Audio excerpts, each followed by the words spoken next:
Yes, I was.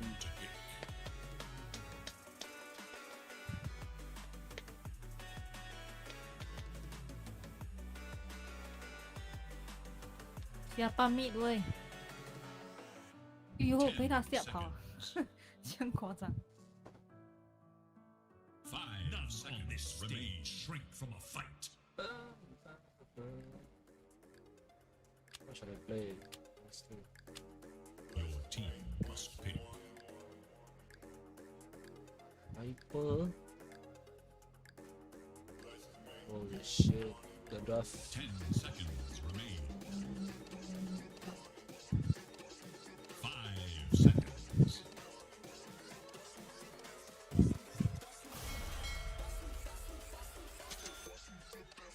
Money.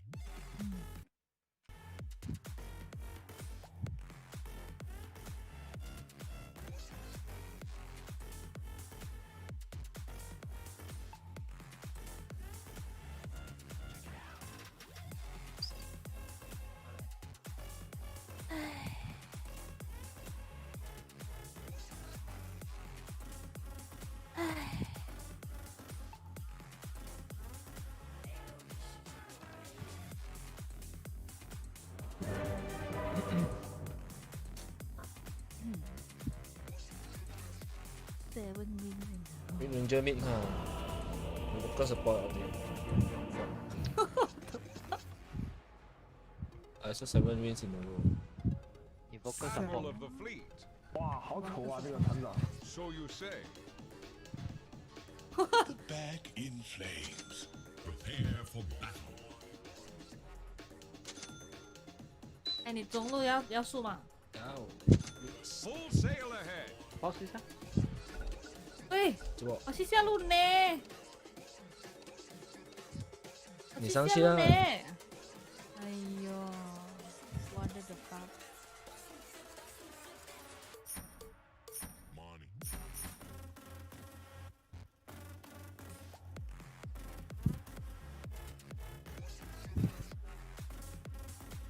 Slowman.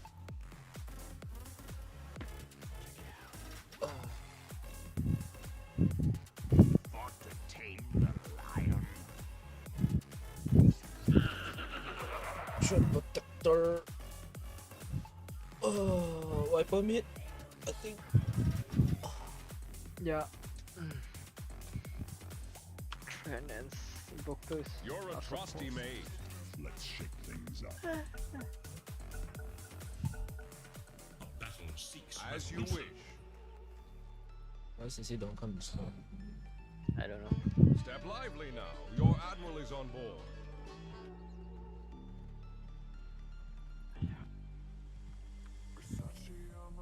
Set my jib.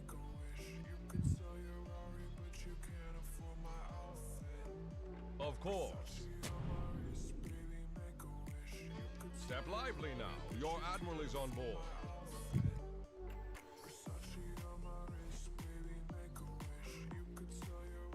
Thirty seconds to battle. Consider 哎， yourself 那个 CC 没有 warned. 在 Fair enough. 那个里面呢。你叫回来。 Step lively now. Your admiral is on board.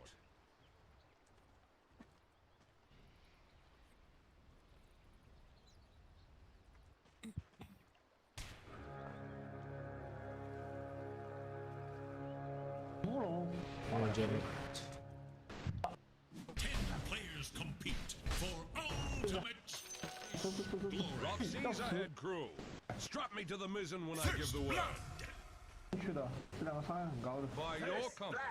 你们上面很难打的，我跟你讲。 Step lively now. Your admiral is on board. I go. set 啦。 I.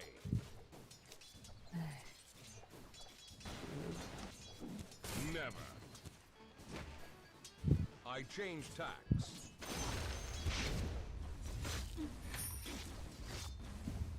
By your compass.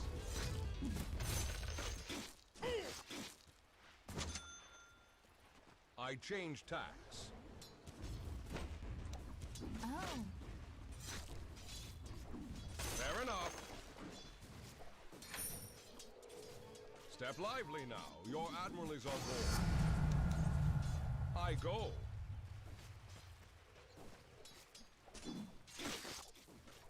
I.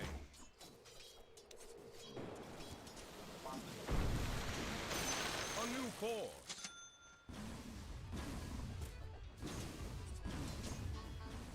As you wish. Step lively now. Your admiral is on board. Of course.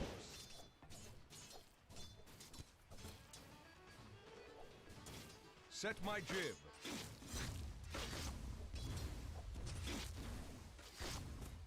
So you say.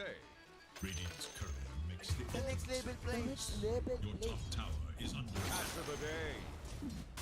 sparks that may blaze into a skirmish. Full sail ahead.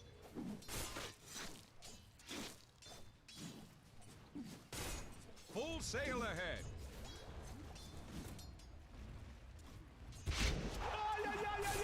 A new course.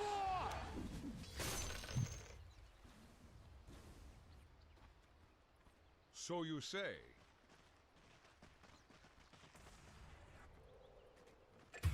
I change tacks. 牛逼牛逼！根本不能打啦，上路。我不知道还要怎么打。 Fair enough.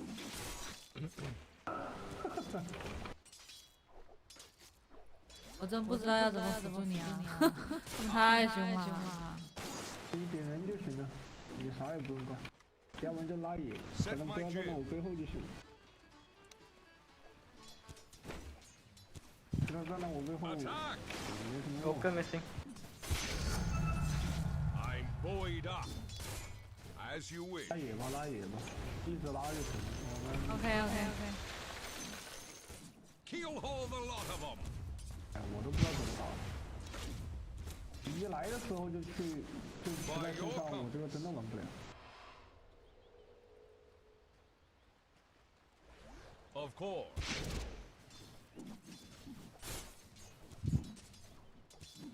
Fair enough.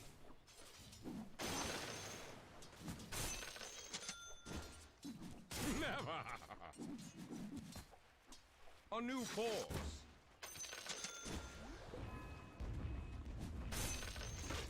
Of course.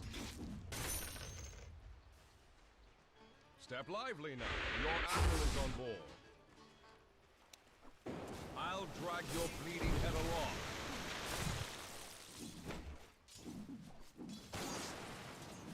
Full sail ahead.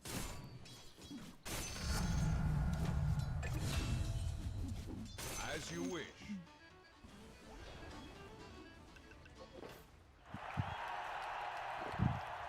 Into the hole. Aye.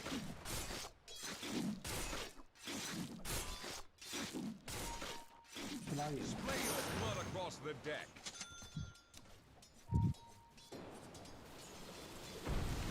Look sharp.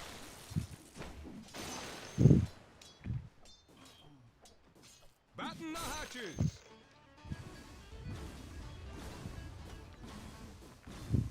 By your compass.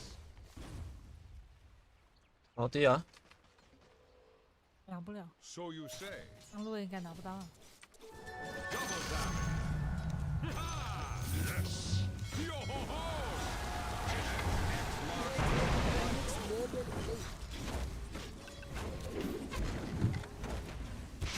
I change tacks.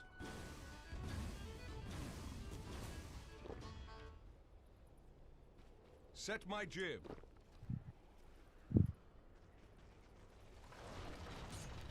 Full sail ahead.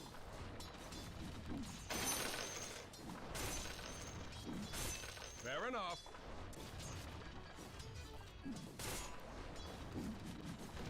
By your compass. 老师不见了，老师不见了，老师不见了。 As you wish.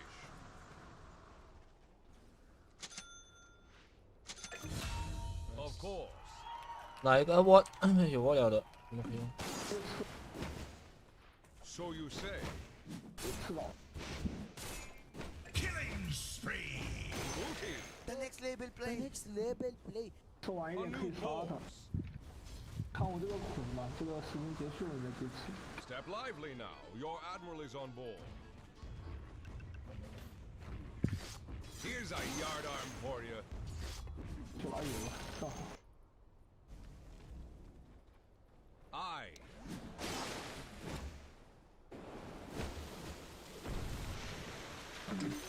Gold for my chest. How's bottom? Change tack. Courier has been killed. Descend?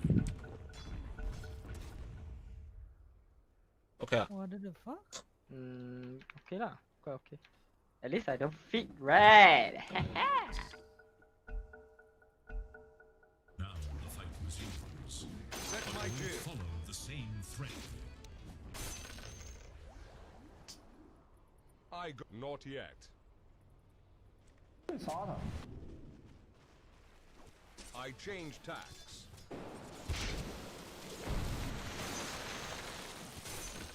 So you say. D9. Full sail ahead.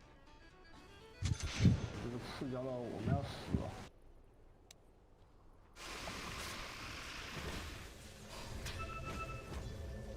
Where's the feature first?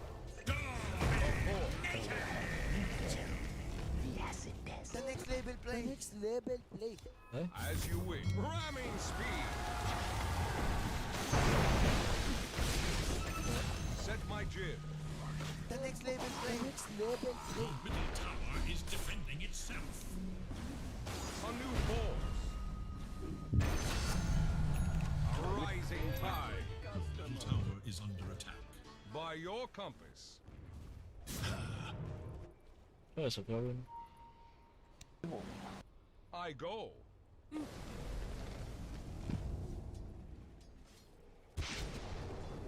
Fair enough. Into the bottle and down the hatch. 来来来， I. 有人要借翻的，你拿这张面啊，等一下，多远呢？有6 Fair 了， enough. 你摔上了。Amber 上回去了， I.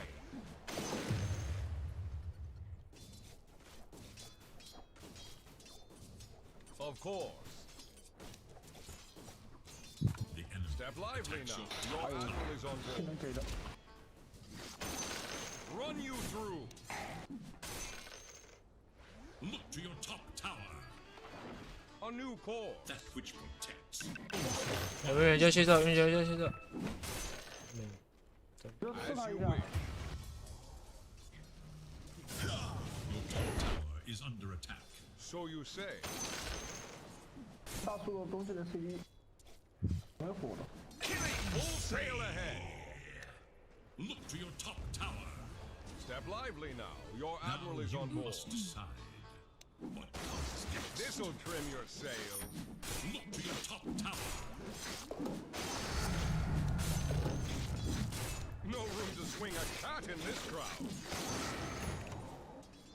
Step lively now. Your admiral is on board. You don't have the 这不 sack. 行。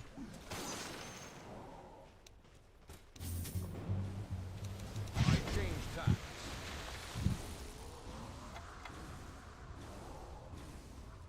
I go.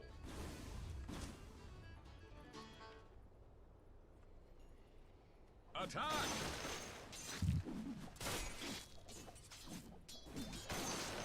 Set my jib.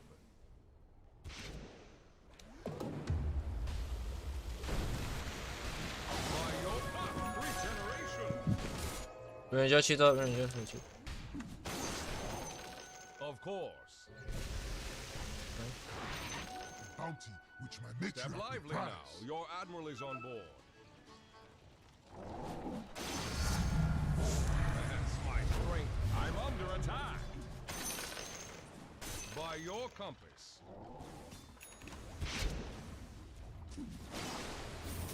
Collision course. This'll trim your sail. The next label play. The next label I play. changed. Ha! Lowered the boom. 还有楼梯。Bounty. Yo yo yo. Stronger. Birch, what up, man? How you dude? How you dude? I didn't have time to watch. Nah, it's fine, man. Like, don't worry about it, dude. Seriously, don't worry about it. 哦，说不见啊。 It's really fine, dude. Don't worry about it. Apex is probably gonna be later on. I'm gonna probably I go. get some Dota stream going a bit, and probably like maybe after an hour plus or two, like maybe a few games, depending. Then I'll probably go back to Apex later. Then. Yeah, that would be the plan for now. We'll see. Your bottom tower is under attack. Step lively now. Your admiral is on board. Set my jib. You're a trusty mate. Yeah. So you say. Please focus on your revise, man. Like, it's so much more important than, you know, watching my stream. Don't worry about it. Seriously, don't worry about it. The next label Let me play. know if you need TP. Bottom. All good, all good. So you say. 哦，说不见了，不知道去了哪里了。他在面，他在面的， Your admiral is on Okay. board. Full sail ahead. 在这里，他在， I'm not ready. 但是差我。 Of course. To your bottom tower. 面要 try 嘛，我来这，我来这。然后雷击我呢？ Your page in history is. Back to core. Fair enough.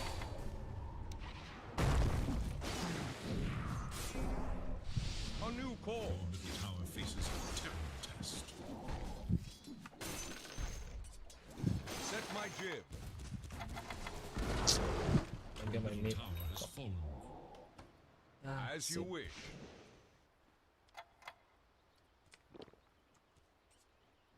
Batten the hatches.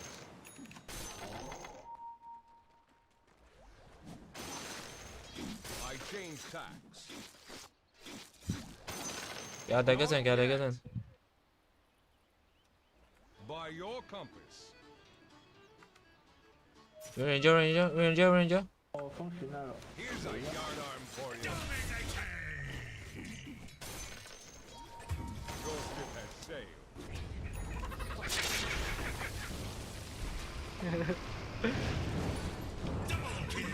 Splay this one across the 再回 deck. 一个回， Top tower is under attack. 想多了。 Run you through. There's nothing left of your Keel haul the lot 哎 of them. 呀，怎么是个植物嘛，烦死我了。 A new core.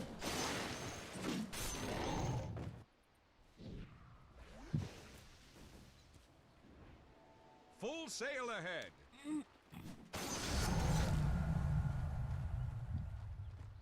Of course.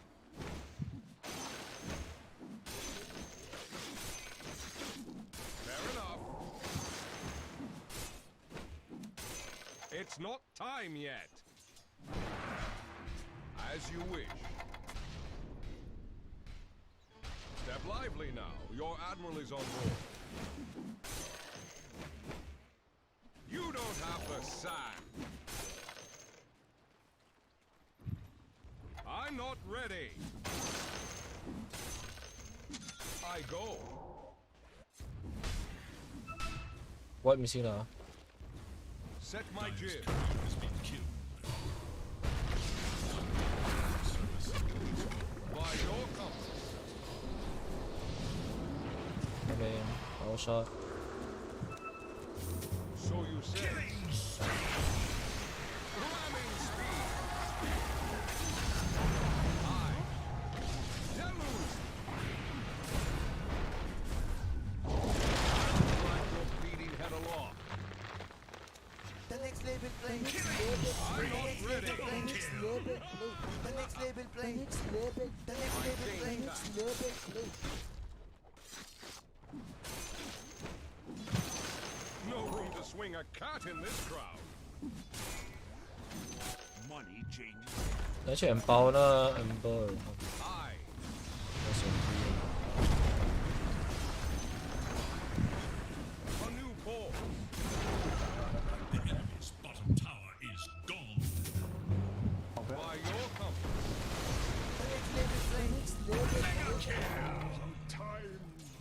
I change tacks. My sails fill. 哎，这边有人吗？你比这啊 boss，好，我在下面。 So you say. 外婆在这里。 Your middle tower is under attack. Look sharp. Where will the line be drawn? It's not time yet. 什么？你看， Full 哦，慢 sail 慢好起 ahead. 来了啊！ The next level play. 补到绿了，杀尾巴。何尝不是 Set my 一 jib. 封礼物？死了！不要捆命啊！不用捆命用刀，不用捆命用刀。直接 stem 好不好？ Here's a yardarm for you. Not yet. 还有这边还有。 The devil to pay. Of course. It's not time yet. Fair enough. 我的。 Not The next yet. level play. The next level play. I go.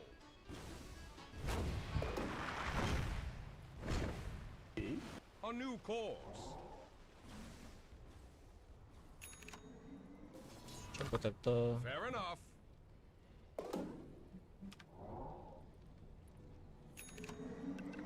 Of course.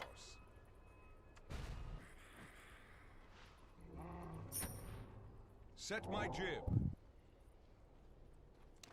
Blood in the water. I change tacks. 操你妈！你点那根烟，我操，我死了！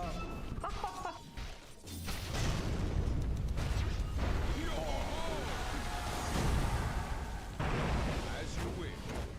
不要打，不要打，不要打，不要打，不要打，回。 I'm not ready. Full sail ahead. 哎，队友呢？队友嘞？哎，队友呢？队友呢？队友呢？ It's not time yet. By your compass. 去理我一下这个。 trong mấy con nào mà nó stack rồi. 有人做梦。 So you say. The enemy attacks 我 your 们还在下面呢。 A new course. 来来，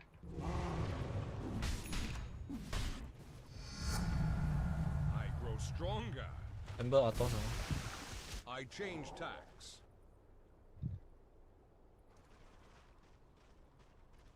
So you say.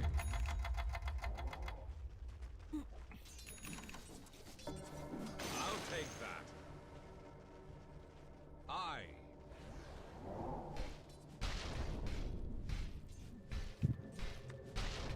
I'll drag your bleeding head along.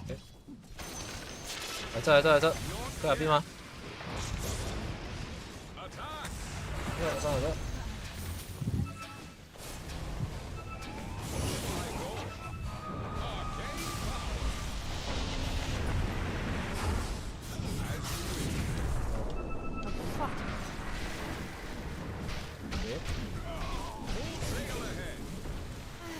快！ By your compass. 哎，还好，OK，不错。 Fair enough. 可以是说用埋我弟兄弟。 Of course. 我 ready 烧着它，差不多。 Set my jib. You're a trusty mate. Set my jib. 给 Amber 上回来，喂，还可以帮我。MKB 哦。 Radiant's courier has been killed. Look sharp.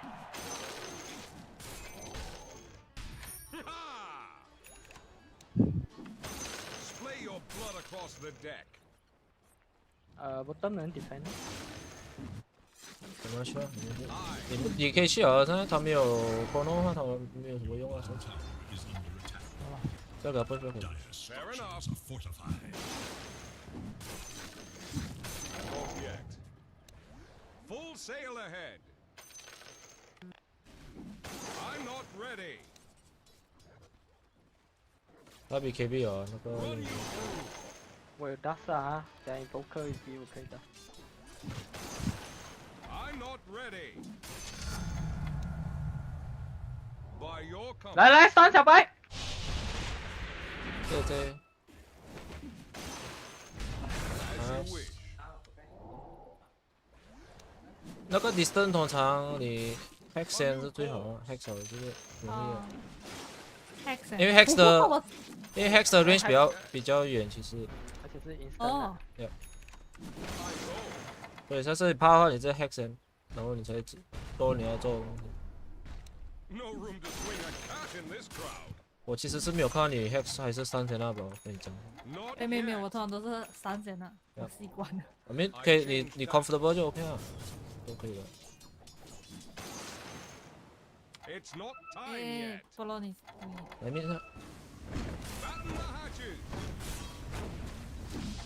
对。哎，大家快活儿。 Of course. Collision course. 哦，我弄啊应该。 Step lively. 还有 corner On board. Fair enough. 这里哎，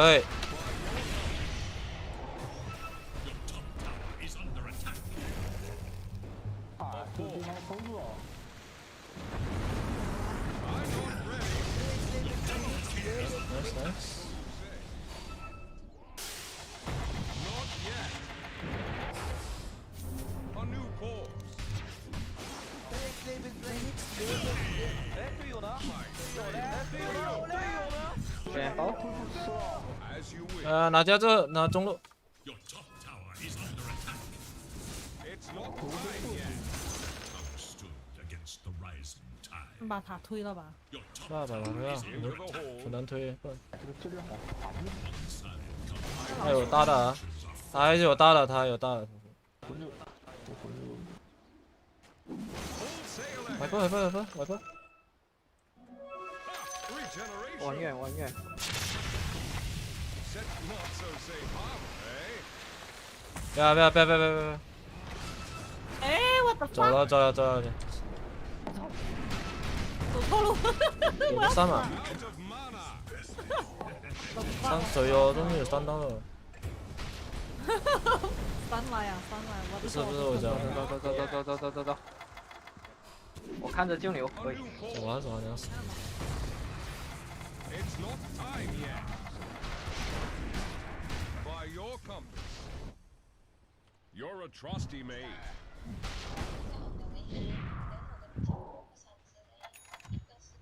The Set next my label jig. play. Next label Your middle play. tower is under attack. They seek an advantage. Your middle tower is under attack. Of course.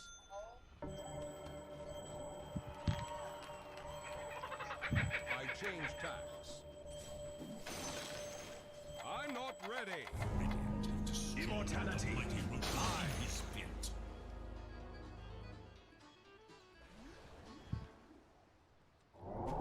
As you wish.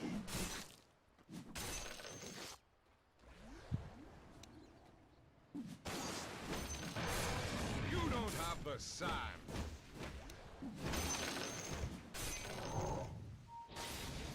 Full sail ahead. It's not time yet. 好样。 I'm buoyed up. Fair enough. 这是有真主。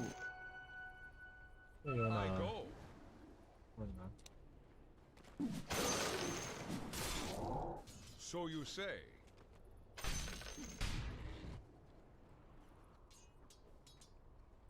I'm not ready. I change tacks. Not yet. I go. It's not time yet. Full sail ahead.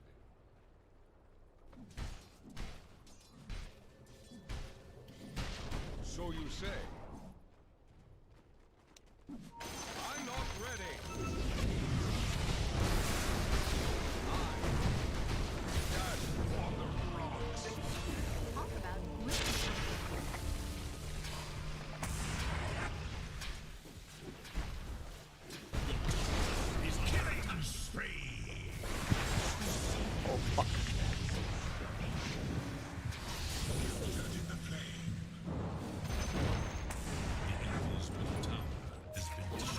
妈嘞！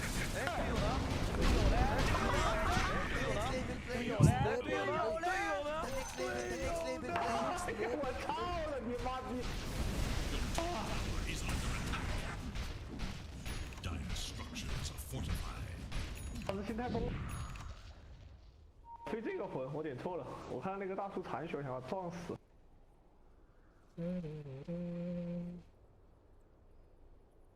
好鸡巴菜呀！我操！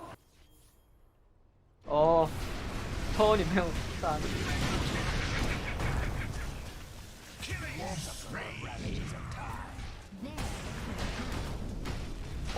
Alright, chat. I'm gonna apex after this, man. Seriously. Dota. It's so annoying, dude. All's well. By your compass. Ramming speed. You hold the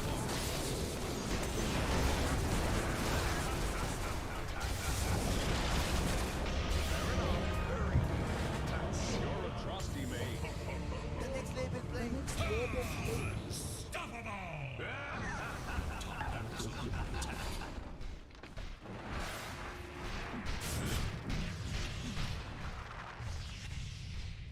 Your top barracks are under attack.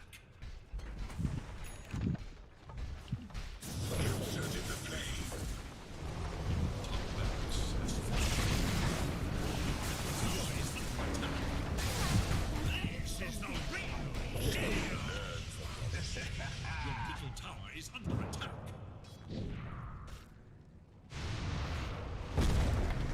Tough game, boys. Your middle tower is under attack.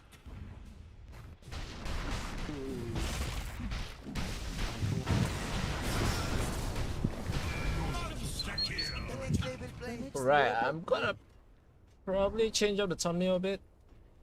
I'm gonna go Apex after this, right? Okay. Apex Season 7 round.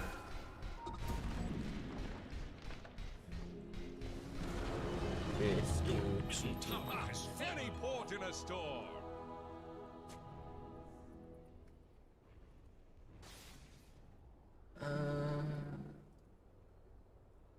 Gonna change up. I'm gonna Set my jib. tough game, seriously tough game. is under attack. A new course. Your bottom tower has fallen. Step lively now. Your admiral is on board. Of course. A rising tide. As you Game wish. is hard, game is hard, guys. Game is hard.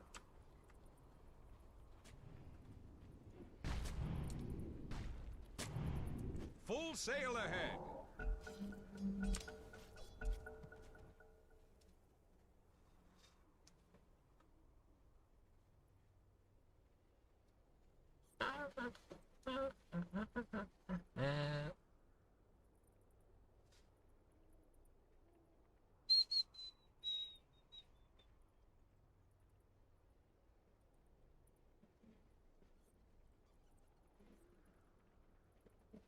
La la la la la la la.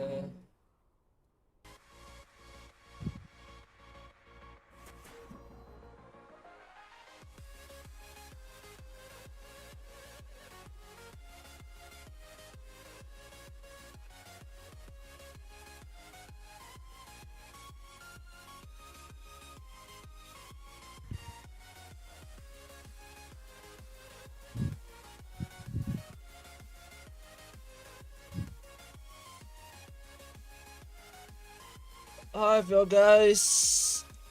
Weekend bin, man. How's the Saturday like? I'm gonna Apex updates, guys. Seriously.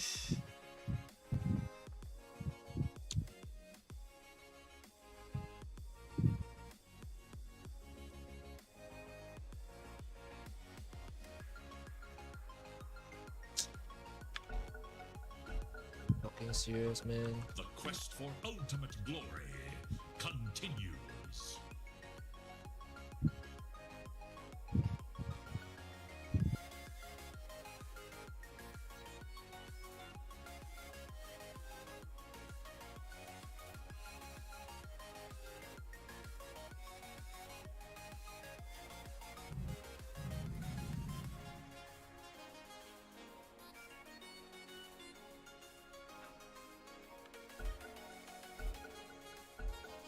The true heroes are It's the not ones who time wait yet. all the way.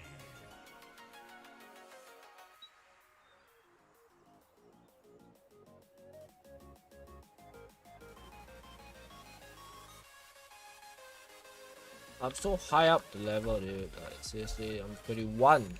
This'll Yes. trim your sails. After having such a, you know, bad fights all around. Aye. Oh, my God. Set my 队友呢？ jig. 队友嘞？队友呢？队友呢？哎，队友呢？ Not 队友嘞？ yet. 队友呢？哎，队友呢？队友嘞？队友呢？队友呢？ I go. 队友呢？ I'm out, dude. Seriously. Of course. Is under attack.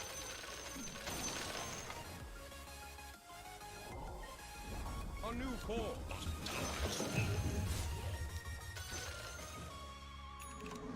Not yet. So you say. Bottom tower is under attack. You're a trusty your compass. 不要喷火。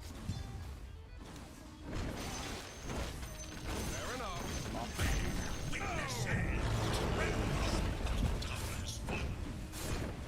Your bottom barracks are You under don't attack. have to side. The enemy's top tower falls to oblivion. The next level, the next Barracks are level. under attack. Here's a yardarm for you. 是个区域。 It's not time yet. Bottom barracks. I change tacks.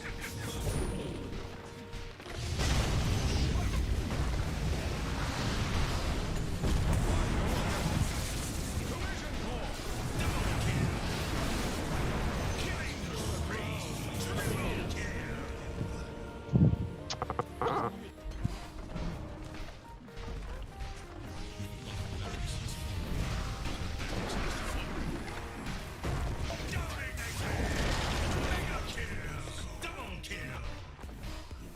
Yeah, just better. No doubt. Just better.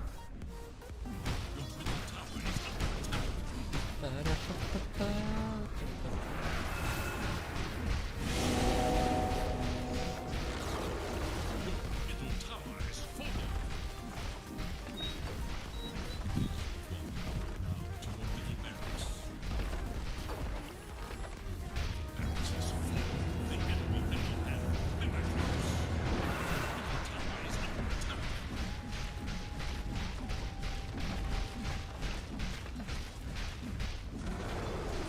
Your middle tower is under attack.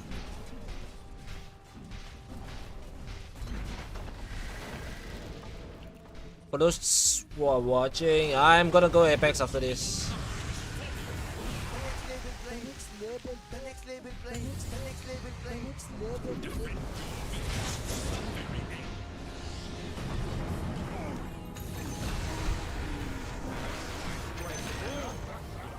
Demands defense. As you wish. Welcome back.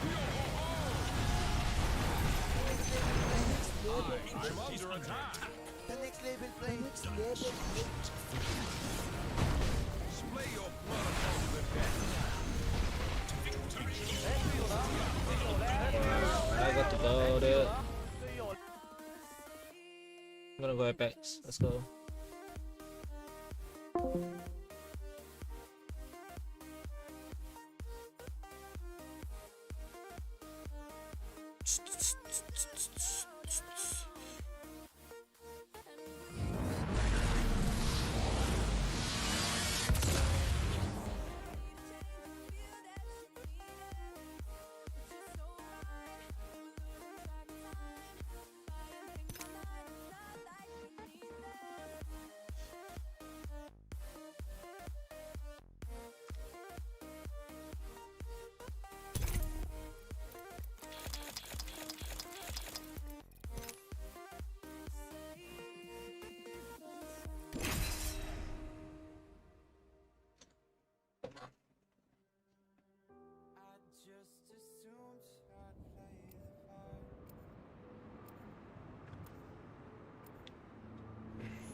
We got energy ace you guys. We won. Listen and fight. We won, it's you. You ready for a wee adventure, mate? I am Bloodhound. You can call me Bloodhound. We won, guys. We have aced you in the game. That's what's up.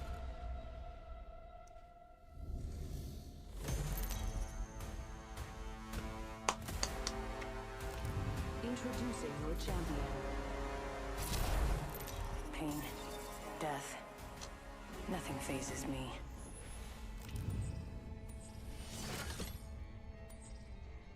Something wrong with your head if you fight me.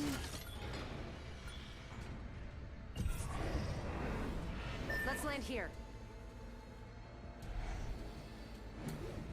Dropping in, hang on. 0G is the only way to travel.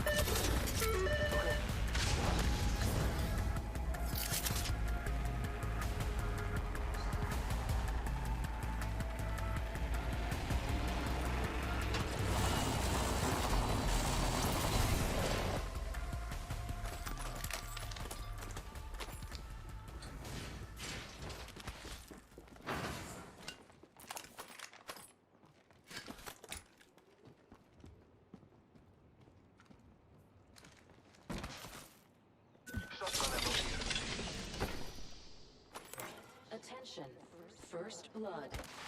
And up! First blood. Who'd have thought a blood sport would be so bloody? Round 1. Beginning ring countdown. New ring is distant. Marking our surroundings.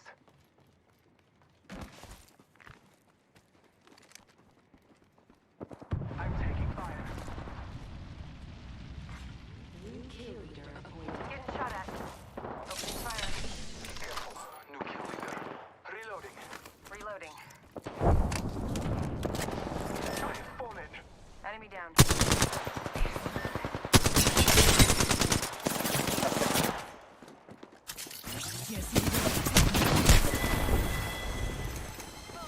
Nice.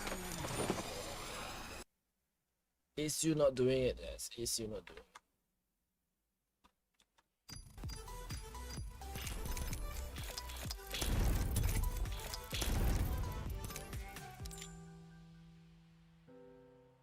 Octane. Alright, let me just go Octane right now. For my quest, I need like 15 kills. Let's get that completed and then we'll go for the rave push then. That sounds like a plan.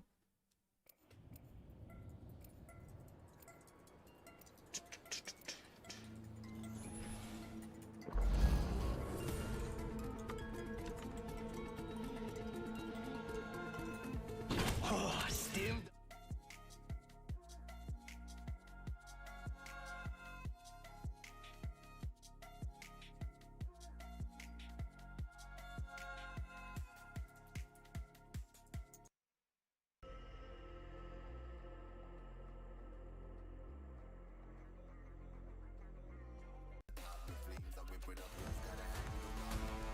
Cái hên nè, bây giờ cái hên. This is your champion.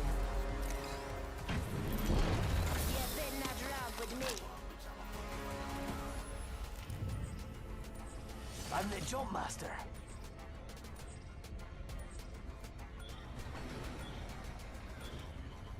Can you feel?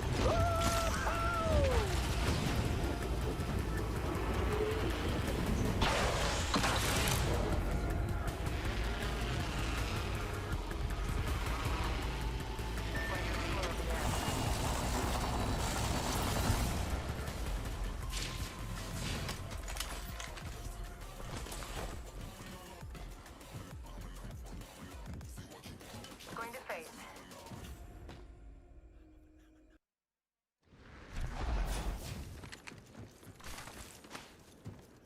Rápido, rápido.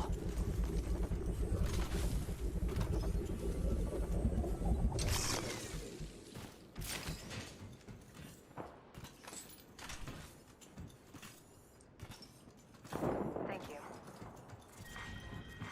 Attention, first blood. First blood.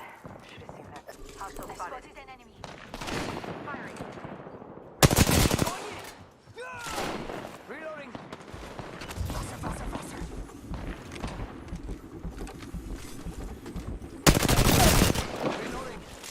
that one.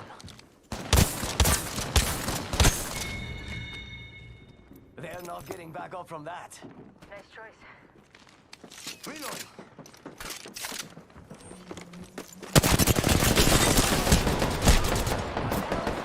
Deep. Rave is low, Rave is low. The whole squad's been shut down. Just topping off my shields. Target spotted. 1 second, we got this. The circuit is complete. Charging shields. Come on, come on. Reloading.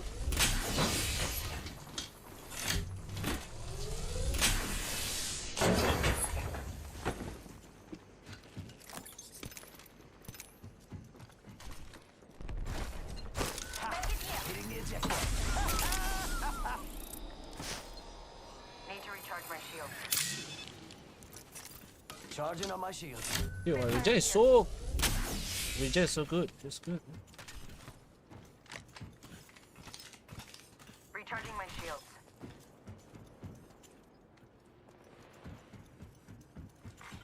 New kill leader appointed. New kill leader. Not for long, pal.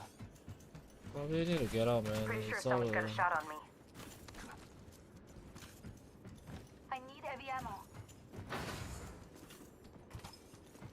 Ring closes in a minute. No time to waste. It's go time!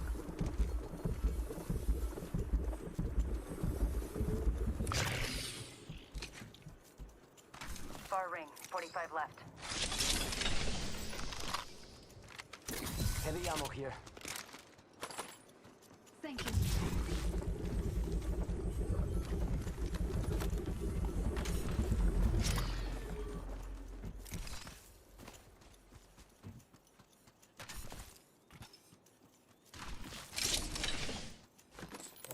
Extended light mag here. Level 2. It's go time! Energy ammo. Backpack here. Level 2. Don't worry, it won't slow you down. I could use that.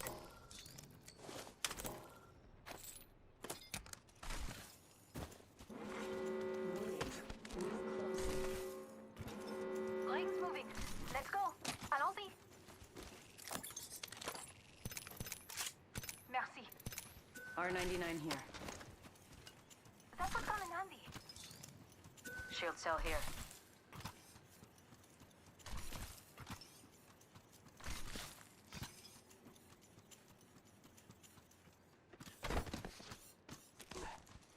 Thank you. You got it. Care package being delivered. Yo, we should def check out that care package. Healing my wounds.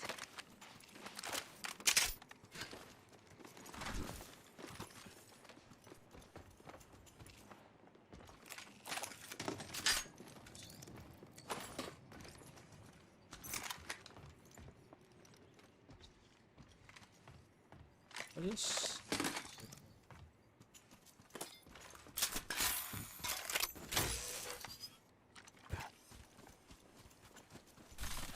Alright, time to run for the zone.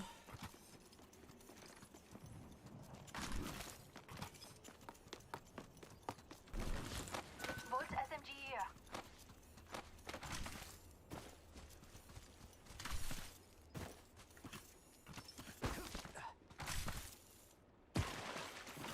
Looks like some people have been there.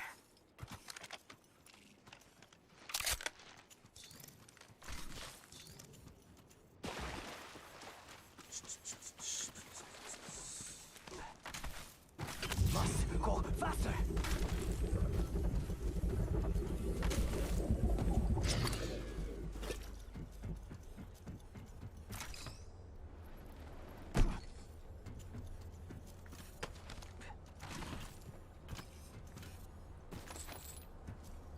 Energy ammo here. Energy ammo here.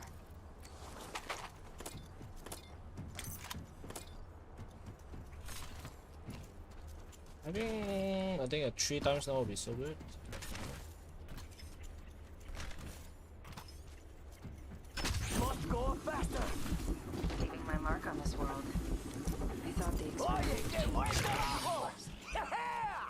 What if I was always like this? Kill leader. Show off. Half gone, half left. Thank you. And your next champion is right here.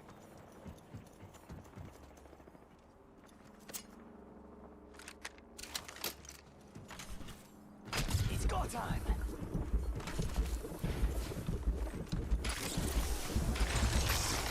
I spotted an enemy. Enemy over there.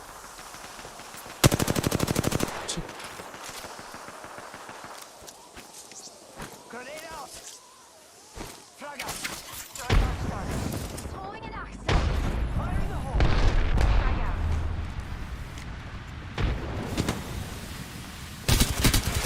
Reloading.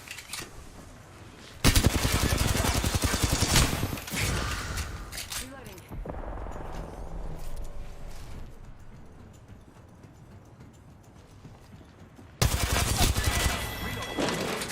That one's out for the count. Nice work.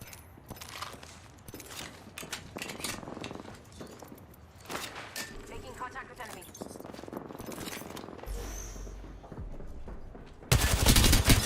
Reloading. They're not getting back up. Oh, no. There's another squad. Incoming. Tossing a grenade. Very low, very low. I downed an adversary. What is Arif doing? On top, bro. Come up. I think I lose now. Replicator incoming. Dude, the auto is fucked, man. You can't hear anything when you're around here for some reason. The waterfall potential.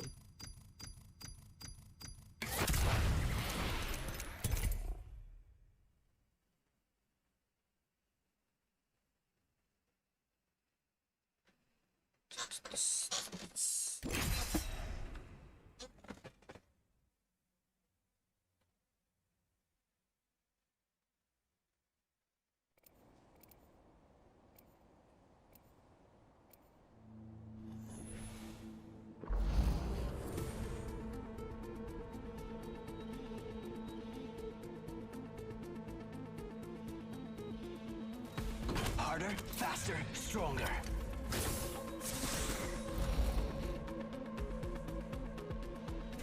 I've got everything you need.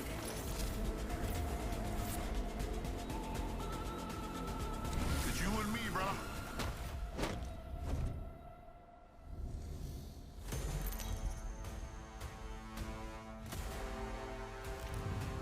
This is your champion.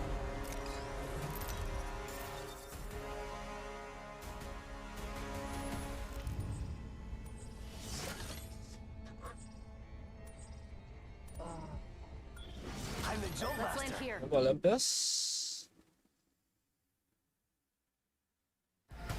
Here we go.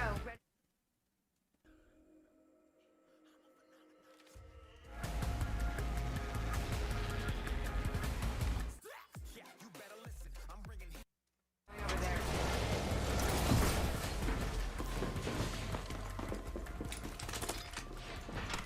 Look out, grenade. Throwing grenade. Get a shield and shit. Throwing arc star. Got any? Level 1. Arcstar. Heads up. What? Go faster. Throwing some cover for my brothers. Throw an Arcstar. Check him out. First fatality. Let the game begin.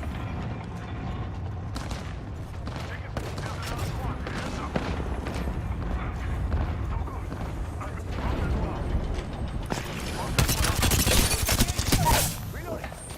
Down that one. Enemies right here. Thermite grenade out.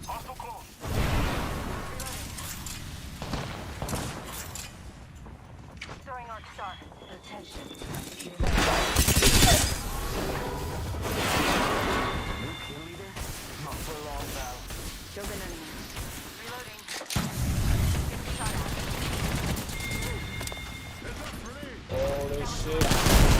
Ah, the net!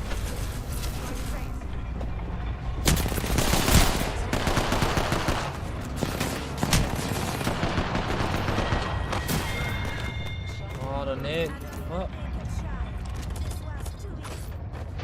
I've got my energy, but there's no chance.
Lock and load, rinse, repeat. It's that simple. Let's fly.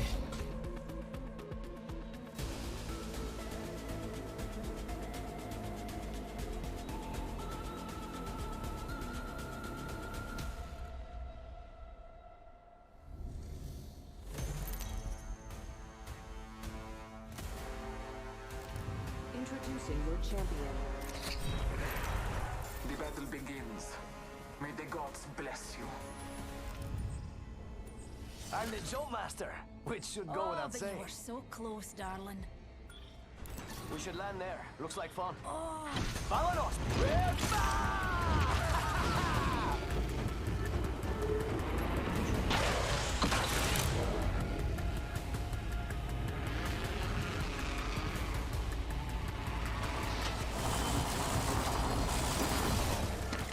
What? Oh, I'm down.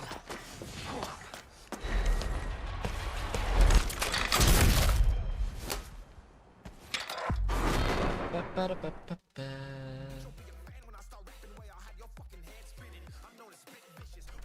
Oh, get the fuck.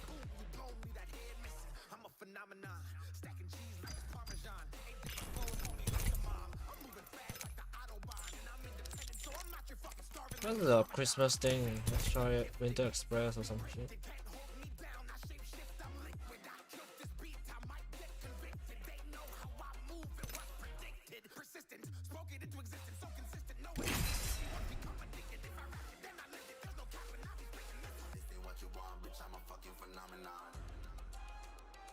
All aboard the Winter Express. On all my accounts. Oh.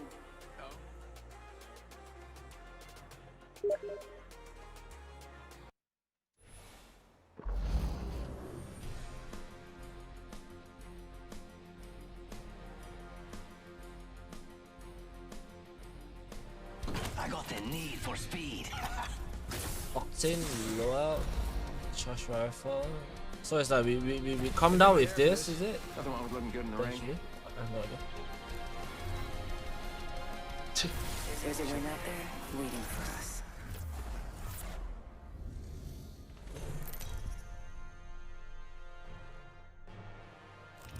Step aside, champion coming through. Follow my Whoa, path we got a to win. champ. Oh yeah, nice job, guys. We should all go out for pork chops. Love pork chops. A masterpiece. Is there anything I'm not good at? Hold the Trident and acquire the most points. You got bamboozled. What do we do? Sending out another me. Damn, he's good looking. Hold up, what do we do? Got one here. Got a train here. Just spotted someone out there.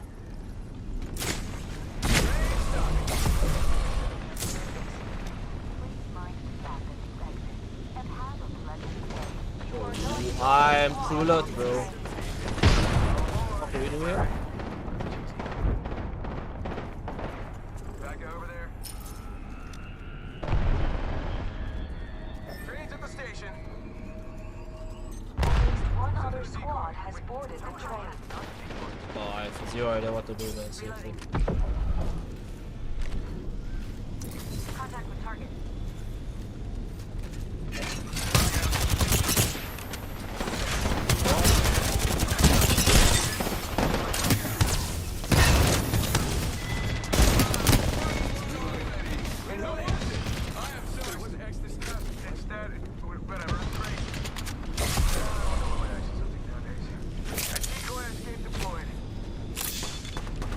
Contact with target.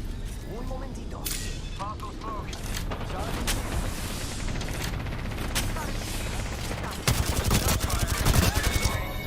Right here. Just like me. You snooze, you lose. Somebody capture the train. Reloading. Just so they. Charging shields. What, dude? Catching my lovely people. Started moving. Yes, we are so good, and I am especially really good. Charging on my Train here. Need to recharge. Copy that. Getting hit back. One sec. Train here.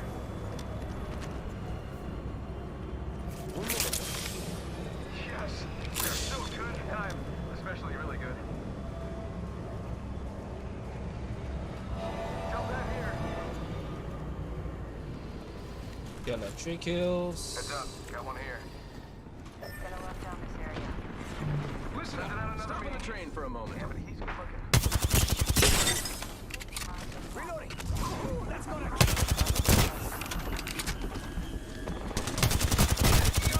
Oh man, new kill leader. Down. You are not the only squad on the train. Decoy escape deployed. Void running. Train's at the station. I got a bad guy. Reloading.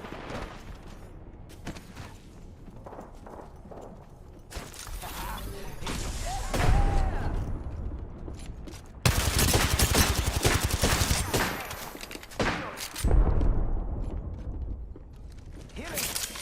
This is taking too long. Charging on my shields. Stay fast. I'm taking shots. Reloading.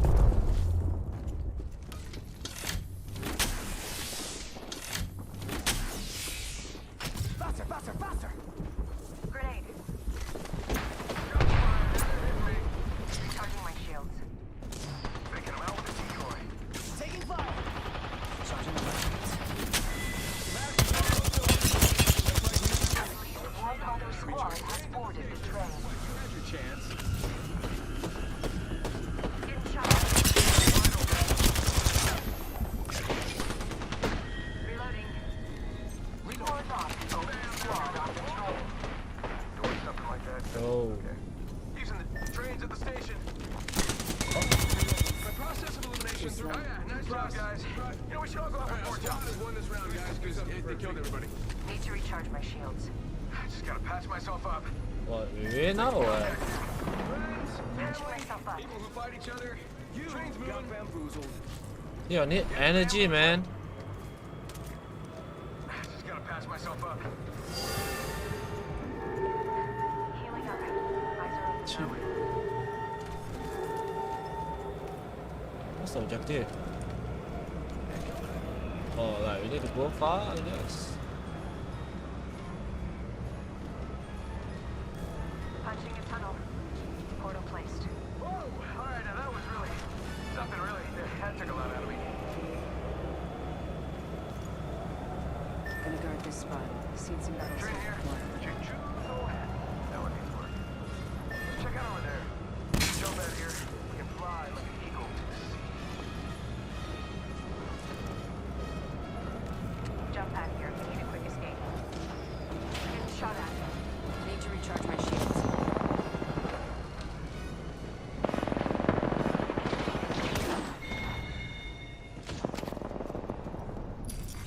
Someone almost has enough points to win. Which point? What? Ah, yes. I am so X's next. There's one right here. Decoy escape deployed. At least one other squad has cleared the zone. Reloading. Nice job, you're the champion. Bet that feels good. I mean, I've done it like a million times, but now I'm really sincerely asking for it.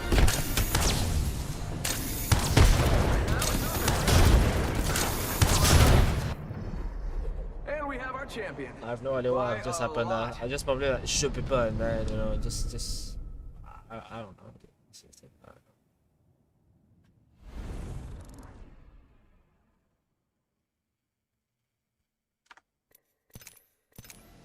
We should. Easy win.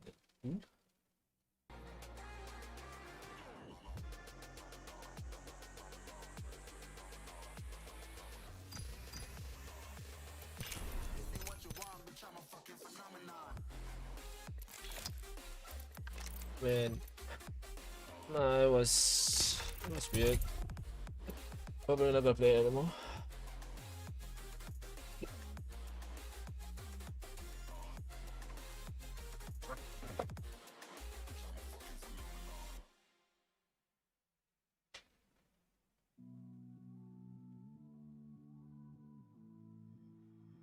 Somehow I woke up out in Beverly, fucked up, smelling like that bourbon, and I end up alone. I'm not certain. Yeah, the girls impolite in the club every night. That's how it goes when you Hollywood perfect.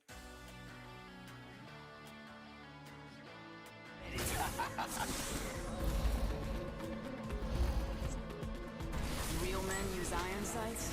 Hollywood perfect.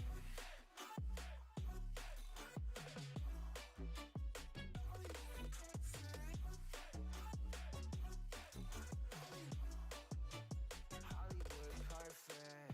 Ain't got no place to call my own. Feels like I'm better off. And that's everything. Hollywood hoes never. Eeny, meeny, miny. How about there? I love this bullet!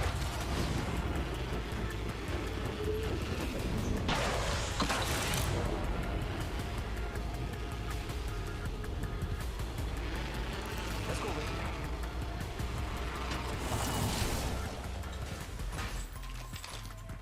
Ready, set, go!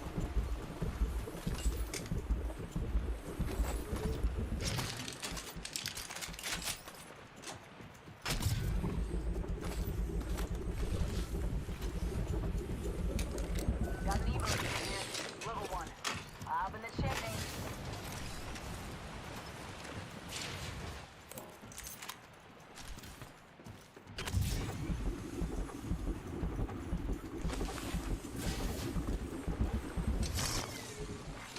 Attention. First blood. First blood on the enemy. Beginning ring countdown. It's go time! I've got an Evo shield here.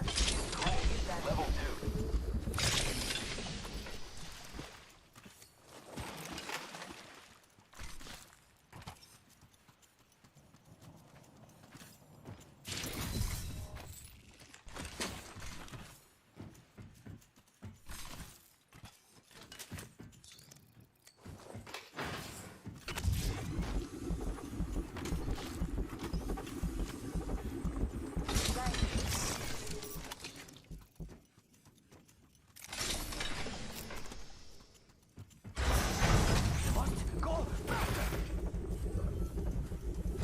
Thank you, bro. Smiley face. Oh, there's people in here. Oh.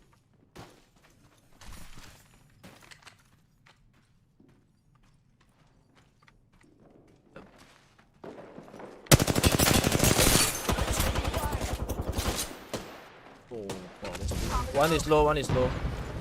Charging on my shields. Spotted. Double timing it. Arcstar! Frag out.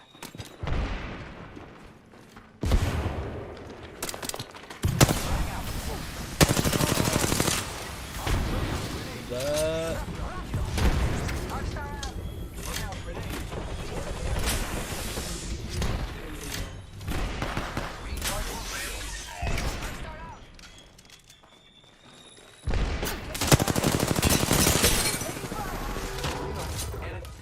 Oscar Mike. Giving him the chimney. Reloading. 1 minute before the ring closes. Reloading.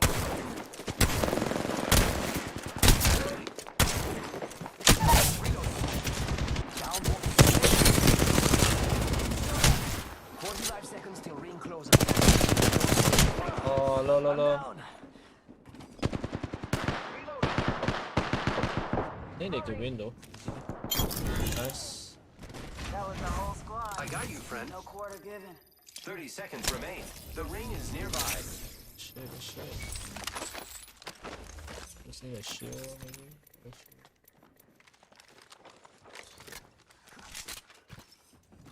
Healing.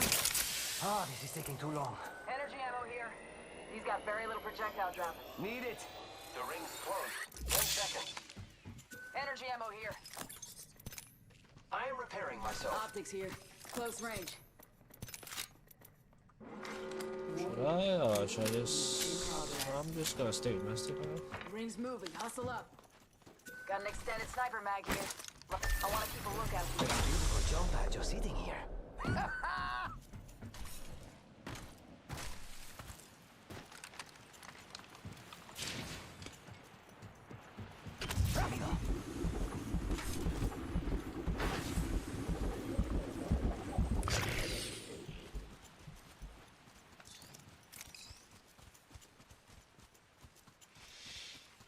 Decent fight.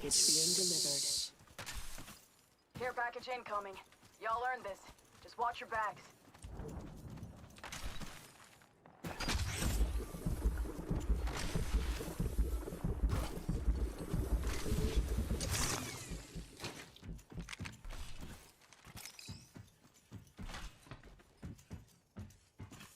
Setting up a zip line. It's looted there.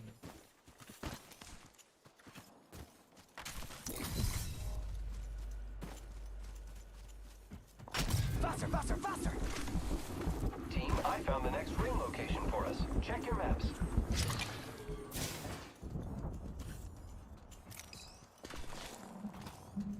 Dude, everywhere is looted, man.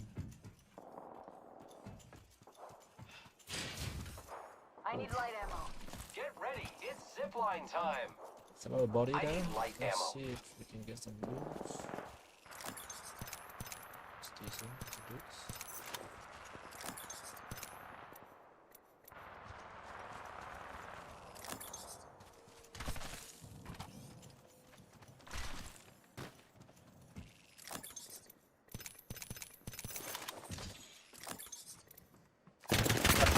Saw that. Enemy real close. Fight. I don't really want to commit too hard. I don't really have much light. Charging shield. Check. Recharging shield. Also right here. Contact with target. Oscar Mike. I'm spotted. Ambush! There's another squad! Reloading. Grappling. What the fuck are these? Target over there. Come on in. I am taking fire, friends. I think someone's gonna come. I'm just trying to try Need a land. They got me. Enemy spotted. some bot though. Faster. I am taking fire, friends. I have been down.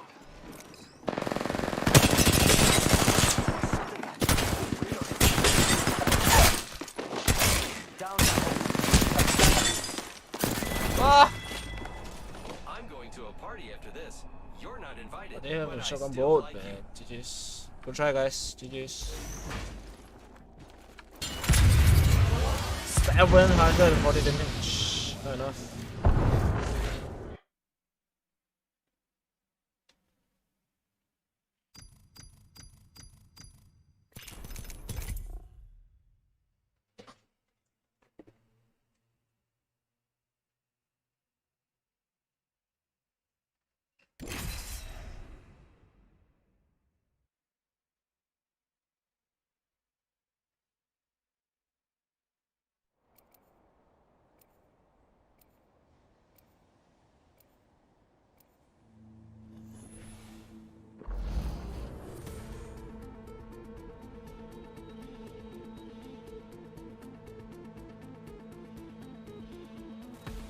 don't push the envelope, If you can't keep up, you're straight out of luck.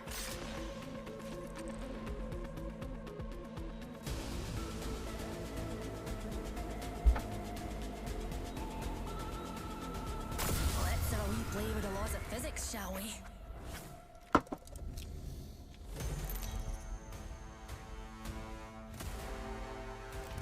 This is your champion. I'm ready. Are you?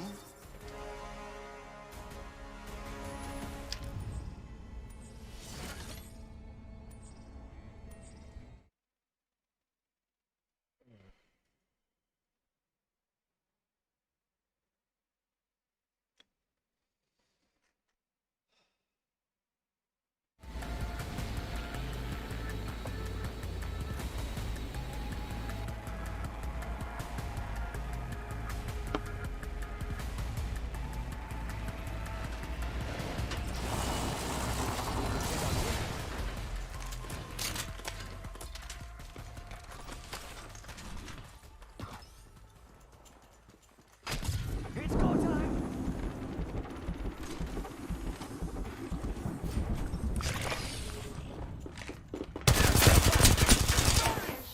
Reloading!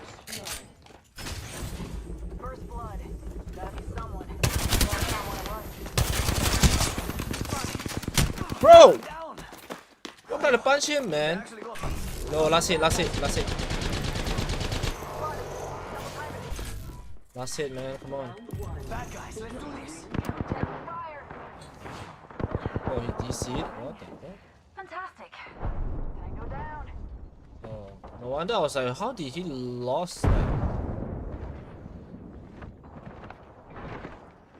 Smoke out. So unfortunate, honestly.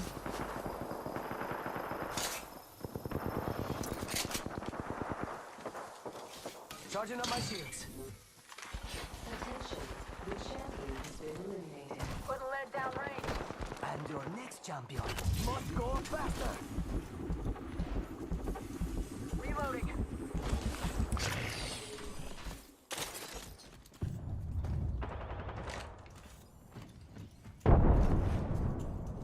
We even have a secondary gun. Yes.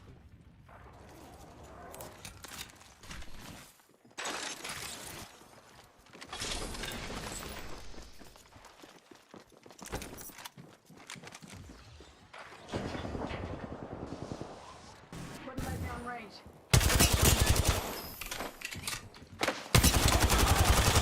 Reloading. Ooh, that's got a kick.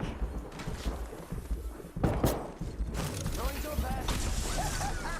Hostile spotted. Down to target. Take fire. Got him. Pop in the chimney.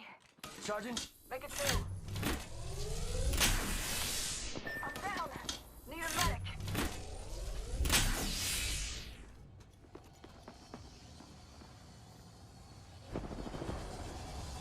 Let's relocate here. Go time. Got company, people. Let's go this way. Got the back. I'm down. Oh, I actually got hit. Yes.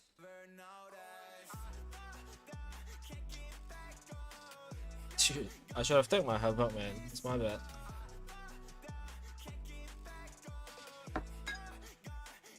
Yeah, and then one of our teammates DC, so nothing much that we can do, I think.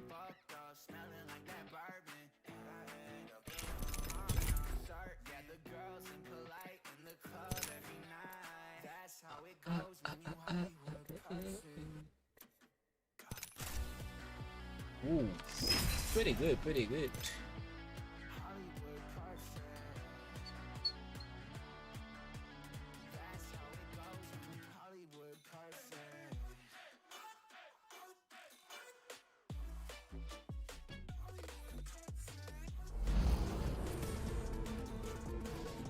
Harder, faster, stronger.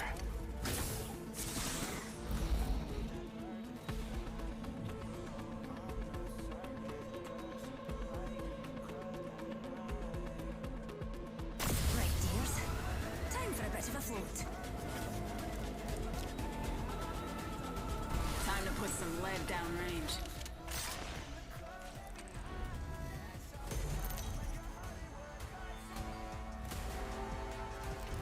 This is your champion.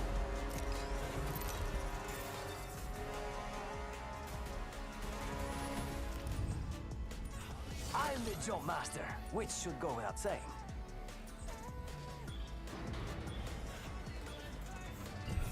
There's a void in your heart, and I put it there.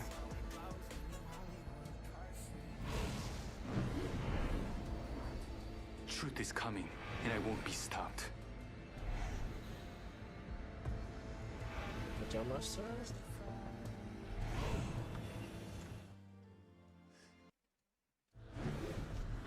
Non terre Wait, plus dude. ultra!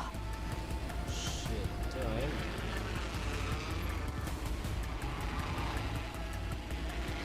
We could check out here.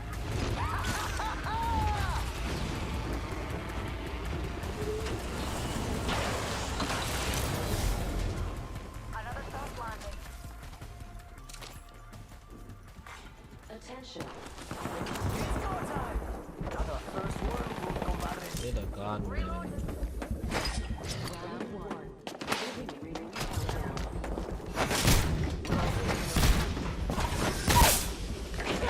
Down one.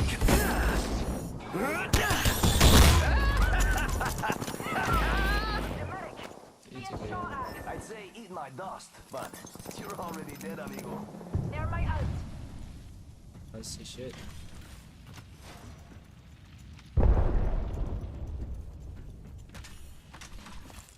Being shot at. Got the banner. Should head to the beacon. Reload. Busted. Go faster.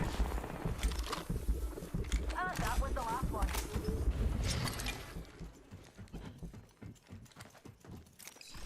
Reload. Attention. There is a Rejuvenating. leader. New kill leader. Show off.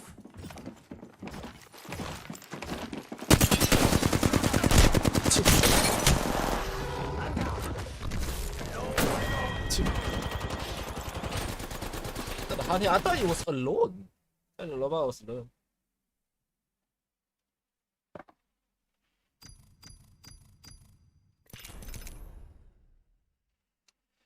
Going out now, it's fat. Not gonna go for it, I guess. Alright, right. What should I do for now?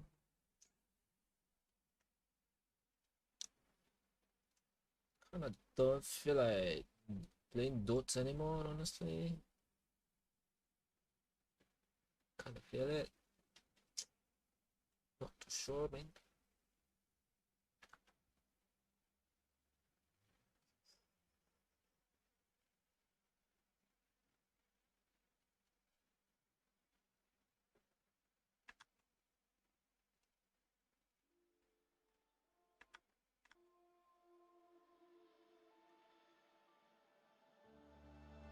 I don't wanna fight anymore.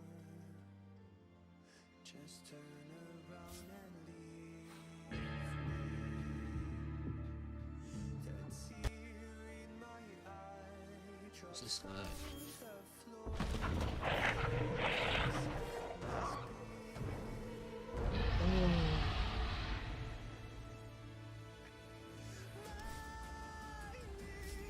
What am I playing? Oh, OG? OG is playing. Fuck. Alright, I'm gonna watch it, man. I'm gonna watch it. Seriously. I'm gonna watch it.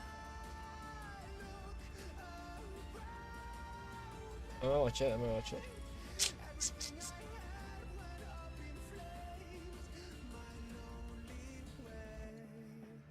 OG versus...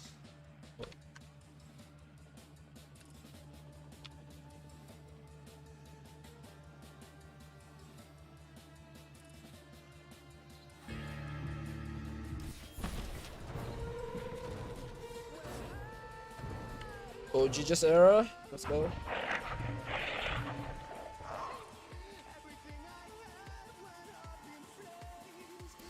You know what? Okay.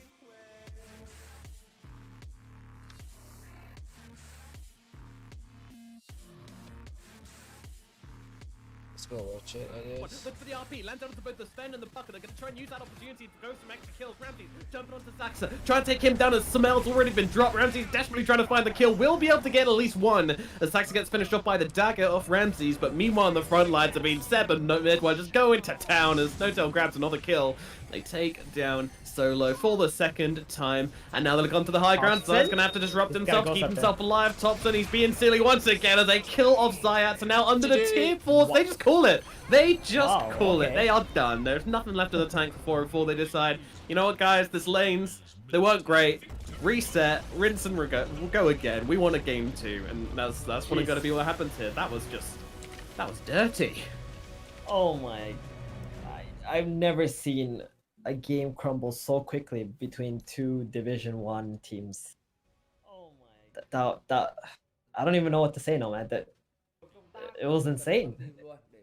It started with bottom lane, the feed from Shadow Demon on level 1, and then Tusk making the amazing play of staying and trying to kill him again. They weren't even worried about the Magnus. They just wanted to kill the hero. Meta as it gets. Like, is this the series or just Era's like, okay, boys, let's play some meta Dota? I really. In that first blood, it's gonna have so much sustain available for this bottom lane. Actually buying a Basilius instantly, so they're gonna have a lot of mana regen in this bottom lane. The Stormhammer and the Cold Feet spam, it's gonna be real. Wow. Yeah, that's something we haven't seen too much of, as they're immediately going aggressive again here, looking at Zayat's a 2-man stun along with the Cold Feet onto the Shadow Demon. Gonna come up again, he's dead for a second time. And he has no TP. Oh no, walk of shame for him. Definitely no Strider Pride as he heads down to the bottom lane on foot. This is no one's game. Yeah, his lane is going to look incredibly difficult from this point onwards, I'm sure. He's the one who's going to suffer from that. But it looks like there is a double range creep pushing into OG. Maybe he can use the momentum from that to get a creep or 2 before Zayak actually gets to the bottom lane. But good start from Saxa, just playing with 3 heroes, utilizing that tag team very well. 30 minutes delay. Much better when there's 2 other heroes in the lane than just playing with your offlaner only. And in the meantime, Elder Titan, like Seb, he really wasn't pressured up at all by the Warlock and the PA. Warlock is just not that kind of hero, especially if he scales Fatal Bonds level 1. If he has a Shadow Ward, maybe he could have hurt the other Titan, but if you use a Shadow Ward, you're just going to be pushing the lane, and that's exactly what a solo ET would want. Yeah, I mean, that's what Saxa read, right? Like, he read this draft and said, right, I mean, their safe lane is light slaps. It's not going to do anything to an Elder Titan. It's PA, it's Warlock. These heroes have no kill potential level 1. I'm fine to just leave Seb alone, and he's going to be absolutely fine to chill out by himself. Now, let's have a look over towards this middle lane briefly as we have Thompson versus Sumail. It is Tiny versus Puck.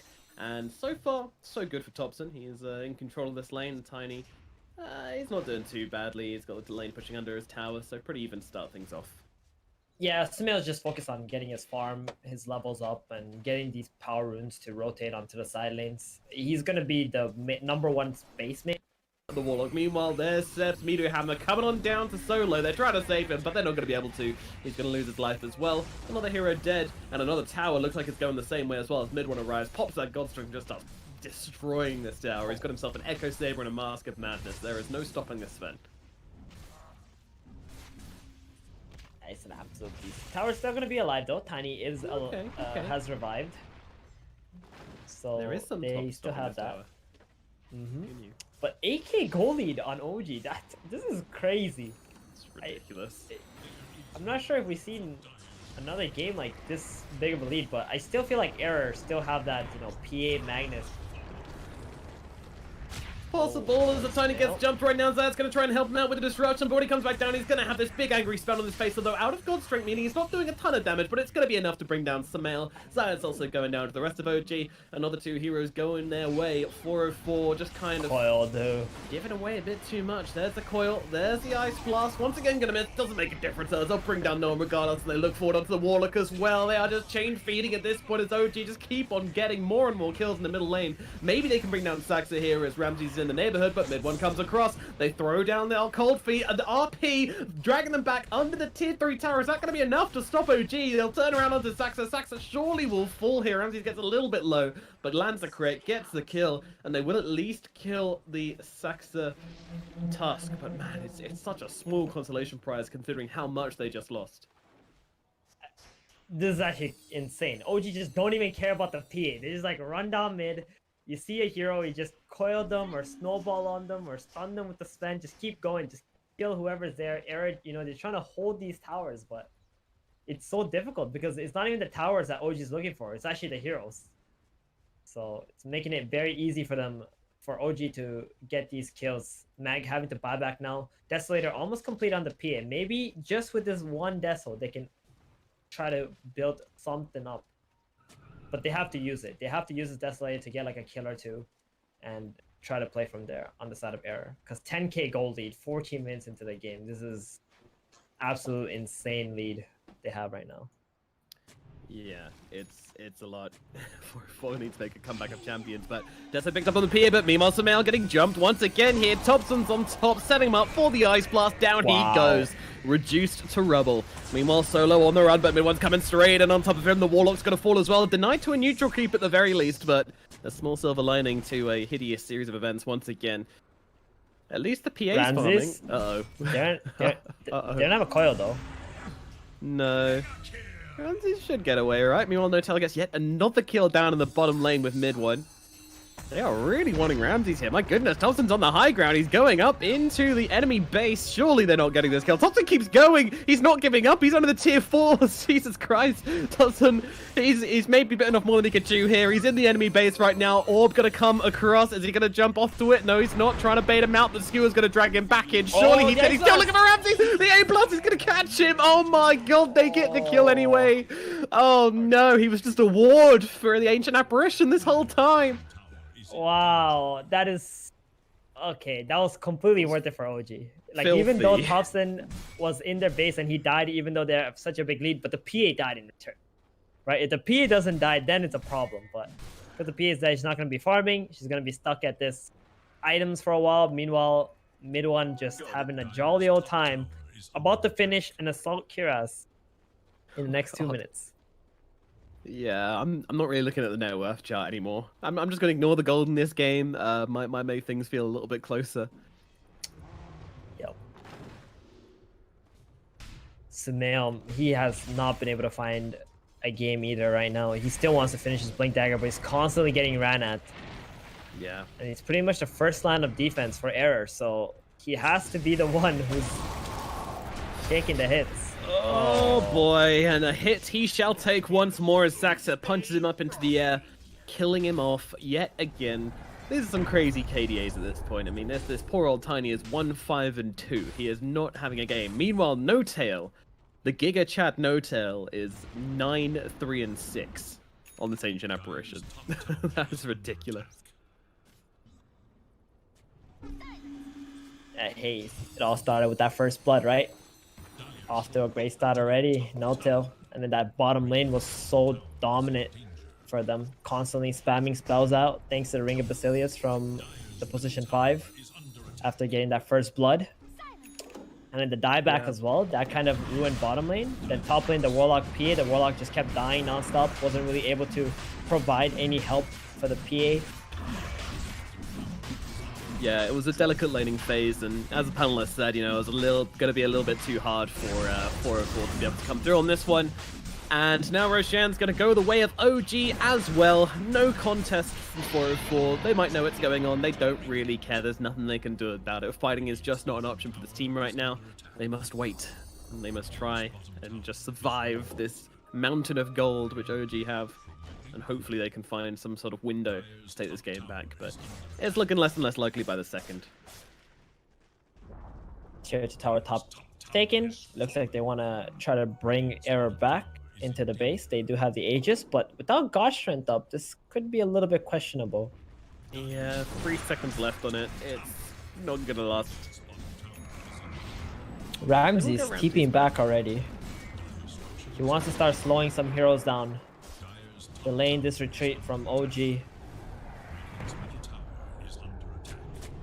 Solo. OG, they're gonna. Oh, okay. That's Coil coming down onto 2. Here, AA Blast gonna come through as well. The disruption onto himself to stop him taking the damage, but Solo won't quite be so lucky. Buying back though has the golem as they jump in on this one. No one. Look for the RP. Lands out onto both the Sven and the Pucker. They're gonna try and use that opportunity to go some extra kills. Ramsey's jumping onto Saxa, trying to take him down as Samel's already been dropped. Ramsey's desperately trying to find the kill. Will be able to get at least one as Saxa gets finished off by the dagger off Ramsey's, but meanwhile on the front lines, I mean, Seb and Midwell just go into town as Snowtail grabs another kill.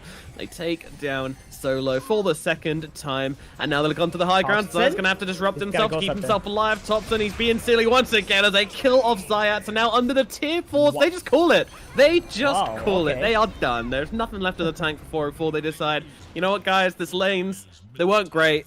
Reset, rinse and we'll go again. We want a game 2, and that's what it's gonna be what happens here. That was dirty. Oh my! I've never seen a game crumble so quickly between 2 Division 1 teams.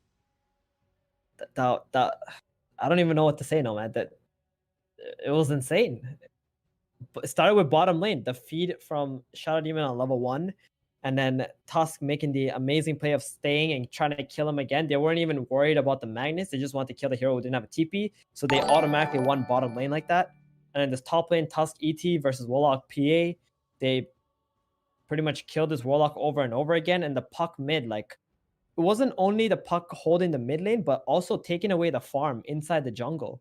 So Era didn't have much creeps that they could kill apart from showing up in the lanes. And every time they showed up in the lanes, OG would just kill them. So it's all these small little things that made OG have such a big lead in the early game. And Era just never, ever got to play Dota this game. No, they might as well have not had their keyboards plugged in. They were just disallowed from playing the game by OG, as they just were all over them from minute 0. A really tough game from Just Dare. You know, this draft, they needed to have okay lanes, and the lanes just didn't go their way at all, unfortunately. You know, 1 or 2 slight missteps was all it took to swing the balance in OG's favor, and as we know, once OG have the bit in their teeth, they are not going to let it go. They're going to keep chewing away at that bone until it's ground to dust, and that's what's going to happen here in game number 1. But don't worry, folks, we've got another game to hopefully turn this series around, or else we're going to have a very short day. We'll hand it over to the breaks, and then we'll be back with the panelists for the intro to game number 2. We'll see you very shortly. EGB, your esports betting world. The only place to find the widest choice of popular games and matches to win real money.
I just want a bag, like an old lady. I'm backwoods smoking, I don't own papers, past that 808. That shit a dome shaker. Oh, bitch, you know I'm grinding like a pro skater. Baby mama bugging, I'm so quick to hit ignore. Buku bitches in my bed, I got scales all on my floor. I got money on the line, plus I'm clocking that galore. I got bitches kissing bitches, oh, them bitches go explore. I'm feeling way up, well fuck it, I stay up. Put your bitch on my Snapchat. When I fuck up, I make her. She want a chance with me, cause she know I'm a rapper. I give a dick, but I never get feelings, cause shawty, I know what you after. Okay, they watching me, they watching me, they watching me.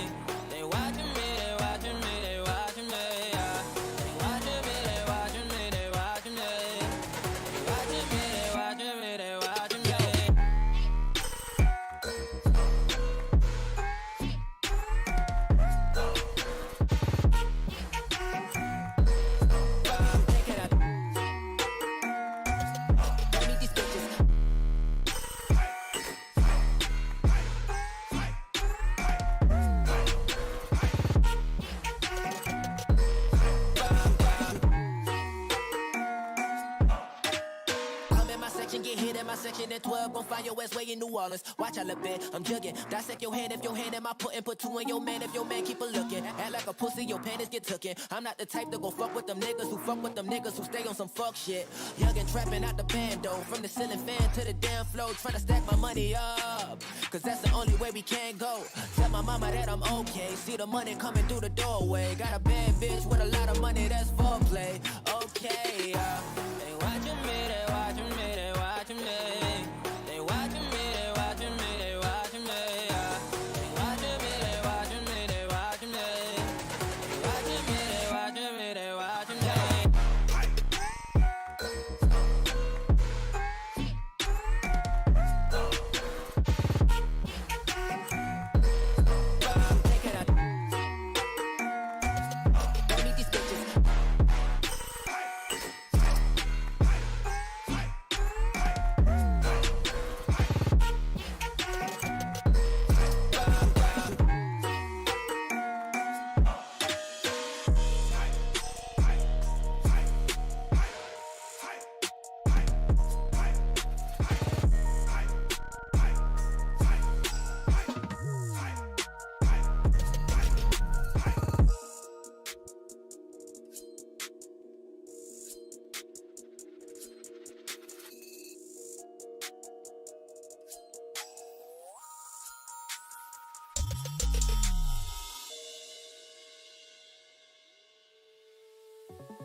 You guys called it. Can OG get that momentum to close it out, or can just error last until all of that comes online? Seems like a tall order. Didn't really feel that Warlock pick, boys. I'm not going to lie to you. I just love the fact that Solo, he literally got the highest priority in the draft last game, and they're like, Solo, you know you're MMR, pal. Get to the front of the line. We're picking your Undying.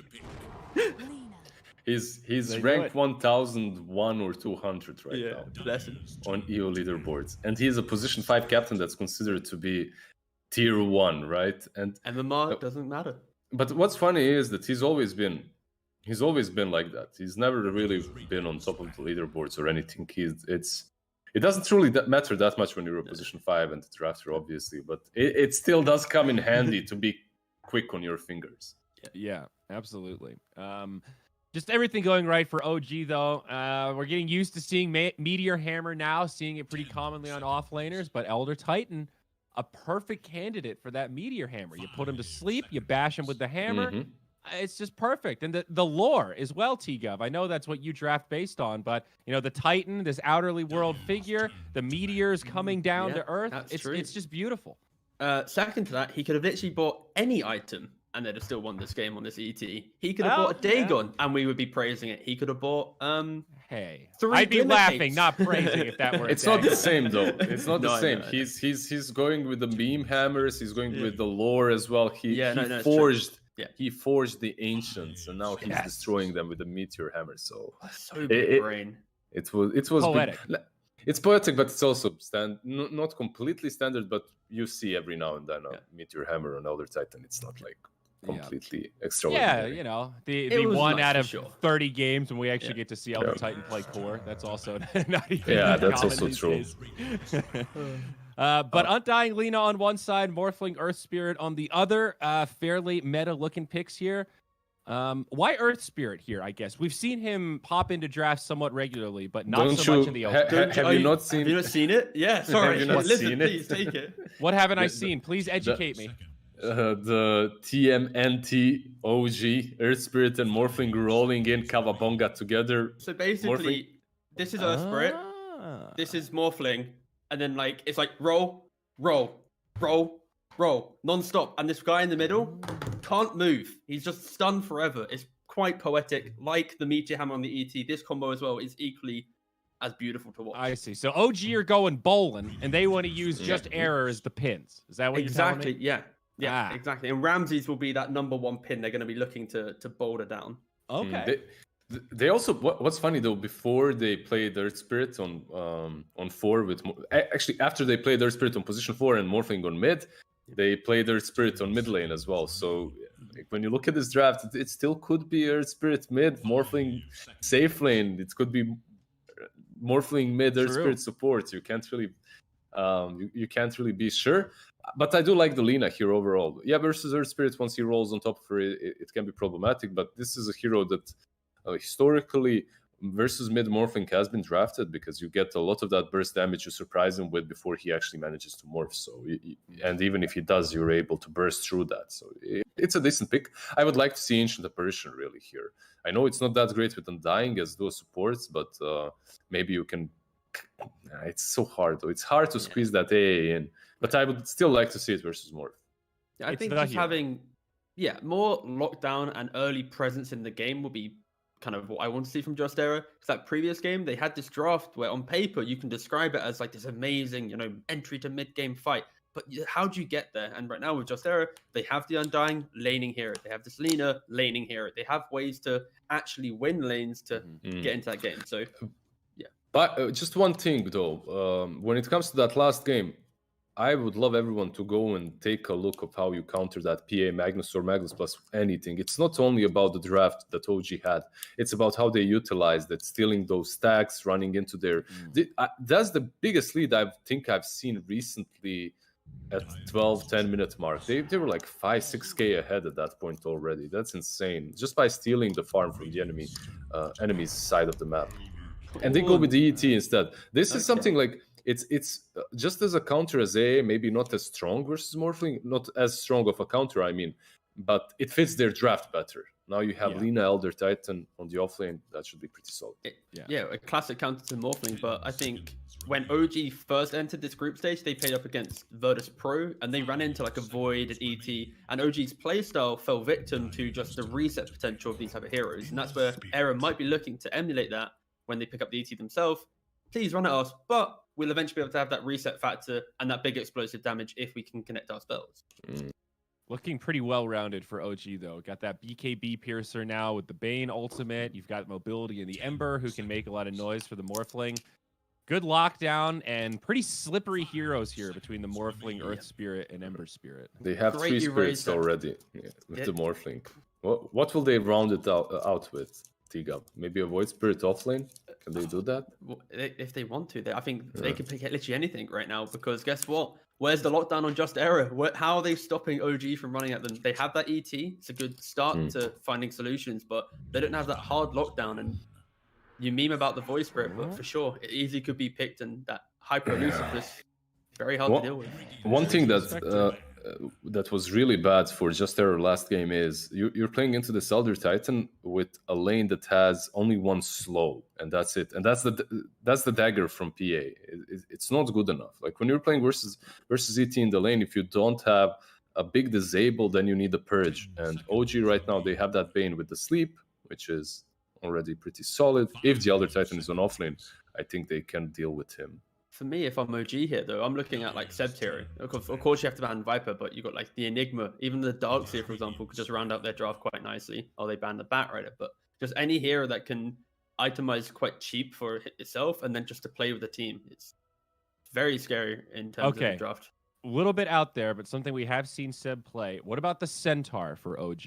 It wouldn't be like out of the ordinary. Like it would be out of the ordinary, but it's not too crazy of a pick. Like I was thinking about it as well. Like versus the Spectre. Okay, Into the Undying might be problematic. So I'm going to do what you always do to me. Into the Undying, but it's not about the lane matchup. You got to think about the game at large. He's tanking. Exactly. He's an initiator, and then he'll use that ultimate globally.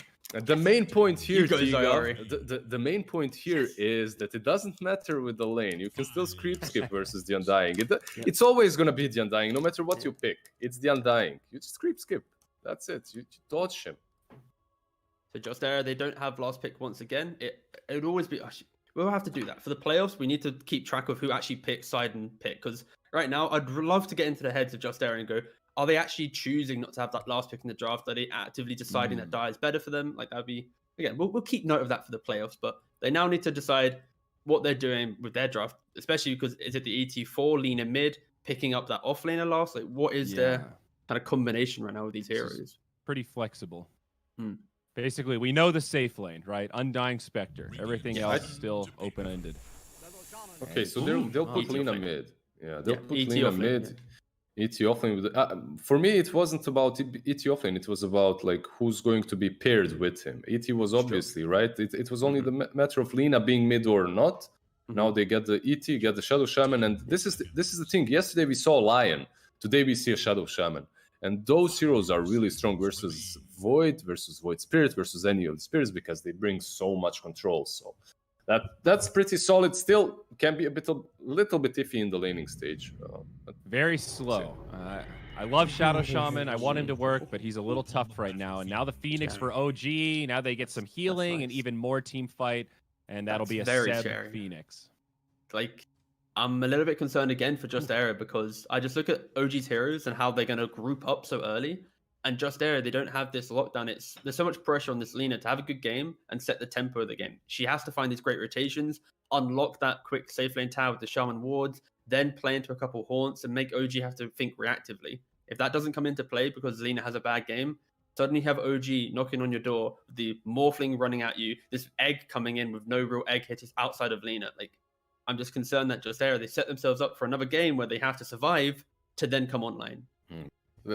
I love playing Phoenix into these heroes that have a lot of control, not because I like to be bonded by Shadow Shaman or hexed by Lion and whatnot. I'm not going to name anything else, but because they're usually very squishy, right? And if you just dive over them, hit them with a couple of fire spirits with the egg, that's it. Like they die. And Lina, like T. Governor said, can be problematic, but you have no tail to deal with her. You have Saxa that's going to be rolling in, and also Morphling in that third spirit form. So I'd love to see if they start as a tri lane though, to enable the Undying Shaman into that double strength lane, get a couple kills there, and allow that kind of off lane to be a little bit independent, and then maybe that can set the Spectre game up. So hopefully we see something like that. I don't know. Well, let's see. Can 404 survive long enough for this Spectre to come online, or are we in for a repeat of game number 1? We're about to find out. EGB.com. They've got all the odds. Place some bets if you're so inclined. Do it responsibly and have yourself a little bit of fun. Now, Nomad1437, how are you guys feeling about these drafts? We are feeling dang tootin' good, sir. I think, well, I mean, I say good. I think OG have a huge advantage. I mean, we've seen this Morphlinger spirit thing before, and it has been brutal. Theban, can you give us some good news? What do you think 404's draft has got going for it?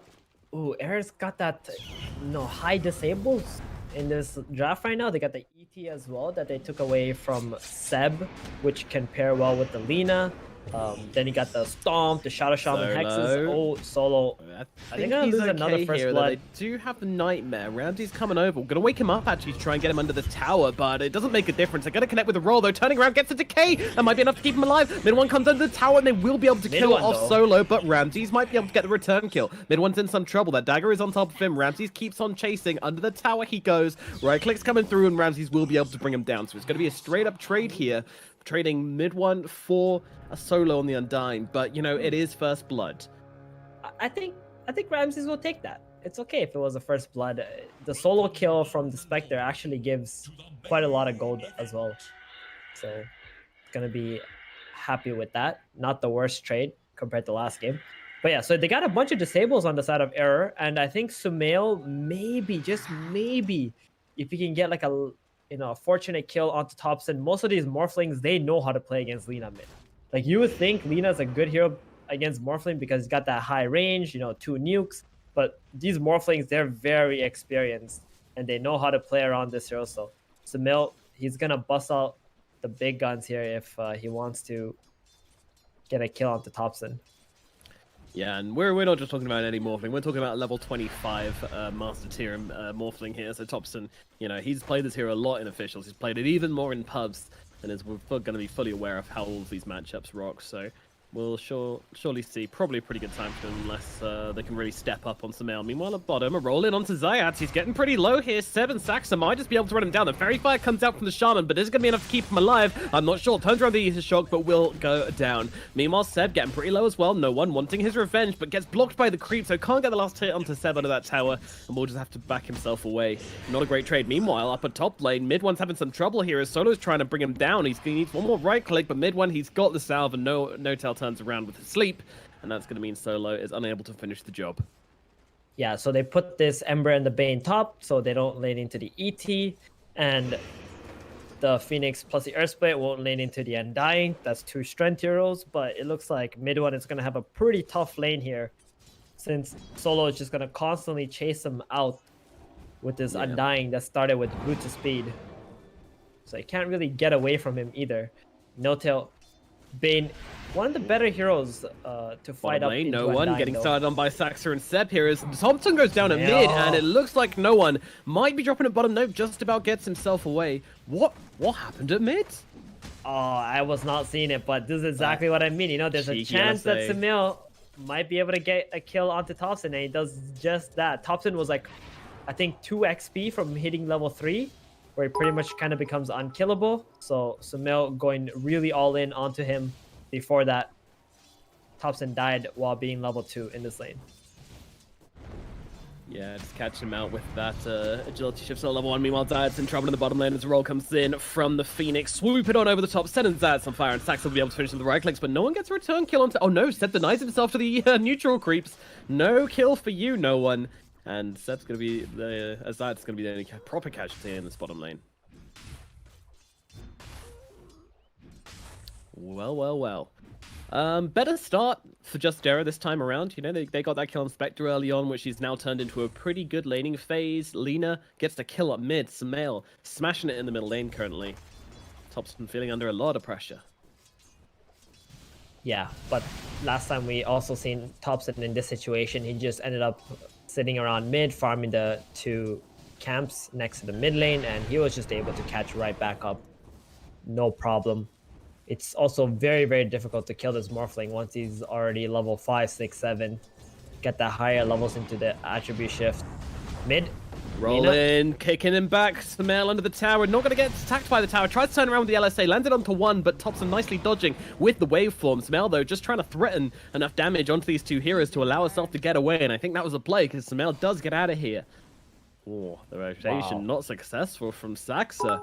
That's not what we're used to seeing from OG.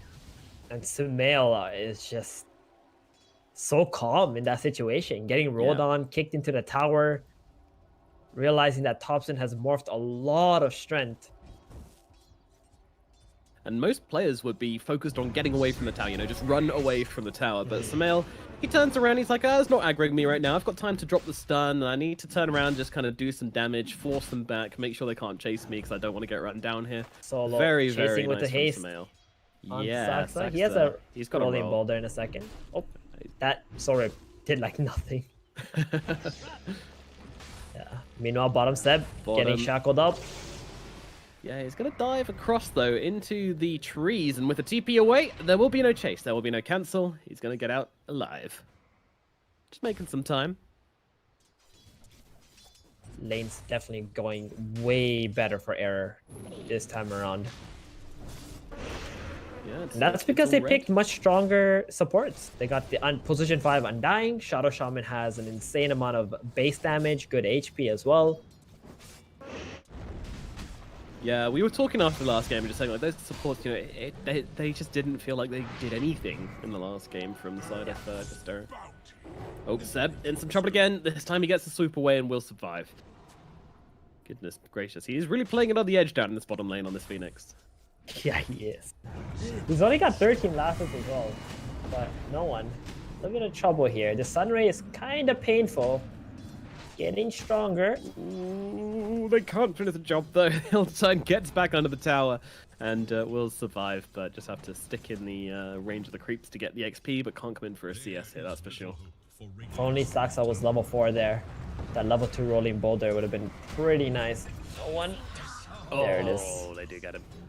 Yep, flying on through, getting the kill. That's unable to do much about that. So, yeah, a lot of action. 4 kills for OG, 2 for the side of Justera. They do slightly drag things back in their favor.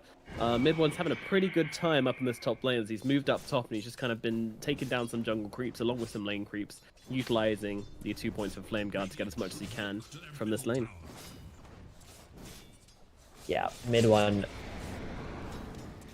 playing that sacrificial role in this game just because he wanted the Phoenix to have a better lane, not having to fight into the Undying. But he's doing quite well for himself. A little bit low on experience since you can't get that many pulls off when you're playing in the off lane.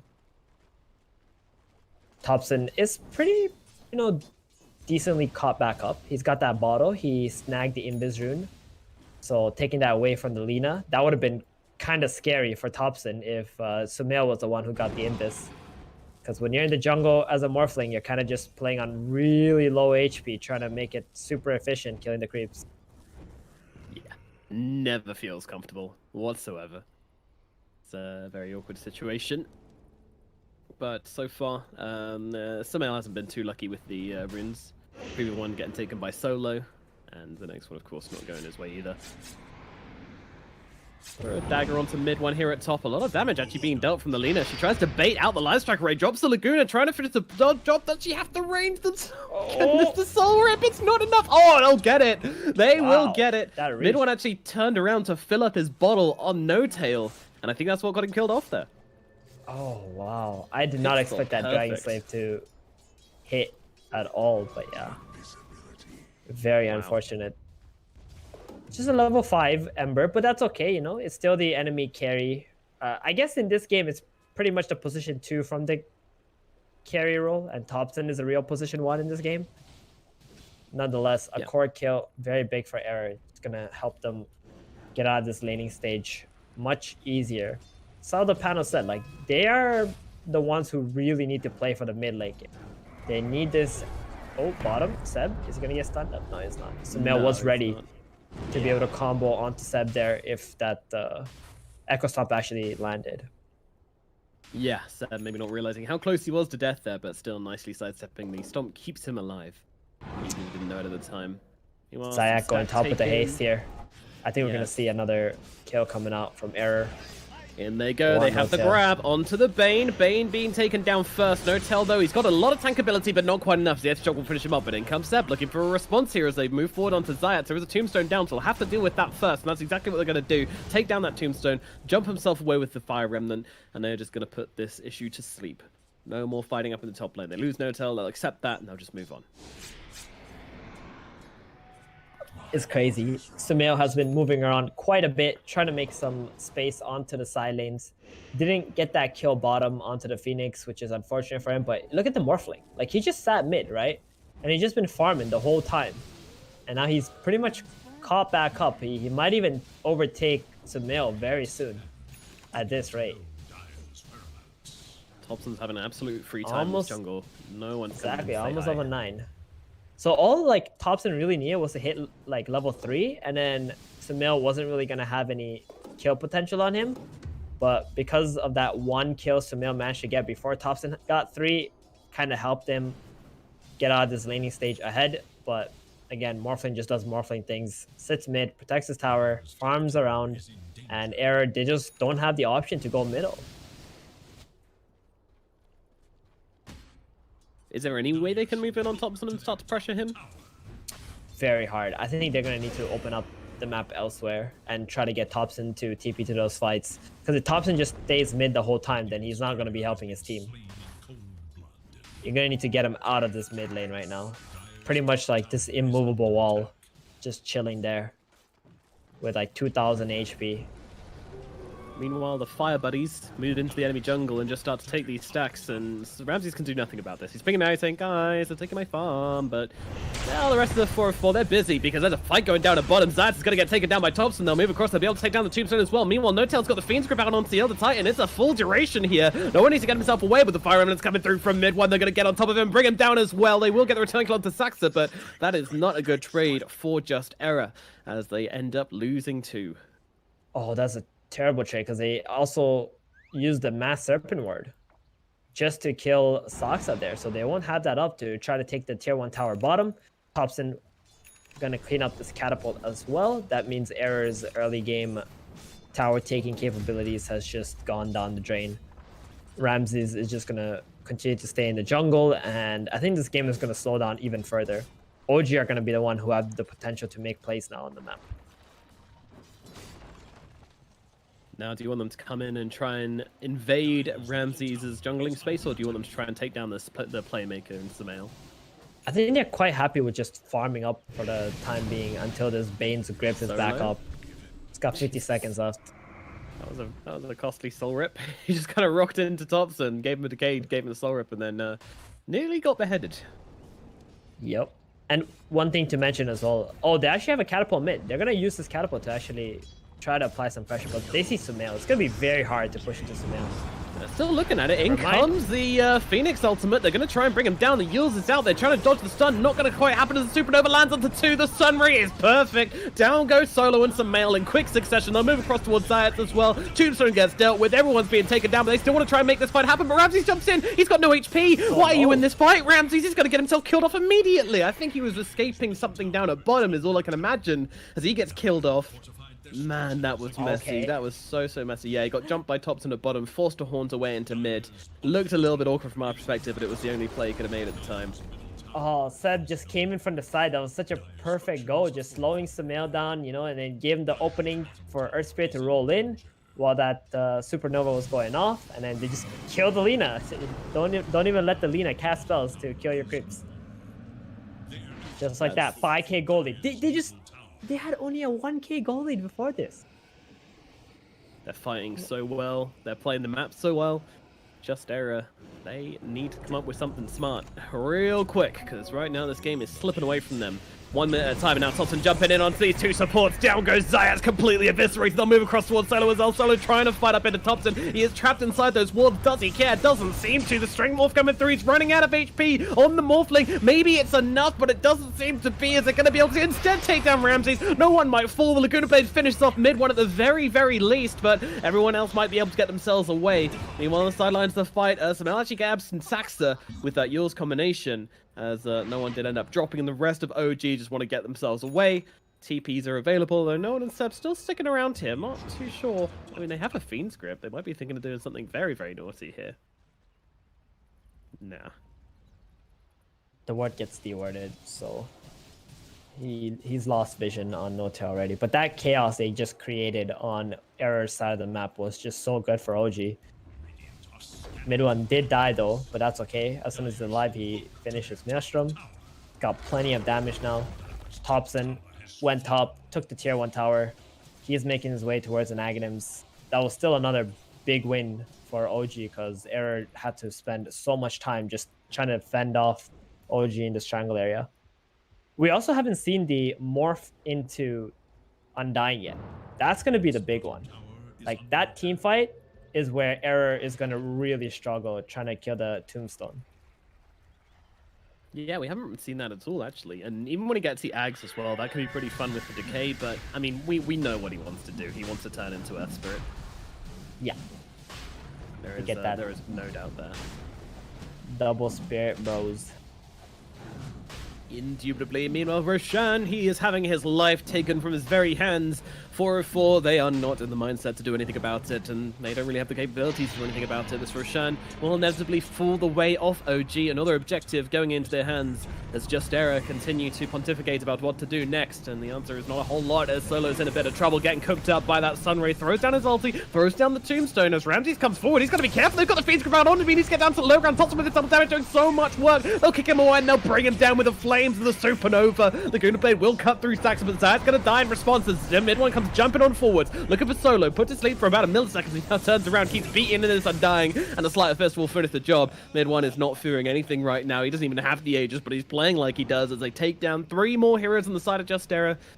I mean, what is happening here with Just Error? How do they keep going to these engagements and dying? It's the Spectre, right? The Spectre is nearby the fight. They have to help the Spectre. And I feel like Ramses just kind of has to dodge these situations and trying to make plays on the side lanes instead. If they come to the side lanes, then at least he can get into the trees, try to get away, or just farm the triangle area. But it looks like Era feel like they need to fight in order to come back. They can't just farm their way back into this game. And it's kind of true because they just gave away way too much in that mid fight and the fight in the triangle area.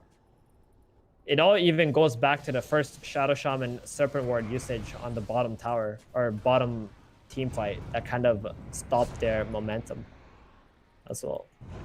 The roadblock, which has stopped Just Era from gaining anything in the game, and since then it's just been a slippery slope. Yeah. Ramses, what's he going for here? Is he going for the... Oh god, he's going for a Yasha. He doesn't even have it yet. 16 minutes into the game. Ooh.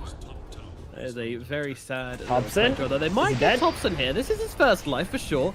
There he goes. Aegis is popped. Meanwhile, Zayat, he's in some trouble. Cax is going to connect with the roll and stuck in this little crevice. He's going to turn around with the shackles. Not going to do much, but they throw down the horn. Ramses wants to try and fight this one, but they've seen the real one. They throw a bit of damage down onto him. Meanwhile, Thompson, he's dead again. He just gets caught out. Meanwhile, bouncing around mid one with that slide of fist, but they're just going to turn around and deal with Saxa. Very calm, very collected from the side of Just Era as they take down that Morphling. They turn around, they deal with Saxa, and they get themselves a much needed win in this game.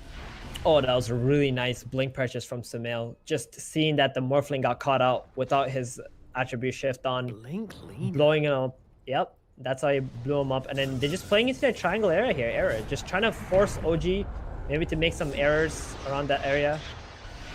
You'll stun. Doesn't quite connect. A couple of pixels or a couple of frames off from Sumail. Yeah, I'm not sure mid one would have died anyway. There was no tail ready behind him with a nightmare. Just to break the combo and get mid one out. But yeah, like just... Yeah, go. I was gonna say, this vision here that they have and playing with the Tombstone is exactly how Aaron need to come back into these fights at this point in the game. Thompson really putting his team in a very awkward position by actually going deeper into the fight and not actually getting on top of the Tombstone as well. Yeah. They don't really have someone who can commit to killing that Tombstone, right? It's like Morphling can do it, Morphling's very good. but- He's very good at killing it, but it's a matter of him actually wanting to kill it, right? Yeah, he with might have Lina being around, bigger if he's, targets. like full agi attacking a Tombstone, that kind of just sets him up for this Blink Lina to come in. Mhm. Which I didn't want to Not circle only- back to. Like, what is this Blink Lina about? I think it's just to get better positioning or initiate better. Like, this Bane is very annoying. If he grips the Spectre and you can't actually get to him and cancel that grip, like your Spectre is just a sitting duck, right, for 7 seconds. So I think this Blink will allow him to get there or even be able to combo off an Elder Titan Echo Stomp. Just make it like a really quick kill so they can't actually see him come into the fight. Okay. And I think it also means that Thompson cannot play as freely as he wants to. Like, he really wants to just be full agi, blowing up someone on the side for the first kill of the fight.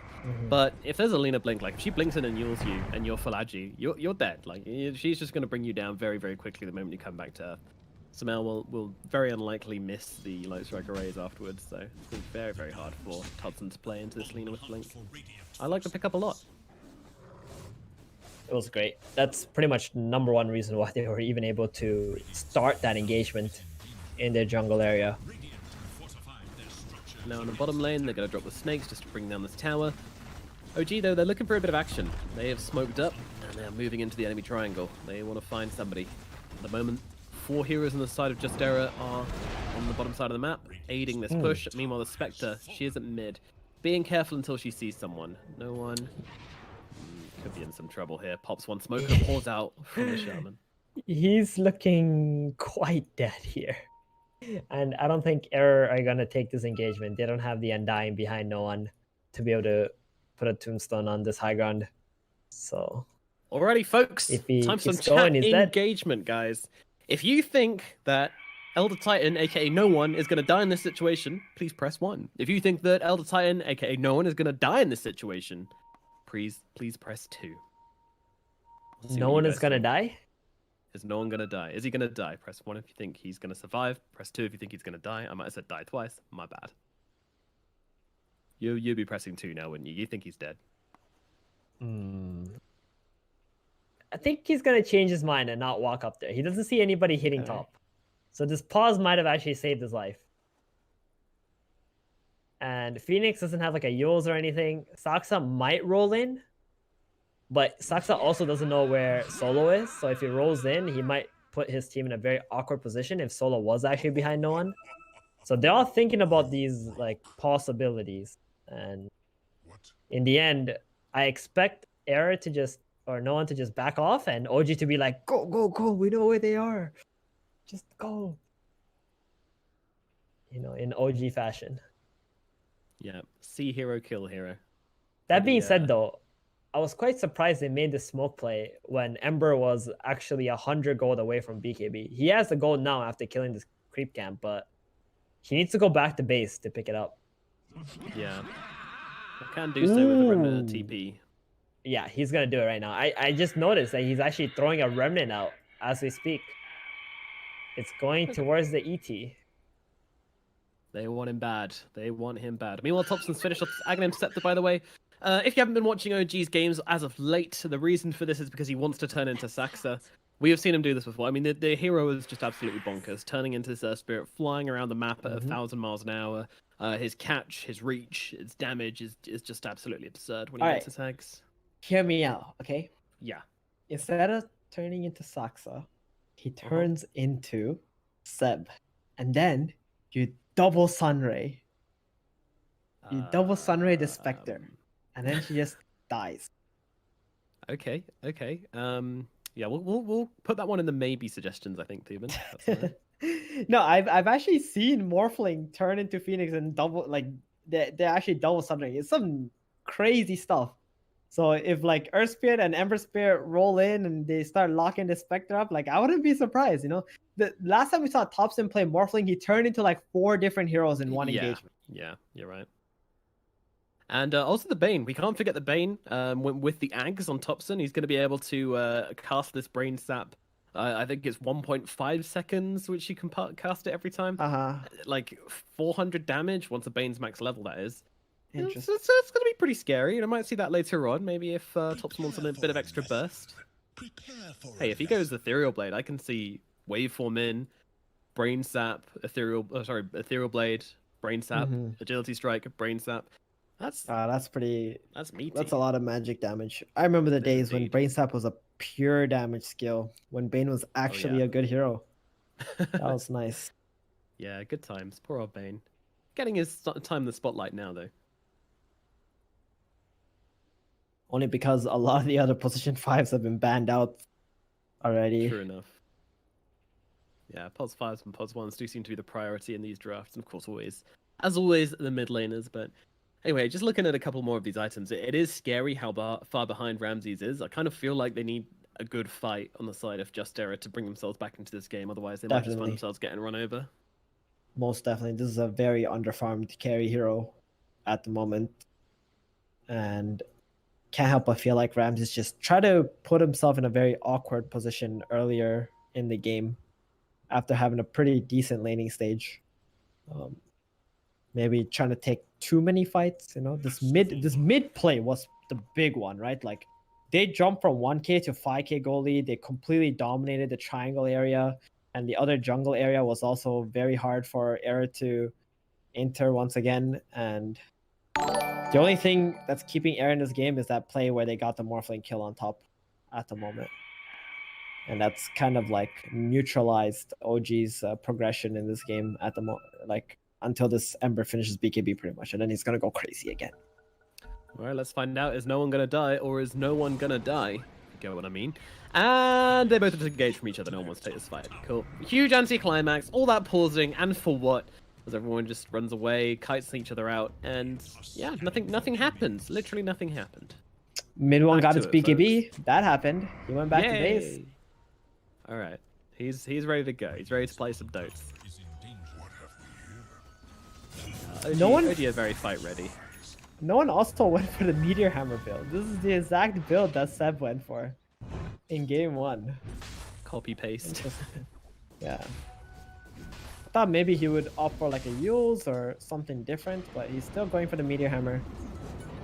Here it is, mid one with the BKB. Oh, and they go. They get the chains off, but the Hex is very, very quick out from the Shaman as they jump forward, though. No one's still going to get brought down by Thompson regardless. Not much to be done about that one. They might have just found themselves an extra hero as they look on Sumail here. The roll from Thompson, very, very quick. As they move forward, Rock connects, waveform in. Sumail getting ulted up for half a second. It's enough to bring him down, though. Sumail gets killed off, 500 gold going to mid one. And now they're looking for more. I mean, what is this? Like, I asked this last time, but he's just everywhere. Thompson flying around the map like a freaking jet plane.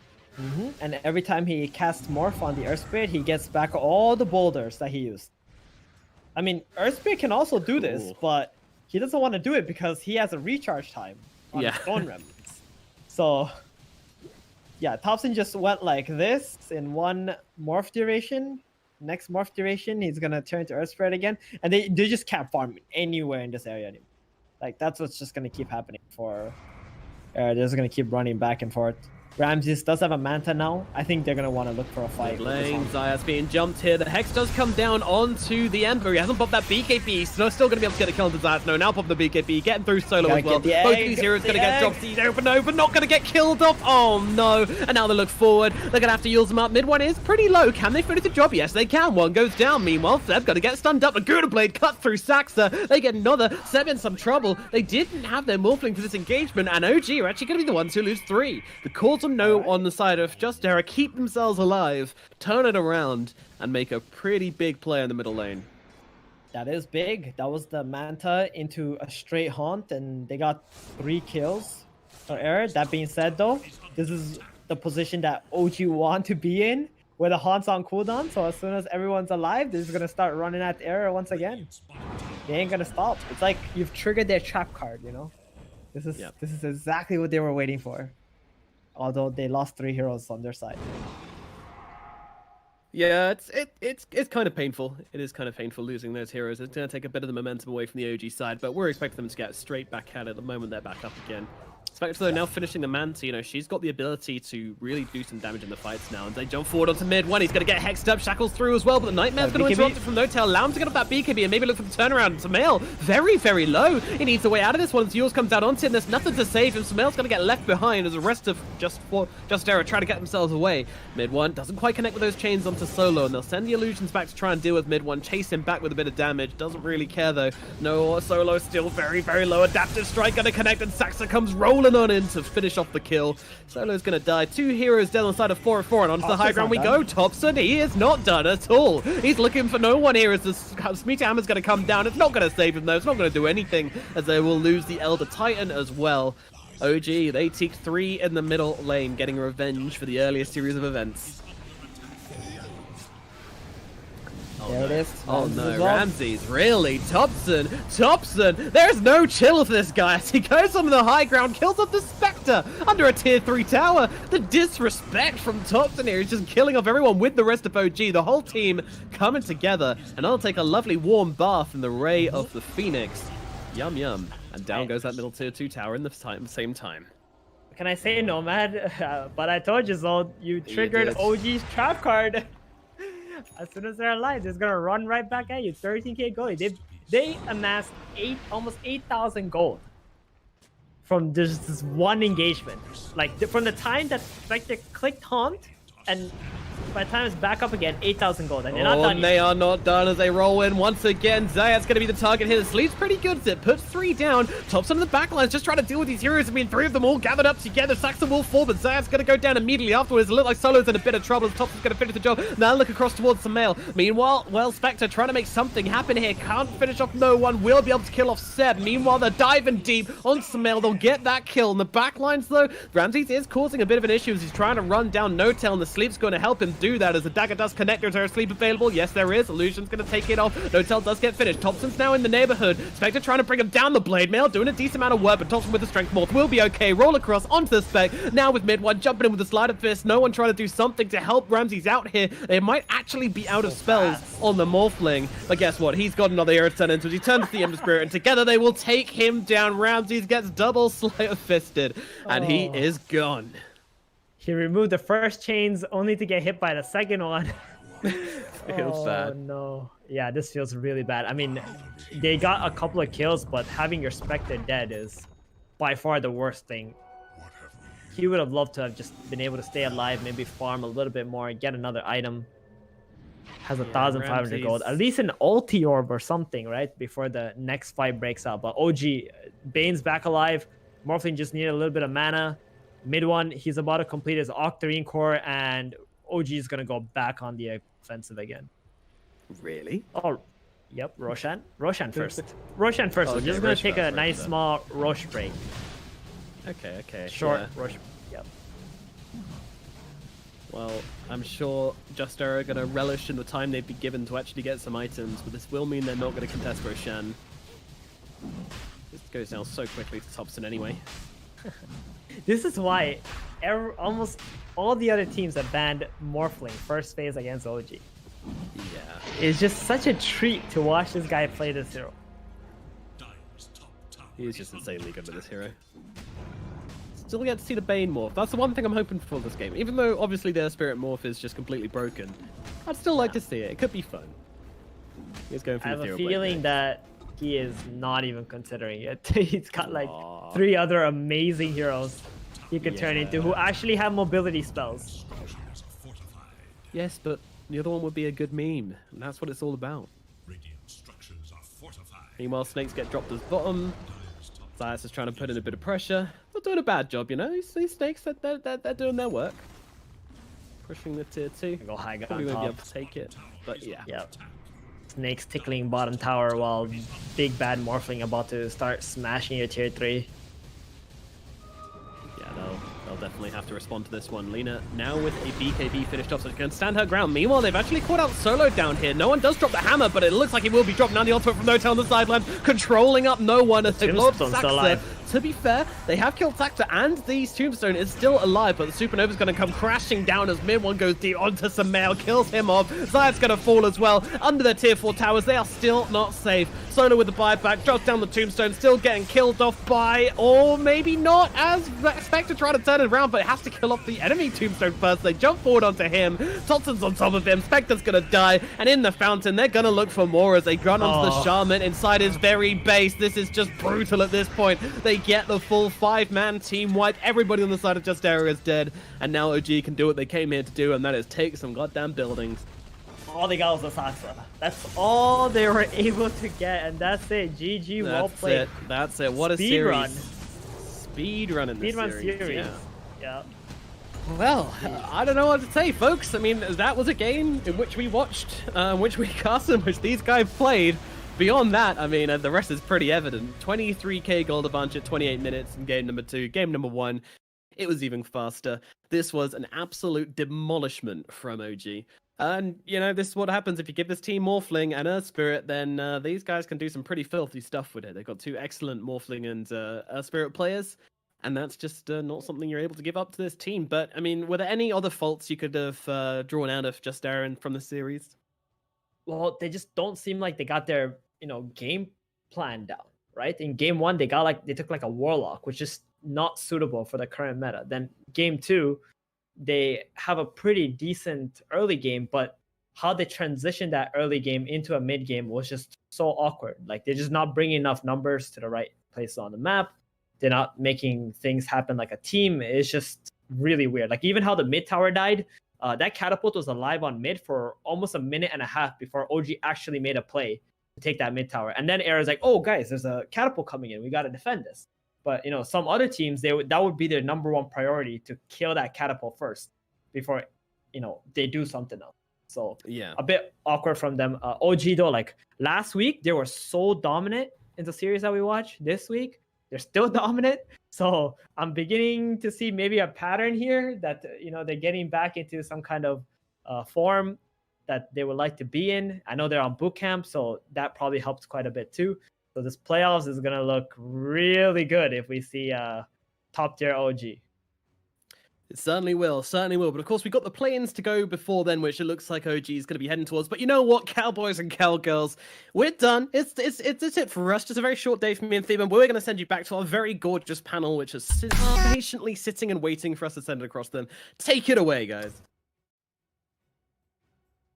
Thank you, Nomad. The fabulous panel is back, and we've got tiebreakers confirmed. Unless I'm misinformed, I think the battle for the bottom will commence tomorrow. Just Error, Alliance, Mud Golems, all battling for life in Division 1 with a 2-7 record. I think it's kind of fair, right? Like all of these three teams, they're where they kind of deserve to be when you think about the group.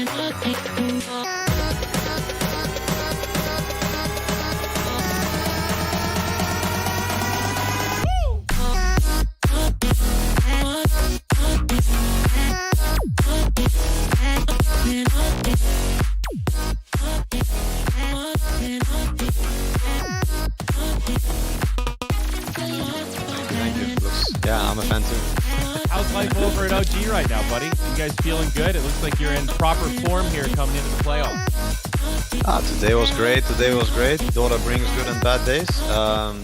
I would say every team struggles now and again, even OG. But today was an amazing day and a great, fun day to play Dota. Played some really broken First Spirit Morphling. Yay! Oh man. Yeah, it's looking better and better, man. Can you tell me, like, you're in Portugal, right? Yeah. Yeah, I'm in Portugal.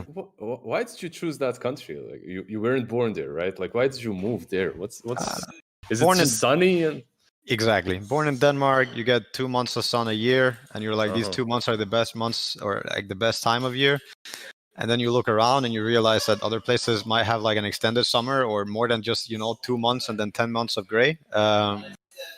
Yeah, the weather is the factor for me. You know, How is now it- that you've sorry, please. Go, Continue. Tiga. Take it Oh, away. thank Take it you. away. Okay, so now that you finished your group stage, who do you think, what opponent was like the hardest to play against, or maybe you learned the most from playing against them in the group stage? I would say the team to really learn from right now is VP. At least certain things. There's a lot of good teams in Dota right now. There's a lot of good teams, and it's funny because there's a lot of uniqueness. Liquid do their own thing entirely with how they play and with what heroes they pick. A lot of people, of course, have been looking at Secret and what they're doing and what they like doing. But I would say VP is kind of the group of new players that I really like looking at. They play a lot of pubs. They have a lot of good ideas. Yeah. Cool. Epileptic kid. Yeah. They've been a pleasure to watch so far. No-Tail, what are you most sick of on this patch? New patch coming out. What is your number one pet peeve right now of what you got to deal with? I'm so tired of getting bashed by Void and the double bash. Like, Slardar bash effect is cool. A lot of carriers are probably really tired of playing against Slardar. But I'm pretty sure everyone that has gotten the one hit from a Faceless Void and then double time lock from that, they're level 1. They're really fed up with it. And when you have to endure this for a few months, I can't wait for something like about Void to be nerfed. Also the time walk heal. It's like it's rough. It's really annoying to play against this hero. Man, he bashes you, then he denies the creep that has half HP with one hit that bashes as well on the creep. Like, what the hell? All your calculations go out the window, right? You play against Slardar, you play against IO Slardar, you're like, oh, with overcharge, yeah, they can maybe kill me from full HP. With Void, you don't know. He could kill you one hit full HP, or he could like not really kill you, and be a normal hero. But the percentages, and then the damn time walk and time dilation and chronosphere, it's a very hard hero to play against because it's very hard to itemize. You want something for time dilation, you want something to also burst him because of time walk, and then you ideally have something for chronosphere, but only Aeon this works in terms of like items you can buy. If not that, you need heroes. So do you want backtrack back on the hero then? Maybe not on the 25 talent? I mean, that's also a percentage bullshit spell, like a bullshit concept. So I'd rather that they change something and make either time lock like not this percentage thing, maybe make him a little more reliable and then less less damage and also make it more killable. Like time walk healing all this instantly. I think Mid1 had a great idea. Like time walk should heal this HP. If it's going to heal it back, it heals it back over 2 seconds as well. Like over the last 2 seconds, but then also over 2 seconds. Because right now it just feels like a very stupid hero because it's hard to itemize. That's a cool suggestion. I'm also, since you opened up so much about Void, I'm curious about PA. Where does she rank on your level of broken relative to Void?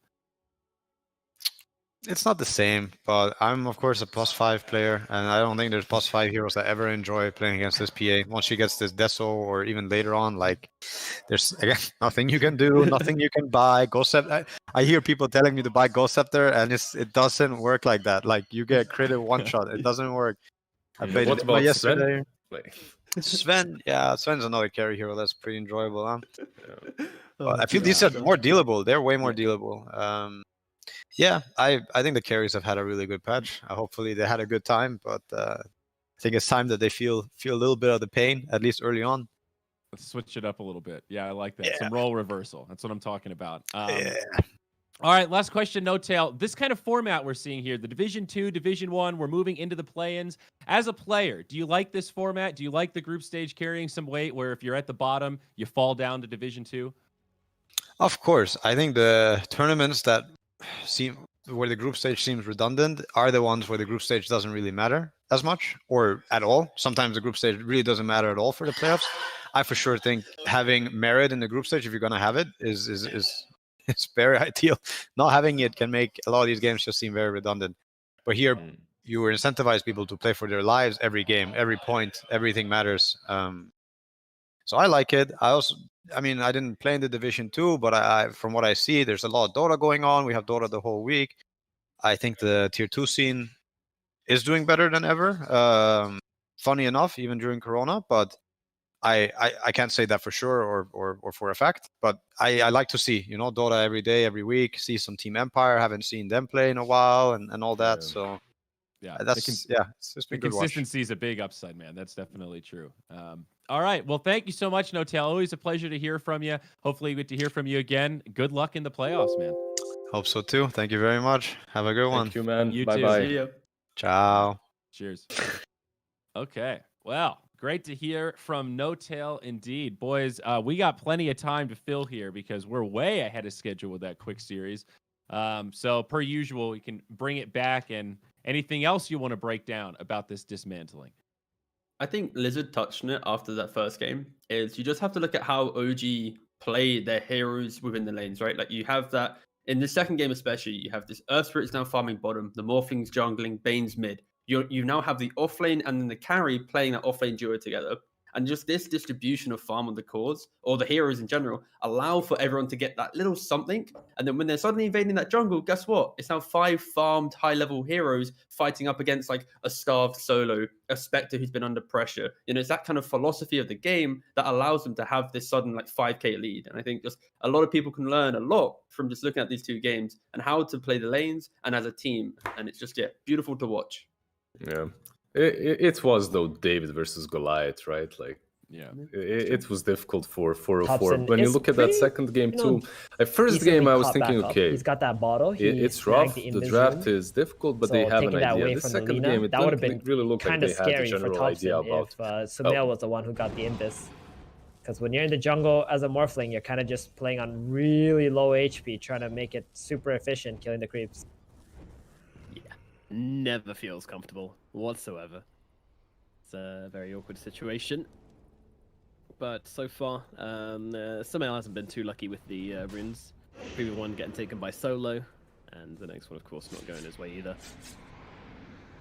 Throw a dagger onto mid one here at top. A lot of damage actually being dealt from the Lina. She tries to bait out the Life Strike Ray, drops the Laguna, trying to finish the job. Does she have to range the goodness, the Soul Rip? It's not enough. Oh, they'll get it.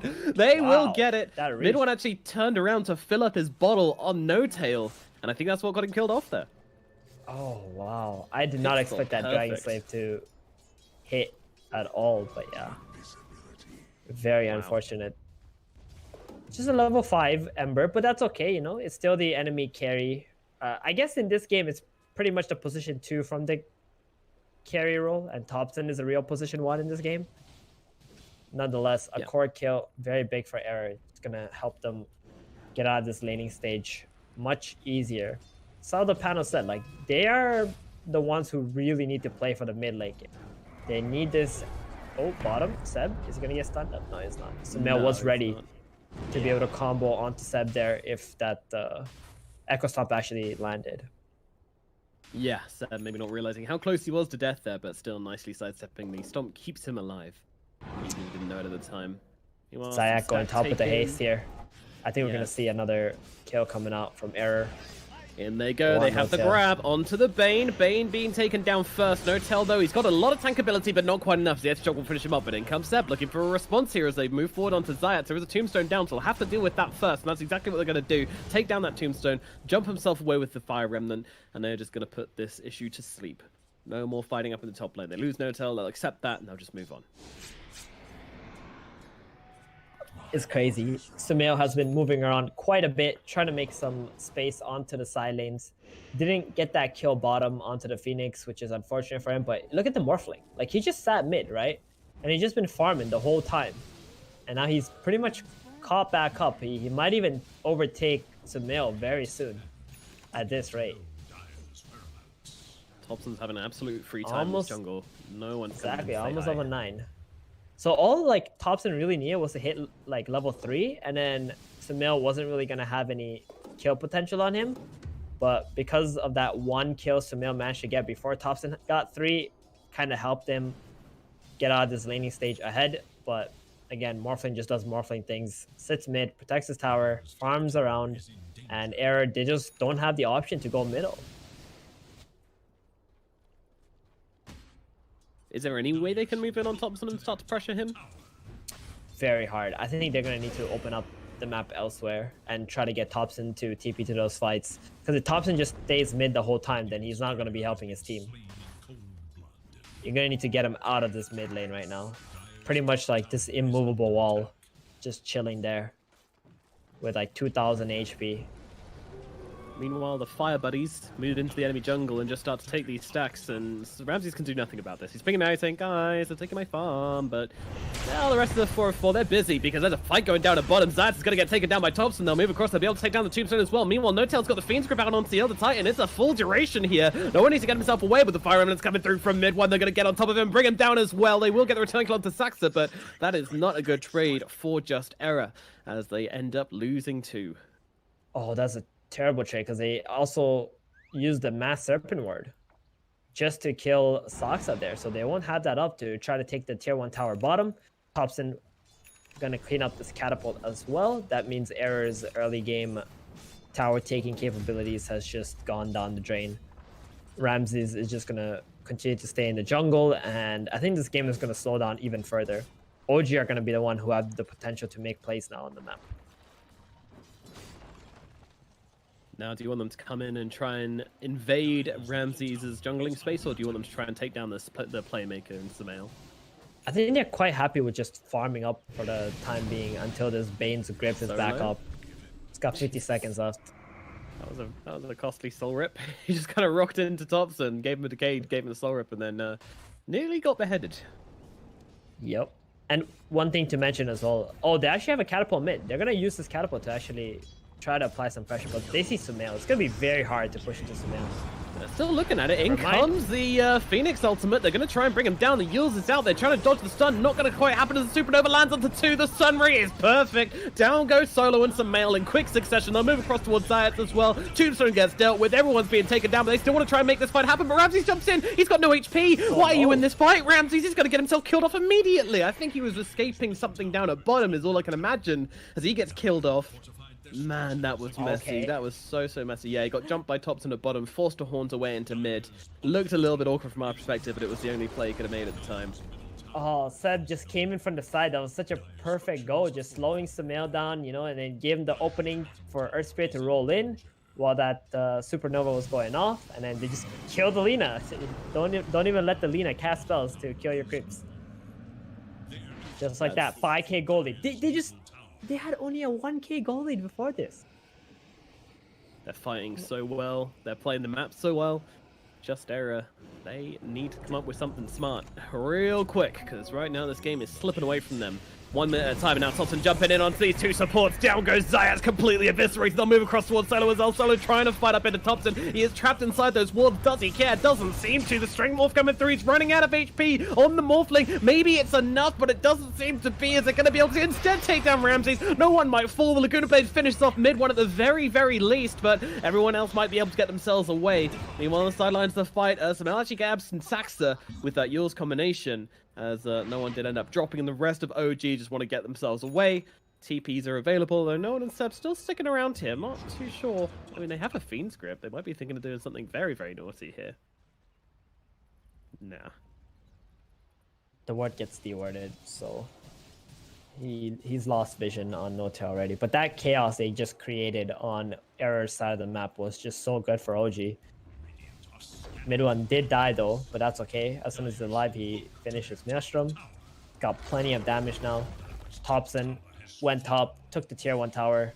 He is making his way towards an Aghanims. That was still another big win for OG, because Error had to spend so much time just trying to fend off OG in this triangle area.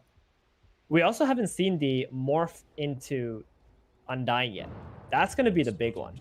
Like, that team fight is where Error is going to really struggle trying to kill the Tombstone. Yeah, we haven't seen that at all, actually. And even when he gets the Ags as well, that can be pretty fun with the Decay, but, I mean, we know what he wants to do. He wants to turn into Earth Spirit. Yeah. There is no doubt there. Double Spirit Bros.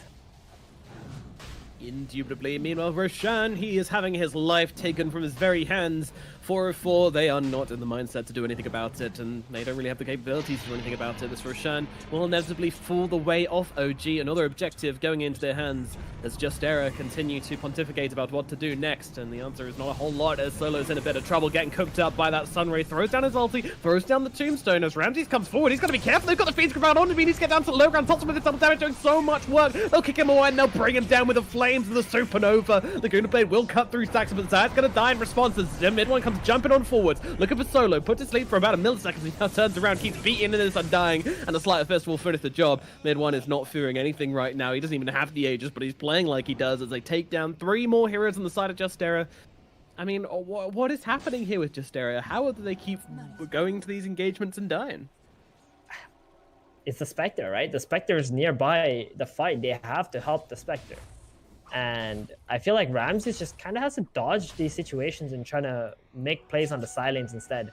If they come to the side lanes, then at least he can get into the trees, try to get away, or just farm the triangle area. But it looks like Error feel like they need to fight in order to come back. They can't just farm their way back into this game. And it's kind of true, because they just gave away way too much in that mid fight and the fight in the triangle area. It all even goes back to the first Shadow Shaman Serpent Ward usage on the bottom tower, or bottom team fight, that kind of stopped their momentum as well. The roadblock, which has stopped Just Error from gaining anything in the game, and since then it's just been a slippery slope. Yeah.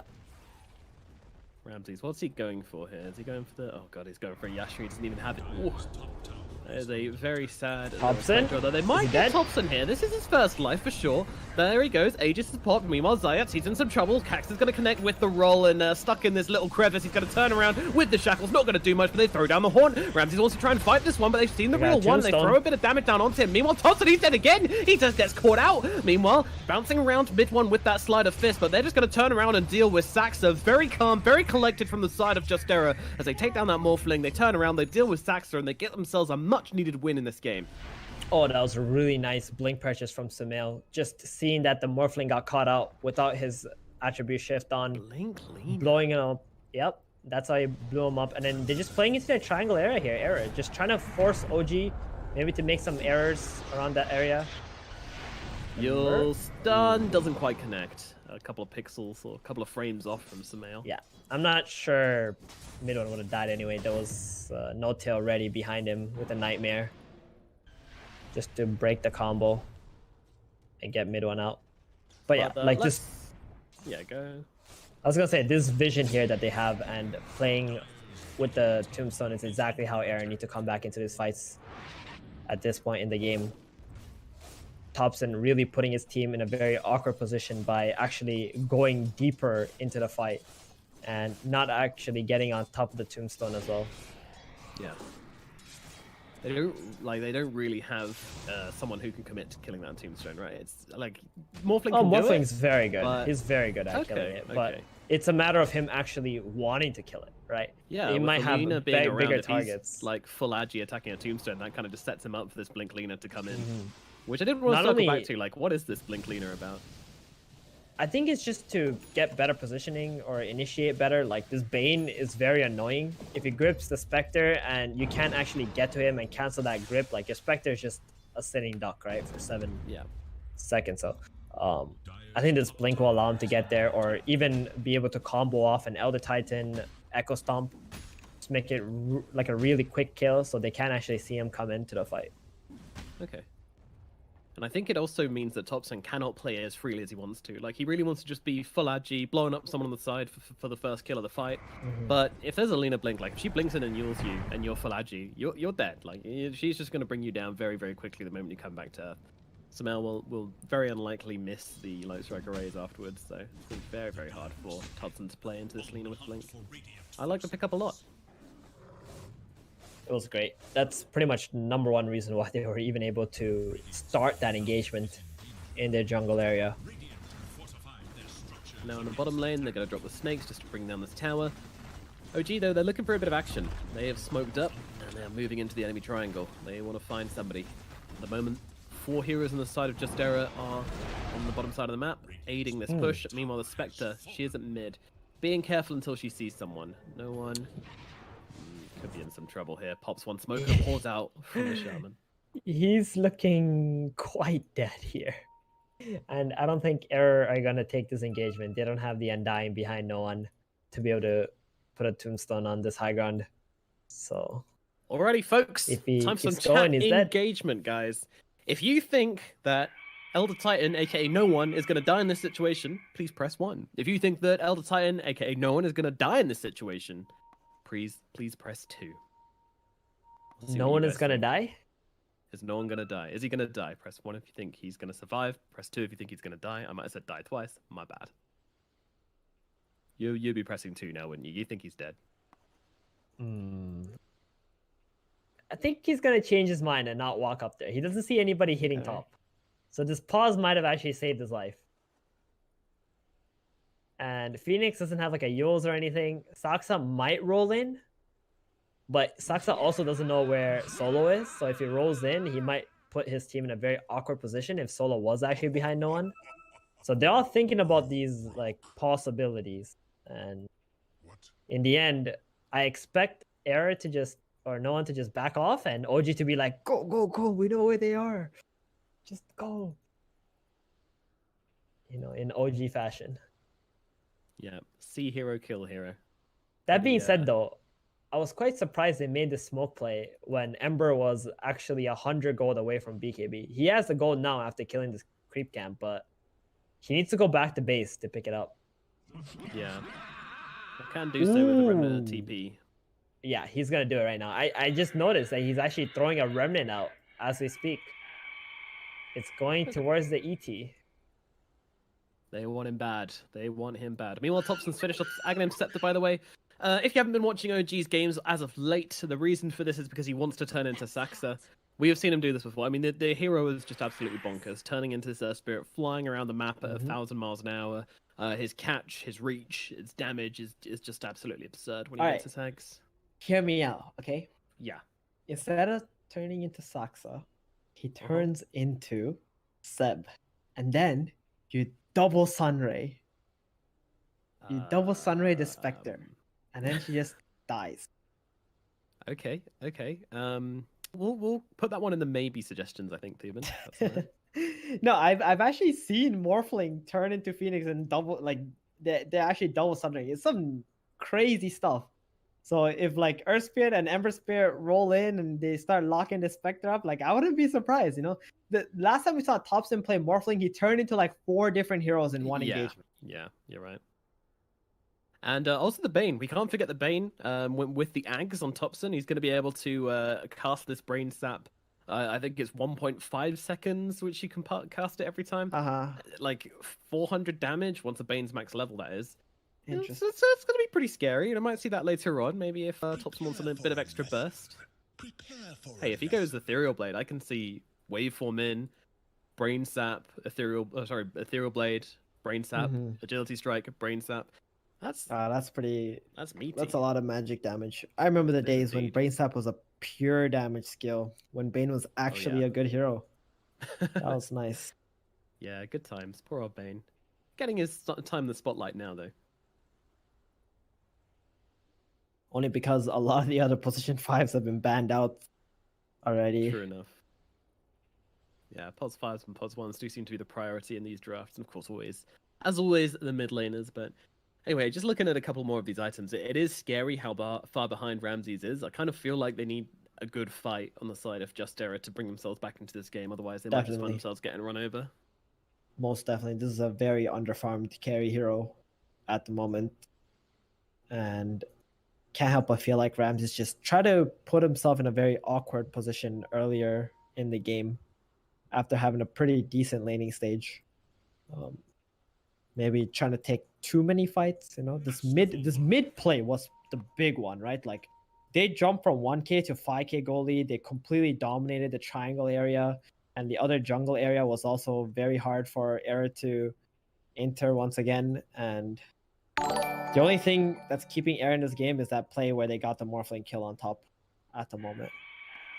And that's kind of like neutralized OG's progression in this game at the moment, like until this Ember finishes BKB pretty much, and then he's gonna go crazy again. All right, let's find out. Is no one gonna die, or is no one gonna die? You get what I mean? And they both have disengaged from each other. No one wants to take this fight. Cool. Huge anti-climax. All that pausing, and for what? As everyone just runs away, kites each other out, and yeah, nothing happens. Literally nothing happened. Mid one got his BKB. Folks. That happened. He went back to base. All right, he's ready to go. He's ready to play some Dots. OG are very fight ready. No one also went for the Meteor Hammer build. This is the exact build that Seb went for in game 1. Copy paste. Yeah. I thought maybe he would opt for like a Yules or something different, but he's still going for the Meteor Hammer. Here it is, mid one with the BKB. Oh, in they go. They get the chains off, but the Hex is very, very quick out from the Shaman as they jump forward, though no one's still going to get brought down by Topson regardless. Not much to be done about that one. They might have just found themselves an extra hero as they look on Sumail here. The roll from Topson very, very quick. They move forward. Rock connects. Waveform in. Sumail getting ulted up for half a second. It's enough to bring him down, though. Sumail gets killed off. 500 gold going to mid one. And now they're looking for more. I mean, what is this? Like, I asked this last time, but he's just everywhere. Topson flying around the map like a freaking jet plane. And every time he casts Morph on the Earth Spirit, he gets back all the boulders that he used. I mean, Earth Spirit can also do this, but he doesn't want to do it because he has a recharge time on his Stone Remnants. So, yeah, Topson just went like this in one morph duration. Next morph duration, he's going to turn to Earth Spirit again. And they just can't farm anywhere in this area anymore. Like, that's what's just going to keep happening for... they're just going to keep running back and forth. Ramses does have a Manta now. I think they're going to want to look for a fight. Lane, Zaya's being jumped here. The Hex does come down onto the Ember. He hasn't popped that BKB. So still going to be able to get a kill on the Zayas. No, now pop the BKB. Getting through solo as well. Both these heroes going to get dropped. Zero for no, but not going to get killed off. Oh, no. And now they look forward. They're going to have to use them up. Mid one is pretty low. Can they finish the job? Yes, they can. One goes down. Meanwhile, Seb got to get stunned up. A Gouda Blade cut through Saxa. They get another. Seb in some trouble. They didn't have their Morphling for this engagement. And OG are actually going to be the ones who lose 3. The calls on no on the side of Just Era keep themselves alive, turn it around, and make a pretty big play in the middle lane. That is big. That was the Manta into a straight haunt, and they got 3 kills for Era. That being said, though, this is the position that OG want to be in, where the haunt's on cooldown. So as soon as everyone's alive, they're just gonna start running at Era once again. They ain't gonna stop. It's like you've triggered their trap card, you know. This is exactly what they were waiting for. Although they lost 3 heroes on their side. Yeah, it's kind of painful. It is kind of painful losing those heroes. It's going to take a bit of the momentum away from the OG side, but we're expecting them to get straight back at it. At the moment they're back up again. Spectre, though, now finishing the Manta, you know, she's got the ability to really do some damage in the fights now. And they jump forward onto mid one. He's going to get hexed up, Shackles through as well. But the Nightmare's going to interrupt it from no tail. Allow him to get up that BKB and maybe look for the turnaround. Sumail, very, very low. He needs a way out of this one as yours comes out onto it. And there's nothing to save him. Sumail's going to get left behind as the rest of Justera try to get themselves away. Mid one doesn't quite connect with those chains onto Solo. And they'll send the illusions back to try and deal with mid one. Chase him back with a bit of damage. Doesn't really care, though. No, Solo still very, very low. Adaptive Strike going to connect. And Saxa comes rolling on in to finish off the kill. Solo's gonna die. 2 heroes dead on the side of 4-4, and onto the high ground we go. Thompson, he is not done at all. He's looking for no one here as the Meteor Hammer's gonna come down. It's not gonna save him though. It's not gonna do anything as they will lose the Elder Titan as well. OG, they take 3 in the middle lane, getting revenge for the earlier series of events.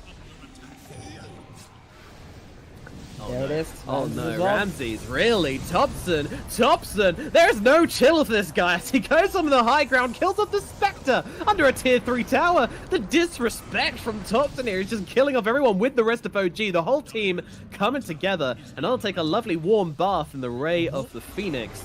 Yum yum. And down goes that middle tier 2 tower in the same time. Can I say Nomad? But I told you so. You triggered OG's trap card. As soon as they're alive, they're gonna run right back at you. 13k gold. They amassed almost 8,000 gold from this one engagement. Like from the time that they clicked Haunt, and by the time it's back up again, 8,000 gold. And they're not done they yet. are not done as they roll in once again. Zayat's going to be the target here. Sleeps pretty good. It puts 3 down. Thompson in the backlines just trying to deal with these heroes. I mean, 3 of them all gathered up together. Saxon will fall, but Zayat's going to go down immediately afterwards. It looks like Solo's in a bit of trouble as Thompson's going to finish the job. Now look across towards Sumail. Meanwhile, Spectre trying to make something happen here. Can't finish off no one. Will be able to kill off Seb. Meanwhile, they're diving deep on Sumail. They'll get that kill. In the backlines, though, Ramses is causing a bit of an issue as he's trying to run down No Tail, and the Sleep's going to help him do that as the dagger does connect. Is there a sleep available? Yes, there is. Illusion's going to take it off. No Tail does get finished. Thompson's now in the neighborhood. Spectre trying to bring him down the blade mail, doing a decent amount of work, but Thompson with the strength morph will be okay. Roll across onto the Spec. Now with mid one jumping in with the sleight of fist. No one trying to do something to help Ramses out here. They might actually be out of spells on the Morphling. But guess what? He's got another hero to turn into. He turns to the Ember Spirit, and together they will take him down. Ramses gets double sleight of fisted, and he is gone. He removed the first chains only to get hit by the second one. Feels bad. Oh no. Yeah, this feels really bad. I mean, they got a couple of kills, but having your Spectre dead is by far the worst thing.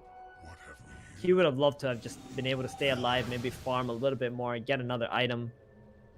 Has 1,500 gold. At least an ulti orb or something, right? Before the next fight breaks out. But OG, Bane's back alive. Morphling just needed a little bit of mana. Mid one, he's about to complete his Octarine core, and OG is going to go back on the offensive again. Really? Oh, yep. Roshan first. Roshan first. Okay, We're just going to take a Roshan nice first, small Rosh break. Okay. Short yeah. Rosh. Yep. Well, I'm sure Justera are going to relish in the time they've been given to actually get some items, but this will mean they're not going to contest Roshan. This goes down so quickly to Thompson anyway. This is why almost all the other teams have banned Morphling first phase against OG. Yeah. It's just such a treat to watch this guy play this hero. He is just insanely good with this hero. Still get to see the Bane morph. That's the one thing I'm hoping for this game. Even though obviously their Spirit morph is just completely broken, I'd still like to see it. It could be fun. He's going for I the have a Hero feeling that he is not even considering it. He's got like 3 other amazing heroes he could turn into who actually have mobility spells. Yes, but the other one would be a good meme, and that's what it's all about. Meanwhile, Snakes get dropped as bottom. Zayas is trying to put in a bit of pressure. Not doing a bad job, you know. These Snakes, they're doing their work. Pushing the tier 2. Go high on Probably won't be top. able to take it, but yeah. Yep. Snakes tickling bottom tower while big bad Morphling about to start smashing your tier 3. Yeah, they'll definitely have to respond to this one. Lina now with a BKB finished off, so she can stand her ground. Meanwhile, they've actually caught out Solo down here. No one does drop the hammer, but it looks like he will be dropped. Now the ultimate from No Tail on the sideline, controlling up no one as they blow up Tombstone's Saxa. still alive. to be fair, they have killed Saxa, and the Tombstone is still alive, but the Supernova's going to come crashing down as Mid 1 goes deep onto some mail, kills him off. Zayat's going to fall as well under the tier 4 towers. They are still not safe. Solo with the buyback, drops down the Tombstone, still getting killed off by, or maybe not, as Spectre trying to turn it around, but it has to kill off the enemy Tombstone first. They jump forward onto him. Totson's on top of him. Spectre's going to die, and in the fountain, they're going to look for more as they run onto the Shaman inside his very base. This is just brutal at this point. They get the full 5-man team wipe. Everybody on the side of Just Era is dead, and now OG can do what they came here to do, and that is take some goddamn buildings. All they got was a Saxa. That's all they were able to get, and that's it. GG, well played. That's it. What a Speed series. run. Speed run in this series. Yeah. Well, I don't know what to say, folks. I mean, that was a game in which we watched, in which we cast, in which these guys played. Beyond that, I mean, the rest is pretty evident. 23k gold a bunch at 28 minutes in game number 2. Game number 1, it was even faster. This was an absolute demolishment from OG. And, you know, this is what happens if you give this team Morphling and Earth Spirit, then these guys can do some pretty filthy stuff with it. They've got 2 excellent Morphling and Earth Spirit players, and that's just not something you're able to give up to this team. But, I mean, were there any other faults you could have drawn out of Just Aaron from the series? Well, they just don't seem like they got their, game plan down, right? In game 1, they took like a Warlock, which is not suitable for the current meta. Then game 2, they have a pretty decent early game, but how they transitioned that early game into a mid game was just so awkward. Like, they're just not bringing enough numbers to the right place on the map. They're not making things happen like a team. It's just really weird. Like, even how the mid tower died, that catapult was alive on mid for almost a minute and a half before OG actually made a play to take that mid tower. And then Era's like, oh, guys, there's a catapult coming in. We got to defend this. But, some other teams, that would be their number 1 priority, to kill that catapult first before, they do something else. So yeah, a bit awkward from them. OG, though, like last week, they were so dominant in the series that we watched. This week, they're still dominant. So I'm beginning to see maybe a pattern here that, they're getting back into some kind of form that they would like to be in. I know they're on boot camp, so that probably helps quite a bit too. So this playoffs is going to look really good if we see top tier OG. It certainly will, But of course, we've got the play-ins to go before then, which it looks like OG is going to be heading towards. But you know what, cowboys and cowgirls, we're done. It's it for us. Just a very short day for me and Theben. We're going to send you back to our very gorgeous panel, which is patiently sitting and waiting for us to send it across them. Take it away, guys. Thank you, Nomad. The fabulous panel is back, and we've got tiebreakers confirmed. Unless I'm misinformed, I think the battle for the bottom will commence tomorrow. Just Error, Alliance, Mud Golems, all battling for life in Division 1 with a 2-7 record. I think it's kind of fair, right? Like all of these 3 teams, they're where they kind of deserve to be when you think about the group.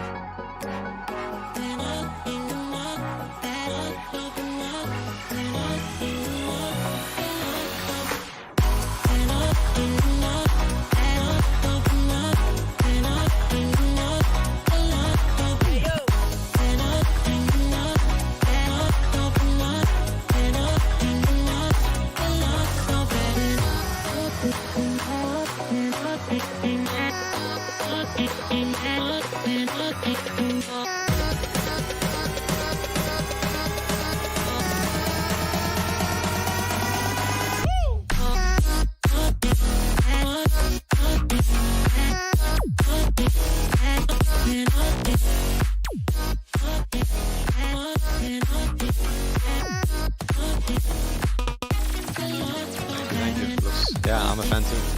How's life over at OG right now, buddy? You guys feeling good? It looks like you're in proper form here coming into the playoffs. Today was great. Dota brings good and bad days. I would say every team struggles now and again, even OG.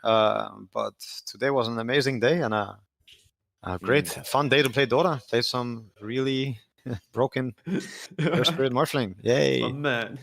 Yeah, it's looking better and better, man. Can you tell me, like, you're in Portugal, right? Yeah. Yeah, I'm in Portugal. Why did you choose that country? Like, you weren't born there, right? Like, why did you move there? What's is it just sunny? And Exactly. Born in Denmark, you get 2 months of sun a year, and you're like, these 2 months are the best months or like the best time of year. And then you look around and you realize that other places might have like an extended summer or more than just 2 months and then 10 months of gray. Yeah, the weather is the factor for me. How now that you've sorry. Go, Tiga. Take it away. Thank Take you. it away. Okay, so now that you finished your group stage, who do you think, what opponent was like the hardest to play against, or maybe you learned the most from playing against them in the group stage? I would say the team to really learn from right now is VP. At least certain things. There's a lot of good teams in Dota right now. There's a lot of good teams, and it's funny because there's a lot of uniqueness. Liquid do their own thing entirely with how they play and with what heroes they pick. A lot of people, of course, have been looking at Secret and what they're doing and what they like doing. But I would say VP is kind of the group of new players that I really like looking at. They play a lot of pubs. They have a lot of good ideas. Yeah. Cool. Epileptic kid. Yeah. They've been a pleasure to watch so far. No-Tail, what are you most sick of on this patch? New patch coming out. What is your #1 pet peeve right now of what you got to deal with? I'm so tired of getting bashed by Void and the double bash. Like, Slardar bash effect is cool. A lot of carries are probably really tired of playing against Slardar. But I'm pretty sure everyone that has gotten the one hit from a Faceless Void and then double time lock from that, they're level 1. They're really fed up with it. And when you have to endure this for a few months, I can't wait for something like about Void to be nerfed. Also the time walk heal. It's like it's rough. It's really annoying to play against this hero. Man, he bashes you, then he denies the creep that has half HP with one hit that bashes as well on the creep. Like, what the hell? All your calculations go out the window, right? You play against Slardar, you play against IO Slardar, you're like, oh, with overcharge, yeah, they can maybe kill me from full HP.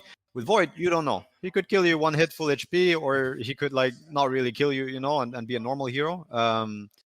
But the percentages, and then the damn time walk and time dilation and chronosphere, it's a very hard hero to play against because it's very hard to itemize. You want something for time dilation, you want something to also burst him because of time walk, and then you ideally have something for chronosphere, but only Aeon this works in terms of like items you can buy. If not that, you need heroes. So do you want backtrack back on the hero then? Maybe not on the 25 talent? I mean, that's also a percentage bullshit spell, like a bullshit concept. So I'd rather that they change something and make either time lock like not this percentage thing, maybe make him a little more reliable and then less damage, and also make him more killable. Like time walk healing all this instantly.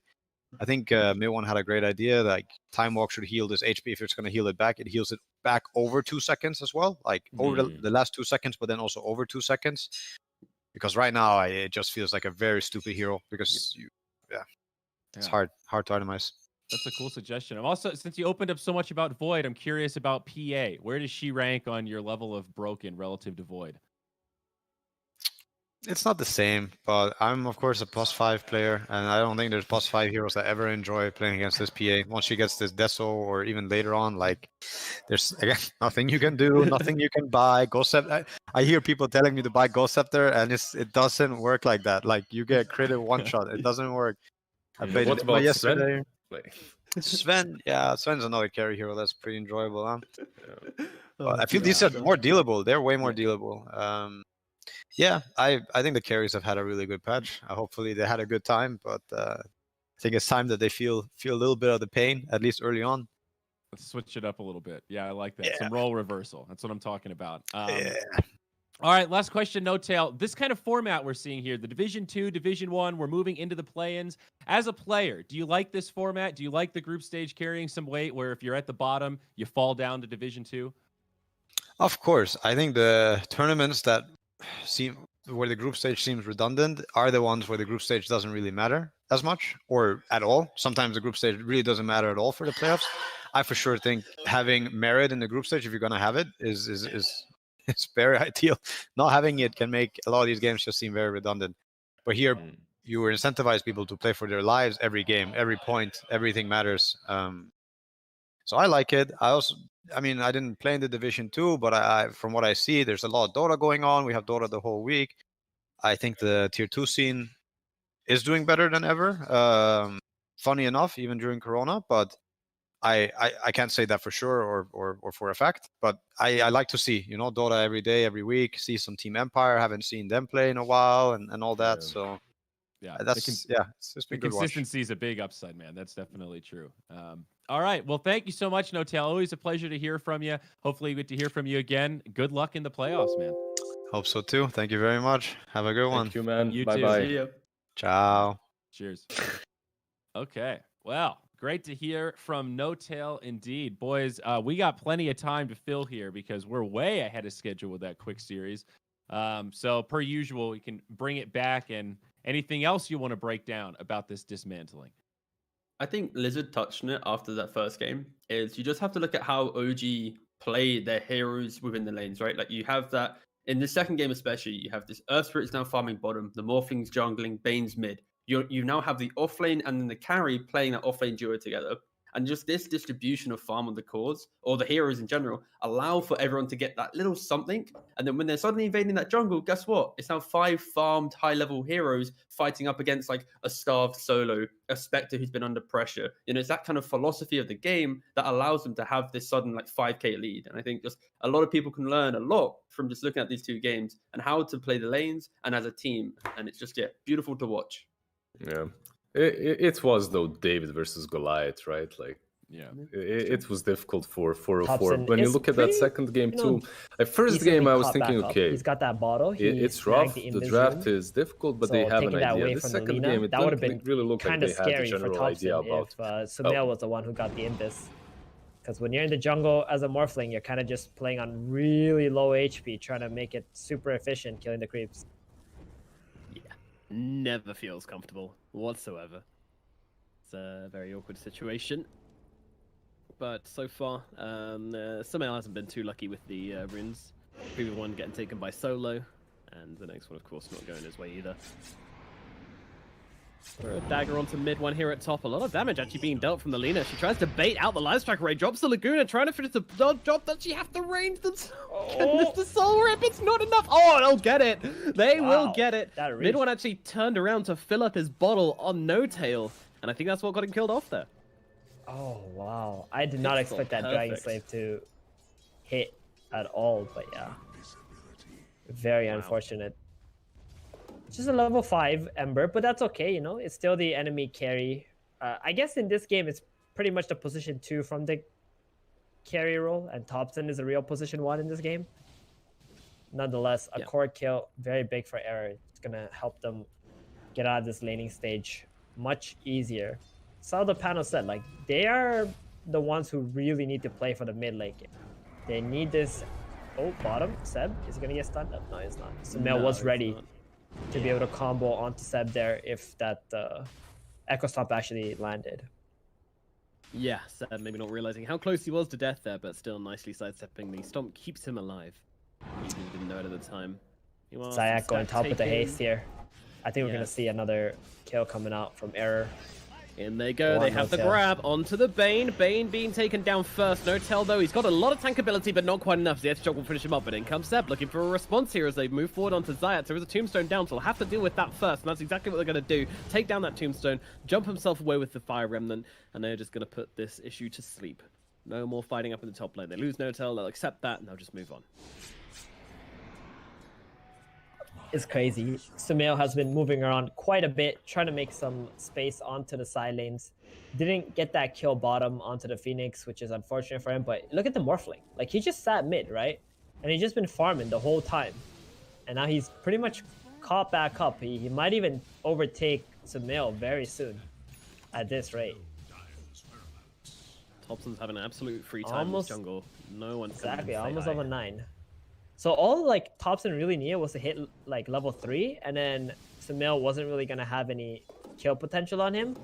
But because of that one kill Sumail managed to get before Thompson got 3, kind of helped him get out of this laning stage ahead. But again, Morphling just does Morphling things, sits mid, protects his tower, farms around, and Error, they just don't have the option to go middle. Is there any way they can move in on Thompson and start to pressure him? Very hard. I think they're going to need to open up the map elsewhere and try to get Thompson to TP to those fights. Because if Thompson just stays mid the whole time, then he's not going to be helping his team. You're going to need to get him out of this mid lane right now. Pretty much like this immovable wall, just chilling there with like 2,000 HP. Meanwhile, the Fire Buddies moved into the enemy jungle and just start to take these stacks, and Ramses can do nothing about this. He's pinging out, saying, guys, they're taking my farm, but now the rest of the 4-4, they're busy because there's a fight going down at bottom. Zaz is going to get taken down by Thompson. They'll move across, they'll be able to take down the Tombstone as well. Meanwhile, No-Tail's got the Fiend's Grip out onto the Elder Titan. It's a full duration here. No one needs to get himself away, but the Fire Remnants coming through from mid one. They're going to get on top of him, bring him down as well. They will get the return kill onto Saxa, but that is not a good trade for Just Era as they end up losing 2. Oh, that's a terrible trade because they also used the Mass Serpent Ward just to kill Saxa there, so they won't have that up to try to take the tier 1 tower bottom. Thompson gonna clean up this catapult as well. That means Error's early game tower taking capabilities has just gone down the drain. Ramses is just gonna continue to stay in the jungle, and I think this game is gonna slow down even further. OG are gonna be the one who have the potential to make plays now on the map. Now, do you want them to come in and try and invade Ramses' jungling space, or do you want them to try and take down the playmaker in Sumail? I think they're quite happy with just farming up for the time being until this Bane's Grip is back up. It's got 50 seconds left. That was a costly soul rip. He just kind of rocked into Thompson, gave him a decay, gave him the soul rip, and then nearly got beheaded. Yep. And one thing to mention as well. Oh, they actually have a catapult mid. They're going to use this catapult to actually try to apply some pressure, but they see Sumail. It's going to be very hard to push into Sumail. They're still looking at it. In comes the Phoenix ultimate. They're going to try and bring him down. The Yules is out there trying to dodge the stun. Not going to quite happen as the Supernova lands onto 2. The Sunray is perfect. Down goes Solo and Sumail in quick succession. They'll move across towards Zayat as well. Tombstone gets dealt with. Everyone's being taken down, but they still want to try and make this fight happen. But Ramses jumps in. He's got no HP. Why are you in this fight? Ramses is going to get himself killed off immediately. I think he was escaping something down at bottom is all I can imagine as he gets killed off. Man, that was messy. Okay. That was so messy. Yeah, he got jumped by Thompson at bottom, forced to haunt away into mid. Looked a little bit awkward from our perspective, but it was the only play he could have made at the time.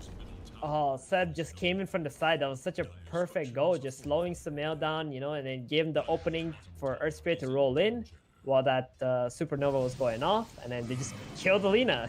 Don't even let the Lina cast spells to kill your creeps. Just like that, 5k gold lead. They had only a 1k gold lead before this. They're fighting so well. They're playing the map so well. Just Era. They need to come up with something smart real quick, because right now this game is slipping away from them. 1 minute at a time, and now Thompson jumping in onto these 2 supports. Down goes Zayas, completely eviscerated. They'll move across towards Solo as well. Solo trying to fight up into Thompson. He is trapped inside those walls. Does he care? Doesn't seem to. The Strength Morph coming through. He's running out of HP on the Morphling. Maybe it's enough, but it doesn't seem to be. Is it going to be able to instead take down Ramses? No one might fall. The Laguna Blade finishes off mid one at the very, very least, but everyone else might be able to get themselves away.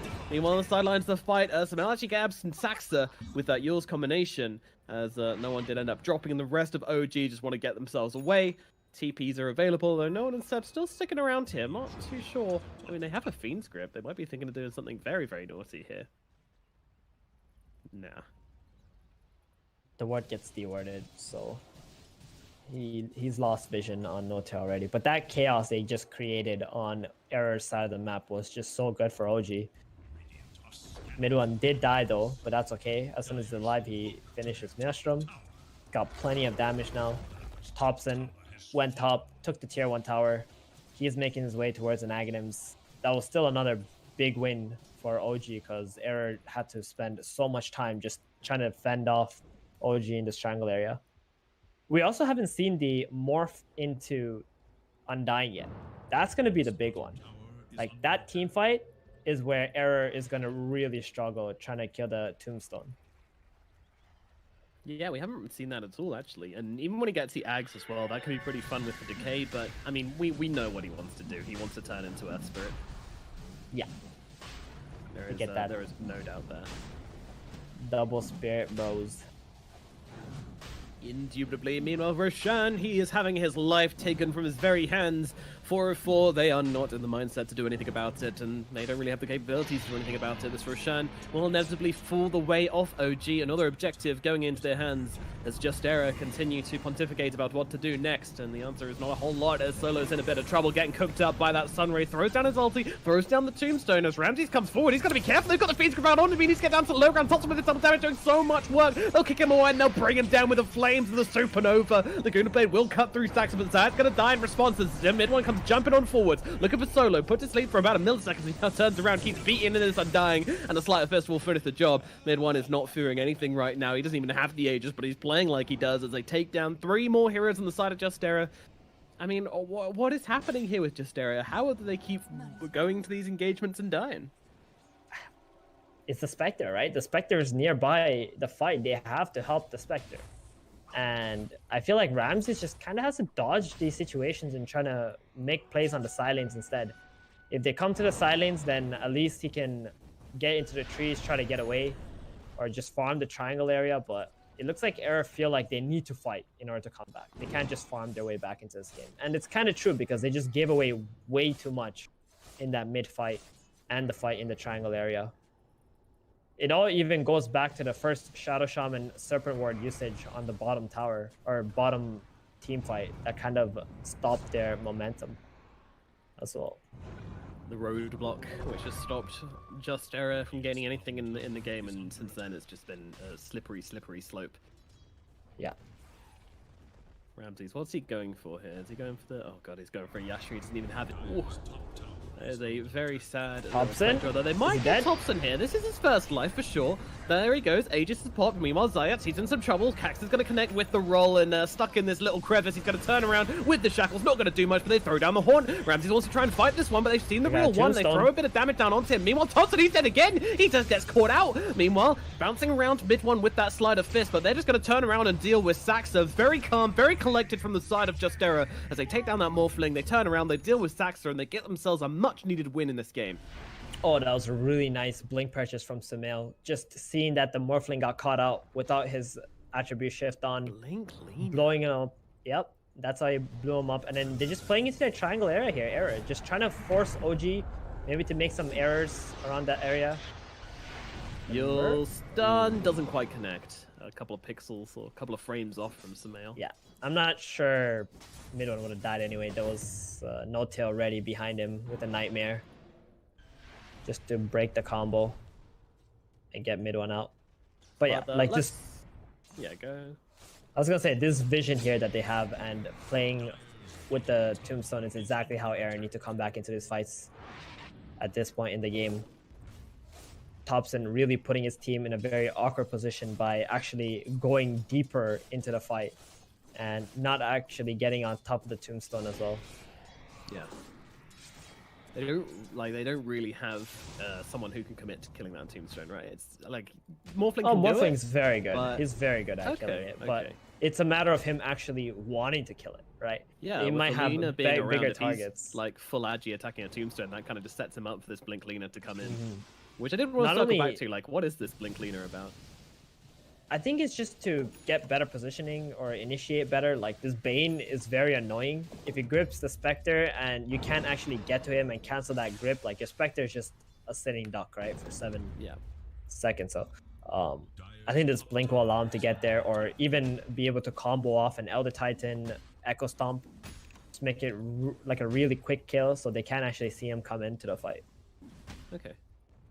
And I think it also means that Thompson cannot play as freely as he wants to. Like, he really wants to just be full agi, blowing up someone on the side for the first kill of the fight.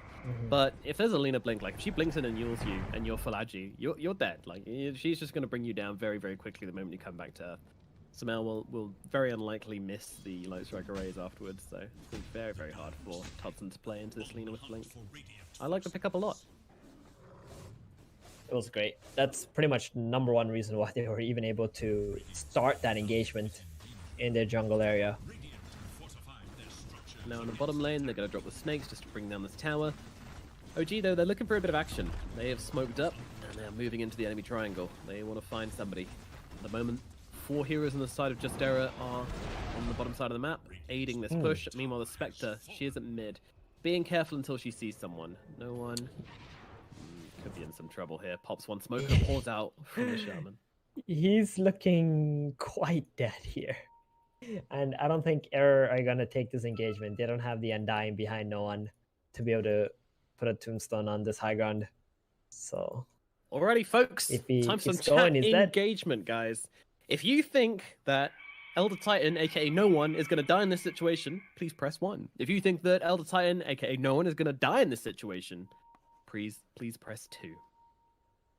No one is going to die?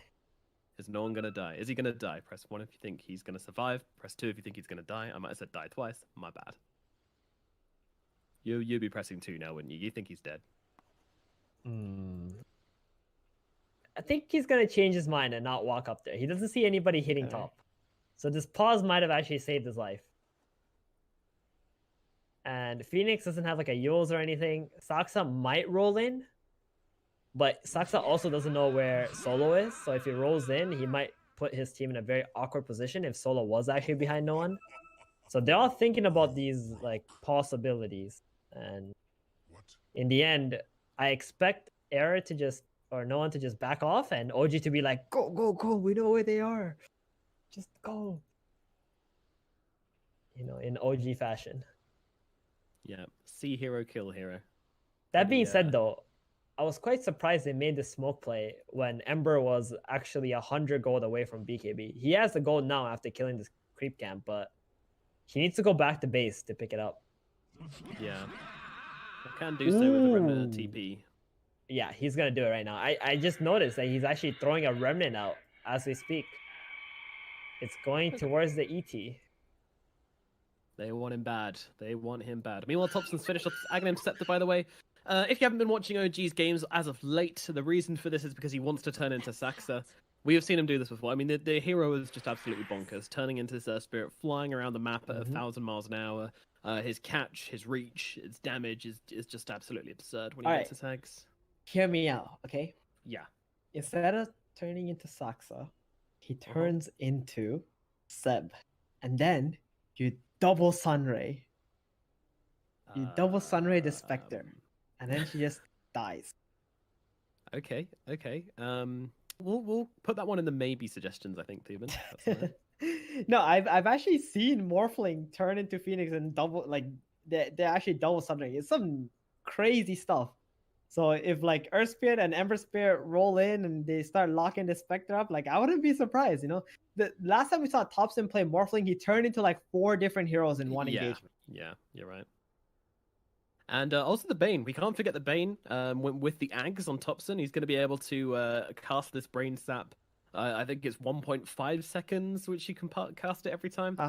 Like 400 damage once the Bane's max level, that is.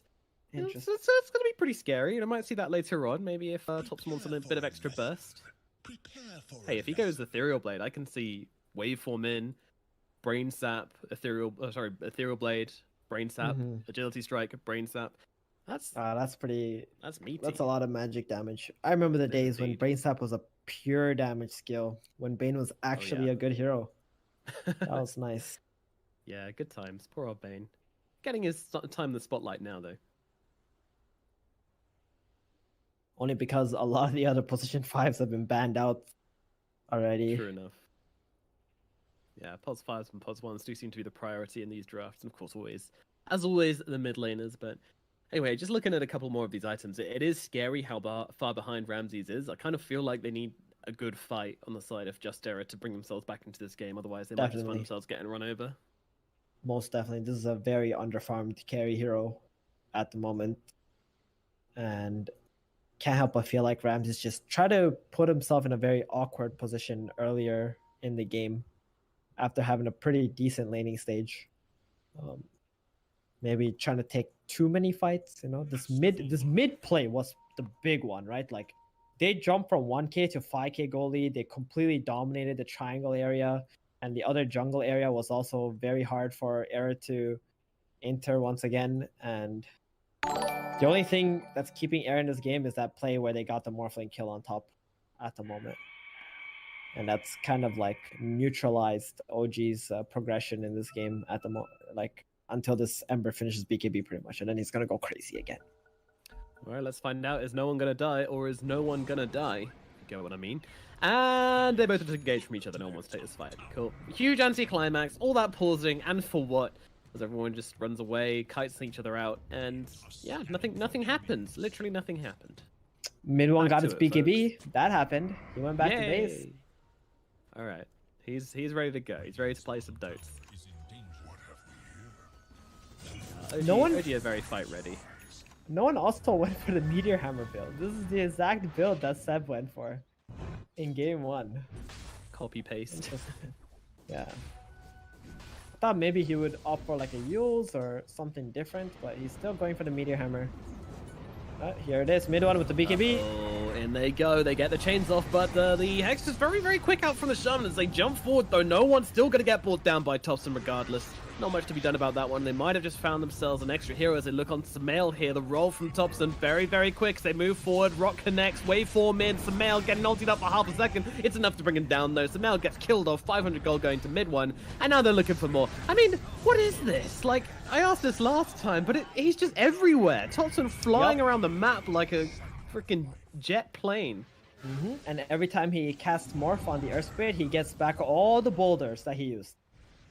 I mean, Earth Spirit can also do this, but he doesn't want to do it because he has a recharge time on his Stone Remnants.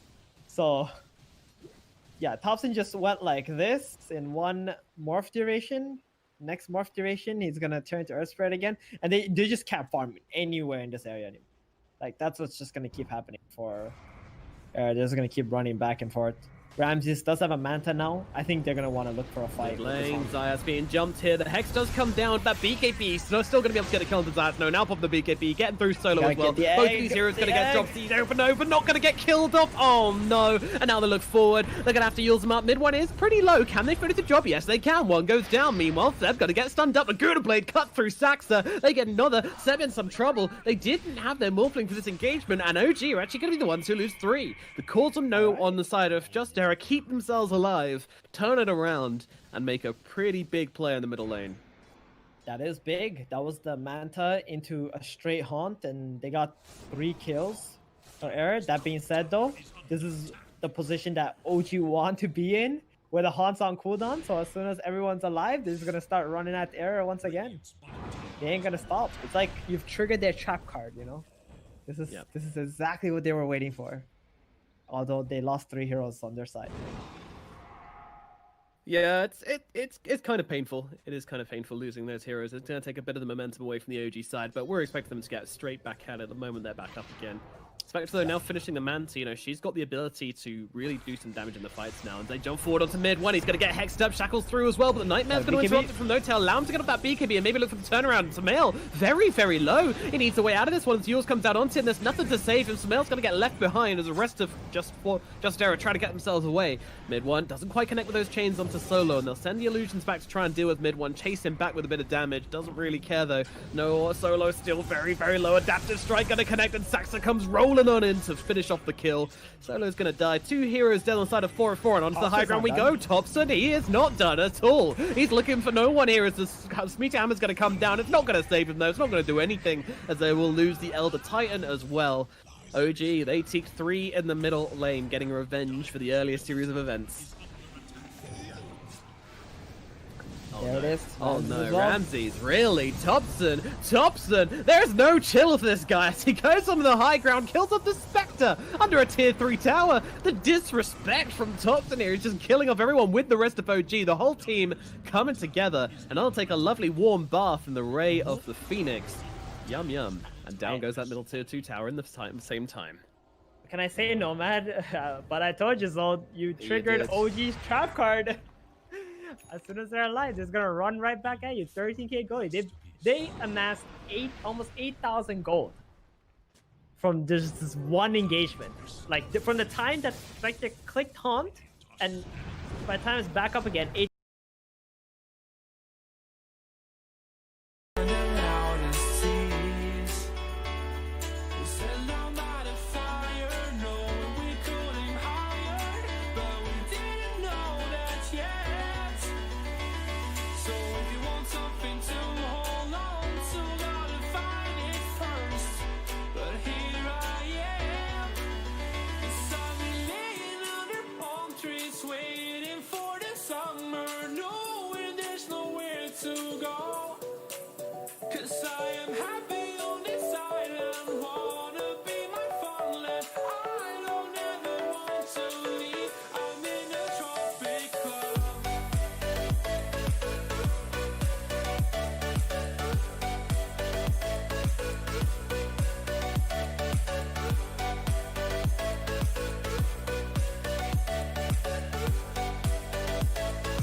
If you want something to hold on to, gotta find it first.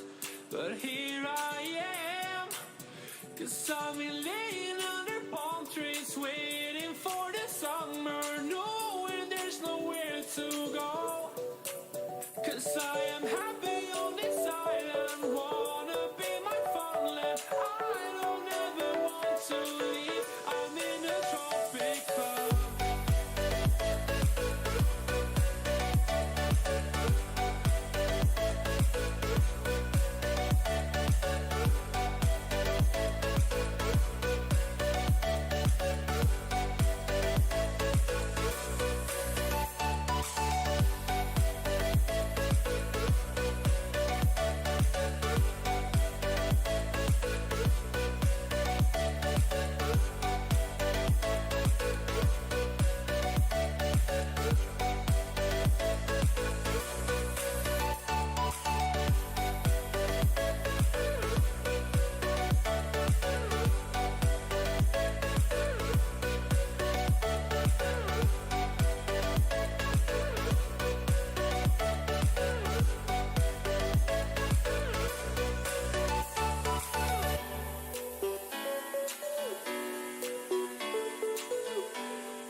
Hey pretty baby, am I in your way? 'Cause you walked out so fast yesterday. No, I don't think you're here to stay.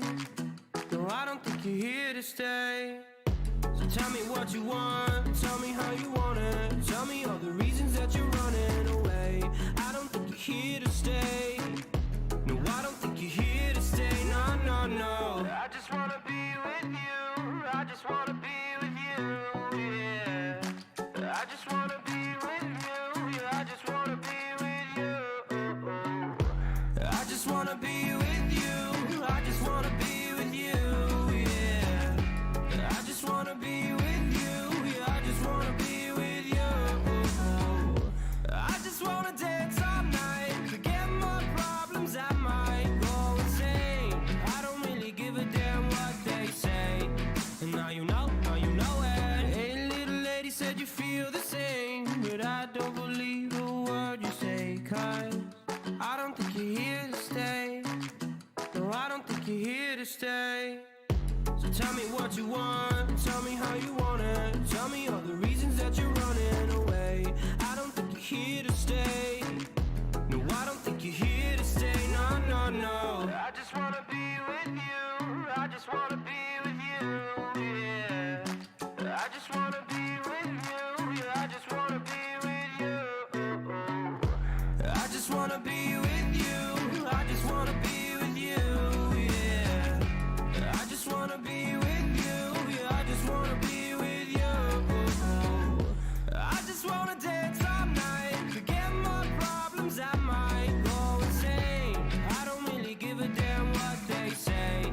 And now you know it. I feel like you're lying, trying to be real, but you seem so fake. I'm so over trying to move on, but you're in my way.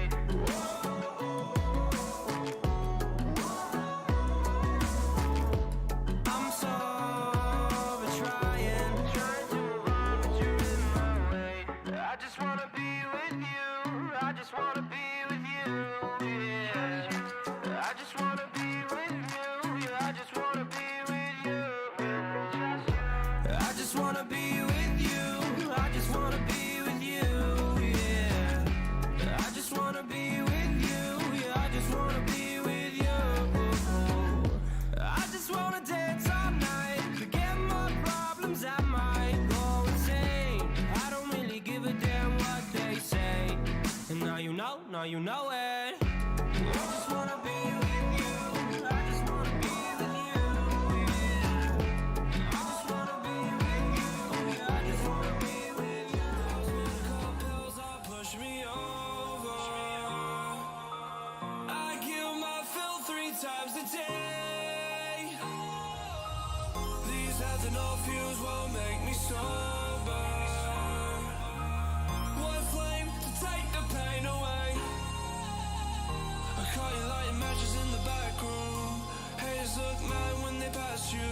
Let's talk about round when it's past two. Raise a glass to know you don't gotta fight alone.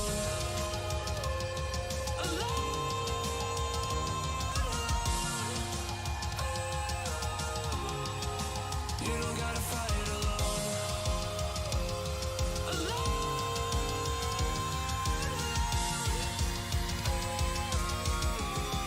Don't be so personal.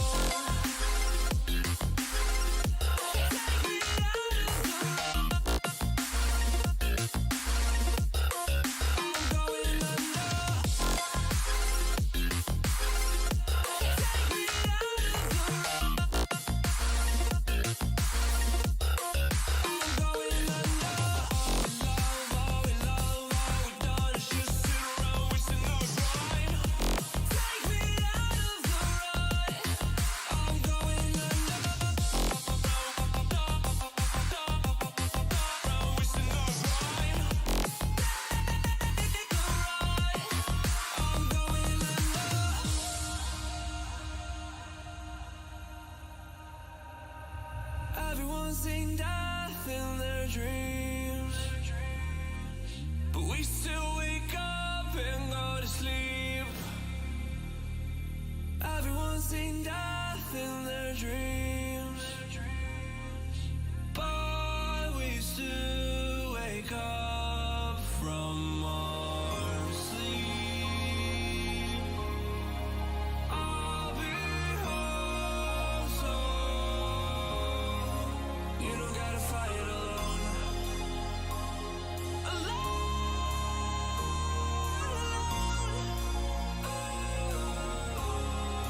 You don't gotta fight alone.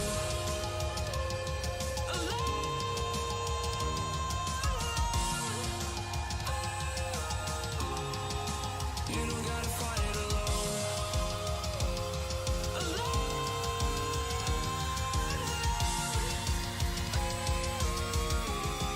Don't be so personal.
Ice cold, swimming against the tide.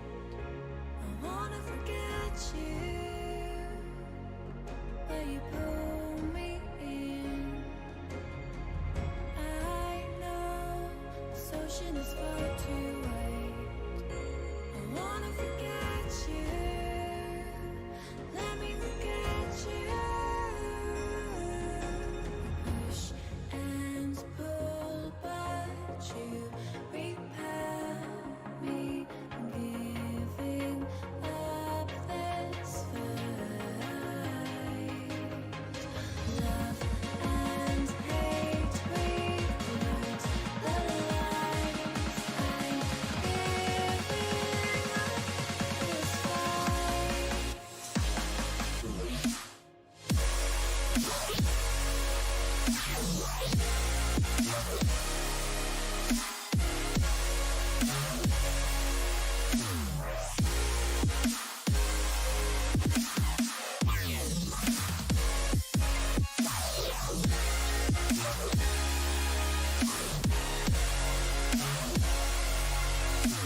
has been on both sides. This should be exciting. And as we confirmed earlier, tiebreakers tomorrow, the battle for the bottom, the Mud Golems, Alliance, 404, they're all going to be playing each other again to see who's going down to Division 2. I think we're in pretty good shape otherwise in terms of additional tiebreakers. If Secret and Nigma both win in these last 2 series, then I'm almost positive that it's just that battle of the bottom. So, Trent, how did you call it? Is it toilet bowl? Oh yeah, toilet bowl. Is You that get what 0 you're waiting wins? for? You know. Yeah. It's a good one. Got to keep that one fresh. Hey, that's kind of new.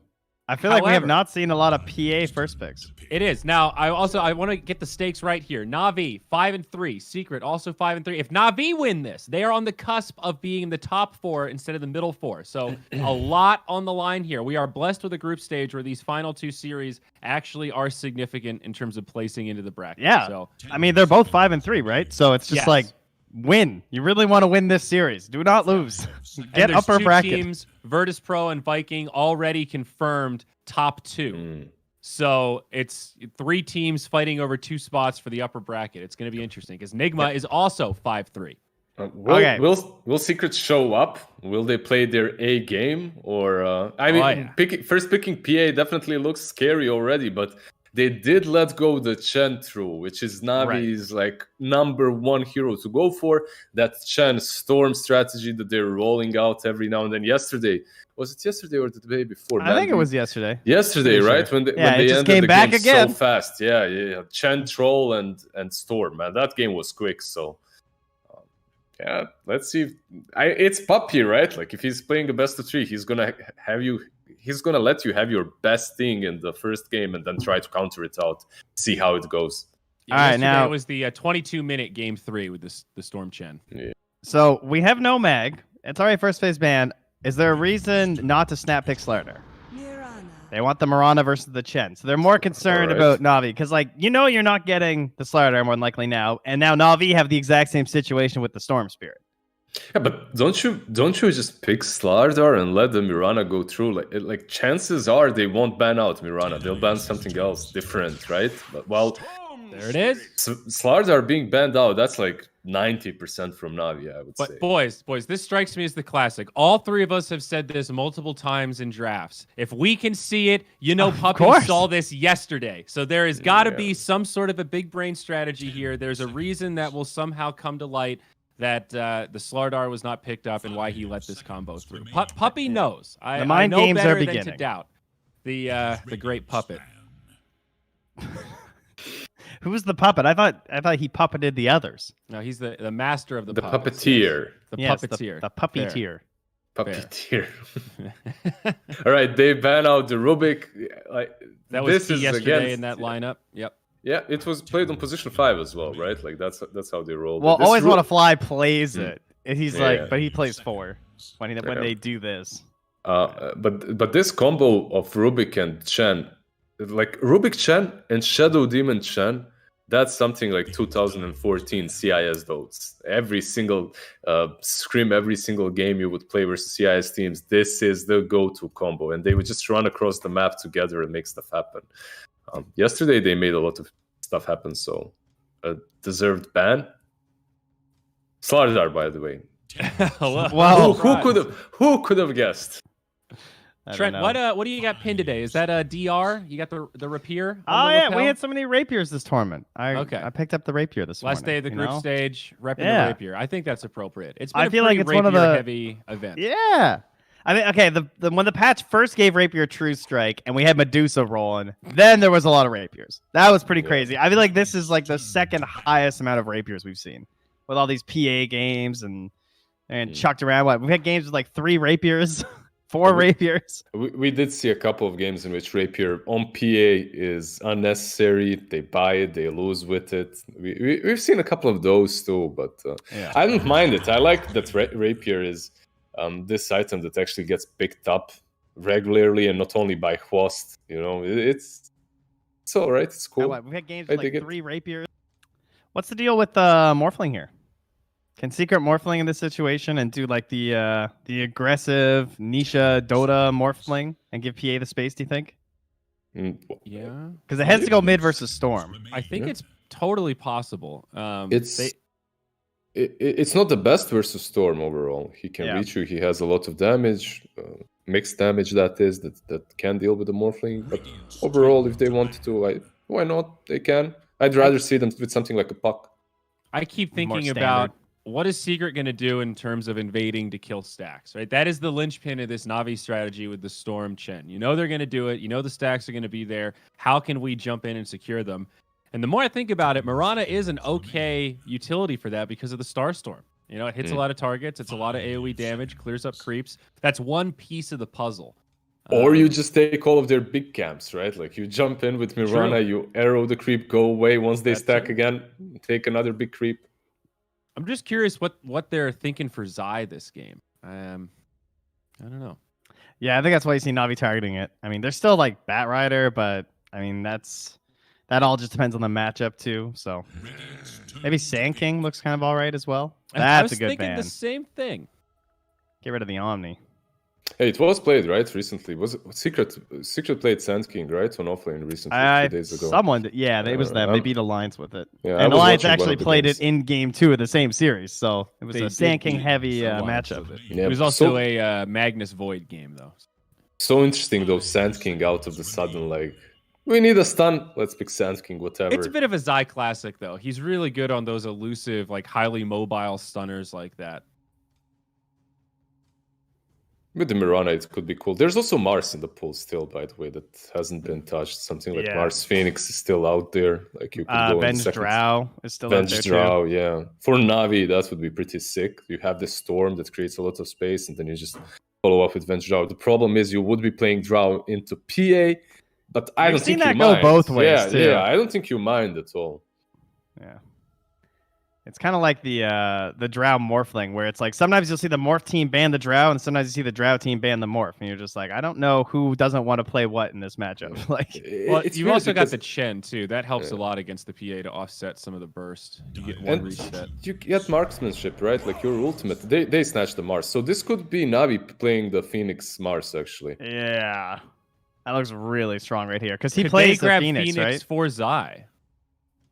The thing is, if you're Secret, maybe you aren't really that afraid of it because you have Mirana already, and it is one of those heroes that's picked into the Phoenix because you can always get on top of him, or on top of that egg that is, and you have bonus attack speed with the leaps, and you can just clear it out. So maybe they're not really worried that much about it.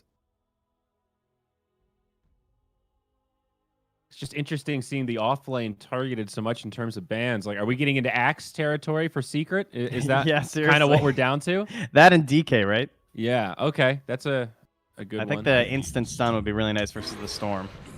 And there's the Undying. All right. That's a pretty clever one because if now they go Mars Phoenix, you have Undying versus the lane, which is always really good. Yeah. And they do because you This kind of is wanted to go classic like Navi, man. Yeah, like Oracle could have been kind of good, right? And so for some other reasons in this draft, but the matchup in the lane is just bad. Yeah, just imagine buying a stick on this lane on Mars and Phoenix. You're playing versus Undying and PA. Like, you're going to have full sticks every 5 seconds. Yeah, and then you lose all your strength, so when you stick up, it's like, oh, yeah. Full HP. Literally just played versus this. Literally played versus these two heroes today, and stick galore. You just heal up so quickly. Crazy. Secret needs some control, though. A little bit light on stuns now. It's the one weakness of the Undying. He doesn't give you anything in terms of stuns. So you've got him Potom Arrow DK. and the DK. Yeah. Hey, look at that. Nice call. Good job. We're back there, stunner. guys. Woo. Yeah. This is. I feel like they've had this exact same draft. They've definitely. I don't know. They're not picking a whole lot of heroes on Secret lately. Like I was looking back, no one's even banning Morphling versus them. Whereas at the start of this tournament, I feel like Morphling was like first phase bannable versus Secret because so many teams were running this mid morph, and now Secret are just kind of mixing and matching the same couple heroes over and over. Yeah. Yeah, and it's banned out versus OG, right, all the time. Today we saw them pick it, and they just dominate with. I think maybe their strategies are a little bit different overall when it comes to that the Morphling. Drow. Yeah, there you go. I'm not so sure. Like you ban out the Drow, but there's no big buff up in Venge, right? You have Chen, which is nice, but no Venge, no Slardar, no Beastmaster, nothing like that. Nothing to really buff up that Drow to get her in that dangerous zone of DPS. So Sand who's left King as then? well. We got Sven still hanging out. Okay. Yeah, like what? He's also kind of awkward though, and in the same reason, like without buff up. But I mean, Wait in terms a of the carries right second. now, he's one Wait of the a better ones. second. The V-Tune Void is still here. Damn, there's so many carries actually at the moment that are still in the pool. Void can be problematic versus PA, also versus Dragonite. The stun is pretty solid versus PA. It forces you to itemize differently, and if she's ahead, she can just blow you up in that mom. 10 seconds remain. See, Navi, obviously, they need a hard carry now to finish it off. Secret, they banned out the Terrorblade. It's one of those V-Tune heroes. There's also Troll available for Navi too, something they played yesterday, right? With the Chen and the Storm Spirit. And it's solid here. No big silences to mess with him. You're playing versus PA. It just gives them a very balanced draft. Yep. Could it be AM for Navi? Does it look like an anti-mage game? AM's kind of gross versus PA. In It a doesn't good offer way that or a many bad benefits. way? Bad Like, way. Bad Like, way. Yeah. Okay. No go. Yeah, you can still scale maybe a little bit better if you reach that, not extreme late game, but that mid, when you get Manta and Basher. It's just like with Storm and Mars, you just have the ability to break up the map and just be very, very annoying with the anti-mage. It would be a different play style for sure. Kind of dancing around, split pushing. So they ban out the Sand King and the Bloodseeker. So they're expecting Team Secret to pick an offlaner last, it looks like. I just don't think there's that many good offlaners left, and I'm surprised they opted for that. 5 seconds. Maybe they're more concerned about the lane pressure that a Sand King and a Bloodseeker can give. So they're like, okay, well, let's try and force them into the offlane the Dragonite LD? this way, right? Because then whatever carry we pick is going to be more comfortable in the lane compared to those two heroes. Yeah. I still really like that puck or anything like that. That gives them some extra control. They go with the Timber. All right. Well, Damn. Navi read it right, I think. Yeah. It should be Timber Zai on the offlane, right? Timber Mirana Yeah, most I think likely so. over there. Yeah. It's a rough game for Mirana in terms of like the early rotations and everything. I feel like it is going to be very creep focused, like we kind of hinted at the start of the draft. Right? I mean, they picked it into the Chen, so that's probably the main reason, but expect him to be very annoying and hiding in the fog a lot because Zai just wants the whole lane to himself anyway, right? And it's Slark. Slark, so the other really mobile carry I was kind of thinking for V-Tune. But Timber, I mean, who better to invade the jungle and clear out stacks? And also has some decent options against Slark. So That matchup's weird, man. I don't know. The Slark one, like sometimes it looks so good for Slark, and then other games where the Slark doesn't have that good start, he just gets shredded apart when he tries to Shadow Dance because the Timber absolutely does not care. One thing though, with this Slark pick, I think you're tying Yabzor to the lane a little bit more. It's not a lane in which Yabzor can completely just...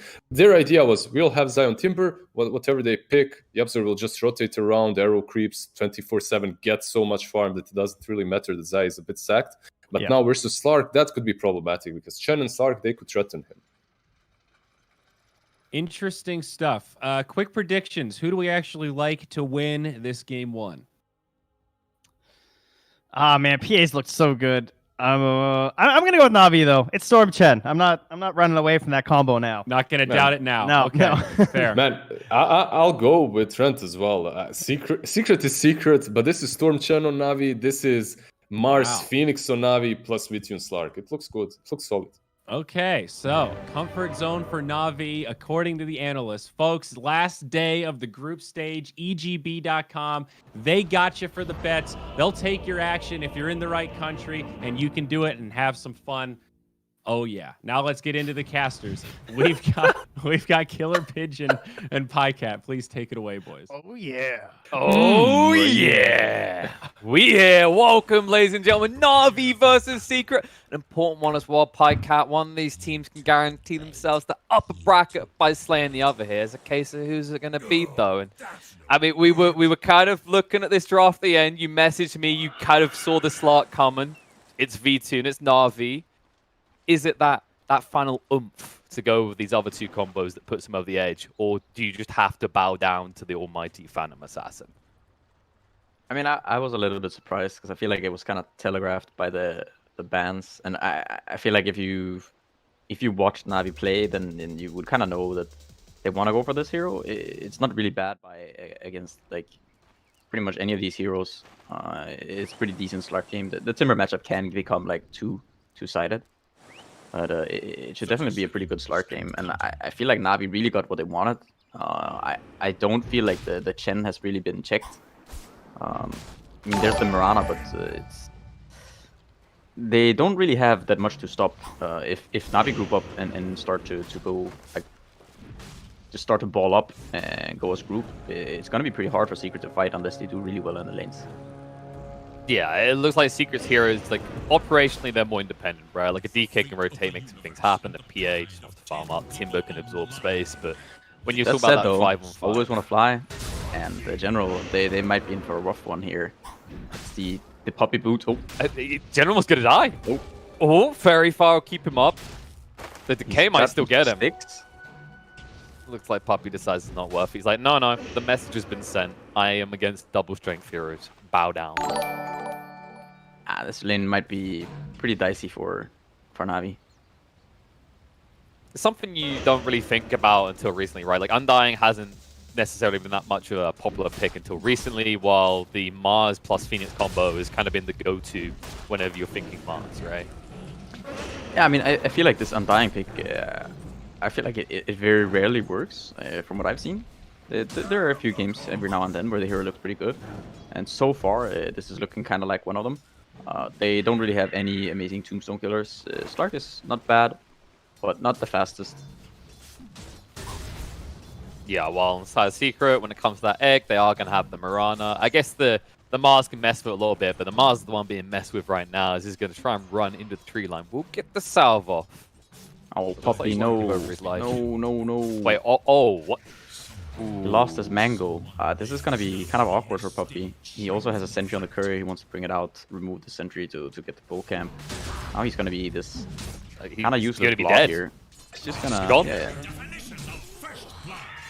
Alright, well, we're starting to see why the Undying, it can be a little bit of a finicky one, right? Like, if you get that kill, this looks like a completely different lane. But now, giving that over to this combo, it could get a little bit dicey for Secret in this top lane. Yeah, because once you get the Fire Spirits on the Phoenix, the balance shifts a little bit, since the Undying can't really trade efficiently anymore. You have both the nukes on the Mars, and so contesting them, it's not really going to be the same anymore. You had your chance to bully them and, hopefully get a kill, or at least secure kind of a lead in terms of HP and everything and resources. But now that kind of falls a little bit off. Yeah, and when you look at the other lanes, I mean, Na'Vi, they're doing reasonably well, right? Like, you actually look at mid, Iceberg's one getting a few denies in, bot as well. It's going to be a good lane for Slark being up against this Timber score. Yeah, I think this is one of those lanes where I don't know. I've seen this played like a couple different ways. I've seen some people who just go for like you don't even go that heavy into the reactive armor early on, but rather you just max the other spells and you just try to harass the Slark. Make sure he can't trade efficiently. Makes sense. I mean, if you feel kind of counted out by the reactive armor side of things anyway, right? Like, why would you double down when you know Essence Shift is just going to screw you? Yeah, with that said, this build though from V2 makes that almost impossible. He's got the Ring of Tarask, and he's got the Chen, so his region is... Yeah, I don't really know that you can get through this. Well, sometimes you kind of forget about this item, right? Like, you remember when it first came out, and it was just, you'd start the game as like an offlane of Ring of Tarask, and you were unkillable. Got kind of battered into the ground, and seemed to be more or less ignored for the most by everyone since then. Yeah, I feel like carries pick it up every now and then, like some Terrorblade, Slark, etc. There are a couple of heroes that seem to pick this item up just for the sort of extra bump in HP and region. Oh, pressure on him. Timberman, he might go down. He's got nowhere to run. Maybe you always want to fly, but if he goes down in response, it looks like Puppy's got the blocks though. General needs to be careful himself now, because they could reinitiate as the salve's been used on the Timberman. Let's jump in. Spear to get him away isn't going to be good enough. It's going to be a double kill for Puppy. Alright. Undying strikes back. Now he just needs to get a crap ton of mangoes brought out with that new influx of cash. Courier's on the way. We'll go to meet it. So he can kind of keep that bullying up. We can see if he can actually maybe shut down this combo, because this is a greedy combo in terms of XP, right? When you got the Phoenix, you need to make sure you're the ones getting quick levels. Yeah, this is such a kind of rough time for Matoma now. He really needs to get like a soul rip from a lot of creeps, but he doesn't have mana for it just yet. But Matoma, he needs to get his region out. He's already queuing up the Battle Fury, so kind of knows what he wants this game. Makes sense when you look at the other cores as well, right? Like, he has to be accelerating his farm. He has to be delivering the clicks in the late game. Puppey being clicked onto is going to be brought down. Yeah, I think the first death was kind of awkward for Puppey, but I think this one actually almost helps him. Yeah, when he comes out, when he respawns, he's going to have all of the regen, so he'll be able to actually, you know, sustain there, instead of just being in the situation where he's a liability, he can't protect with the Timberman, can't protect himself. Yeah, it's pretty much the last thing you want as Undying. You don't really want to be a liability. Your hero is picked for, you know, a lot of the reason is to help in the lane. I'll pick on a Chen. Seems that although they can't really pressure V2, if they just go straight for the Chen, it seems like an easy enough pick right now, especially considering he still doesn't have boots and has no intention of picking him up. Yeah, I remember a game which was sort of similar for, I think it was Roger. I'm not entirely sure, but I feel like there was this one game where there was like no impact from the Chen. So far, aside from kind of the healing and trying to help the Slark in lane, we haven't really seen much from Roger. I guess a lot of it's going to come down to the stacking that he's going to be doing for Iceberg. Yeah, hopefully that doesn't get screwed with too much by the Mirana, because of course it is in Yapzor's best interest not only stop their stacks, but being able to take away the big creeps constantly with the arrow, as is present. Yeah, and now you can see that Zai, he's just gonna be completely, you know, self-sustainable down here in the bottom lane. You're just gonna... This kill, I don't know if it's going to happen, but Timberman, he's going to jump in. Always want to fly, will go down, but Timberman's still alive though in general. Got the spear on cooldown, one more second he'll have it. He will be able to get it. Imagine you get the blur there. He was gonna have the spear anyway, so I guess it doesn't matter. Puppey though. He's got the soul rip, so he'll be fine. But general, definitely getting the better side of this lane so far. Yeah, he's slightly behind Matoma, but he's definitely happy. He's halfway to 6. Actually, Matoma Man is also... They're just about even. Yeah, it's the fact that he's kind of bogging with Timberman down while V-Tune is free to do what he wants in the bot lane so far. Oh, the arrow connects. Moving in. Clean up. General's gone. Always want to fly. He did show mid, so it made it a little bit obvious that they could actually get away with that, considering Iceberg is just back clearing up those stacks Roger had made. And it seems like Anisha had done really well in this mid lane. He's quite a bit ahead of, or was before these stacks. Storm just went through like a triple or a quadruple stack, and he's still behind the DK, who's also pressuring the tower, the arrow. They got damage, they might. One more hit will do it, they bring him down.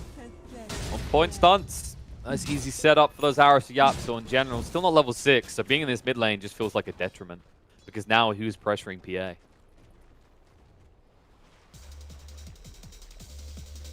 Yeah, the Navi, like, I feel like they really want this diffusal on V-Tune. He becomes like a really strong playmaker once he gets this item. I feel like he becomes really active, just scurries around the map.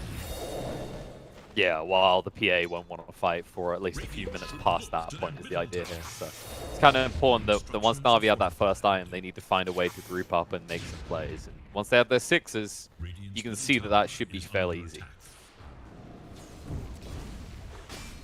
They might use their mid power though. Yeah, that's the problem, is like getting there. Like XP wise, Secret have definitely got the better side of this first 10 minutes. It's just allowing them to do this.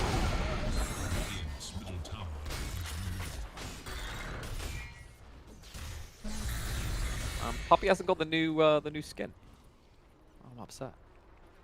What's the new skin? The new skin, they just added it with the season, the new season Dota Plus. It's like a Spartan type thing.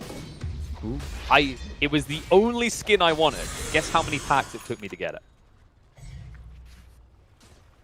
it? 5? There's 11 in total. I was okay. That doesn't 11. sound too bad. It took me the whole 11 to get my hands on it. Oh shoot! my precious Dota shards that clearly are a measure of my Dota capabilities, okay, were very heavily bitten into by that. God damn. I mean, I haven't really been like the biggest fan of Dota cosmetics in general. Just like you know, I'm more about the playing the game, but there are some. I feel like there are some cosmetics that are just, you know, they make the game a little bit better. You know, they make playing the game a little bit more fun. Yeah, the most obvious ones are taunts, right? Like we all love some good taunts, like Kunkka. You know, it's a great hero, but once you get the dance, it just feels 10 times more enjoyable.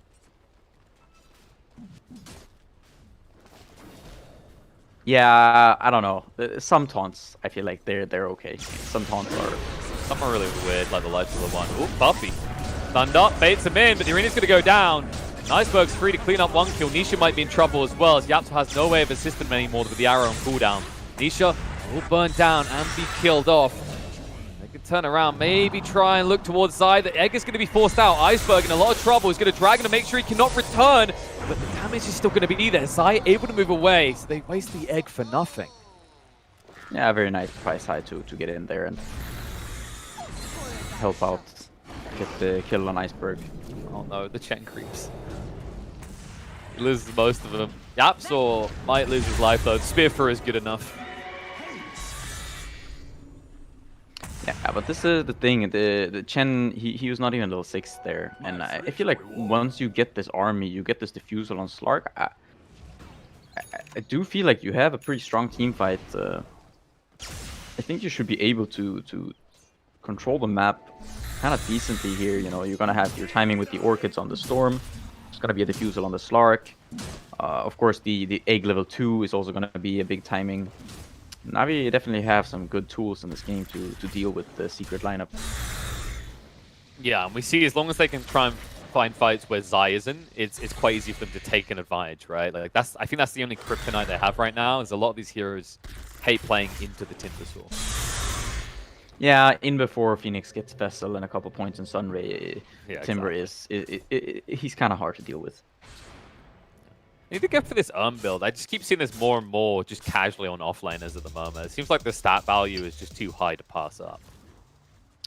Yeah, it seems like a lot of people, you just want that urn for like the extra damage or extra healing or whatever. Yeah, I guess the build-up is also very nice now with the circlet and the Rigor Protection. Yeah, exactly. And it's just 1.5 mana regen, like for that type of kind of money investment feels really nice as well. A lot of these heroes that are a bit more mana demanding. Just trading tier 1s here, and Nisha's getting close now to this blink. It's just easy to find kind of casual pickoffs. Plus, now that the Hand of God is there for Na'Vi, it should be a little bit harder to burst through these targets quickly, because outside the Timber, you might be lacking in that instant kind of burst of damage, right? Your PA isn't going to want to fight anytime soon, after all. I think the last time I saw Matomaman play PA, that's the game with like the 3 rapiers, isn't it? I think so. Was that not the one where he decided that if he gives his opponent enough rapiers, then his opponent's hero is going to be worthless, and he can just get rapiers back? No, actually, okay, the last time... Okay, yeah, no, it is. Yeah, it's where he kept giving rapiers over to a Faceless Void until Faceless Void had no attack speed and nothing. Yeah, that was against the Lions, right? Yeah, and then he was like, okay, now I will have those rapiers back. Thank you very much for holding on to them, buddy. Now, if you'd done that to a Slark, oh, that would be on a similar level to doing it to a Faceless Void, right? Yeah, I mean, yes, Slark does not really enjoy having rapiers, I feel like. Not really the best.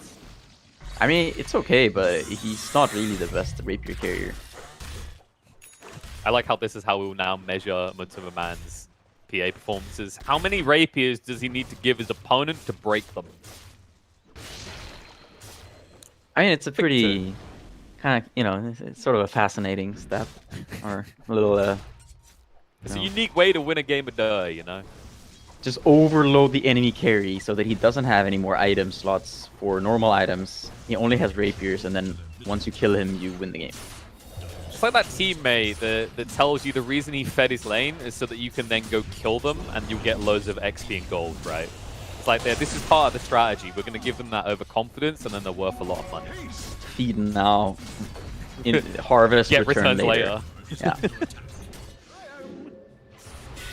Top lane. The man got found.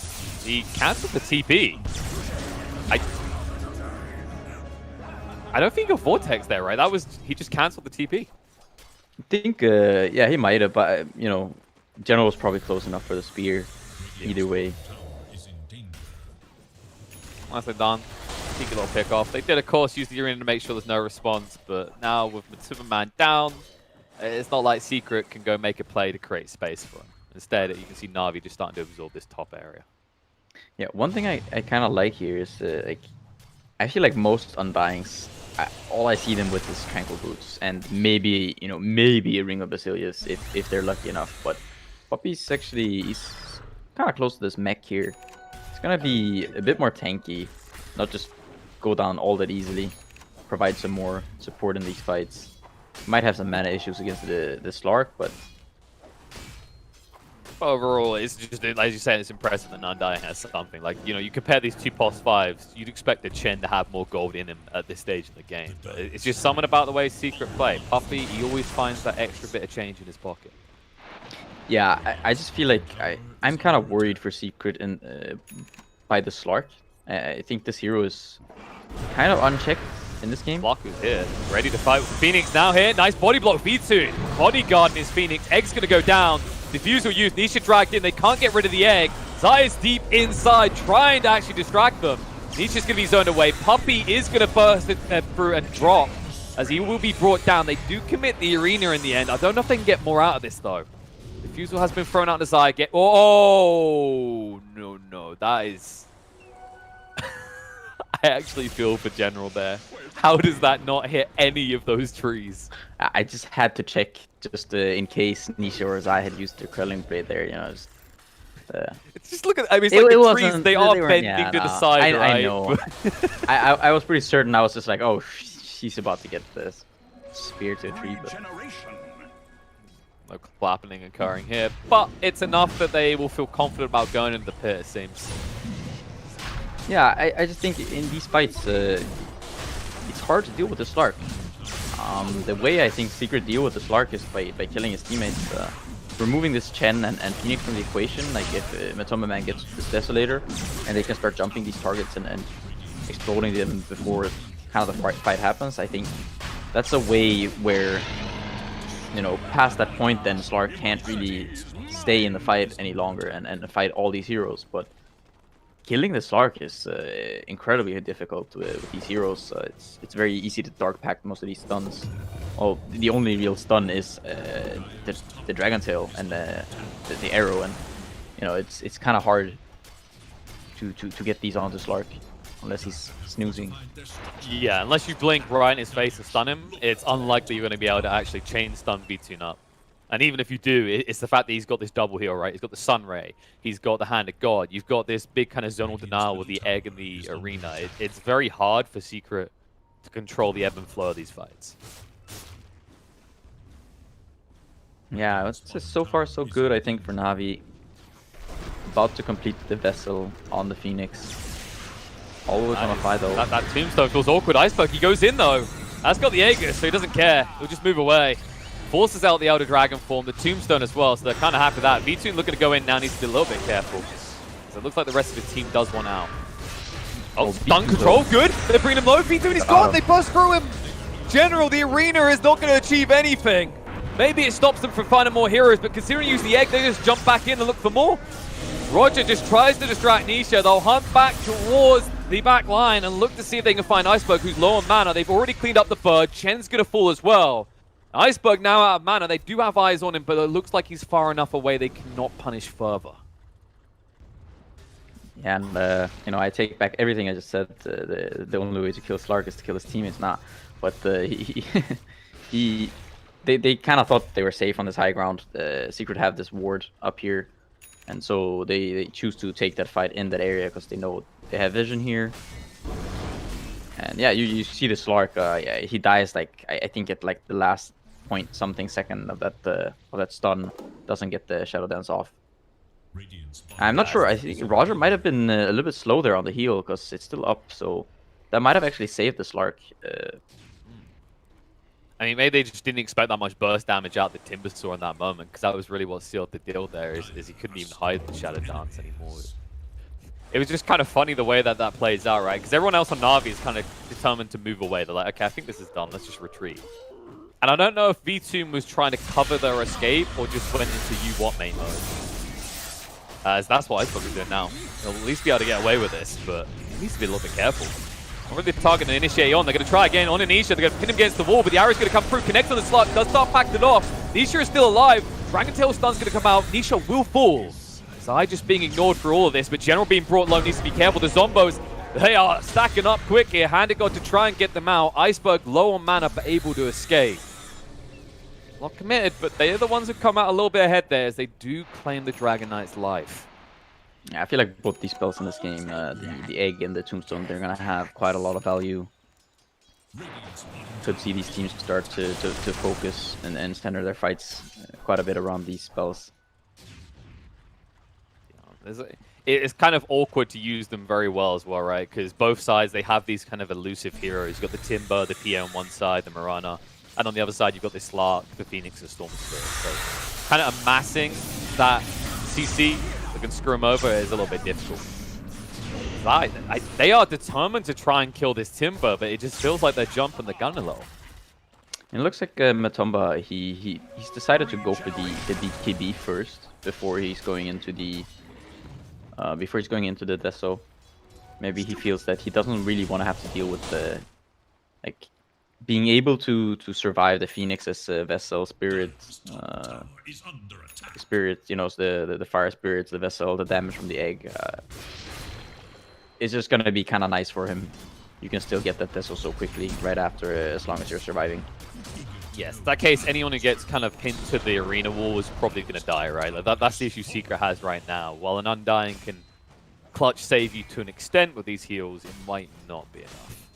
Do you think that Dragon Scale should give twice the value on Dragon Knight? Why are we? I mean, and on like a couple other dragons. Why should he get any value? He's already got plenty of Dragon Scales. He wishes he had more though. If Nisha has found him out, he's going to be burst through and killed. So why don't we just why don't we just take this a step further, right? Like we just need any hero that IM seems to have some connection to. Like Iron Talon should give double the attack speed. Iceberg? Oh, what? Too. The Aegis has been reclaimed though, so Iceberg is going to play around a little bit, not risk it too much. Reinforcements coming in, but Timberman caught out and killed off. Iceberg with the finds here, with the big find. He gets nets the kill on the DK and the PA by canceling just their ports. And all of a sudden, Na'Vi are looking to go and get this tier 1 tower bottom. Iceberg is very close now to the Bloodstone as well. Yeah, he's a hungry boy, so once that Bloodstone's online, you can guarantee he's going to be filling it up pretty quickly with the way this game's gone so far. Yeah, the question, like, where's the response from Secret? They are getting close to having the double BKB because Nisha is just one component off. So that might be kind of their go, right? You get those 2 BKBs as a way you can fight into Na'Vi. Yeah, I think if you are grouped up and you're ready to initiate on the right target, I think you can still 5v5. It's just it's getting more and more difficult, I would say. Always want to fly, going for the Shivas here. I really like that he's deciding to try to properly scale here.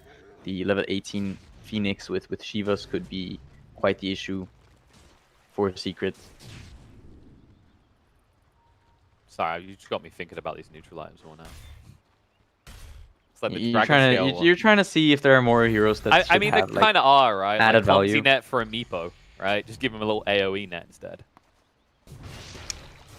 Yeah, but it's not called Meepo's net or anything, right? At least the Dragon Scale, it's got dragon in it, you know? Let's see if this dragon can actually find a pick. They're smoked them moving. So they want to set up in prep for when this Roche is next up. The problem is Na'Vi are aware. Always want to fight, does step up though, despite this. Alright. And this is the Yeah, pretty much. You know, any target that just steps up like this, you tank the Dragon Tail to the face and then an arrow to the knee, and that's pretty much the last thing that you will see. He barely saw it, he disappeared so quick. I'm not sure if Iceberg is going back to a darker time, or if this is a misclick, because his next item of choice is another Bloodstone. I mean, you gotta have the added value of a Bloodstone. No. On top of the Bloodstone. Not again. I remember those dark days. Some still do it, where they build like 4 Bloodstones.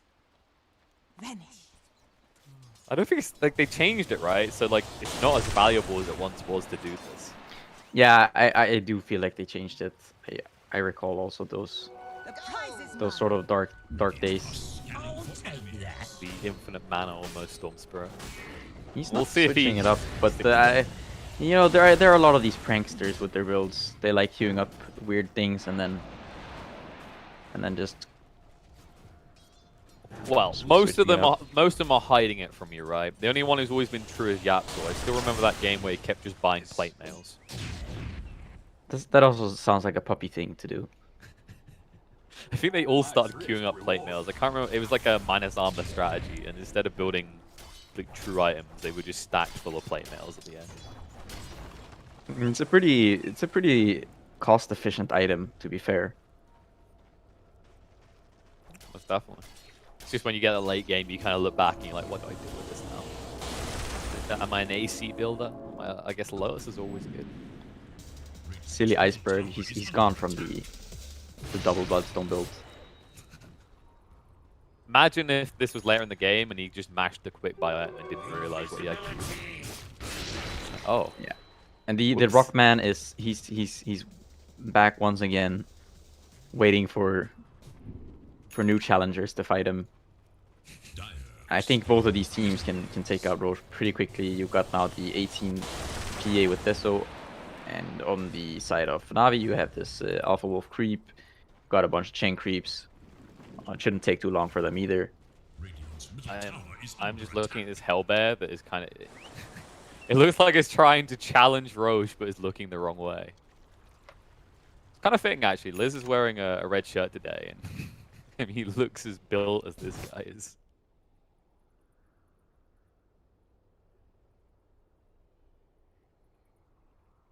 We'll see if Secret figure out us in there. Let's say the Hellbear being in the pit, Navi are fully aware. Well, Hellbear, CORSAIR, they've just brought the entire kit to try and war with him. Positioning-wise, like Puppy might be in a pretty fancy position to just try and draw the attention on him, though, with the Tombstone, with like the Glimmer Cape. It's not the quickest kill to find for Navi.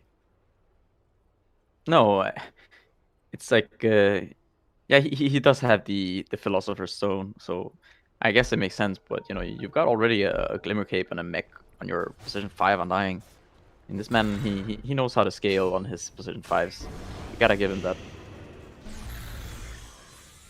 He's just kind of doing that classic, always just want to die type pos 5, right? Like when Roche is up, you just try and force a fight awkwardly for your opponents. And considering they saw Storm was bot, they might be able to do that. And do you see that little item there that Matoma Man's queuing up? Oh, yeah. It begins. We have arrived, ladies and gentlemen. Ah, yes. And so it begins, yes. Yes, the legacy of the divine rapiers and how Vitun did not want them. I mean, look, it'd be very hard. Imagine if he had a rapier right now. Vitun would have a hard choice. Do I drop the wand or do I drop the Ring of Tarask? Yes, that's the kind of tough decision making that really throws people off. I know, right? And then all of a sudden, you don't pick it up in time, and then you just notice your Phoenix has dove in and stolen the rapier from you. We've all been there. I mean, he's ready to battle, right? He's got the clumsy net. You don't want to be facing this guy with the... You just question mark the Phoenix. He simply just all chats, I am strength hero. Oh, okay.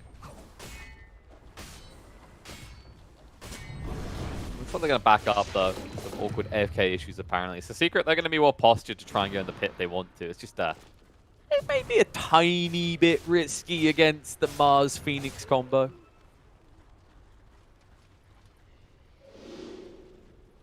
actually might see Na'Vi smoke up. They got one coming out. Yes. It is go time. They are now going to fight towards this high ground though, because Secret they've renewed the smoke. Yeah, some smoke on smoke action. But be careful, you might get smoke. Puppy. Oh, they got the crossbow. Oh, Frostbane's gone. They jump into Puppy. Able to survive for 2 seconds, but is down. General, the BKB activated, needs to use the Elder Dragon form. There is going to be a Spirit Vessel on top of him, though. General stands his ground. Backline, Matumman is hunting, but the egg is going to go down. They turn around. Nisha is burst through. He's gone. Jump across with the leash onto Matumman, forced to use the BKB and TP away. Will be successful, but the arrow does reveal where Yapsa is. Yes, a triple leap away quickly, which means they've all but forfeited the Roche across to Na'Vi. Nisha was holding on to the BKB there for such a long time that Iceberg managed to just roll in, pull him, and yeah, he died before he got to use anything pretty much in that fight. That's not a bit awkward. I mean, once the timber cuts through as well, you're just gonna burst through you so quickly. It feels like maybe they felt overconfident. We talked so much about Puppy having a decent amount of gold. He can kind of like start these fights, but you just saw him instantly disappear. He didn't even get a chance to really cast any of his proper spells. Like the Flesh Golem and Tombstone went unused. I mean, he got initiated upon when he was just like completely alone. His team was close by, but just not near enough to actually help him.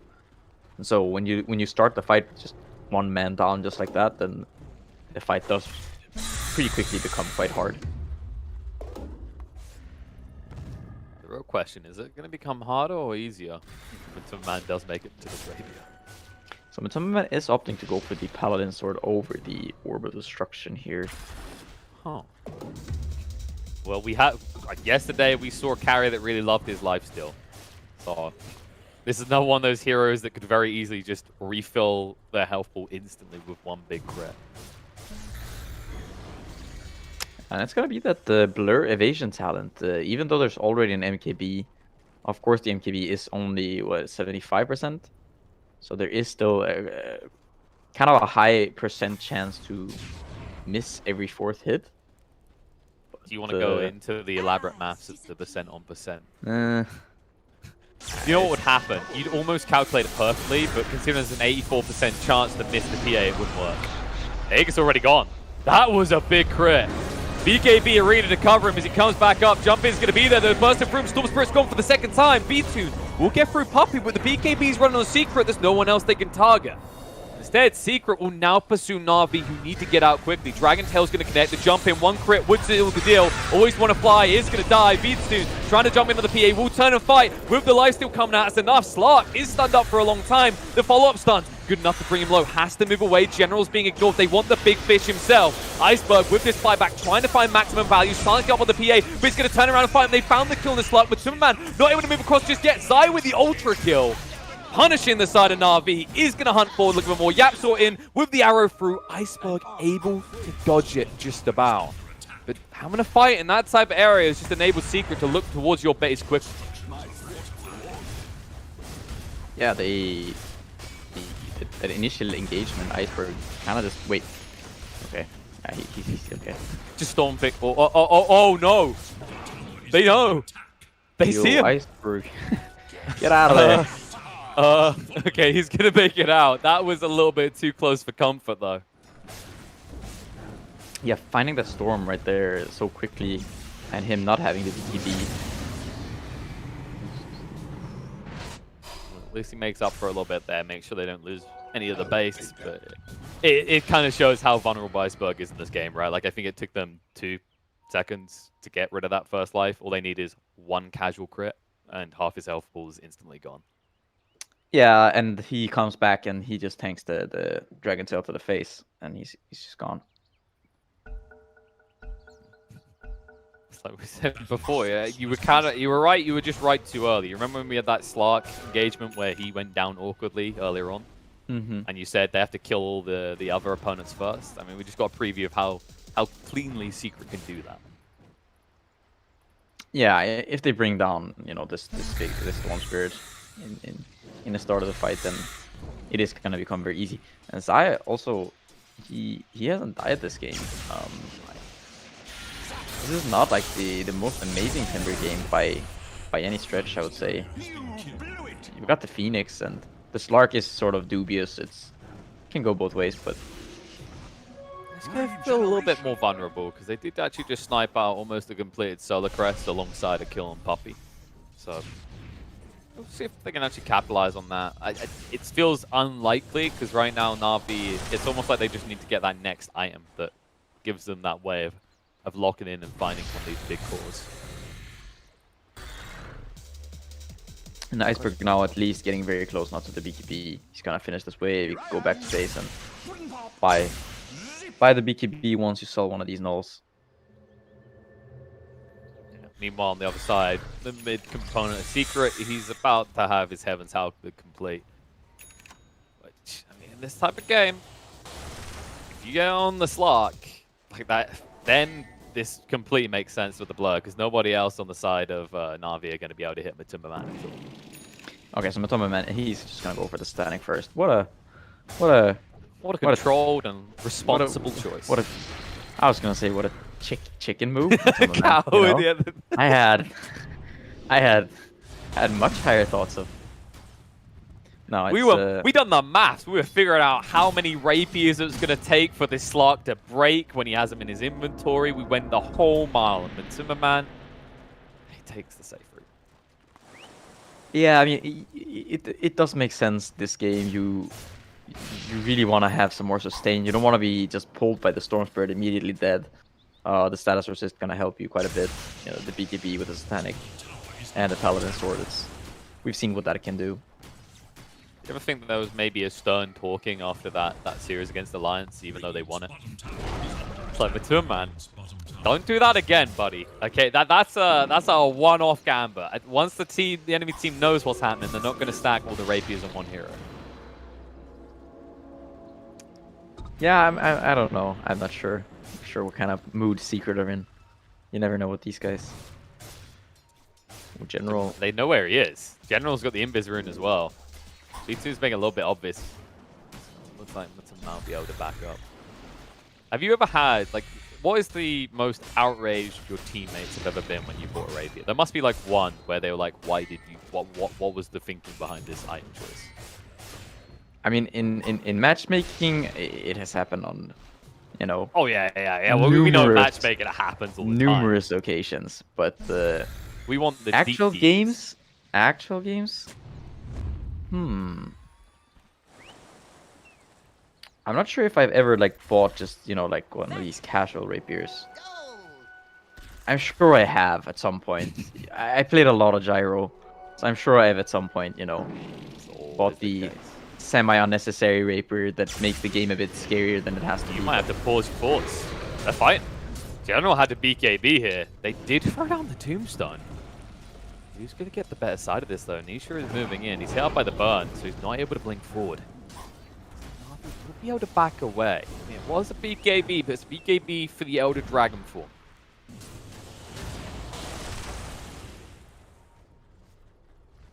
So there's never been one of those ones where your teammates screamed, this was a bad item pickup. You shouldn't have built the rapier in this one. There's something like in my brain, like saying that the PBD probably at some point has like, you know, why did you do that? There's just like something. I'm not even sure if it's true, but there's brainwashed by PBD. No, it's just like it's like the voice of him saying, you know, like why, or you know, like questioning. It's just like it's like one of those strong ones that sticks with you. You know, like Bulldog and Runes, right? Mm-hmm. Just it echoes in your mind. All that.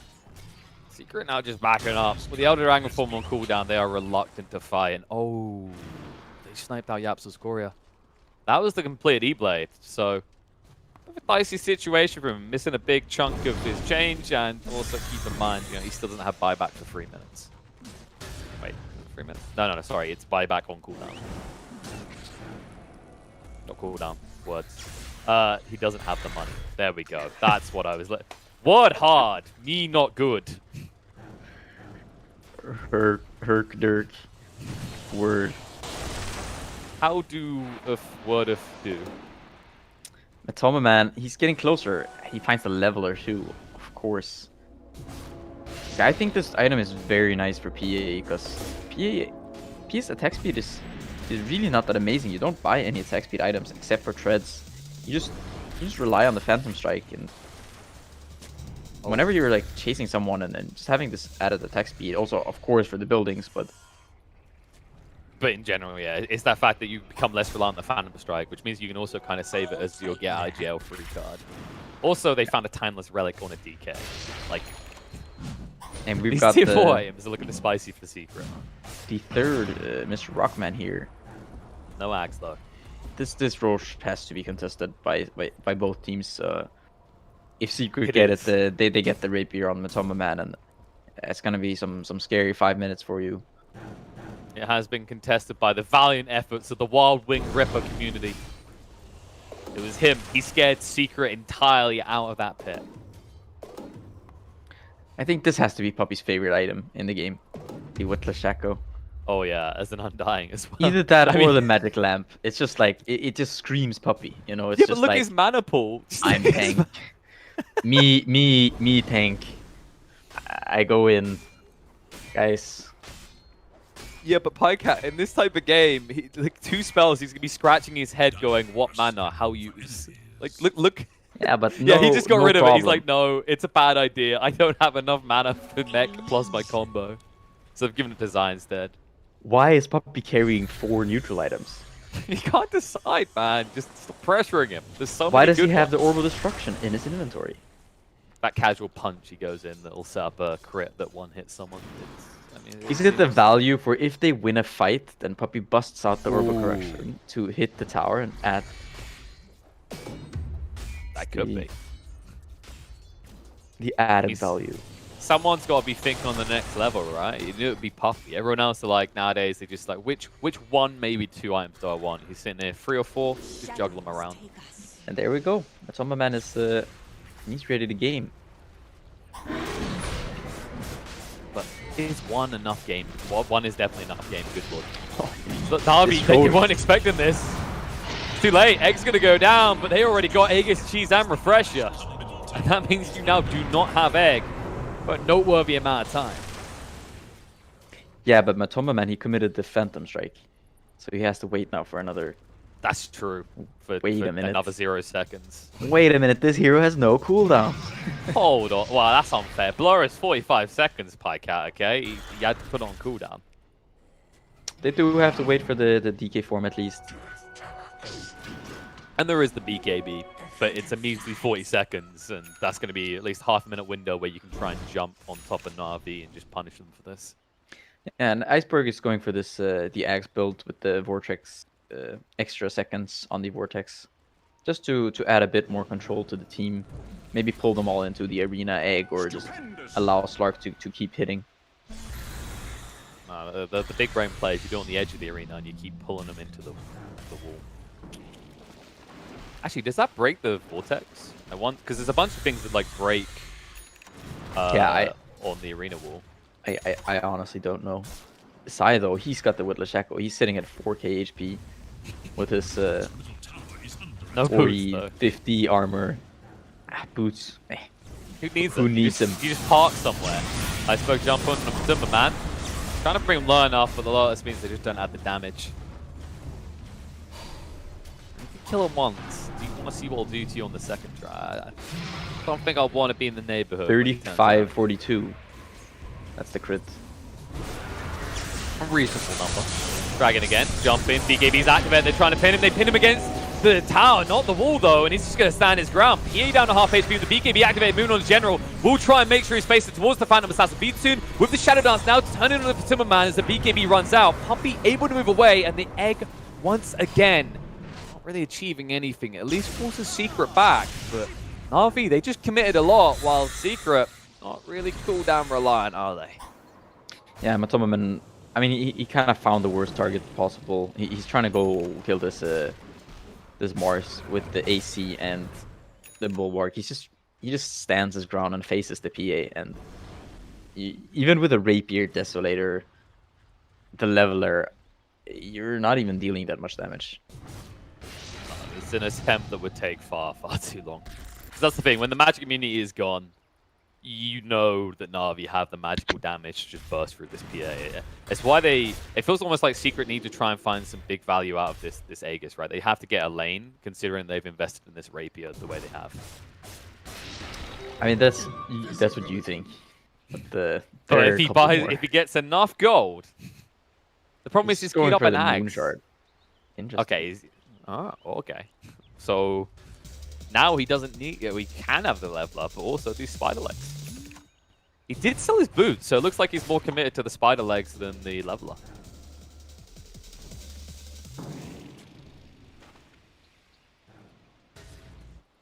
Now bringing this top wave, so they want to try and expose the base. It would mean that, at this stage of the game, Na'Vi, they lose one fight. Secret could have the means to just end the game. Easy backdooring the tower alone with the leveler and rapier. Seems reasonable. I mean, you're a +1 hero, like... Everyone knows this patch is all about the +1 heroes, this podcast. Aren't those the best patches? I knew you'd bring that up. No, the best one is the one afterwards that nerfs the crap out of +1's relevance. The Timberman jumped in on, trying to burst through him. They've got the first light. Storm is stunned up though. They're trying to keep him alive. Irini's going to go down. Storm Spirit is dead though. B2 trying to dish out the damage with Timberman. Looking for the target general. Standing his ground to get rid of the tombstone. And Timberman down for the second time. They're going to find him. Puppey is also going to fall. Zai trying to move away, but that means they're leaving Nisha behind. Arrow through is blocked by the creep from Chen. Nisha down to half HP, soon to be to 0. And they're hunting for more. Always want to fly, keeps an eye on Zai. He's at least able to TP away. Yapsel doing the same. But this is a big problem, because not only did you fail to breach their base, but you just gave a rapier to the Slark. Wait a second. Wait, oh, sorry. No, this is Batumama. Okay. It's halfway to being a solution because he just gave a rapier to the Slark. Yeah, this one does look a little bit different though. Once again in that fight, Matomaman, he doesn't really have a good target. The Chen, he's got the Ghost Scepter. Matomaman without a Nullifier. So he can't hit the Slark because he's in Shadow Dance. He can't hit the Mars because he's not doing any damage to him. So he can't use the Satanic to lifesteal. So he just doesn't have a target to hit and get his life back. And he just goes down way too quick. I mean, it looked amazing since Iceberg died and he doesn't have buyback. But now, all of a sudden, Na'Vi are the ones with the... some very good winning chances here. Yeah, I mean, they've definitely pivoted back into this. But you're being a bit unfair, pal. I mean, have a look. This is a 4-slotted Phantom Assassin. What do you want from him? He's only... See, he's only just got boots of speed. It's hard life. Jump in, Zai. They're bursting through him pretty quick. Down half HP, but have you got what it takes to get through the rest of him? Instead, they just start hitting the buildings. And PA is up. B2 needs to be a little bit careful here. Shadow Dance, BKB will escape. He says, I'm not giving this back. Okay, no refunds with Timberman. Egg will go off. Doopsy always want to fly, but Nisha looks the wrong way. He will get out. It's a very close call. Stupendous.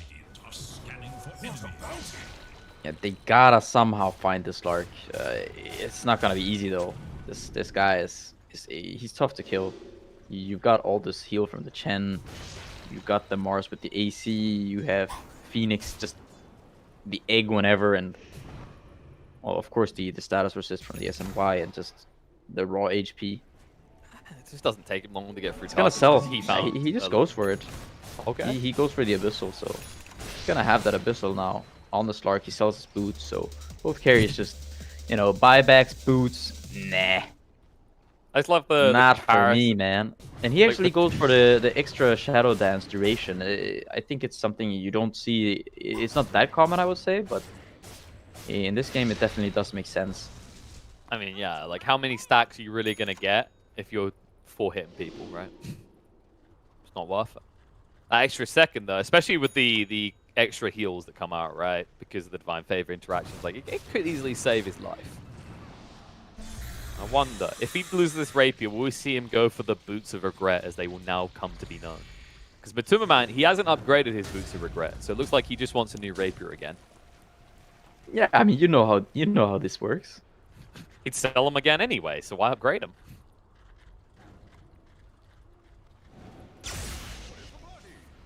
And Roach is going to be up in 25 seconds. Possibly. The awkward issue also. Oh, it may respawn. Yeah, okay. Yeah. So, right. Could respawn. Red, minimum, yellow, definitive. I'll just say that the awkward part in this one as well, right, is like if you feed over Divine Rapiers, Slark's probably not going to get overloaded because Mars is quite a good carrier of Rapiers as well. Yeah, in this game, the Mars would he would very much love getting that item.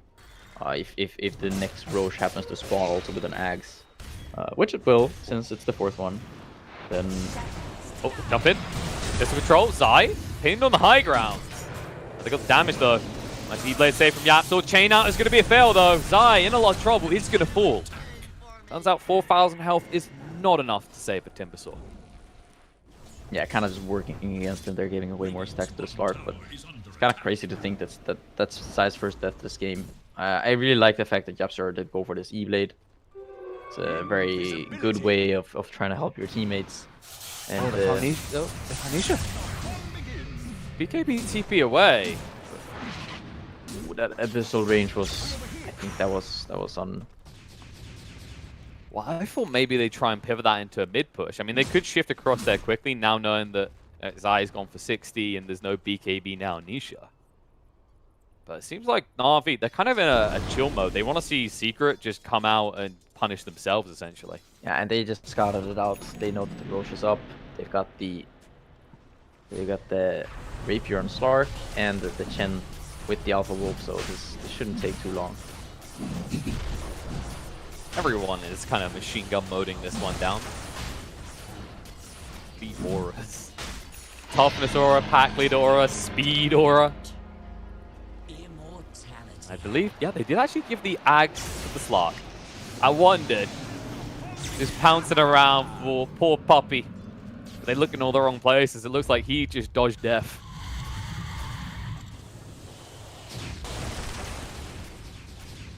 But they are, you know, they're close to maybe having a way back in there. With Timberman. Ah, yes. We're almost there. Now the question is, who's going to die first? Because we've seen that both teams have the means to kill these post ones off pretty quick. Pretty clean. Yeah, I just feel like the Slark is in such a good place though, because the Shadow Dance is something that's very difficult to deal with this game. And now with the Axe, the Aegis, everything, it's a tough one to bring him down.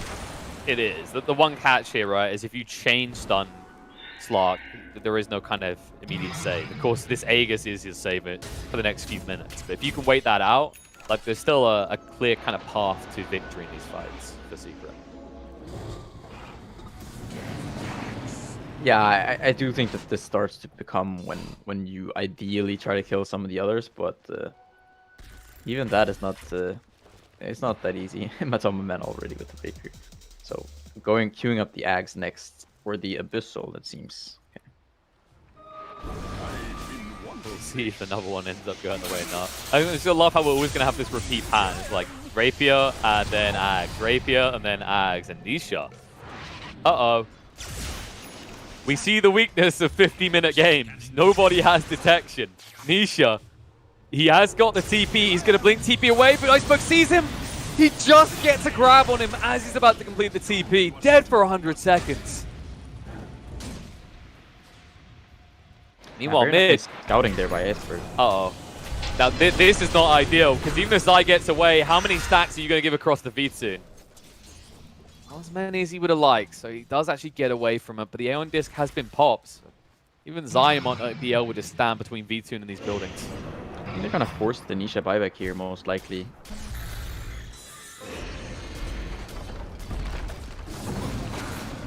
Speed not on that press yet for V2. Arrow through does connect on the general, but this Thrax is fallen. You can buy a little bit of time, but unless you're willing to commit the buyback for on the Dragon Knight, V-Team is not going to leave. Jump in, Iceberg, 104, Abyssal, pounce in, Undying's gone. Buyback from Nisha, too late to change that, and the egg down zones away the rest of Secret, covering V-Tune's escape. But the Dragon Tail stun, Phoenix in a bit of trouble, critting down, getting him low, the arrow through, and got to try and save him. Marina's going to go down, but they've lost the Phoenix. Can they find anything in return? They pin one against the wall, but Timberman dragged in, he only just got another Rapier and it's gone again. And now they're going to find more. They'll clean up Zai as well. Now they can just hit onto the throne. We're not going to reach 3 Rapier territory. It looks like 2 is enough for Na'Vi to take the game.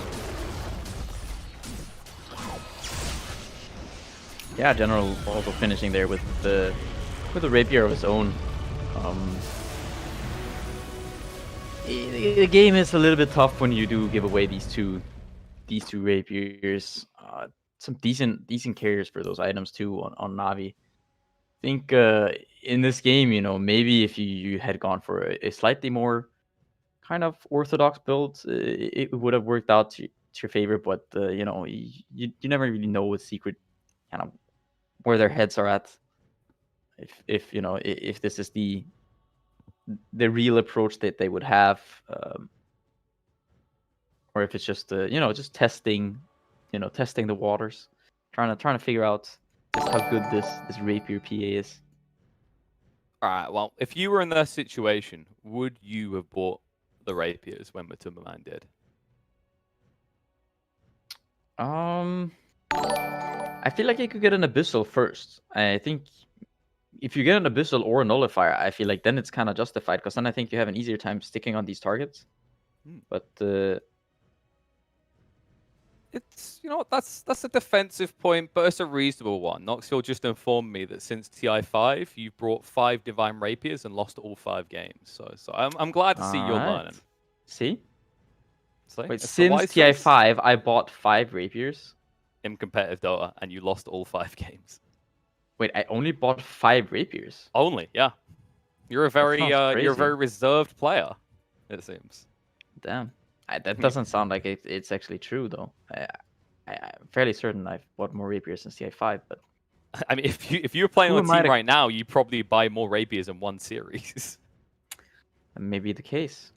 We'll see if there are any more Rapiers in this one. Yeah, could be. PA spent plenty of heroes. We could end up seeing Rapiers, especially when Matumbaman's in the game. But all that to come. But right now, Na'Vi leading the series 1-0. EGB, your esports betting world. The only place to find the widest choice of popular games and matches to win real money. Choose your bet on a single event or express of several matches with dizzy odds. Serving the market for 7 years with over 800,000 users. Join now to get your...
look at people and I wonder all day, who are you and you are not the one in your way.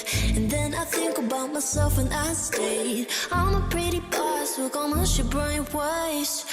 I'm a freak in the sheets, but I got class. I'ma grab an ass if you want it. Best you ever had, give it to you mad. Ooh.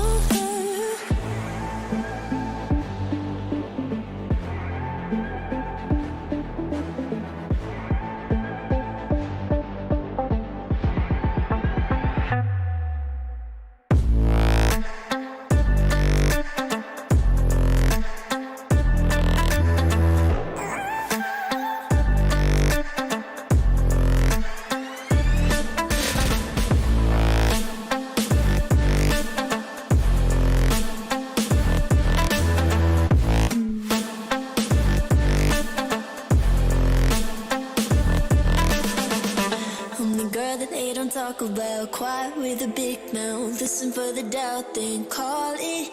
Make you out for what you say to me. Look at every single date. If you got what I need, then oh, I'll take you on like a big deal. Legs you can unseal, key ignition. Just keep me full like I had a meal once in a while. Feel alright. I know you like it, can't fight it. I might let you ride the wave. I'm New York and you're LA. Come together, feel the shock waves.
Till I get up, time is barely on our side.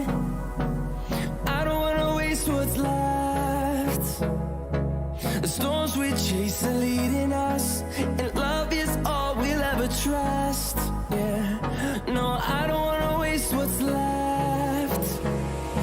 And on we'll go, through the wastelands, through the highways, till my shadow turns to sun rays. And on we'll go, through the wastelands, through the highways. And on we'll go.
Brent, I gotta give you the shout out, buddy. You sniped it with the Divine Rapier. You got the pin. It's like you're some sort of a prophet or something, man. You saw it all coming.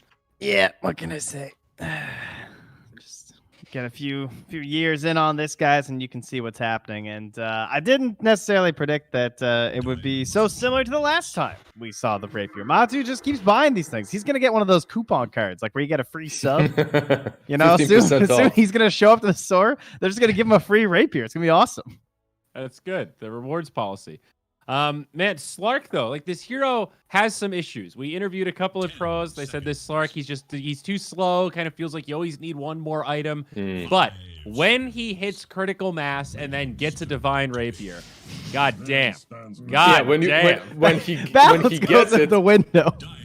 Yeah, it's holiday season. Matsu gave him one free Rapier. So yeah, Wisp and Slardar, by the way, on Navi, just to jump into this draft and Sven against them. But man, Navi surprises me once again. The way they play the game, it's okay. Matsu buying the Rapier, feeding it away. That can be called problematic a little bit, but that's the style of every PA right now. But the way Navi plays, how defensive they are, they're not making any mistakes in the mid game. Like if you count their smokes, literally first 15-16 minutes, that's where they use the majority, and then later on they just chill and they wait for you to do your mistakes. That's it. Even when they can strike, they just wait on the high ground, send an odd, always want to fly to smoke, to scout out for smokes, perhaps die, but that's it. Very defensive gameplay that works for them. I do like this answer from Secret, though. It seems like they were pretty ready with how they wanted to play this. Like, if the IO gets left in, we know what our counter pick's going to be. And so, yeah, they get the IO Slider, which we all know is a very good combo right now. But Sven Omni is a great combo on its own and also has a lot of great benefits versus the Slider. With, like, the Dispel and everything, right? But you're picking the Omni Knight with Sven, right? So, usually how Omni Knight came back is he's really strong in the lane, then later on Heavenly's Grace is also good, right? In the lane, you cannot sustain the hero. It's like what Warlock used to do, but better, right? But I don't think he can do that versus Io and Slardar. I'm not really sure this lane will be that successful for Secret. Like, Io and Slardar, they can bash you through existence. Yeah, that is a good point. The lane will definitely be rough, but at least Slardar, like, Sven is the one carry right now, or at least one of the few that he can't just, like, chain stun to death once he's BKB, you know? Sven, you can't let him get those couple crits in on you. Right. But it's true. Like in the mid game, you've got two amazing tools against minus armor, though. You got Warcry, you got GA, and then you got some Heavenly Grace Purification heals mixed in there. Like, this is an amazing way to handle the Slardar, all things considered, without completely if throwing you the get meta to the out mid game, though, right? As Liz is pointing out, though, that is the most important thing, is the building blocks of the lane. So true. I wonder if Secret's going to need something else to assist with that. Yeah, we have seen that, right, Zayori, today already in one of the series. OG both games in the first series. Yeah, both games. It's literally they were broken down in the laning stage. Yeah, you're totally right. Now, to be fair, though, I don't think Secret Navi is as much of a mismatch as OG 404 when OG's in their proper form. So, even just heroes aside, you know, those games got out of control like super fast. Yeah, it was a bit of an outplay here and there from OG, definitely. Not Yeah, only the 18-minute heroes, game you're one. right. Just yeah, a couple of outplays. Yeah, come on. a couple. Come on, buddy. They outplayed him. Diving the fountain. Yeah, there we go. There we go. Just a couple of out, nothing too serious. We see that all the time. Okay, Secret, they ban out the Drow Ranger and the PA. They have their carry settled in, and now they just want to delete everything that they might find dangerous for themselves. Like when I see Omni, first thing I think now is Nullifier, right? PA Nullifier, that is definitely one great way to deal with the GA. Are there other heroes that can buy the Nullifier where it doesn't feel too terrible? It's a weird build-up. That's the big problem with that item, right? I've actually seen Vitune, I think, rush Nullifier on Lifestealer as well. Yeah, and it's a good hero with Slardar too, which would be, it's an option for them. Besides that, not necessarily. No one that actually rushes it.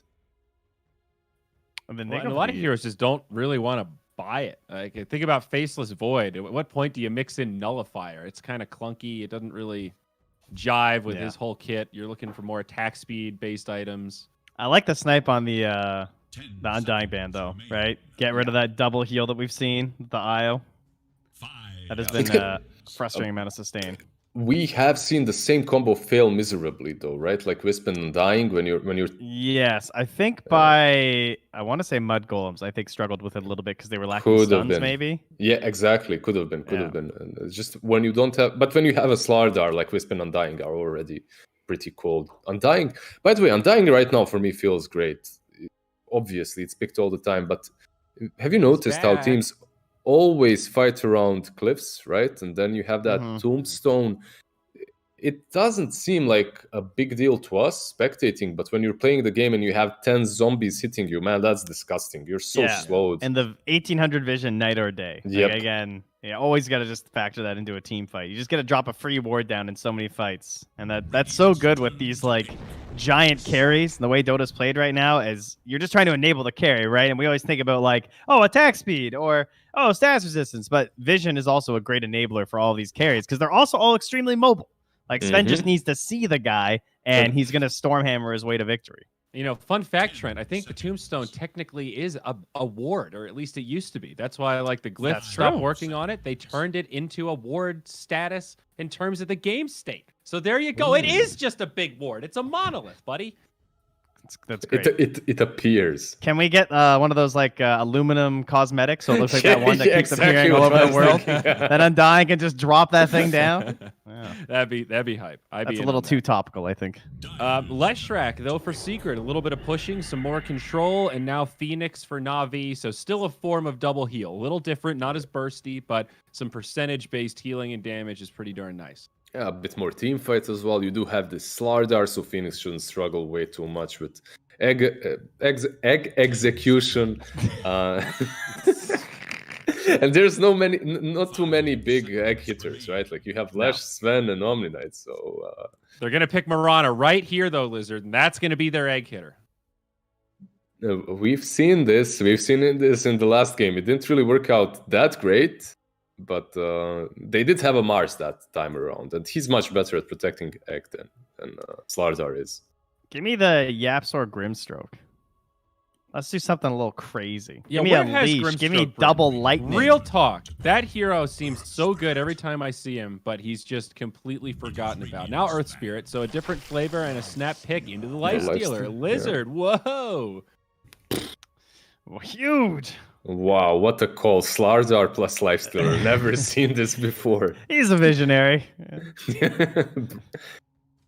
It's Mag and me, man. Great minds think alike. That's it. But no, for real. Like this Lifestealer and Slardar, I love this combo since historically it's my favorite Slardar combination. And now it's decent versus Sven. It's also the Nullifier that Zayori talked about. And I remember one interview with Insania a year ago, maybe even more, when one of the Liquid boys, at least, they said like sometimes you're looking at the item that you need, and then you look at the heroes that can buy those items, right? And Lifestealer, if it is because of the Nullifier, is a solid pick for them. Yeah, it's like Greaves, or sometimes you need a Yule's builder in a lot of games. It's just how it winds up being. And now you got this beefy Earth Spirit that's going to be jumping in the back line, messing up this Phoenix, making the Wisp's life hard. I really like that ban from Na'Vi because there's still a lot of mystery to this secret lineup. Like they've run the Zai Omni Knight before. I think they're definitely willing to run a Zai Leshrac too. Would they ever be willing to run Earth Spirit mid? I'm Is sure they that- would. Let's be yeah. real. But yeah, we've all seen the morph Earth Spirit as you discussed earlier from Thompson. So okay, I like to throw this out there. Lizard, you're my guy for this. The Alien, Arc Warden. Is this a secret Arc Warden game? Potentially. So, yeah, you have Sven Because you have already as your Omni heart. Knight. Okay. But you have Sven as your hard carry. If Sven is mid and if he's creating space for you, you can go for it. Besides that, it's a bit greedy. Slardar, like Lifestealer isn't a problem, but Slardar plus Lifestealer are, because they can jump on top of you, eliminate you in 1 second. But if you play well with it, like it could be. It's good versus the egg. It's good versus Wisp. Because I was thinking not great against that Slardar Lifestealer combo, but with Omni Knight, maybe that offsets it enough that it's possible. But He doesn't save you. You die way too fast. It's like at any given point in the game, you just die instantly. They might go for it, but I think they're unlikely. All right. Yeah, unlikely. I'm feeling like a spirit here or something. I don't know. That's a pretty safe bet. Void Spirit.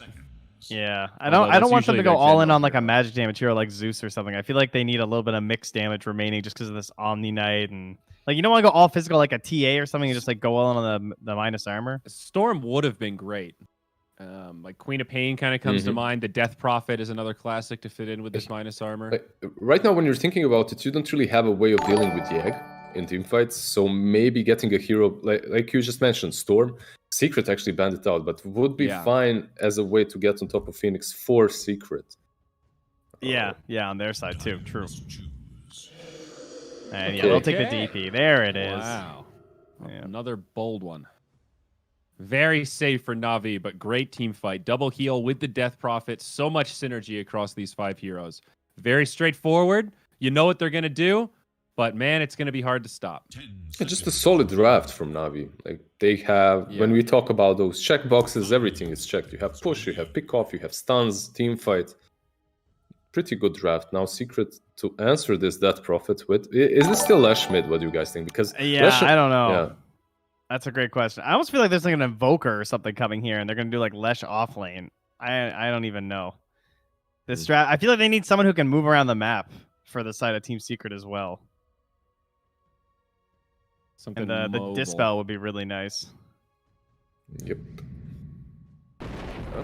Raise. Oh, damn. Whoa! Well, he can move. He's got a whole skill dedicated to it. And it's actually Alicia Razor. Damn.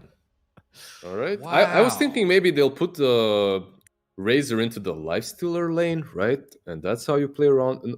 Maybe they will. Maybe they'll do like maybe a lane they will. swap. Yeah. But we'll see. Okay, Very so interesting. Are you guys now? This is the classic anti-life stealer, though, and Yes. kind of classic anti-Slardar hero. Also, Razor he's got a place in the game. We haven't seen him much in this meta, but it's a hell of a Razor game, boys. Where's the prediction here? He's had one Razor game this entire tournament. It was 19 days ago by Yellow Submarine, and they did beat Namiga. Wow. So it can be Div done. 2. It was Div 2. Yeah, this is the first of Div 1. I have to see it to believe it, man. I'm going with Na'Vi again. I love this draft. I love Slardar, Lifestealer, and this Razor. Yeah, it's versus a Lifestealer, but you're gonna die so quickly if they jump you. I like Na'Vi's draft once again more. But Secret, who knows? Creativity. Trent, will creativity win out? Yeah. I'll hop on the Secret train. All right. Yapsor and Zai gonna carry. There's that hot take I've been waiting for, buddy. He's going in on a Razor. Trent, I love it. I can't wait to see if this Razor works. No Folks, rakers. If you're wild enough to bet on this one, get at it. EGB.com, they will gladly accept your action on this Razor pick. Will you have the big brain to make it big, or will EGB get you? You find out. As long as you have some fun, we're all winning. Now, over to the casters. It's PieCat. It's Killer Pigeon. Boys, we got some Razor. That we do. I mean, Secret is this close to the patch. Everyone looks like they're just getting ready to settle into what we know, PieCat. They stick to what has been tried and tested. But no, Secret, when they're one game down, they deliver the thunder. They bring us a Razor, a hero that has been all but dead for the longest of times. Yeah, I mean, I haven't seen this hero in I don't know, so long. You practically forgot the hero exists, but it could potentially be a decent Razor game. I mean, of course, it's kind of good against a lifestealer. At the same time, I do think that one of the ways of dealing with this hero is just like overwhelming physical damage, which you kind of get from the Slaughter, and to DP too to some extent. So I'm intrigued, but I'm not fully convinced here.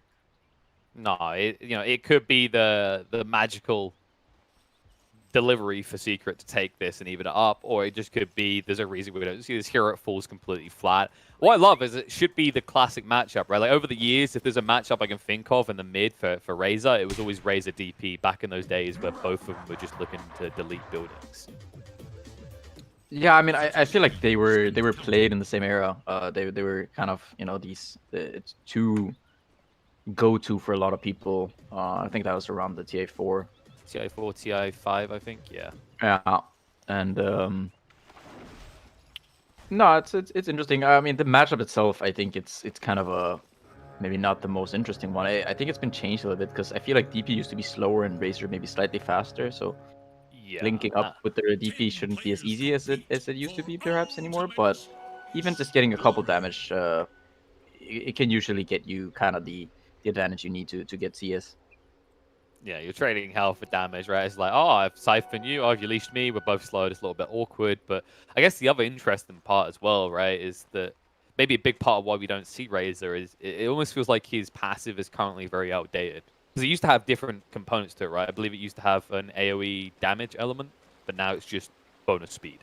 Yeah, exactly. There used to be that sort of purgy thing, but now it's just the move speed, which is kind of weird, I think, for a spell in Dota to just like this spell just gives you a little bit of move speed, like, and it's an aura. It's come on, we can do better than that. Yeah, I think I remember someone made a post. They pointed out this, and I think DGN Aura was the other one, which we haven't online in this game, where these two spells feel kind of unchanged for a long time in their current format. Rarely ever feel that good. At least it's sort of, I don't know, it's at least a little bit interesting, but yeah, sure. It's been the same way for quite a while, I believe. I think the numbers have gotten changed, maybe. Yeah, but it's always been that small radius, and especially with these support Omni Knights. I don't think we ever see them take a point in DGN Aura because really you're just kind of a heal and sustain bot. Iceberg tanking quite a bit of these static links. I mean, the damage is very negligible. It's not something you really have to worry about since you have the Siphon. It's just more the damage for the last inning. But he's doing a good job at just using the nuke to get CS. Yeah, and he's at least returning fire towards Nisha when he steps up. Because, of course, the static link is quite a long cooldown. And Iceberg, he might get this. He decides against diving further. Meanwhile, in the bot lane, it's actually going to be Zide giving over that first blood. It's surprising as well. I mean, I guess, there is a decent amount of magical damage at level 2 for Phoenix, but you wouldn't really think of Leshrac as being a hero that struggles to get away from a level 2 attempt by a Lifestealer and the Phoenix. I mean, I feel like the issue is if the Lifestealer ever gets on top of you, you are kind of screwed. You've got the dive, the fire spirits. There's just so much slow in conjunction with the open wounds, and yeah, I don't know. I'm a little bit surprised that they didn't put this Razor down here and put the Leshrac mid or something like that. I feel like that would have at least made more sense, but this is kind of weird to me because I'm not really sure what the Leshrac is supposed to do in this lane. You can hit the Lifestealer a bit, but I feel like he's not really gonna care all that much once you get some Regen sent out to you. You can of course you use the feast as well. So that's the thing. You get to like level 5, and it almost feels like he's just gonna be untouched. He can just do what he wants in this lane. Whereas by level 5 of a Razor in that lane, that's probably 3 points of static link, and you're just losing everything. Then again, I guess maybe they were thinking a bit about the movement speed difference, right? Like a Lifestealer should always be able to move away that ridiculous base movement speed. Yeah, but potentially. You could play for creeps though, but no, who knows? Either way, Nisha is doing well mid. Always just poking at Iceberg, making sure he stops with that damage. Top, in the meantime, Sven, doing reasonably well, but I'm concerned about how much General's already getting. Like the denies alongside this and the fact that there's going to be this IO Slardar as the game goes on. Yeah, I mean, this lane is just, it's so scary. You've already got the Orb of Venom on General with the Bracer, and you've got this IO with Tether Overcharge. I fear for Matu's continued existence in this lane as we, you know, approach maybe the level 4 or 5-ish territory for Slardar. Nisha, they might get this actually. Iceberg standing his ground. Nisha is being slowed by the Tep. So it looks like they would be able to move away, but Nisha really would have loved to have got his hands on that rune. Luckily, there was no bolt. And Iceberg, he was already porting back to base, and there's like Puppy's couriers walking by, but it's like, are you gonna cancel your port back to base and ruin your own game to kill this position 5's courier? Nah. I don't think so. You know when they first introduced the multiple couriers, you can guarantee mids would have done that. I remember when they first introduced the 5 couriers, and there was like, was it Nature's Prophet, and he would just immediately place deep wards. And teams very quickly learned it actually wasn't worth it. Sniping out couriers in the first 10 minutes and that being all you do is quite a crappy way to try and win Dota. It's just they just don't give that much gold. But look at this mid lane though. I mean, Iceberg is really he's having a pretty rough time. He's only got 8 CS, and I think most of those are with the nuke. Yeah, he's already trailing on XP. And I can't help but feel the moment Nisha gets 6, like we could see potential kill into Iceberg here. Yeah, potentially. It's not all that easy. You're probably going to be 5 with the Siphons. Oh, mercy. This is the territory where the lane becomes extra scary. You've got 2 points in overcharge. Slardar with the level 2 bash as well as boots and sprint. It's very easy to get run down by the Sven. And, yeah, I mean, I personally, I kind of like Navi's. I do like their lineup. He's gonna get out. The Absol though might just be. You can try and start him up, maybe slow him down, bats him away. Absol will force the dive in, sidesteps it as well, so always one flies on the tab. But one more hit will kill him. Can he juke this? I think he can. He's still alive. He had a fire spirit. All right. I don't know. I mean, it's a level 2 fire spirit as well, so it would have sealed the deal. Oh.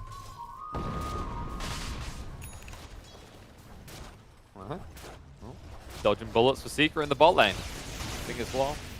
You don't really want to give over too much to this lane. Like, you want your disco pony to be strong at the end of this laner phase, right? Yeah, for sure. I mean, that's the thing. I feel like this disco pony is never going to be all that strong after this laning phase. If you look at kind of, I mean, Earth Spirit and Leshrac, they're both kind of countered by the Lifestealer, so I'm not sure how you can actually pressure this hero. I think you're kind of gonna have to rely a bit on your other 2 lanes, but that's the thing. I like Navi's lineup because they have a lot of physical damage, both from the Lifestealer and the DP. They have the Slaughter who can actually scale and become a proper core with the help of the IO. And they just have this Phoenix that is... well, the egg is just not going to be all that easy to kill in this game. Yeah, it's just the case, like, all the lanes are going pretty well. Like, we keep talking about Iceberg getting pressured, but it's not really amounting to much for Nisha. And there's always that concern, like, how do you keep farming as a Razor? It's not like when you had that damage on Storm Surge where you had 2 kind of AoE abilities to easily clear waves and camps. Yeah, I mean, Plasma Field is not a bad spell for pushing out waves, you know, and also with the Eye of the Storm later on. But I mean, you're definitely not, you know, the same as some of these other mid heroes that can farm a lot quicker.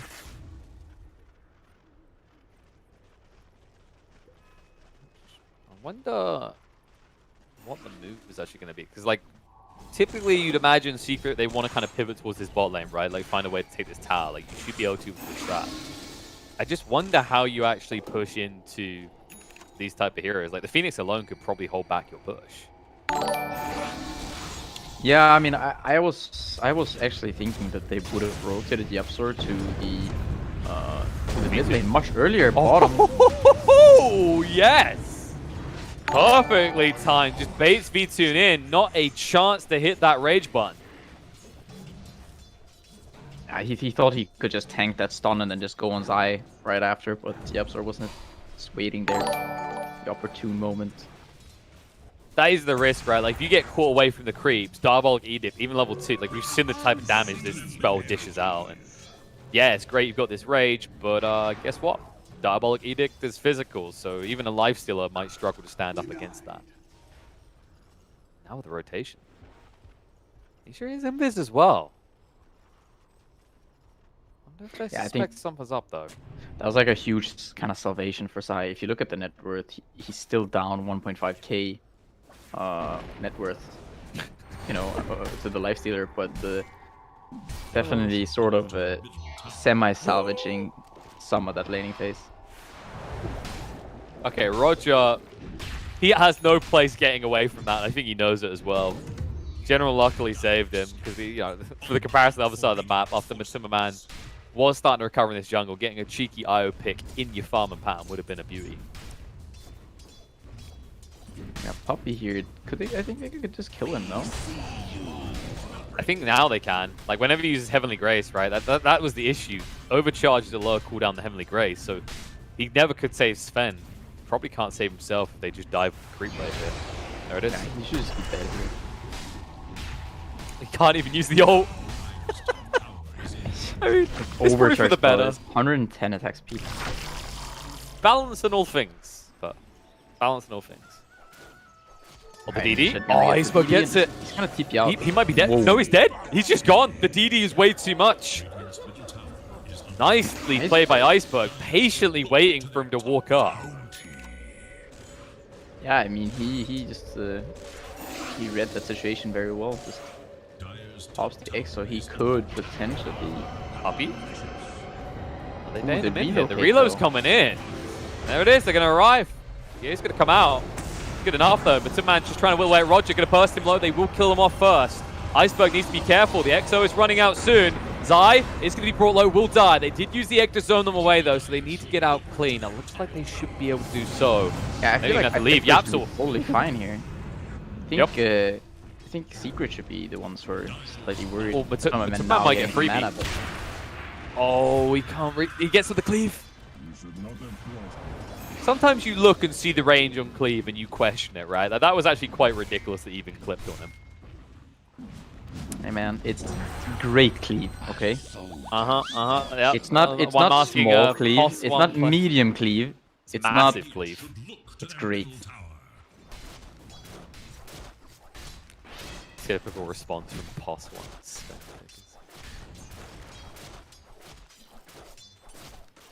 He's going for this boosted travel burst, so I understand he needs to be active. It's just, I mean, I'm waiting for the moment of magic, right? Like, I'm sure you do the same. When are we want to be educated by Nisha. When does this Leshrac become king of the game? When does he find his place? I mean, I don't think this Leshrac is meant to be the king of this game. Oh, sorry, the Razor, rather. Okay, the Razor. Yeah, I mean, I'm not really sure kind of what the idea here is. He's going for these boosted travel. I feel like they're just going to have some really squishy cores, which is why I'm a little bit worried for Secret. They're also down already 2k. General getting close to this blink. And, I mean, Razor going for these boosted travel, he's going to have high mobility and they're going to be able to play the map, but they just don't have a lot of strength in terms of fighting capabilities. And Navi are itemizing to take these engagements very early on, so... Oh, hello. Who's going to flop? Zai? Slight sigh for him in that one. Roll in from Yapsor, he makes sure he didn't put it down a Remnant. You don't want to be diving that tier 2 at this point. A little bit of miscommunication though, means always want to fly just gets away with that.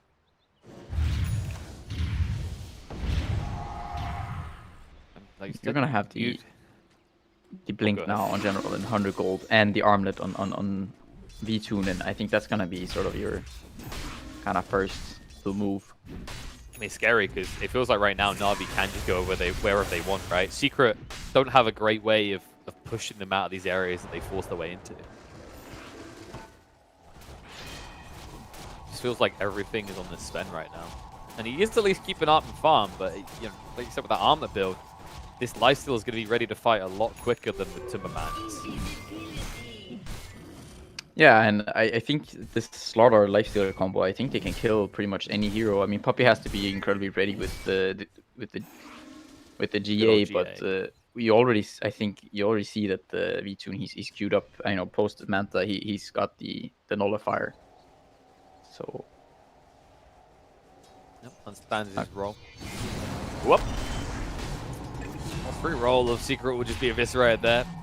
Easy move in for a clean kill. That's the blink reveal. Might set up to push on this tower. He showed, yeah, it's yours afterwards as well. I mean, it's, you know, it's not a bad item per se. Obviously, you need it against Slardar, but is it really that item that's going to allow you to dominate this game?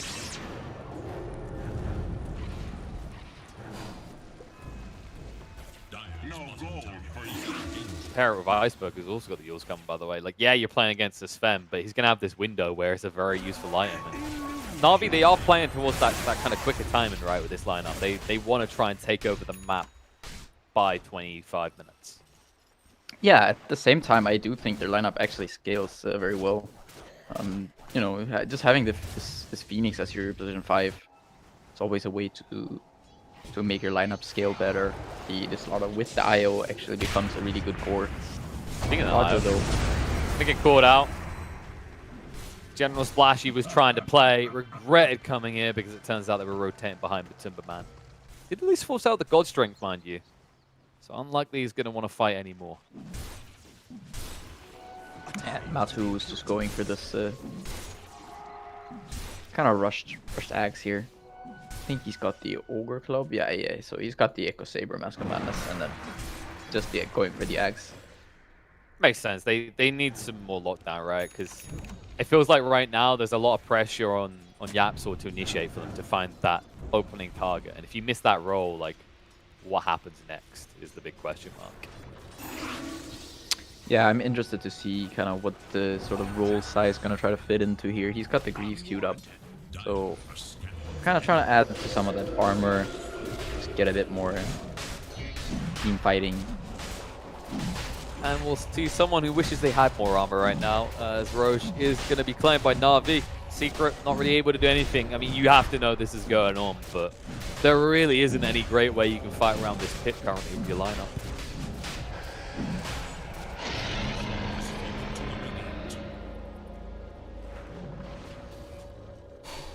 The question, like, when's the timing? I mean, Yapsor is getting close to the Spirit Vessel, so maybe if they kind of like sync up Spirit Vessel with the Ags on Sven, you could see a way that they take a fight here.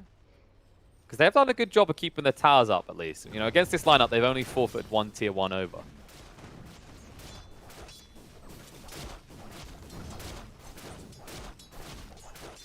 Yeah, we can see here that already have now the mech on Roger. There's a 4K lead already. Even though it's just a two kill difference, you can see that Na'Vi are just, they're allowed to do pretty much what they want. Already the Manta style on VTune too. So he's got the armored Manta style. He's getting very strong here. I mean, I know our spectators were gonna say, "Oh, well, you know, this is boring. There's not many kills happening." But I respect what Na'Vi are doing here, right? That they understand that actually it's Secret's job to bring it right now. Like, they are falling behind. It's going to continue to go that way. And for Na'Vi, if they just go in an area and Secret forfeits it, you're fine with that. You don't really need kills to convert this game into a win right now if you're Na'Vi. No, definitely not. You just want to take as much of the map as you can and just, you know, get as much farm. Look at hunt for a kill now. The one person who does have kills on his mind is General, and if Zai shows on this creep wave, he's done. You know what's gonna happen. Oh, they don't even give a chance to try and hit a single creep. They instinctively knew where he was. Yeah, there was a Radiant scan there. General close to that BKB as well. I mean, if we were worried about Zai's relevance before that, I'm starting to wonder what this support Leshrac is going to be able to achieve as the game goes on at this rate. Radiant's middle tower is under attack. Yeah, definitely not the easiest job for Zai to find a purpose in this game. It's a very hard game for Leshrac to play, especially from this position 3 role. I think we're both trying to rattle our brains like what the grand plan is here for Secret, right? Like they had to have had something in mind with this Razor farm pick. Was it? Do you think they just expected to kind of trounce the lane and snowball from there? You know, a hero that's good against Lifestealer, decent against the Death Profiting lane, probably. Probably the best opportunity he's going to get is a smoked up. He does have a DD. The problem is that Na'Vi, like, they're not being greedy about this. The way they're shifting around the map, they're always localized. They can always respond to any move the Secret make right now.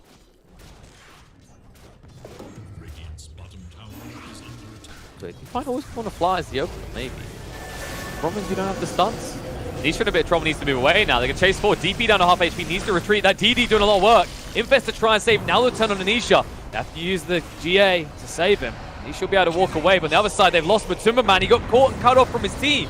Now they can move in for bigger targets. Puppy, next on the hit list, will be brought down. Rollout is going to be interrupted by Iceberg, who has got the stance to stop Nisha from re-engaging, but the slows will stop Iceberg from finding a kill.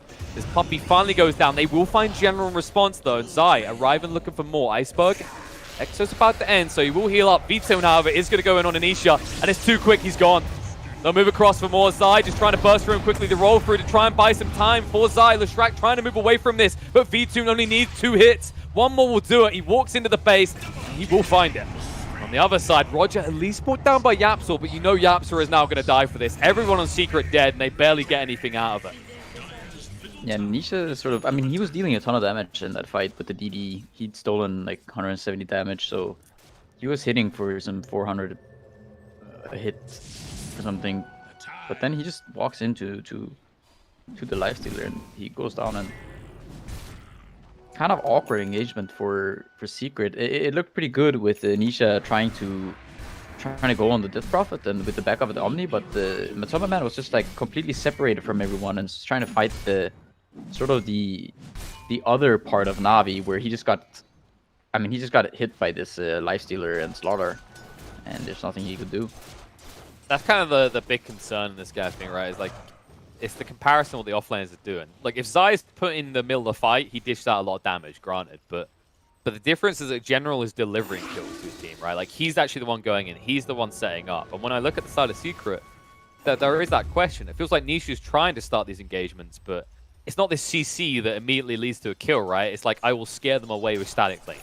Will one of you now please arrive to stun them for me? Yeah, he just amps up his team in this game pretty much. General, he's gonna have the BKB though already with the blink here and with the IO. I mean, he is gonna scale, and the issue is, I feel, for both the Sven and the Razor is that they can't really man fight. You know, ideally you want to have this hero that can just stand his ground and keep right clicking, but in this game, Secret are gonna be at the losing end of such a fight. That's what scary heroes to say that of as well, right? It's like if you said an Ursa can't fight. It's that tier of concern. These heroes should be able to fight by the 20-minute mark. Like Sven, obviously would like to farm, but once you got 1 or 2 items, it's kind of go time. And Razor, it's the anti-carry. You pick it because it can fight from almost the start of the game. Yeah, it's definitely concerning. You rely on this Omni Knight on the GA pretty much, but V2 is getting quite close now to the Nullifier, only some 350 gold away. Oh boy. Meanwhile, in the mid lane, Zai found, he's not getting away from this. They could try, but the bashes are too much. At least they were actually saving the end with the GA to turn around. BKB from General to move away from Matumba Man, though. I mean, you'd be happy with that. That's a BKB charge, but you can now just reinitiate on the Matumba Man. They're going to get back in, put the overcharger on, and Matumba Man in a bit of trouble. They no longer have GA. They have to stun across, turn around onto the Phoenix. He's gone. No chance to use the egg. Now Matumba Man has to stand and fight up against General. He's winning this one. General, he hangs around a little bit too long. Roger will be there to save him. Buyback will come out from the Phoenix, and with V2 now arriving, Matumba Man is in trouble. He needs it out, and he needs it now. Iceberg wrapping around with the Exo still running. Will scare him away. V2 jumps out to try and pursue, but Matumba Man down to the low ground with the Stormhammer, able to retreat away. And always want to fly, needs to be a little bit careful. This could be a dieback if he goes too far. Puppy, however, is going to experience death, as he has been abandoned by his team. They say, you've had your value, you cast your spells, GA's on cooldown, just tank the gank. A very nice play by Matoma going into that fight, getting that kill, and then finding that creep on the low ground to just stun away too. I mean, it was spooky, right? We saw it. As long as you can, if you can actually split up this Io Slardar combo, granted, like General can't really fire up against the Sven. It's just the everlasting question is how do you split them up? Like, what is going to be your reliable way to get Roger away from his newly tethered targets? Yeah, I mean, if the Sven can start hitting them, I think that could be one of the ways to go about it. Issue's done here.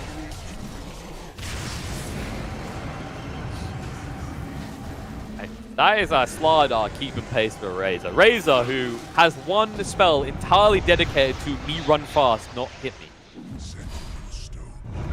Gonna wait. Nope. Oh, nope. He's got the roll again. The silence is there. Once the nullifier connects, you know he's done here. Secret. They keep making tributes to the great gods Na'Vi, but the god is not appeased.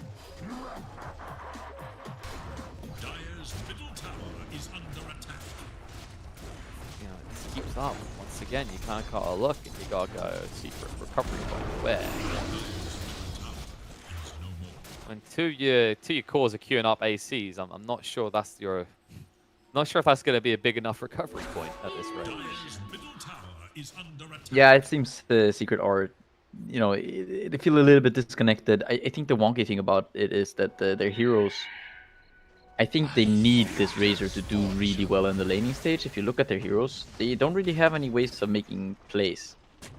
They have this Leshrac, but he's gone for Grief, so no Yules on him. They've got the Earth Spirit, and yeah, that's a good setup to, you know, try to do something, but Earth Spirit needs someone to play with, and the Razor is just not strong enough. He's died 3 times, he hasn't really been a part of sort of any kills. He's got these boots of travel. He's trying to get to BKB, but he also needs more armor. It's just it's very difficult for Secret's heroes to play this game right now because they don't really have the lockdown to do it. They don't have the items. It feels like everything they build is reactionary to survive, right? There's nothing that's allowing them to thrive. There's not this kind of timing on a certain item. I mean, you know, compared to game 1, like compare this draft. Okay, Secret, they go, great, we can't build Divine Rapiers in this one. But on the other hand, you can't build Divine Rapiers in this one. Yeah, that's it's one way to look at it. There are pros and cons. I think at this rate, it doesn't really look like VTune is gonna need any rapiers, any help. I mean, last game Secret assisted with a 12k gold. Like they gave away. So I mean, there should be like a 24k difference in the net worth, right? Yes. They gave away 12k and lost 12k. But here's the thought: if Na'Vi gave them a rapier in this game, would you still favor Na'Vi?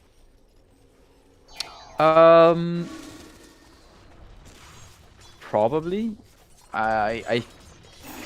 It would be, you know, it would definitely be a different game. I'm not even sure if you probably put on a Sven, but he would really need a BKB and this AC, and even then.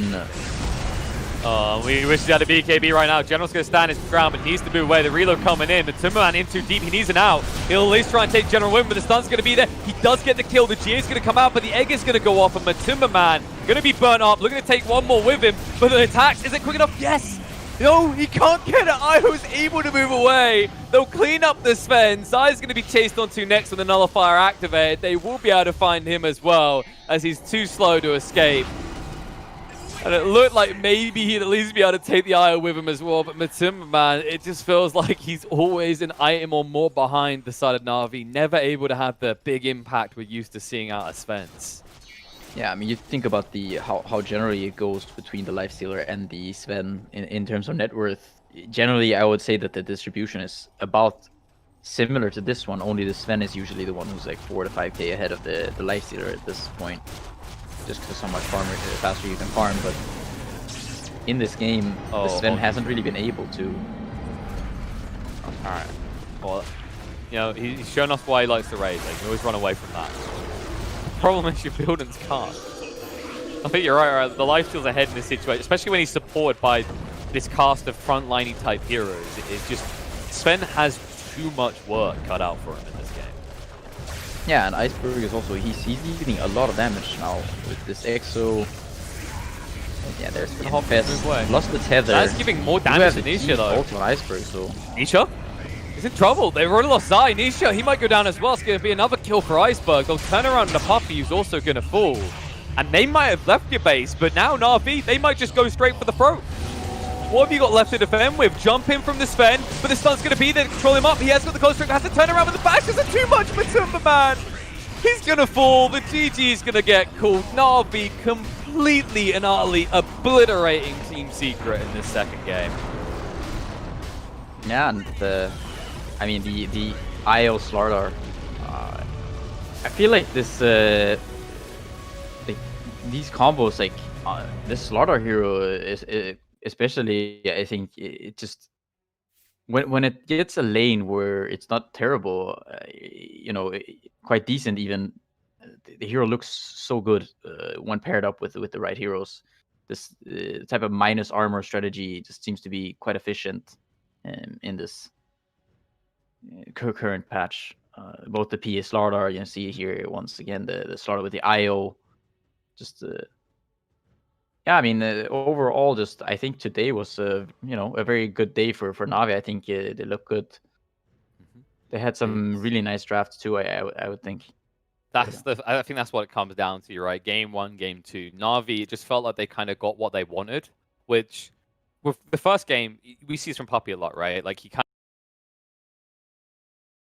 of wants to see what his opponents are doing and will find a way to counter it. But this second game, it felt like more of the same, where Na'Vi, they got what they wanted, and Team Secret, I mean, almost just tricking us all out of our money with this final pick Razor like it's the big brain solution to everything Na'Vi has. Yeah, I mean I think today was not really the best day for Nisha. I think he was like combined 0. What was his first game? It was 10 deaths, not a single kill to his 0, 10, and 13. So not the best series. You know, like Nisha is sort of one of those players who's one of the better Dota players out there. But you know, maybe he woke up on the wrong side of the bed. You know, maybe he wanted a different hero, and Puppy was just like, nah, you're playing Razor. Maybe someone bumped their head on the way out of the bed, or maybe this was all a trick to get Razor buff. Take note, Ice Frog. This is what this hero does. Absolutely nothing. As Na'Vi take the series 2-0 back to the panel where they can explain to us more about why Razor sucks. Thank you, Killer Pigeon. Yes, indeed. Na'Vi dismantling Secret in this series. Another pretty quick 2-0. Guys, we talked about it in the draft. Na'Vi, very predictable, very straightforward, but boy, was it meta. They executed. They got an okay lane for that Slardar, and then they never slowed down once they broke the game open. They got everything they needed, and you know what? They have a couple of heroes that they play that are actually good against top meta heroes. Like you saw here right now with VTune Slardar, General Slardar and VTune Lifestealer. That was so on point. That Sven never had a game. I'm not saying that it's Matu's fault, though. Sven never had a game, but having Leshrac and Razor as your other two cores, that was a little bit suspicious. Yeah, that was, I don't know, end of the patch. I kind of look towards that, you know.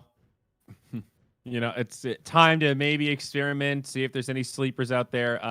We are going to be interviewing General, though, and it looks like he's already here in the Discord. So let's get right to it. Hello, General. Can you hear us? Hey, yes. Hey, you sound great. Congratulations on the win. How's it feel? Feel very good. Thanks. Congrats. That's top 4 secured, I believe, for Epic League. So now you guys are going to be moving into the playoffs in style, starting in the upper bracket. So congratulations again there. Yep. Cool. Thanks. When that Razor got picked up, what were you guys saying in the team? Were you guys confident? Were you like, oh gosh, they picked Razor, they messed up? We thought it's Razor might be against Nyx. He will go offlane. But suddenly Nisha picked Razor, so we knew he go in mid. I don't know. Yeah, you were surprised by that, right? We all expected the Razor to be offlane. Yes.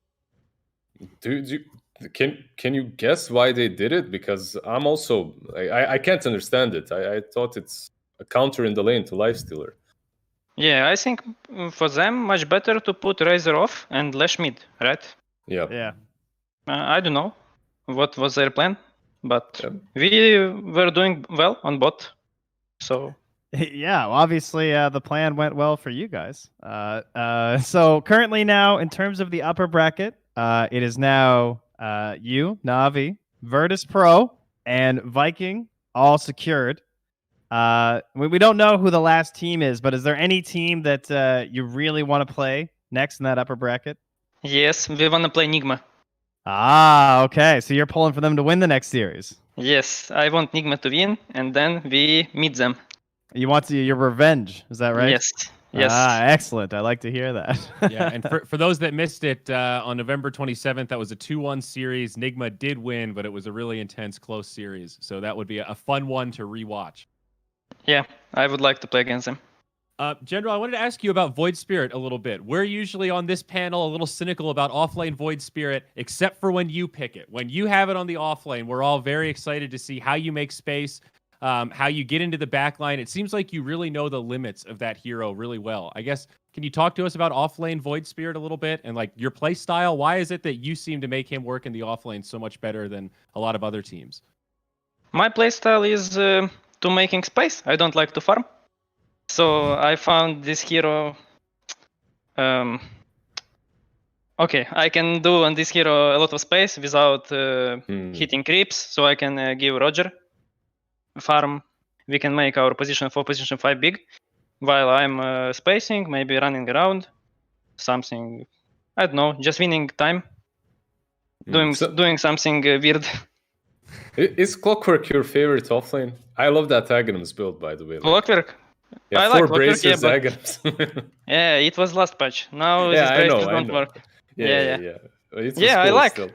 I like, but people now pick Spectre or some Nikes, and you cannot do anything. So in this patch, we cannot see position 3 clock. Well, we can hope for when the patch drops, maybe position 3 Clockwork can come back. One of our favorite things to watch here. Yeah, fingers crossed. All right, well, we'll let you get out of here. We've got a break coming up, and then we've got this last Nigma series. So hoping for that rematch, buddy. Yeah. All right, take care. Have a good one. Thank you. Bye. All right. Great to hear from General. First time interviewing him, and I got a little insight about that Void Spirit, dude. That's awesome. Spoken like a real offlaner. I make the space, and Roger takes the space. That's the secret, baby. What are you, dumb? I'm making the space. It sounds so obvious, but like, you look at General's heroes, like, what does he play? Bat, Beastmaster, Slardar, Mars. This guy does not hit creeps. He just wants to fight. That's your offlane right now, right? Like, there aren't many.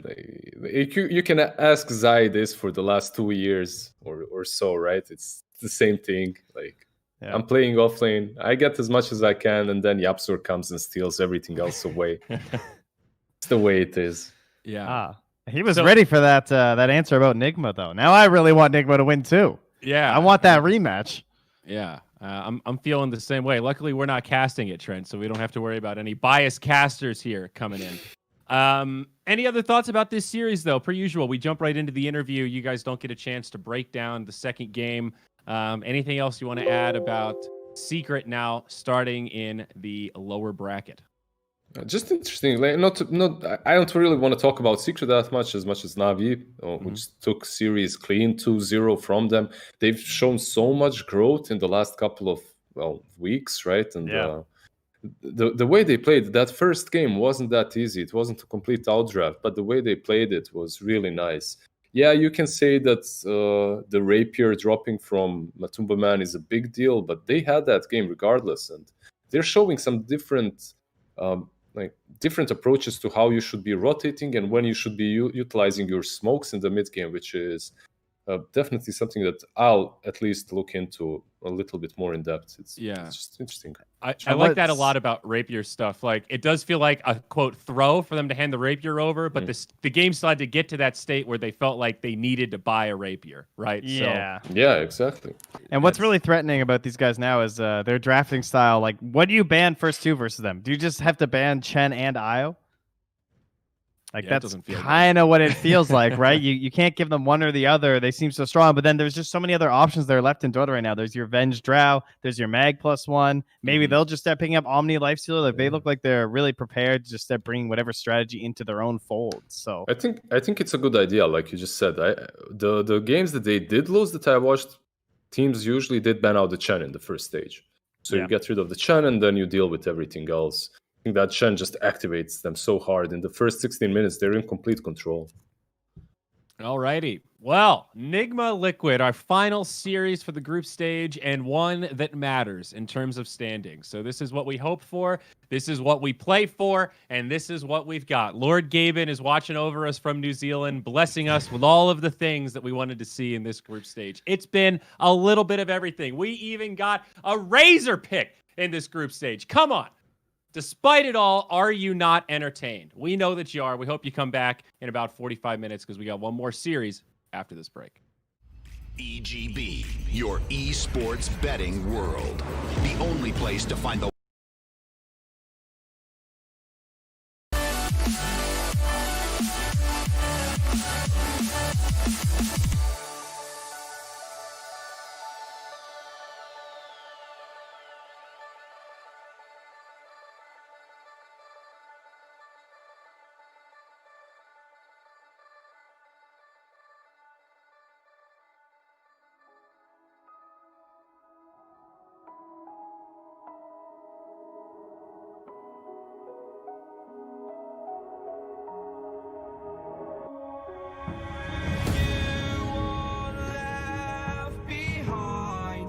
And I've lost everything, forever living in the dark.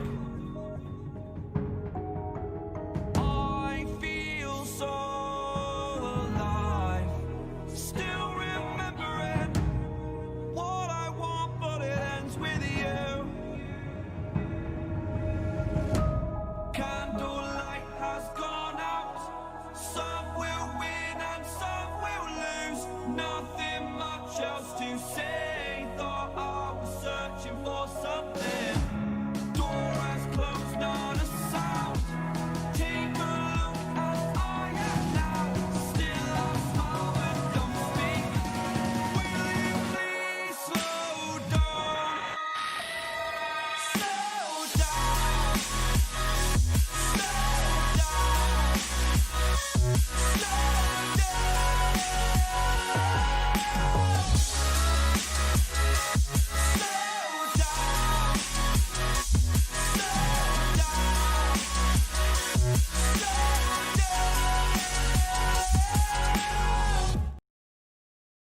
Copy.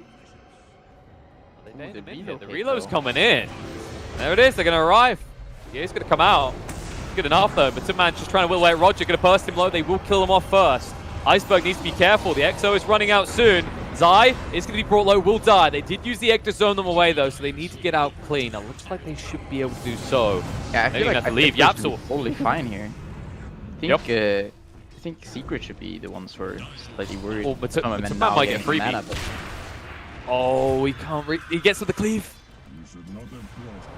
Sometimes you look and see the range on cleave and you question it, right? Like, that was actually quite ridiculous that he even clipped on him.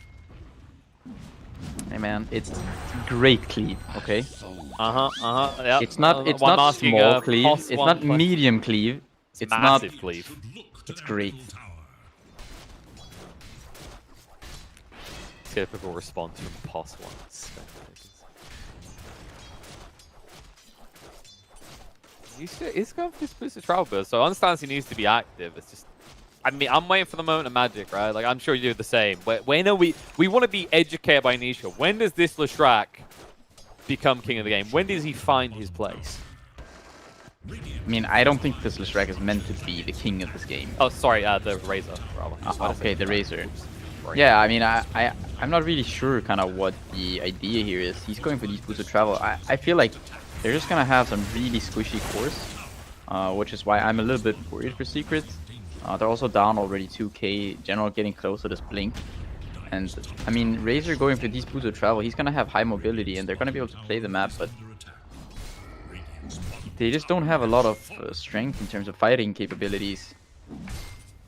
And Navi are itemizing to take these engagements very early on, so... Oh, hello. I just want to fly... Side? Slight side for him in that one. Roll in from Yapso, he makes sure he didn't put it down a Remnant. You don't want to be diving that tier 2 at this point. A little bit miscommunication though, means always want to fly just gets away with that.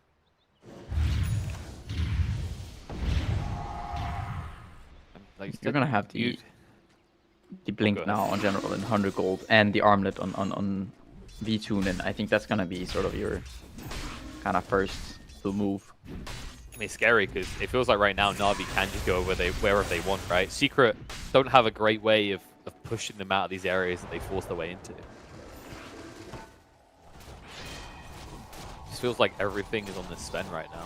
And he is at least keeping up and farm, but you know, like you said with that armlet build, this lifesteal is going to be ready to fight a lot quicker than the Timberman is.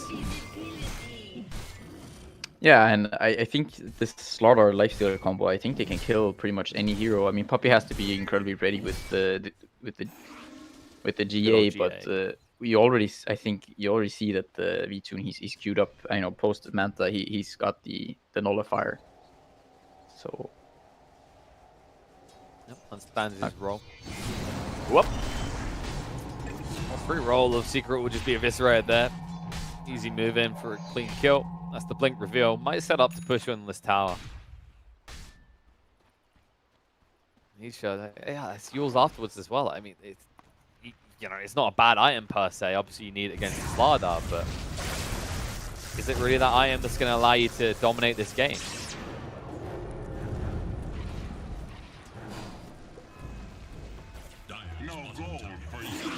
Pair it with Iceberg, who's also got the Eels coming, by the way. Like, yeah, you're playing against the Sven, but he's going to have this window where it's a very useful item. And Na'Vi, they are playing towards that kind of quicker timing, right, with this lineup. They want to try and take over the map by 25 minutes. Yeah, at the same time, I do think their lineup actually scales very well. You know, just having this Phoenix as your position 5, it's always a way to make your lineup scale better. The Slaughter with the IO actually becomes a really good core. Speaking of IO, though, they get caught out. General Splashy was trying to play, regretted coming here because it turns out they were rotating behind the Timberman. Did at least force out the God Strength, mind you. So unlikely he's going to want to fight anymore. Yeah, Matu is just going for this kind of rushed axe here. I think he's got the Ogre Club. Yeah. So he's got the Echo Saber, Mask of Madness, and then just going for the axe. Makes sense. They need some more lockdown, right? Because it feels like right now there's a lot of pressure on Yapso to initiate for them to find that opening target. And if you miss that roll, like, what happens next is the big question mark.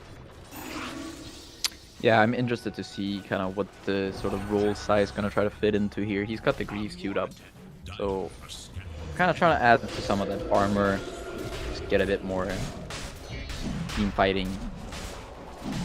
And we'll see someone who wishes they had more armor right now, as Roche is going to be claimed by Na'Vi. Secret, not really able to do anything. I mean, you have to know this is going on, but there really isn't any great way you can fight around this pit currently with your lineup.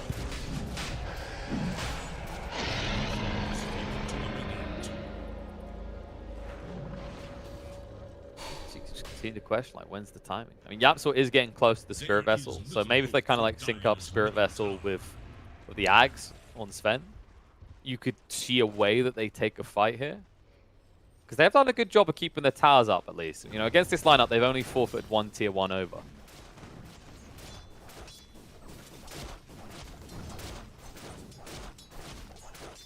Yeah, we can see here that already have now the mech on Roger. There's a 4k lead already. Even though it's just a 2 kill difference, you can see that Na'Vi are just... They're allowed to do pretty much what they want. Already the Manta style on V-Tune too. So he's got the armlet Manta style. He's getting very strong here. I mean, I know our spectators were gonna say, "Oh, well, you know, this is boring. There's not many kills happening." But I respect what Na'Vi are doing here, right? That they understand that actually it's Secret's job to bring it right now. Like, they are falling behind. It's going to continue to go that way. And for Na'Vi, if they just go in an area and Secret forfeits it, you're fine with that. You don't really need kills to convert this game into a win right now if you're Na'Vi. No, definitely not. You just want to take as much of the map as you can and just, you know, get as much farm. We're going to hunt for a kill now. The one person who does have kills on his mind is General, and if Zai shows on this creep wave, he's done. You know what's going to happen. Oh, they don't even give him a chance to try and hit a single creep. They instinctively knew where he was. Yeah, there was a Radiant scan there. General close to that BKB as well. I mean, if we were worried about Zai's relevance before that, I'm starting to wonder what this support Leshrac is going to be able to achieve as the game goes on at this rate. Radiant's middle tower is under attack. Yeah, definitely not the easiest job for Zai to find a purpose in this game. It's a very hard game for Leshrac to play, especially from this position 3 role. I think we're both trying to rattle our brains like what the grand plan is here for Secret, right? Like they had to have had something in mind with this Razor farm pick. Was it? Do you think they just expected to kind of trounce the lane and snowball from there? You know, a hero that's good against Lifestealer, decent against the Death Profiting lane, probably. Probably the best opportunity he's going to get is a smoked up. He does have a DD. The problem is that Na'Vi, like, they're not being greedy about this. The way they're shifting around the map, they're always localized. They can always respond to any move the Secret make right now.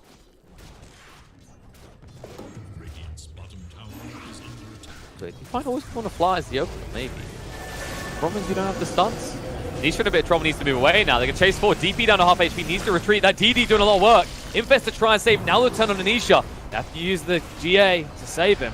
He should be able to walk away, but on the other side, they've lost Matumba, man. He got caught and cut off from his team. Now they can move in for bigger targets. Puppy, next on the hit list, will be brought down. Rollout is going to be interrupted by Iceberg, who has got the stance to stop Nisha from re-engaging, but the slows will stop Iceberg from finding a kill. This Puppy finally goes down. They will find general response, though. Zai arriving looking for more. Iceberg, Exo's about to end, so he will heal up. Vito, however, is going to go in on Anisha, and it's too quick. He's gone. They'll move across for more. Zai just trying to burst through him quickly to roll through to try and buy some time for Zai. Leshrac trying to move away from this, but V2 only needs 2 hits. One more will do it. He walks into the base. He will find it. On the other side, Roger at least brought down by Yapsor, but you know Yapsor is now going to die for this. Everyone on Secret dead, and they barely get anything out of it. Yeah, Nisha sort of, I mean, he was dealing a ton of damage in that fight with the DD. He'd stolen like 170 damage, so he was hitting for some 400 hits or something. But then he just walks into the Lifestealer and he goes down, and kind of awkward engagement for Secret. It looked pretty good with Nisha trying to go on the Death Prophet and with the back of the Omni, but the Matumba man was just like completely separated from everyone and just trying to fight the sort of the other part of Na'Vi, where he just got hit by this Lifestealer and Slaughter, and there's nothing he could do. That's kind of the big concern in this guy thing, right? Is like, it's the comparison what the offlaners are doing. Like, if Zai's put in the middle of the fight, he dished out a lot of damage, granted, but the difference is that General is delivering kills to his team, right? Like, he's actually the one going in, he's the one setting up. And when I look at the side of Secret, there is that question. It feels like Nishu's trying to start these engagements, but it's not this CC that immediately leads to a kill, right? It's like, I will scare them away with Static Link. Will one of you now please arrive to stun them for me?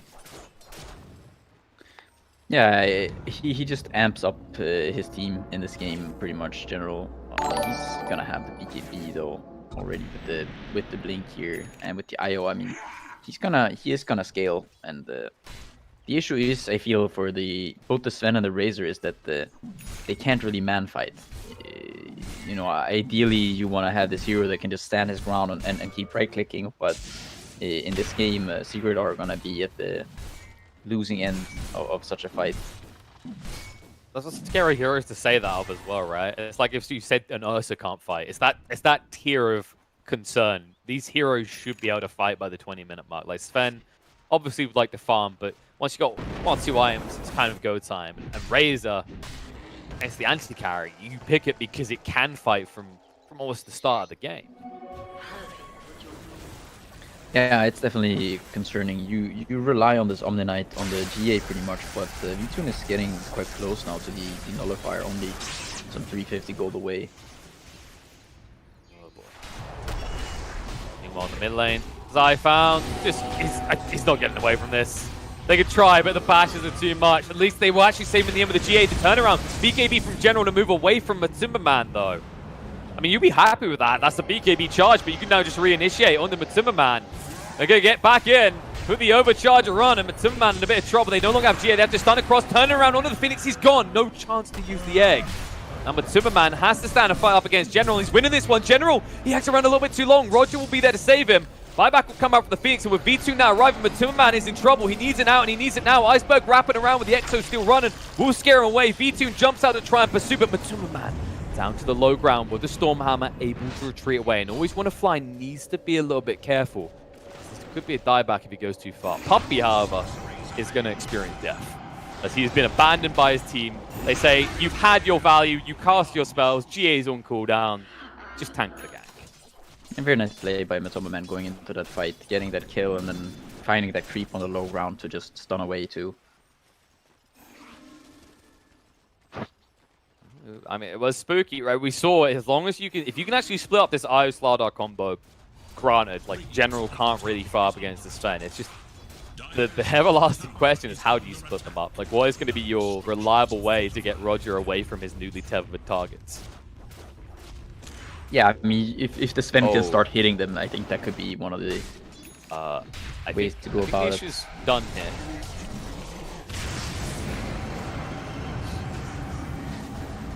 That is our Slardar keeping pace for Razor. Razor, who has one spell entirely dedicated to me run fast, not hit me. Absolutely. Nope. Oh, nope. He's got the roll again. The silence is there. Once the nullifier connects, you know he's done here.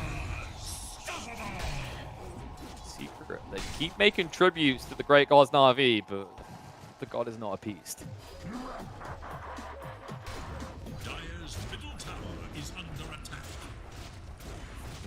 Keeps up. Once again, you kind of gotta look and you gotta go secret recovery point. Where?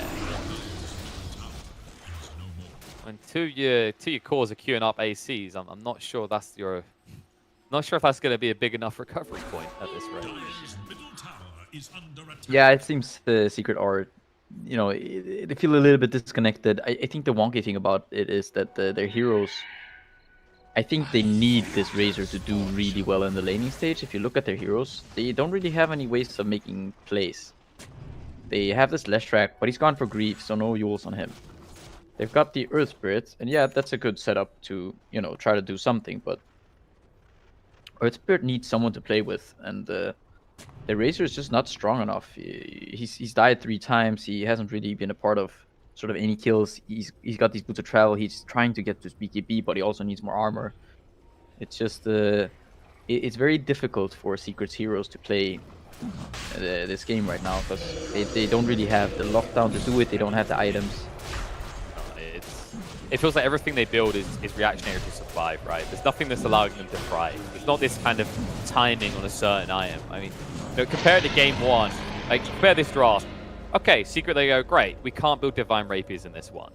But on the other hand, you can't build Divine Rapiers in this one. Yeah, that's it's one way to look at it. There are pros and cons. I think at this rate, it doesn't really look like VENTUS is gonna need any rapiers, any help.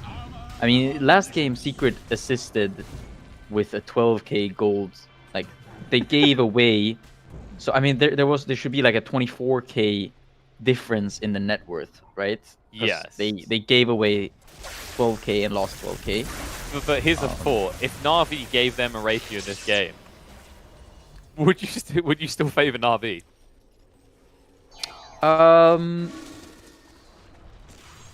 Probably.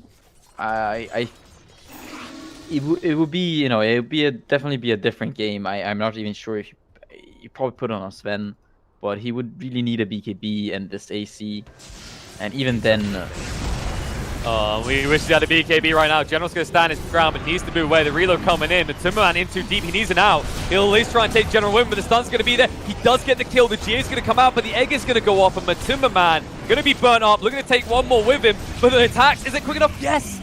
No, he can't get it. Io's able to move away. They'll clean up the Sven. Zai's going to be chased onto next with the nullifier activated. They will be able to find him as well, as he's too slow to escape. And it looked like maybe he'd at least be able to take the Io with him as well, but Matimba, man, it just feels like he's always an item or more behind the side of Na'Vi, never able to have the big impact we're used to seeing out of Sven's. Yeah, I mean, you think about the how generally it goes between the Lifestealer and the Sven in terms of net worth. Generally, I would say that the distribution is about similar to this one, only the Sven is usually the one who's like 4 to 5k ahead of the Lifestealer at this point. Just because how much faster you can farm, but in this game, the Sven hasn't really been able to. Alright. Well, you know, he's shown us why he likes to raise. Like, you always run away from that. The problem is your buildings can't. I think you're right. The Lifesteal's ahead in this situation, especially when he's supported by this cast of frontliney type heroes. It's just, Sven has too much work cut out for him in this game. Yeah, and Iceberg is also, he's dealing a lot of damage now with this Exo. Yeah, there's the Fest. Lost the tether. That's giving more damage to Nisha though. Also on Iceberg, so. Nisha? He's in trouble. They've already lost Zai. Nisha, he might go down as well. It's going to be another kill for Iceberg. They'll turn around and the Puppy who's also going to fall. And they might have left your base, but now Na'Vi, they might just go straight for the throat. What have you got left to defend with? Jump in from the Sven, but the stun's going to be there to control him up. He has got the construct, has to turn around with the back. Is too much for Timberman? He's going to fall. The GG's going to get called. Na'Vi completely and utterly obliterating Team Secret in this second game. Yeah, and I mean, the IO Slardar. I feel like this, these combos, like, this Slardar hero is especially, I think it just when it gets a lane where it's not terrible, you know, quite decent even, the hero looks so good when paired up with the right heroes. This type of minus armor strategy just seems to be quite efficient in this current patch. Both the PS Slardar, you see here once again the Slardar with the IO, just. Yeah, I mean, overall, just I think today was, you know, a very good day for Na'Vi. I think they look good. They had some really nice drafts too. I would think. I think that's what it comes down to, right? Game 1, Game 2. Na'Vi, it just felt like they kind of got what they wanted, which with the first game we see this from Puppy a lot, right? Like he kind of wants to see what his opponents are doing and will find a way to counter it. But this second game, it felt like more of the same, where Na'Vi, they got what they wanted, and Team Secret, I mean, almost just tricking us all out of our money with this final pick Razor, like it's the big brain solution to everything Na'Vi has. Yeah, I mean, I think today was not really the best day for Nisha. I think he was like combined 0... What was his first game? It was 10 deaths, not a single kill to his 0, 10, and 13. So not the best series. You know, like Nisha is sort of one of those players who's one of the better Dota players out there. But you know, maybe he woke up on the wrong side of the bed. You know, maybe he wanted a different hero, and Puppy was just like, nah, you're playing Razor. Maybe someone bumped their head on the way out of the bed, or maybe this is all a trick to get Razor buff. Take note, Ice Frog. This is what this hero does. Absolutely nothing. As Na'Vi take the series 2-0 back to the panel where they can explain to us more about why Razor sucks. Thank you, Killer Pigeon. Yes, indeed. Na'Vi dismantling Secret in this series. Another pretty quick 2-0. Guys, we talked about it in the draft. Na'Vi, very predictable, very straightforward, but boy, was it meta. They executed. They got an okay lane for that Slardar, and then they never slowed down once they broke the game open.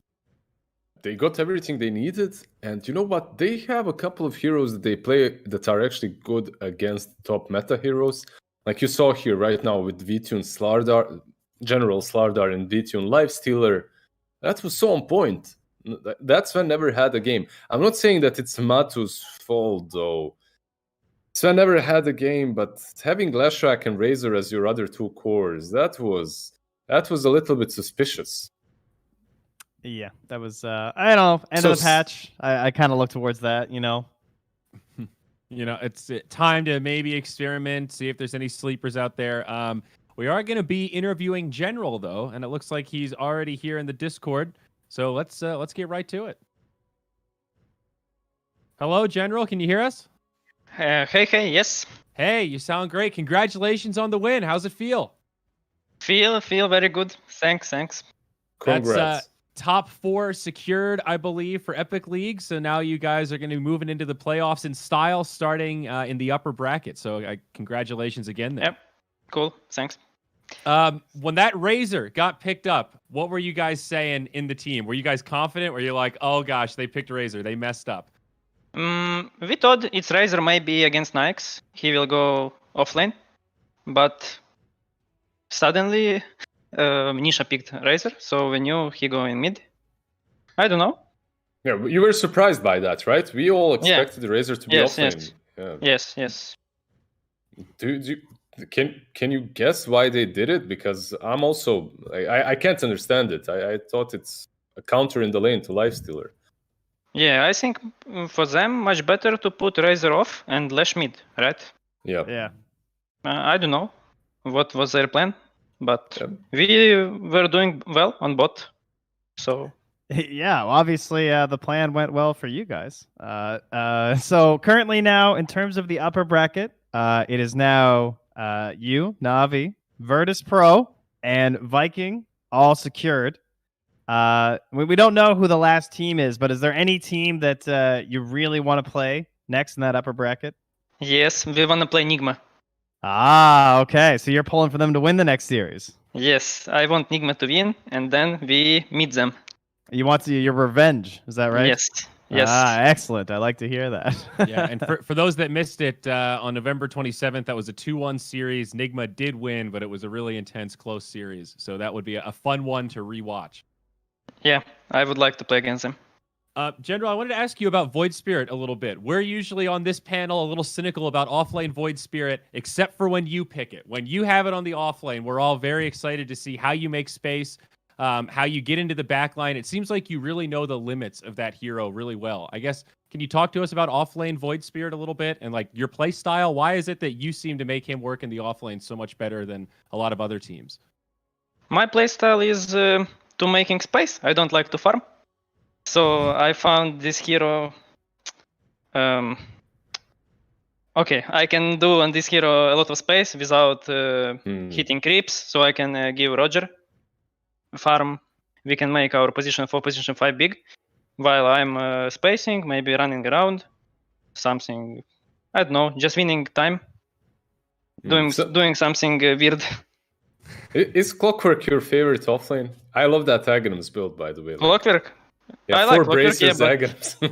Yeah, it was last patch. Now these braces don't work. Yeah. It's I cool like. still.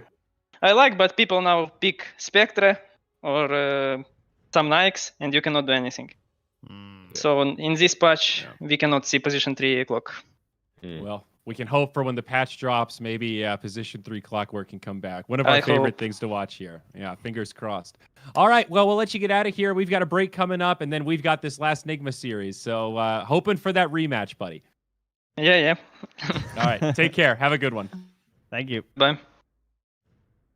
All right. Great to hear from General. First time interviewing him, and I got a little insight about that Void Spirit, dude. That's awesome. I've spoken like a real offlaner. I make the space, and Roger takes the space. That's the secret, baby. What are you, dumb? I'm making the space. It sounds so obvious, but like, you look at General's heroes, like, what does he play? Bat, Beastmaster, Slardar, Mars. This guy does not hit creeps. He just wants to fight. That's your offlane right now, right? Like there aren't many. You can ask Zai this for the last 2 years or so, right? It's the same thing. Like I'm playing offlane, I get as much as I can, and then Yapsor comes and steals everything else away. It's the way it is. Yeah. He was ready for that answer about Nigma though. Now I really want Nigma to win too. Yeah. I want that rematch. Yeah. I'm feeling the same way. Luckily, we're not casting it, Trent, so we don't have to worry about any biased casters here coming in. Any other thoughts about this series, though? Per usual, we jump right into the interview. You guys don't get a chance to break down the second game. Anything else you want to add about Secret now starting in the lower bracket? Just interesting. Like, I don't really want to talk about Secret that much as Na'Vi, which took series clean 2-0 from them. They've shown so much growth in the last couple of weeks, right? And the way they played that first game wasn't that easy. It wasn't a complete outdraft, but the way they played it was really nice. Yeah, you can say that the rapier dropping from Matumba Man is a big deal, but they had that game regardless, and they're showing some different approaches to how you should be rotating and when you should be utilizing your smokes in the mid game, which is definitely something that I'll at least look into a little bit more in depth. It's just interesting. I like that a lot about rapier stuff. Like, it does feel like a quote throw for them to hand the rapier over, but the game still had to get to that state where they felt like they needed to buy a rapier, right? Yeah. So, yeah, exactly. And what's really threatening about these guys now is their drafting style. Like, what do you ban first two versus them? Do you just have to ban Chen and Io? Like, that's kind of what it feels like, right? You can't give them one or the other. They seem so strong, but then there's just so many other options that are left in Dota right now. There's your Venge Drow, there's your Mag +1. Maybe they'll just start picking up Omni Lifesteal. Like, they look like they're really prepared to just start bringing.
I don't wanna fight anymore. Just turn around and leave me. The tear in my eye drops on the floor alongside my speed.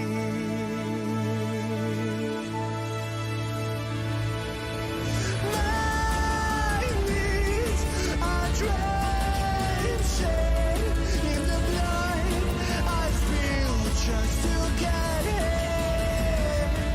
When I look around me, everything I had went up in flames. My lonely way.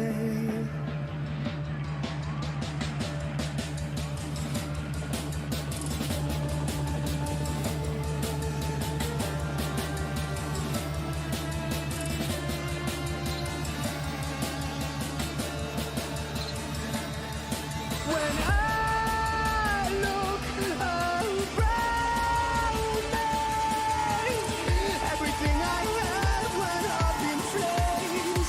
My lonely way.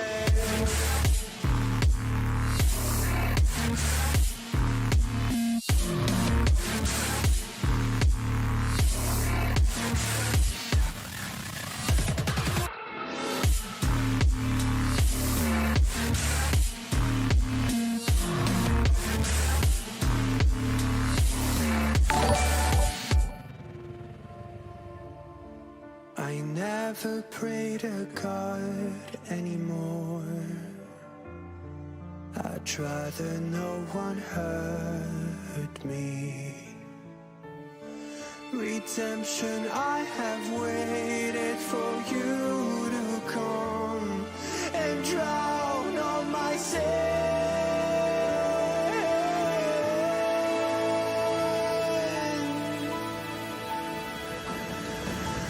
My knees are drenching in the blood I spill just to get in.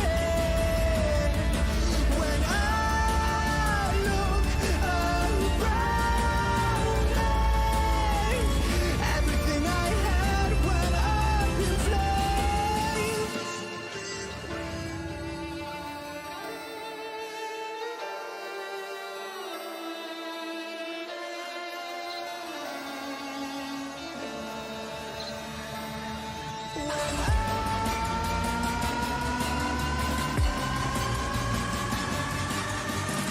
Everything I had went up in flames. My lonely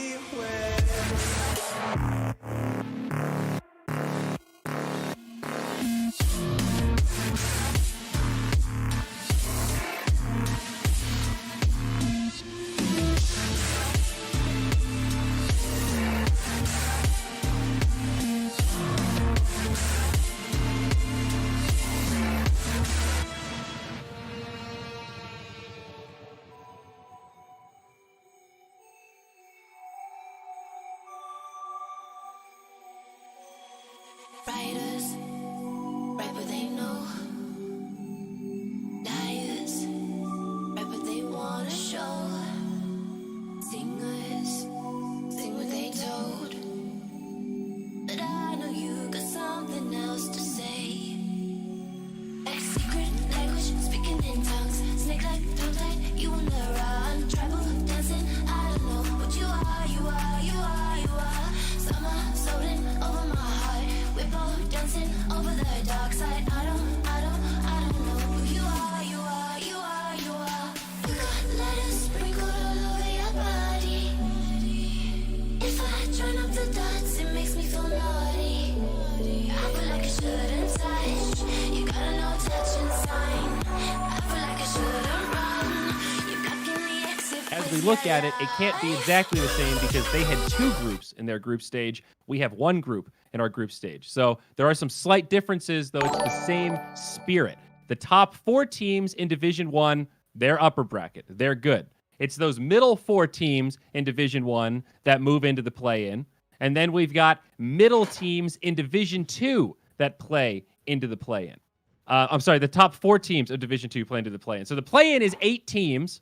And of those 8 teams, half of them go to the upper bracket in the playoffs, half of them go to the lower bracket in the playoffs. So in the case of Team Secret, they're not necessarily in the lower bracket 100%, as I said earlier.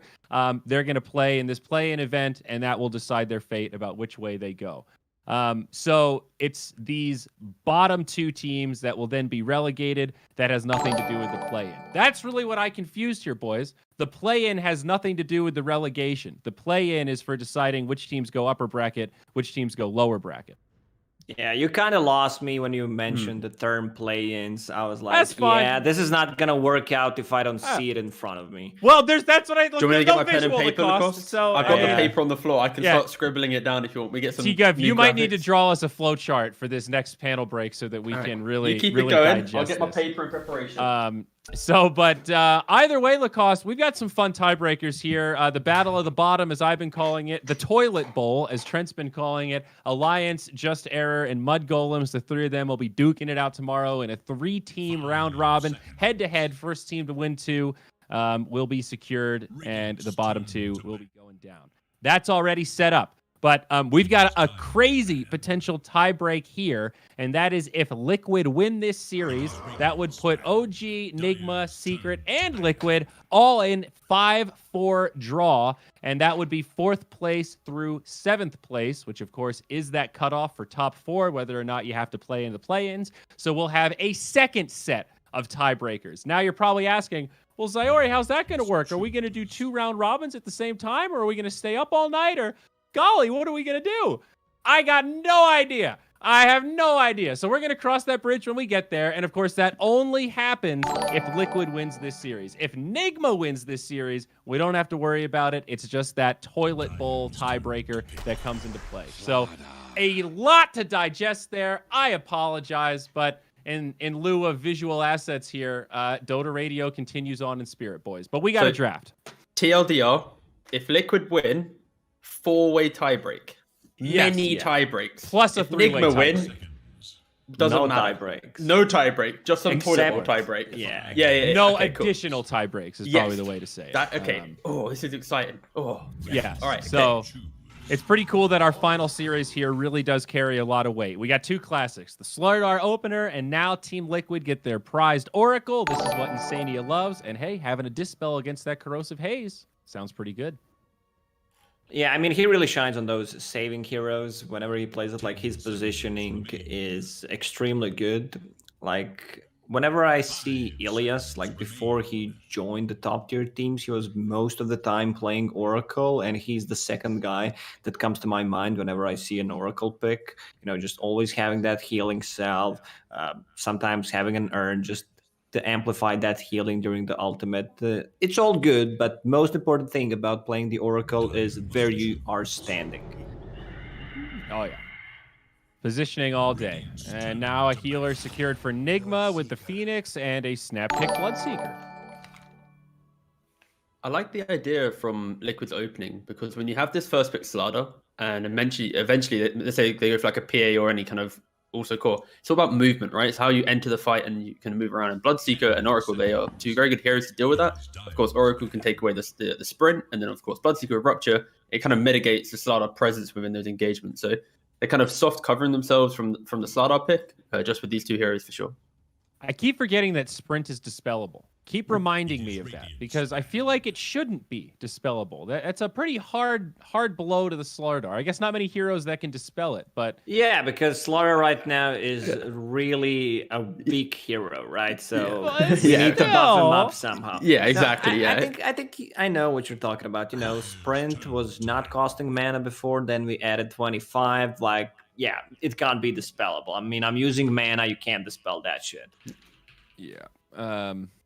It reminds me of Spirit Breaker Bulldoze a little bit. You know, dispel is like the hard counter to that. Then all of a sudden you realize you're not nearly as tanky as you thought you were. Oh, Spirit Breaker! The day when it comes back to meta. I do. I'm looking That's a soft spot. You know, that's my hero. That's my jam. I'm sad that we haven't seen it too much, but when it does come back, maybe in the next patch, those games will be good. Well, nothing changed for Spirit Breaker. Like, It never does, mate. Let's be real. No, I mean, in the last like 2 months, 2-3 months, it was a top tier pick. Like, it was mostly banned out and picked, but there was no nerves, there was no patch. So why did we stop picking Spirit Breaker? I thought his agony shift, right? would be more significant, but apparently not.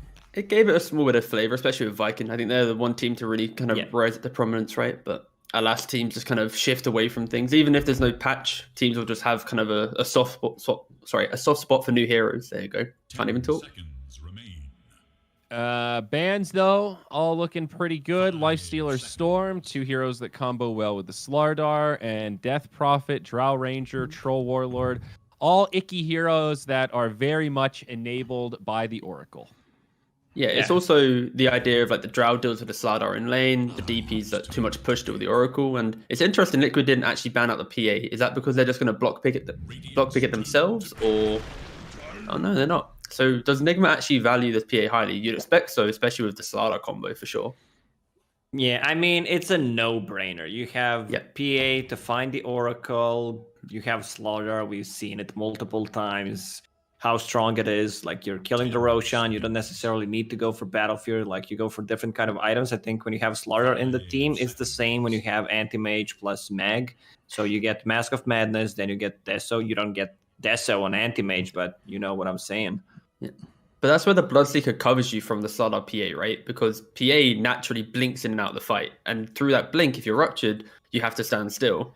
PA can only really man fight when ruptured when she has like Satanic. And that's going to be, Battle Fury, Deso, BKB, Satanic. It's a lot of gold that you have to invest to be able to truly enter a fight unless obviously if you're dictating every fight, then it doesn't matter because you'll be able to blow them up before you get ruptured. But just that's kind of, I think, the idea of Liquid's draft and why they have confidence in not wanting to ban it out.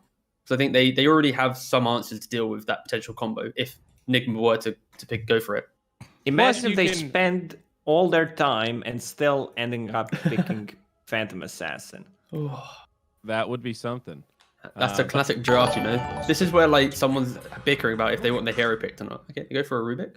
Very safe. Good combo with Slardar as well. Easy setup. Some pretty good steals here. But you know me, Lacoste. I'm just thinking about that tiny Bloodseeker synergy. You rupture them, you toss them back. They've got to move around. Yes, they do. I mean, it's a good lane. You know, when you have a Bloodseeker as the offlaner, you want to pair him up with any kind of stun. And looking how Team Liquid played, it seems like it's going to be Bloodseeker on the offlane, tiny position 4. They swapped a lot of the roles, but I still feel, you know, the roles for the heroes are going to be the same. Ooh, Medusa comes back. Finally, we Okay. see Medusa. All right, we've talked about her a lot, but she's been left out of many a draft. But another carry that with Oracle, man, she is scary in team fights. What about Phantom Lancer? I know this is not a top tier carry, but they don't have that much AoE. There's some pretty nice spells to dodge, but would you look at that? Yep. Whoa, shock, Lacoste. You prepared for this pick? You have an Can't believe they did it. Slaughter Phantom Assassin. Like, more importantly, we should look at the Medusa right now because this is the hero that hasn't been picked that much. It's a hero that naturally does really well against these physical damage cores once she gets to her items. The issue in the Medusa early on, with that amp, the PA still can rip it apart. It's about, can Liquid create the pocket of space for the Medusa to get to, you know, the Manta, maybe even the Butterfly, that +1, and then she can stand up and take a fight. But there's many times we've seen Medusa get picked, not get that farm, and she is just so squishy early on. But again, it's a very good pick going into the later portions of the game to deal with these lifestealers, Svens, PAs. It's just how can they get that hero to that stage of the game? Yeah, they cannot allow to lose the laning stage way too hard. You know, lose 1-2 towers, especially the mid tower when you're playing against Medusa. When you are having Medusa on the team, to not lose those towers, so they have the entrance to your jungle from different sides. You need to be very careful about that. And knowing how Team Liquid plays, you know, they tend to stack quite a lot. So looking at the Medusa in their hands on paper sounds really good. I know one ban for Liquid for sure. Invoker, right? Alacrity for PA, mana burn against Medusa, cover for the egg. Get For the sure. Invoker the hell out of there. Yeah, 100%. That is a very solid ban. I think the only thing that I think I want to see from Nigma is someone who can at least pressure the stacks that are made. We saw earlier today OG. They played this laning phase, they enter the jungle, still the triple stacks, and then the game's like 4 or 5k lead for them. I'd like to see the same from Nigma, where they can try and utilize that aggression. There's the Invoker ban. And if they have that good lane, they can't just like look at the jungle and go, well, who's taking the stacks? Like, I'd love to see that piece of the puzzle answered with their final pick especially for Weeha. They need a playmaking mid. Batrider? Batrider's okay. I mean, not against Oracle. He's not going to lane against him since it's a mid. So it could be a bit better for the Batrider, but Void Spirit comes to my mind. Like, just have someone. They have very limited lockdown. It's no real stuns. He can dodge every single thing with the Dissimulate. That sounds okay. Is it time to bring back the Weehaw Wind Ranger? Not against Oracle and Bloodseeker. You're just not going to have a game. Movement. Yeah, it's all about movement, right? I'm just trying to think. I was looking at Liquid's last time they ran Medusa, and they put the Medusa in that mid lane just to give it the farm needed, the XP. And they had these kind of off-lane-esque side lanes, right? The Bloodseeker +1, and then they had the Slardar +1. And that's why you see Nigma's bans being Timbersaw Mars, because it's most likely is going to be that Medusa mid, and then they're looking for another side lane pick for Liquid. Inquiry. How much do you prioritize mana burn against Medusa, if at all? It's like the silly little Nyx assassin. Like, there aren't many other mana burns besides Invoker. Realistically, if you do the damage, you don't need the mana burn, right? So when you already have the Slardar amp fair. plus the PA, that alone is damage. You just need to be able to... That's mana burn for You you. need catch. Yeah. Yeah. You just need to contain the fight. And there's the Batrider ban from Liquid. What are they going to go for? Go for a Zeus. Zeus is a very good hero. This is good. against Medusa, because of course her HP is always going to be full. Therefore, you have that static field, but will burn the mana. And also, Medusa is like a turret, right? She stands in the fight. So when you get the Nimbus as well, it's very hard for Medusa to really kind of duck and weave it throughout that fight because she is contained. So Enigma has a nice lineup. Against Dusa. That is a uniquely strong mechanic against that. You're right. I like that. Whenever I see Zeus being last pick, I always feel like this is a good Zeus game. You know, he's gonna do so much. Like the game yesterday, who last picked the Zeus? It was the last series of the day.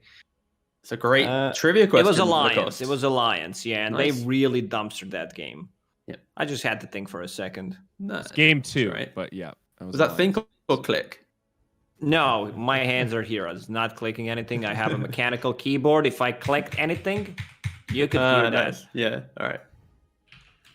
So for Liquid, they're now thinking about what is their +1 to the side lane to enable this Medusa. I still feel like they most likely will want to run it mid, especially when you have like a Slardar Phoenix off lane duo. That's going to be, or even Slardar Ruby. That's going to be very annoying for a Medusa to want to lane into.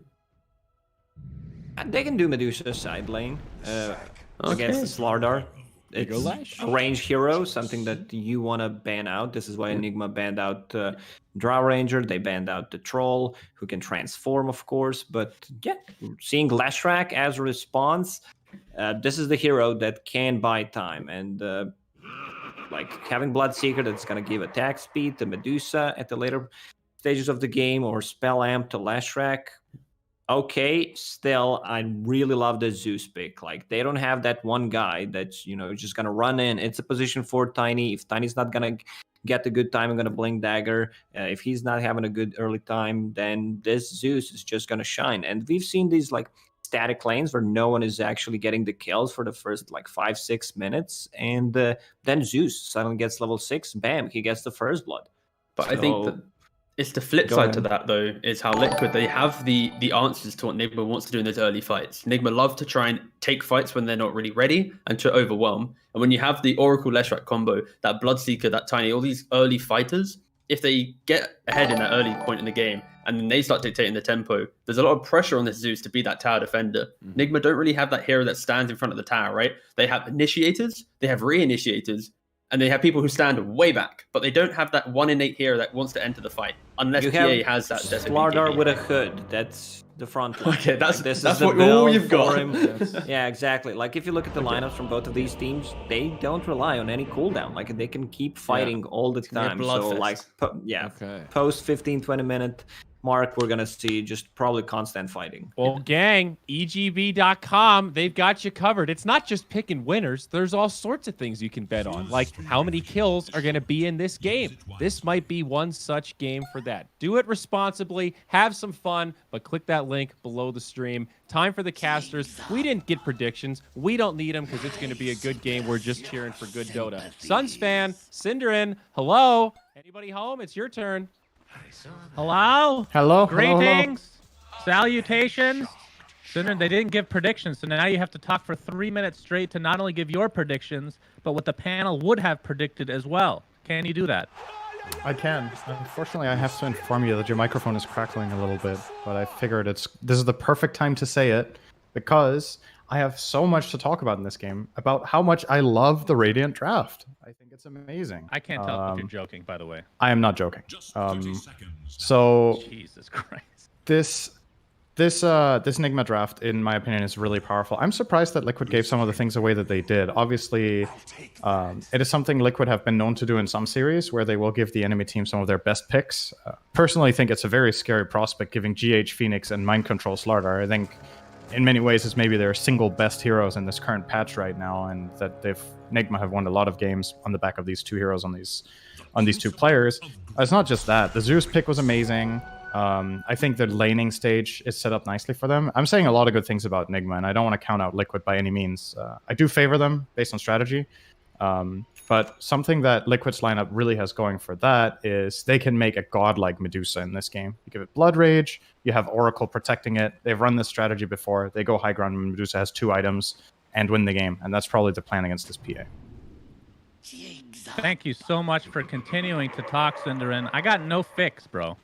There's no rhyme or reason why there'd be crackling, so it's better I'm gonna now. assume that everything is fine. I'm sure Sounds it won't good be now. fine, when I get really loud, which happens all the time. It sounds good right now. You're good. Okay, good. I did want to mention that I'm really glad that there's a Rubik in the game, so I can confuse him with Undying, as he's going to get tossed into the bot. Beautiful timing there. Thank you for that, Mr. Liquid.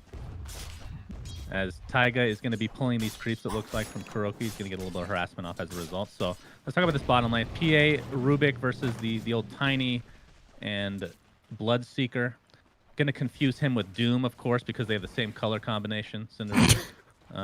They look so much different. The Rubik Undying, I feel like, you know, you had a bit of a case there. Bloodseeker Doom, absolutely no way. Well, I actually watched that clip again, and when the first time I rewatched, I'm like, that's literally Rubik. And then he turned around. I'm like, holy shit! Rubik's face just holy shit! It's Undying. Yeah. But just honestly, to be on record, I have no problem with that. They can look like totally different heroes. I don't care. I think a lot of the time when people talk about, to me, honestly, the biggest thing about the heroes is the silhouette rather than the colors. So when people talk about, oh, this hero looks a lot like this, most of the time in the game you can tell by the size, the way it's postured, if it has any like weapons and stuff. But with Rubik and Undying in particular, their size and their posture and everything actually does look pretty damn similar when he wears that set. So I think you have a case there. Thank you, Cinderin, for backing me up. When people compare Dragon Knight and Silencer, you know, like most of the time, like, yeah, but, you know, they look pretty different. And one of them turns into a dragon. Oh, Miracle's actually with dead. The Blood Right. Yes, very nice timing. They're just on the edge of the Blood Right. That's first blood for Team Liquid. It's now GH attempting to run away here. Looks like the Fortune's End will connect, but Mickey gets bashed. Another more right click here. GH, of course, is a very low armor hero. Looks like the bash is going to continue from Mind Control, just right-clicking away from Mickey. But no casualties. Uncharacteristic for Miracle there. I think he just totally underestimated how much damage this lane can do to him. They're going to do it again. Not in the same extent, but obviously a cute pairing. You Blood Right on top of yourself as Bloodseeker, you toss someone in, and then you can Avalanche to make sure the PA doesn't Blink Strike away. But yeah, good start for Liquid here in this bottom lane. I think getting Bloodseeker is one of those heroes where if you have a bad laning stage, a lot of the time it can feel very underwhelming to me. But he's like very much a snowball hero. So getting that first blood on him, having a nice lane matchup for the entirety of the laning phase here, I don't see Rubik PA doing anything to him, to be honest. He can just farm. All the harass they put in, he's just going to get it back with Thirst. So should be a very good start for Boxy in this. And the good news there is it frees Taiga up. You remember the game we cast the other day with... We had a Tiny Timbersaw off lane, and the Tiny was free to roam and pressure mid. We could see a similar game here, as Miracle might just flat out die again bottom. They missed the toss, it doesn't matter. Man, Enigma dying in every lane essentially right now. Mid, I saw Weehaw go down to Koikpa's beautiful combo. Actually popped his Fairy Fire as well, but Koikpa's still in range to not only get a right click, but the Lightning Storm as well. Your mic is being weird again. I'm just going to keep reconnecting. It's Discord. I don't know. I don't know what to tell you, Cinderin, all right? You got to put up with this shit. Did you change anything? I changed nothing! As Miracle's going to continue to tank up that Blood Right. Boxy just about to hit level 4 here in the bot lane. As we have God, I love when I curse a team. It's the best. Like, man, their draft is so good and their lanes are going to be nice and everything, and then they just get... I mean... It's a couple of kills, okay? Let's not get ahead of ourselves here, but Liquid definitely off to a hot start in 2 of their lanes. Both mid and bottom are looking great.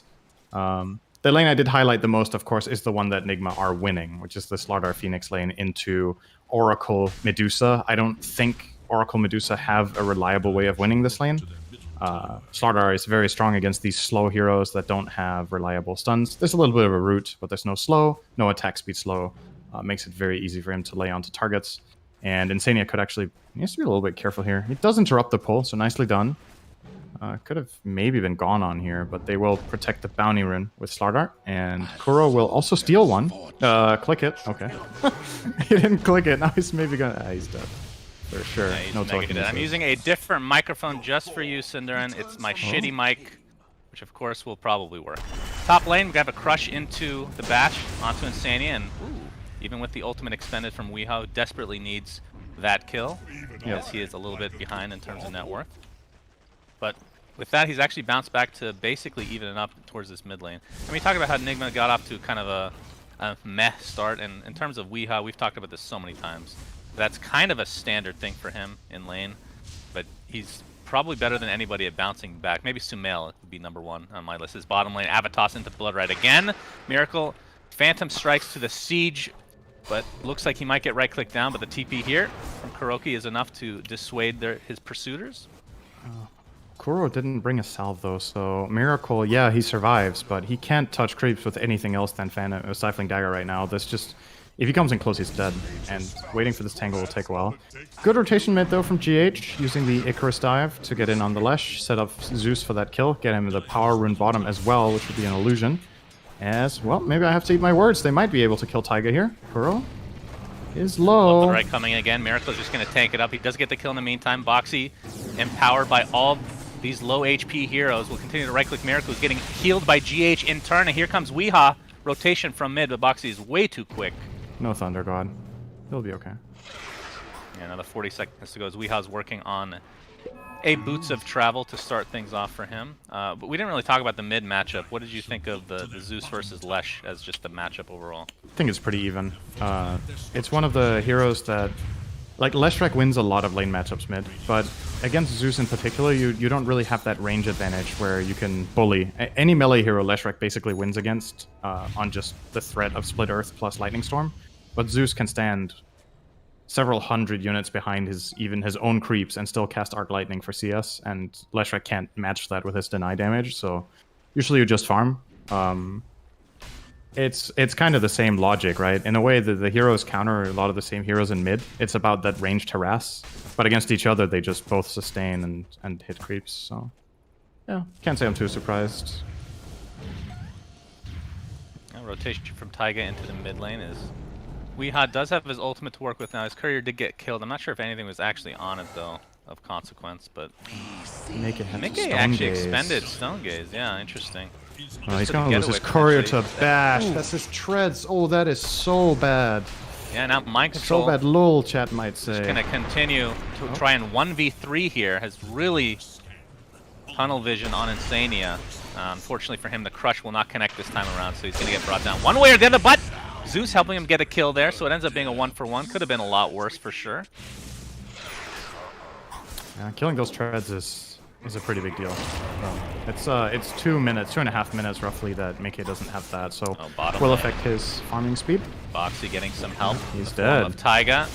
He will die, but the Blood Right doing massive damage. Taiga not comfortable enough to finish off PA as the wand is still in tow. Insania comes in to attempt to save his friend. Miracle jumps in, will trade his life for the support kill, and Kuroki looks like he'll TP out just fine. That's a really good play for Miracle because he's dead there regardless. He's not escaping a second Purifying Flames, but he blurs the cast animation so that he can go and take that kill at the very least before he dies. If he was lucky there, he had like a 20% chance of evading that tower shot. Who knows how that could have ended, but realistically it's a 1-for-1. But keep in mind, Liquid did rotate their 5 down here. So Insania, leaving that Medusa vulnerable, forces Mickey into the jungle and gives completely free space to Slardar as well as Phoenix to kind of do whatever they want right now. So I think if you're Enigma here, you're still pretty happy with that overall. And net worth basically even at this stage. We're rounding out about the 10-minute mark, which will be the big contest for all the bounty runes, obviously. Miracle did get his hands on an Iron Talon. We'll be going for a Battle Fury. No big surprise there. Yeah, indeed. I mean, to be fair, I mean, again, back in Dota 1, Cinder, I don't know if you remember how PA worked. Well, first of all, his blur literally made him invisible, like transparent, so you couldn't even see that was... Do you miss that? You could only see the crits. I mean, apart just from a nostalgia factor, I do, but obviously it was terrible. I hated it at the time. But I don't know how your pubs were, but I was very used to seeing like 5 Battle Furies built on PA. That was actually a standard in my bracket. Yeah, I played in a different one. It was really People powerful. only bought 3 in mine. I actually do believe that. GH is okay. Good dive. He's Sunrayed just outside of the reach of the Blood Right, and then Ridiculous South, but walked back in. He just killed himself. Blood Right to follow. He's blocking him. Nicely done, Boxy. And they're going to get a tier 1 on top of that. Not sure what he was expecting there. That was, I mean, Boxy seized the moment immediately. He identified, wait a second. Yo, you used all your stuff. I'm just going to rupture and kill you. Knew that there was no TP on the Phoenix, so very, very easy kill for him. and GH had no business defending that tower. So a little bit of a mistake coming in. Koikva will claim that tower. Currently, actually not the net worth leader. Surprisingly, Zeus is actually ahead here. They both died once, I suppose, so maybe it's fine. Makes sense. 3 kills for Weehaw now. And Two now of the them net with worth his leader. ult, Let's see. global range. Mickey. Mind control. They're gonna make him use his ult at the very least. Attempting to Close chase Koikva here with the travel. Boots of Travel as well. So Boots of Travel's on each respective mid player right now. And looks like Weehaw will be going for an Aghanim Scepter's mid lane. Kuroki in quite a bit of trouble, but they actually missed the combo of the Avatos. So he will live as a result. Now the rotations have come in for Liquid. Now, Rupture onto GH again. He does have Dive, obviously that will kill him. He has Supernova as well. Egg is available. Oh, Taiga totally out of under the position. tower. Avatos combo is enough to take out Rubik, so it's a 1-for-1. He should be happy he got a trade there. That was... Indeed. He was really out of position there. His entire team had already backed off, and he found himself under the tier 1 tower, but at the very least gets the Rubik. Pretty even start overall. I would say the biggest story of the game so far is Miracle being killed 3 times. I think that is the... I don't know if you want to call it the biggest surprise, but I think it's the most deciding factor so far, is that he has been slowed down this much. Medusa is currently ahead by 700 gold versus this PA. And, you know, 3 of the top 4 are Liquid heroes, so they're looking good, but obviously their supports are not thriving nearly as much as both Kuro and GH, especially Kuro with very high net worth for position 5 at this stage of the game on that Rubik. A great 5 to get gold on. Let's remember that the support duo of Nigma scales incredibly well. Versus one of the heroes is Oracle. Doesn't really scale well. You have 1 save later in the game and a Dispel. Yeah. That's pretty much it. Tiny has the potential, but not when this is the speed that it's going at. It's unlikely that Taiga becomes an actual damage dealer. He'll be more of an assassin or a repositioning hero. So with an even score line for Nigma, that is not a bad outlook right now. Mind control. He found a couple members of Liquid in the jungle, but lucky for him, Boxy pretty much out of mana right now. Yeah. Did have Rupture available, but just no mana to actually use it. It looks like Koikva and Weehaw are both going for the exact same items. Boots of Travel into Aghanim Scepter. So, second item Ags. What do you think of that for... Leshrac is the more interesting one because it's up for debate, technically. Yeah. I don't know how much I like it on Lesh in general, and especially in this game. I'm not completely sold. I think you're very vulnerable. You have an Oracle saving you if he doesn't save Medusa. So I think that's why Koikva is going for this. The logic is, if I have Ags, my damage is so terrifying that I can run in and they have to respond to me. And if they do, I'm going to get saved. If he didn't have a save, I would like it a lot less. But in this way, he's creating space for Medusa in fights to feel safe, because there's too much of a threat coming from him. Usually I would like either Bloodstone or Ewells more for the defensive potential, primarily. Yeah, but we've seen technically Ags more setup for Bloodright as well. We're gonna see the Bloodright now, but telekinesis into death for Mr. Boxy. This is a big steal for Rubik. That is such a good spell on Rubik. It's incredible. It's a 6-second silence usually, but then you add Arcane Supremacy. So on Rubik, it's between 7 and I think 8.5 seconds or something if you have Max Supremacy. Maybe even more, actually. The silence is absurd. If you get hit by this on Oracle, you're not playing the fight. So you have to be a bit careful here. And it's also, obviously, an amazing farming tool for Rubik. Can one-shot creep waves with that and Fate Bolt, and just run away and take the XP. Hit and run. Get items. Like you said, Kuroki not doing too bad in terms of the farm. Working on an Aether Lens for himself. Mind Control's Blink Dagger, of course, is in his inventory now. We've seen the Atos for Boxy already come to light. Still the Ags working on the Lesh. Mind Control. Fighting for the bounty. Rupture, but there's the counter silence from Kuroki. This might dissuade them from going up to the high ground. Looks like they will back off. But in the meantime, looks like Miracle and Weehaw end up taking out Taiga.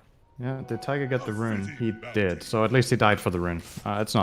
You're not too mad about that. It's a position 4. You get the rune, you get killed by 2 cores. It's at 15 minutes in, that's usually fine. Nice blink from MC, gets away from the Atos. Should mention Medusa finished the Manta style very early. I think it was a 14-minute Manta coming out from Mickey. They had a huge Ancient stack that he farmed very easily. I think he got Blood Rage, used Split Shot, and Iron Talon to clear that up very quickly. Saw a huge spike in his net worth. Remember a moment ago we said he was, what was it, 700 ahead of Miracle? We're now talking 2.5k. Egg he is dead again. Used, and yeah, Boxy's super dead. Has no TP, so really didn't have any business being this deep into the lane. Of course, we have the vision that he does not, but he will add another death to his counter. Has 3 as of now. His aggressive plays are creating space and a lot of safety for Medusa and Leshrac, though. It's not like he's dying completely in vain, but the question is, could you have made the enemy team make that rotation as well without dying? Because you already got the push through that you wanted. You had it that deep in. Did you need to take an extra wave? Probably not. So I'm kind of with you that was unnecessary, but sometimes deaths are good in this game, and so you tell me, Cinderin, every at the time very we play least, together, as long as it's me. Yeah, it's always a good trade when you die for anything, even a courier or a lane creep. Or nothing. Yeah, even that. Your death Thanks, for your incessant whining in my ears is a great trade-off. Oh, Mickey's gonna find mind control in his triangle here. Let's talk about Mickey. You talked about how Dragon Lance, man, this is going Mantis, fast. Yeah, he has a lot of items right now. Now, my question is, do you think that he switches up his build at all because there's a Zeus in the game? Like, do you change anything, or just continue on just being Medusa? Well, what can you buy against Zeus? Is there anything else than BKB? Is Hood enough? Is that actually valuable? I'm not, like, I understand the matchup and what the point is of picking Zeus into it. I'm just thinking, what options does Medusa have except BKB and Hood? I don't really think there is much to solve that. Because any items that you buy, I mean, maybe you buy less stats. Oh, he is toast. Jesus. Absolutely. Bit of a counterplay here, Sunray. I'm not going to be able to find anybody. Mind control wasn't close enough to be able to find some sort of initiation. All the while, Mickey still continuing to just farm away. You talked about the Dragon Lance being done on top of the Manta. We'll be going for MKB next. Mid lane. Mind control wanted to initiate, but his corrosive haze is dispelled immediately. But there's the ult from Weehaw. Egg to follow. Boxing out in a precarious spot. Attempting to TP out. Will be successful. They'll lose Taiga. But again, if you want to count the Miracle Death early, it's still only a 1-for-1. Position 1-for-4. Liquid will take that. It did look like Liquid were posturing to take the mid tower, or at least do a lot of damage, though, and that kind of got put to a halt. They did 100 damage and forced a glyph. I think they were hoping for more than that. So with that perspective, not a bad hold from Nigma whatsoever. Of course, Medusa's just chilling, having a good time. I don't think Mickey wants to really get involved in much until he has his next item. Maybe at the MKB timing is when they look to do something. And about this whole Zeus matchup, I thought about it a little bit more. I think maybe what you don't do that you usually would is to get the heavy stat items, right? We see Medusa often by Scotty. Perhaps the better approach is to get Butterfly BKB, so that even when you're not BKB, Zeus's damage is a lot less significant since your health pool is a lot smaller. He also burns less mana. Whereas Scotty might just turn out to be almost a dead item, right? That gives almost no value against the hero, because you're a tank here, but you take more damage. So it's kind of like buying Heart against heroes that have percentage-based damage. The old Lifestealer approach before they changed Feast. Could definitely see. He's going to whiff his crush, unfortunately, and he's going to pay the price. One death for him. Yeah. I'm not really sure what he was looking for. I mean, it's obvious from our vision, right, that Liquid have a lot of heroes there, but from Mind Control's perspective, he had a little bit of health nearby, but not a lot, and there were 5 heroes missing, so... Yeah, it's going a bit for the crazy. double crush, but it's going to cost him the tower. It's pretty big. Tier 1 will fall. GH's egg is up in 5 seconds. Here's the initiation this time from Boxy, and then Kuroki showing his blood right as well, but looks like he's going to be the first to fall. Avatos onto, the Ruptured Phoenix! Destroyed again! No time to even use the egg this time around, and the Tier 1 falls, and we're at the 20-minute mark, Cinder. Will they get all 4 runes? This is such a snowbally play. One mistake from Mind Control, and it ends up costing them mid tower, 4 bounties, and a Phoenix and Rubik. I mean, it's not like all of those mistakes are connected, right? Rubik and Phoenix didn't have to die. They can concede that tower. Kuro wanted to try to deny it, be cheeky. He got A-toast. Then Mind Control was trying, or GH was trying to save Kuro with Sunray, so then he was out of position. A little bit of help your friend syndrome really cost them here a lot. That could have been cut with a Slaughter Death in the tower, and now lost way more than that. MC actually, did he get 2 runes? He managed to get 2 runes on the Slaughter, so it's like It's not Yeah, too terrible. Once he revived, he instantly TP'd bot as they were pursuing Yeah. Their own jungle. All So right. good move there, and actually forced out the ult from Medusa. All right. So it could have definitely been worse for Enigma, salvaging what they could. Still only 2K behind, so I just look at this game as from a perspective, Medusa, just the longer this game goes, the stronger she gets. But again, there is a Zeus. There's so solutions I don't know here. if it works exactly the same way. I think Normally would see. that's Rush. a very dead Bloodseeker. That is burst damage out of control. Bloodseeker dead at the blink of an eye. No buyback to speak of. GH still with the egg. Percentage-based damage to Medusa this time around, and they might just end up being happy with the tier 1 tower if they do get the Bloodseeker. I believe that is the 4th death. Yeah, 4th death for Bloodseeker now. Yep. And this is something to keep in mind about the Medusa, right? Like, traditionally, you're like, oh, Medusa's mega farm, Medusa's gonna just go high ground and win, but there's Static Field, there's Sunray, so double percentage-based damage that can really hurt her mana shield. And usually, Medusa strategies work in a very specific way. Medusa goes, hits tower, has protection behind, and the enemy team has to fight into Medusa. The problem is, there's insane single-target burst on the Enigma lineup, so they can smoke around and just hit the backline. And Medusa will not be in time to save that backline. If you get Slaughter amped plus Zeus ulti, PA 1 crit, you're dead. Koikfa staying alive. False promise applied to him as well as mind control is going to pay the ultimate price, but egg does get expended, so they at least will not get the Phoenix yet. And Taiga trying to pursue, has the Avatos and Blink available, but not being range to find anybody in the meantime. Roshan still available, and this is something you definitely want to try and deny against the PA Slaughter lineup. The problem is they don't really have, they don't really have great right. Maybe once they get the MKB from Mickey. Yeah, they can take it. It takes a little bit of time, but a Blood Rage Medusa is not too shabby at it. True. You have Edict. It helps. It's not, like you said, it's not great, but do they have a medallion? They don't. I would imagine they want to buy Solar Crest this game for their Medusa. Taiga's dead. Yep. Wrong place, wrong time. Now, let's go back to the build for Mickey, because obviously he went for this right-click build. I think BKB probably has to be next, right? Or do you think he can afford to go something else? This is Roshan. I just don't know.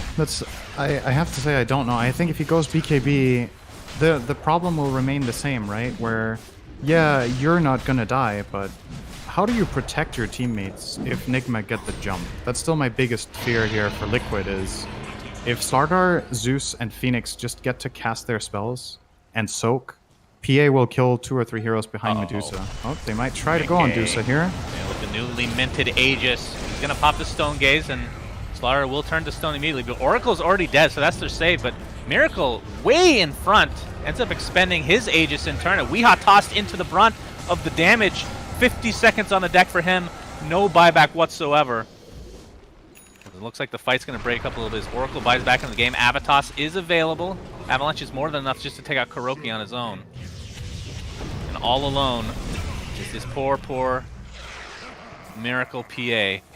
Huge for Liquid. A couple of things there. First of all, the arena of the fight. They had super good ward on the high ground, so they knew exactly what was happening from Nigma's play there. Insania just got off Ghost Scepter when he got jumped by PA. Almost got one-shot, but survived, and it cost so much time for Miracle, and he got rooted and turned around on. He doesn't have BKB yet, so if he gets caught this close to the enemy tier 2 tower, they can just overwhelm him. So really, a lot of things there from Liquid going very, very well. And they might look for more here. Koikva? Who's killing who exactly? Atos is there to ensure that he'll be able to pick up that kill, and another toss coming into fruition, but the Leshrac will die, so that is a huge kill for Enigma, despite not having their PA available right now. They're able to get the opposite position too. Mind control, blink TPs to safety. This is still really good stuff from Liquid. They're going to take this top tier 1. Yeah, you lost Roche, but you immediately took the Aegis away because of the area. Once again, the area of the fight, more important than anything. Enigma couldn't really connect, and they don't have that BKB on PA yet to keep her safe on her second life, so well, let's they talk about capitalized that for massively a second. Obviously, I mean, this is not like a super weird build or anything, but Battle Fury, Deso, do you think the BKB should have perhaps come online sooner, or is it still fine the way that this is going for Enigma? I mean, you can make a case for going BKB after Battle Fury because you have Corrosive Haze, but I still think I worry a little bit that then you're way too reliant on Slaughter. Then you pose no threat unless you connect. And a lot of the time what makes PA so damn good is that there's a fight happening somewhere and PA just assassinates somebody else on the side on her own. The Slaughter synergy is amazing later in the game when you need to kill cores in straight up man fights, but we're not really there yet. So I think Deso is probably most of the time the item you want to go here. It's just in that type of specific fights. You obviously hate that you don't have a BKB, but then you probably just played the fight incorrectly, right? By taking it there to begin with on the enemy territory. Yeah, still quite a ways away from finishing the BKB for himself. God, so but... big on Dusa. Oh my. Yeah, He's going so Scotty. He's not changing the build at all. So after all that talk, it's literally just cookie cutter Medusa build. We'll see. I'm not completely sure. If I don't know the math here about like how much tankiness you get versus how much damage you take against both Sunray and Static Field. You might want the Scotty regardless because you want to have a reliable way of sticking on PA and Slaughter. You want the slow for yourself. You have the MKB, so you hit the PA almost all the time. Liquid looking for Weehaw. The Avalanche does connect into the toss, not able to toss back to his team, but Weehaw spending everything in his arsenal to try to take out Taiga. It's not going to be successful, and Weehaw will die in the midst of Nimbus. And now the egg used as well, and that's easily right-click down for Liquid as they have an 8k net worth lead now. Yeah, not really in position together in this moment. Like Liquid are just really quick to act when they see a hero out of position. I think showing his Zeus up here it's not really a play that they can make if they don't have protection from a stun, right? You want the Rubik or the Slaughter there to diffuse a situation like that. Instead, you only have the Sunray, but that's not going to stop them. They don't care. They're just going to keep running at him and overwhelm him with that damage. Tier 2 tower falls bottom. This is Liquid's... This is how their strategy wants to work. It's really come together. Is ruptured right now. It's going to get tossed into the fray and brought down. That combo again working out for Liquid. And they're going to take out Kuroki in the midst of the tier 2 tower.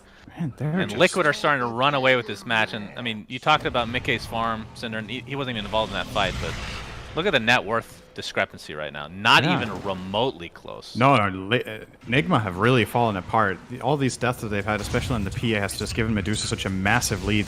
0 deaths on Mikkei. He's been allowed to place Triangle with Blood Rage the whole game, pretty much as he would like. And as much as I really like the Radiant lineup, and I stand by that, but they can't afford to make mistakes like this against this lineup. If you trip up too many times and Medusa gets this big, even if you have these counters, she might be too much to handle. Like, there's an Oracle save. He's 2 items ahead of the PA, it feels like. It's too much. It doesn't feel like. It's 8k. That is 2 items ahead, for sure. A little bit of a whiff initiation there for Taiga. But again, Mikkei just right-clicking from afar. There's the toss into the back line. Mind control taken out from pure right-clicks after the fact. And we'll see if Liquid want to reset or not. Yeah, 40 seconds on the deck for mind control, but... That's a lot of respect shown. Maybe they really feel like they can't do it with the Zeus in position and ready and the Phoenix. Like that, they still don't have enough. They were kind of low on resources on a couple of heroes, so I guess fair enough. Like Lashrak was low on mana. There was a top wave of the tier 2 that he can farm and push out. And you probably don't feel in a hurry, right? That's the other thing. Like if this game was closer, maybe you would feel a little bit more pressure to, okay, we have to take this lane of Rex now that we've got this little moment of opportunity. But you're definitely feeling the advantage here. You know you're far ahead. Yeah, they can expand their lead just by pushing out the lanes, getting those neutral items that are starting to spawn now. 30-minute mark is approaching, so the outpost having control of that is a big deal. Taiga with its Invis rune, this could be pretty dirty. Another potential setup, although Boxy not quite in range to set anything up. But Nigma now are just obviously playing a little bit scared, having to group up, invade their own triangle. But as you can see, no creeps available to take right now. And the tier 2 tower looks to be next. Mikkei, the siege tank himself. Right click from afar, level 23. Oh my god, it's so disgusting. Yeah, it's pretty dirty. Won't lie. Give him 70 attack speed right there. Just keep going. What's the damage you take? How much per second? 2.5%. Oh, it's percentage base as well. Okay. Yeah. So even from his own team taking percentage base damage. Yeah. How many ways can we make it challenging for Mikkei and he's still not gonna die? Yep. He is only 1-0 with 8 assists, but there's Oh, the they Avatos found combo. Zeus. Taiga, the rupture again. Weehaw is dead, but he doesn't have buyback this time around. Taiga, attempting to get out. Oh, the perfect save! Fate's Edict will save him from that magic damage, but the Rax is already gone. The buyback from Weehaw expended. Now Mickey, he is actually getting somewhat low. We'll use Stone Gaze, Mind Control. Ends up getting tossed in, I believe, by Rubik. He's just going to get Avatos to death, it looks like. Mystic Snake to follow. Koikva looks to be dead. It's going to pop that Essence Ring and stay alive a little bit longer, but will fall shortly after. Miracle now already popped his BKB. He's just getting right-clicked down by Mickey, and the False Promise not enough to keep him alive. So the position 1 and 2 are dead for Liquid. We'll see if they end up buying back. Probably not, as Taiga able to Avatos pour Miracle down to his death. And Weehaw, this looks to be a potential dieback, as Blood Rights are being exchanged from each respective team. But Weehaw does live at the cost of Kuroki. So I'm going to call that a 3 for 2, but there were buybacks as well. Yeah, it's definitely still a big Liquid win. You saw a little bit of the promise of what Nigma's lineup can do, because they managed to burn through all of Medusa's mana, because Zeus got to cast a lot of spells, Phoenix got to do the damage, but it's still... There's a lot of damage done to that base. They lose a lane of barracks, and the trade-off isn't really even that great. You get the Dusa, but it cost you Zeus buyback. You still lost your PA again. This is Miracle's 7th death this game. Not a very common sight for a Miracle to have this many deaths in a game. He's really been targeted super hard, and to me, this combo of Tiny Bloodseeker have really run this game. I think Taiga and Boxy have played super well. Just constantly... Quite on the trigger finger, really. It doesn't take much of a misstep for Nigma before they're on him. That Atos and that toss, it's a kill. And clearly these heroes were picked in tandem when you saw how the draft went down. I think Nigma were not even... It wasn't even on their minds that Tiny was a ban here after the first Phase 2 Oracle and Bloodseeker. Don't think you can blame them too much for that. It's not really one of those common combos you look for necessarily. I mean, it feels like a meme combo, but it's working. It's so much more stable because of Atos. It makes such a big difference. It gives Bloodseeker the opportunity to set up for Tiny. It's such a big change, because usually, if you want to call this a meme combo, right, the catch that you have will be Tiny blink tossing, and then you need to rupture kind of during that. But with Bloodseeker being able to set up the Atos plus Bloodright, first of all, you give your Tiny a lot of time. You give yourself time to hit a rupture and get vision. And then, if the enemy team responds, you even have other plays. The Bloodright is zoning them off. You have the potential of choosing a secondary target if you want with the Tiny, and when the help comes in, it's just it's a very, very nice synergy actually. These two heroes have. It has taken, I believe, pretty much every hero from 100% to 0, essentially. Yeah. In just one combo. It's crazy. Now imagine, Cinderin, just imagine when the 3 toss charge... I'm not sure we're going to get to this point of the game, but Taiga, 3 toss charges with Boxy's Aghanim Scepter double rupture. Yeah, and then they both have E-Blade Dig in 5. Yes. See, I like the way you're thinking. Yeah, me too. It happens in your games, not in this game. This is not... That's not true. I actually watched you recently. You played a 60-minute game recently. Mind Control, Avatos combination. There's a rupture again inside of this Nimbus, but it's going to matter now. They're going to take it out very quickly. 49 seconds on the deck. Mind Control does have buyback this time around. We'll use it immediately, as Roshan, we can see, is available for the taking. Do they have a smoke on the Dire? There's going to be a game-winning smoke if they have it. They don't. Mickey has double damage. Ooh. So yeah, that's any fight right now, filthy. Dusa hits for 400 million damage. Gotta be careful. He hits for, what is this? 523 damage per hits. Very well, nice. with split shot, lowering that a bit, but then you're hitting multiple targets.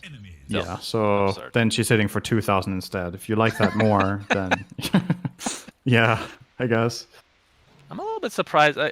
They're playing very disciplined right now. I was going to say I'm a little bit surprised they didn't go for the Roche, but 25 was just about to be picked up from Mickey, which he now has. So split shot using modifier, Scotty on multiple targets, very helpful. And it looks like that is what they were kind of waiting for. Yeah, he's going to lead the maybe charge. for a potential pick. Didn't find anything. Yeah. Mind Control. There's the initiation. The egg on the other side, but my lord, Oracle actually taken out immediately by Mind Control. Looks like he will be the trade of sorts as the egg does officially go off. So 2 kills quickly for Nigma, but Miracle stuck right next to a Leshrac. That's not something you want to see as GH continue to get right-clicked down by Mickey, the siege tank himself. Buyback onto Boxy. And with that, this should be a free Roche for Liquid, which is the Aegis and the Cheese this time around. And that, honestly, that was such a well-executed fight from Enigma, but it's just too little too late. That was their best team fight of the whole game. They got I think they got a 4-man Shiva from the Phoenix, went in the middle, placed a very good egg. They one-shot the Oracle with the PA Slardar, but still, there's just too much in the tank, and it makes you wish for them that they took some sort of fight like this 10 minutes ago, but it's easier said than done. This was under very controlled circumstances on their side of the map. They had the high ground advantage. So there were a lot of things going their way, just not the 16,000 gold they were behind, and they could not compensate for that in that instance.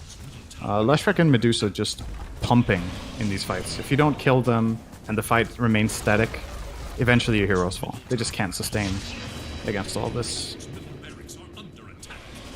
Yeah, and this will be a free mid laner Rax. They cannot go for Megas because the tier 2 is still up and running for Team Nigma. I mean, they could technically go for the throne, but based on how Liquid has been playing, super disciplined, don't think they're going to do that. Yeah, we're going to see the back off now. Toss requires no target now for Taiga. It's always nice. Yeah. Really nice with Bloodseeker. If that rupture is there, you're just free to toss people wherever you want. And we're getting close to the 25 for Koikva, which is one of my favorite talents in the game. And even with Aghanim Scepter, I don't know if we see the Lightning Storm. I mean, I guess we do occasionally. Yeah. The Diabolic Edict just feels, it's from incredible. a casual perspective, just ungodly for pushing. It is so good.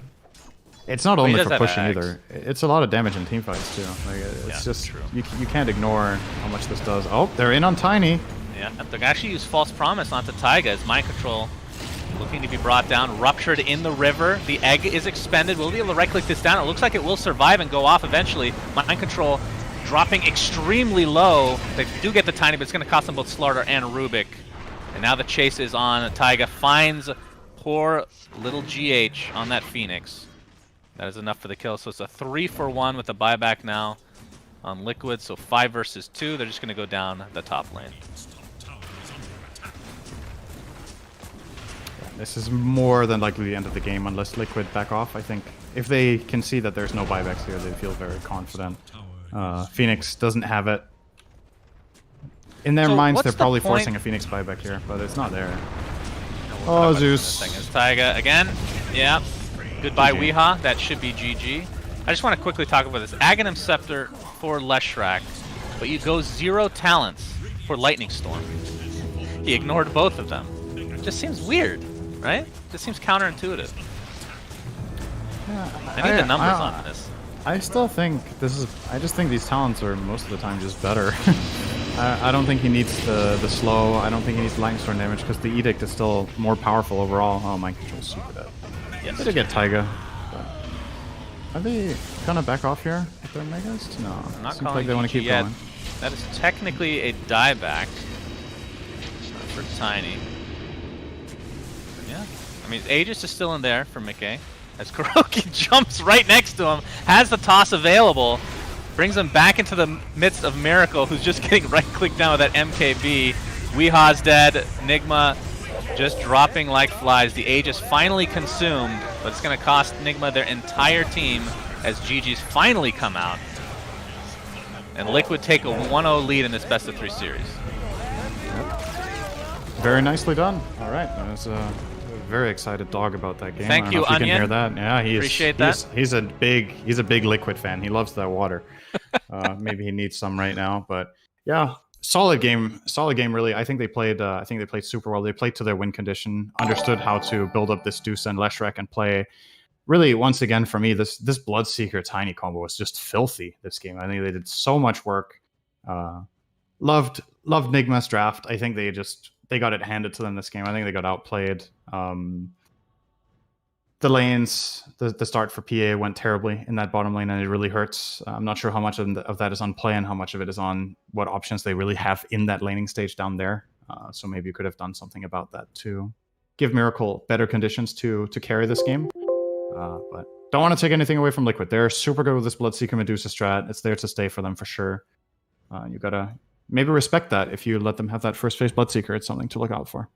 Korkva was 18-3. I Yeah. did not notice that during And we the didn't game. talk about Holy him that jeez. much, but basically what happened in most fights was that this Bloodseeker Tiny set up the fight, and then the Bulldozer just gets to run in, right? He literally, Right. he went Ags BKB, and he just went in every fight, and he feels so confident because he has an Oracle backing him up, should he get focused. But most of the time, they don't have that luxury. The PA Slaughter have to go on supports because they can't kill the beefy boys yet. So he just gets to be this battery getting in there. I'm going to check the damage stats here. I'm actually genuinely curious. I think he, like you said, probably did a lot more than we expected. So I'm going to have a look here. 36,000. 36K, so top in his team. 50% above anyone else. It's a solid Leshrac performance. Very well Yep, done. pretty good. The whole I squad mean, played great. It was a very good game for He them. did get one of the early kills against Weeha, but Weeha did catch up, so it's not like he just overran the mid lane completely. But just as a team, Liquid outperforming Nigma in game number 1. So we'll take a quick break, ladies and gentlemen, and be back with game 2 after this. EGB, your esports betting world. The only place to find the widest choice of popular games and matches to win real money. Choose your bet on a single event or express of several matches with dizzy odds. Serving the market for 7 years with over 800,000 users. Join now to get your bonus for the first.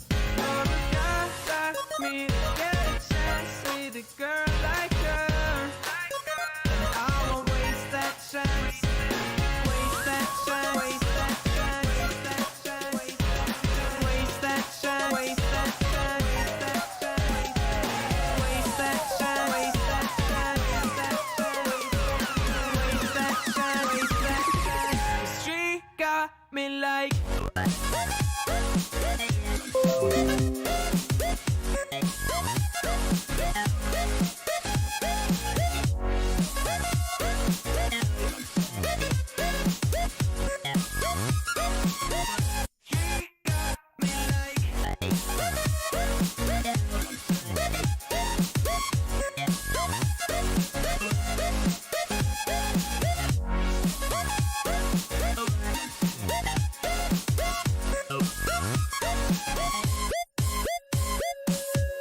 her looks, I assume they come with a price.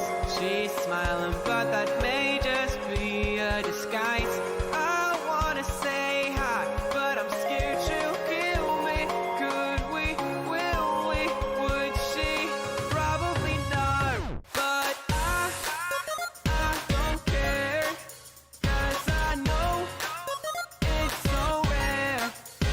For a guy like me to get a chance with a girl like her, and I won't waste that chance. Waste that chance. Waste that chance. Waste that chance. Waste that chance. Waste that chance. Waste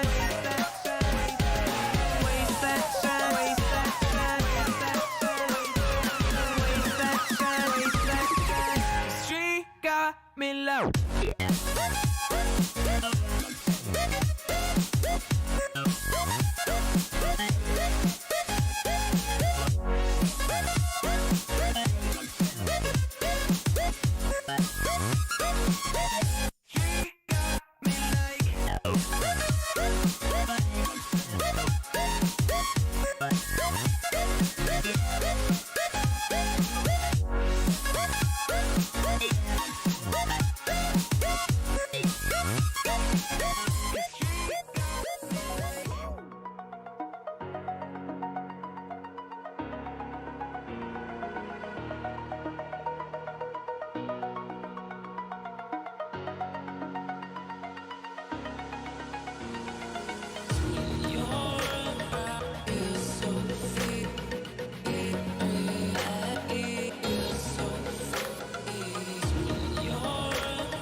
It's the calm before the storm.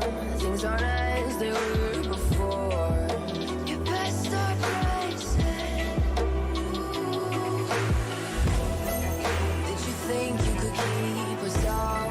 Shut the gates, forget us now. Tides are changing.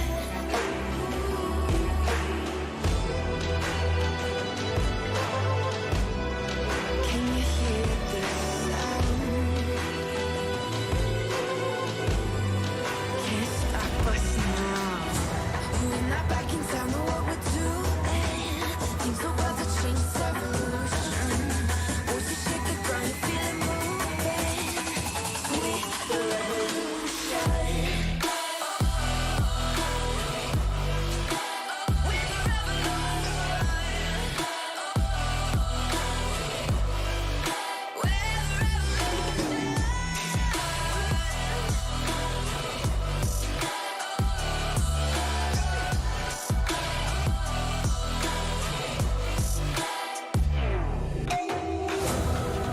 With the ground beneath your feet, with a whisper in the trees. Do you feel us watching?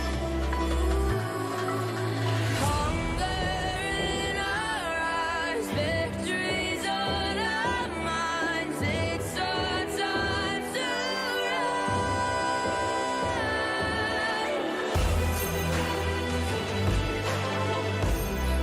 Can you hear the sound? Can't stop us now. We're not back in town, know what we're doing. Things are about to change, it's evolution. Voices shake the ground, you feel it moving. We the revolution.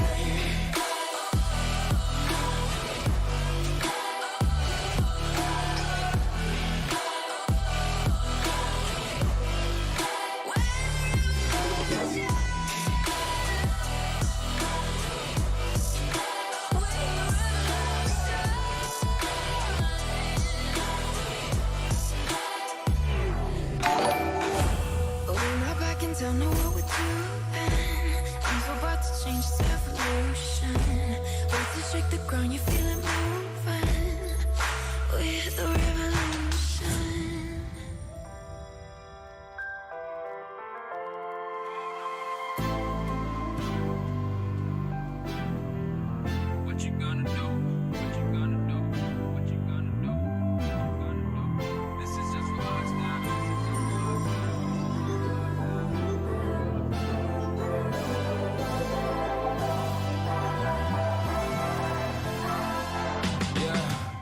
can never ever find the right words. And there's no way this is real life.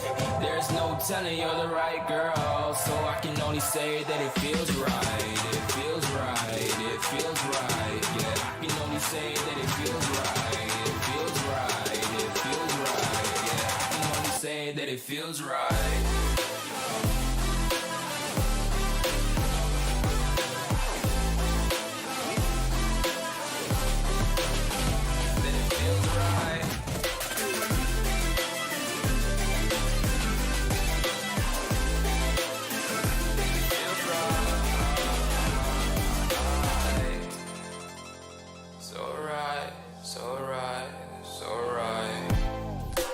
Going with the gut, never had a doubt, felt like this is just a must. Put me in perspective, I'm the deepest in the cut. Everybody tuning in, but this is just for us now. We know I ain't ballin' yet. Hoes wanna holler, oh no, I don't call them back. Girl, let me see you hold it down, we gon' have a blast. Cause I just wanna know what you gonna do with all of that. Ain't gotta say a word, I know what's up. You can have it all, watch me rip it off. I'll admit it, you got me feeling hella love. Even when it's going down, know that we gon' live it up. Young shot caller, always been a baller. Know that you the one, I can feel it in my heart. Yeah, I won't stop charging, we going come harder. I can see you and I, way beyond the stars, girl.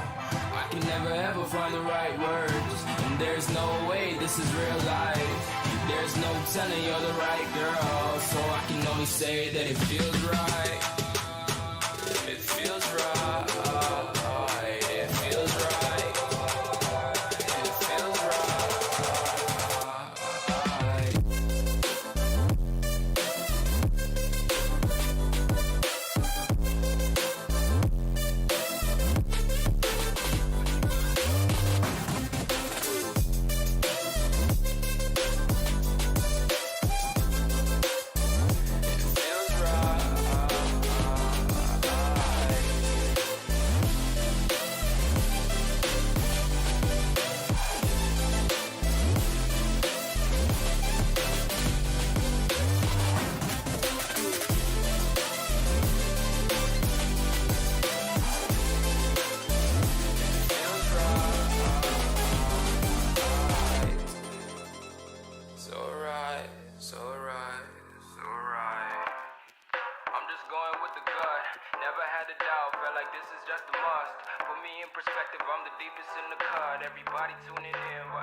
Yeah.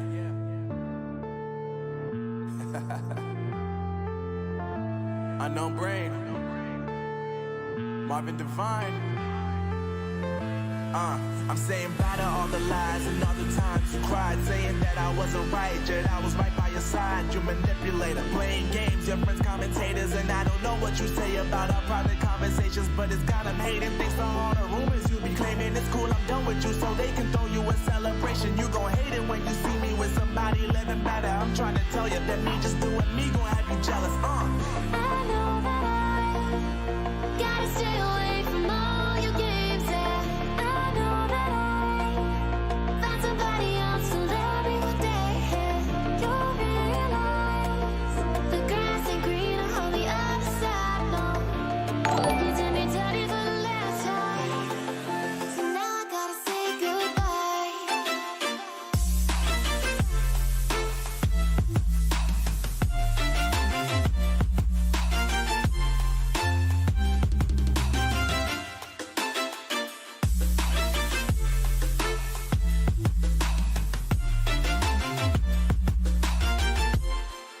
So now I gotta say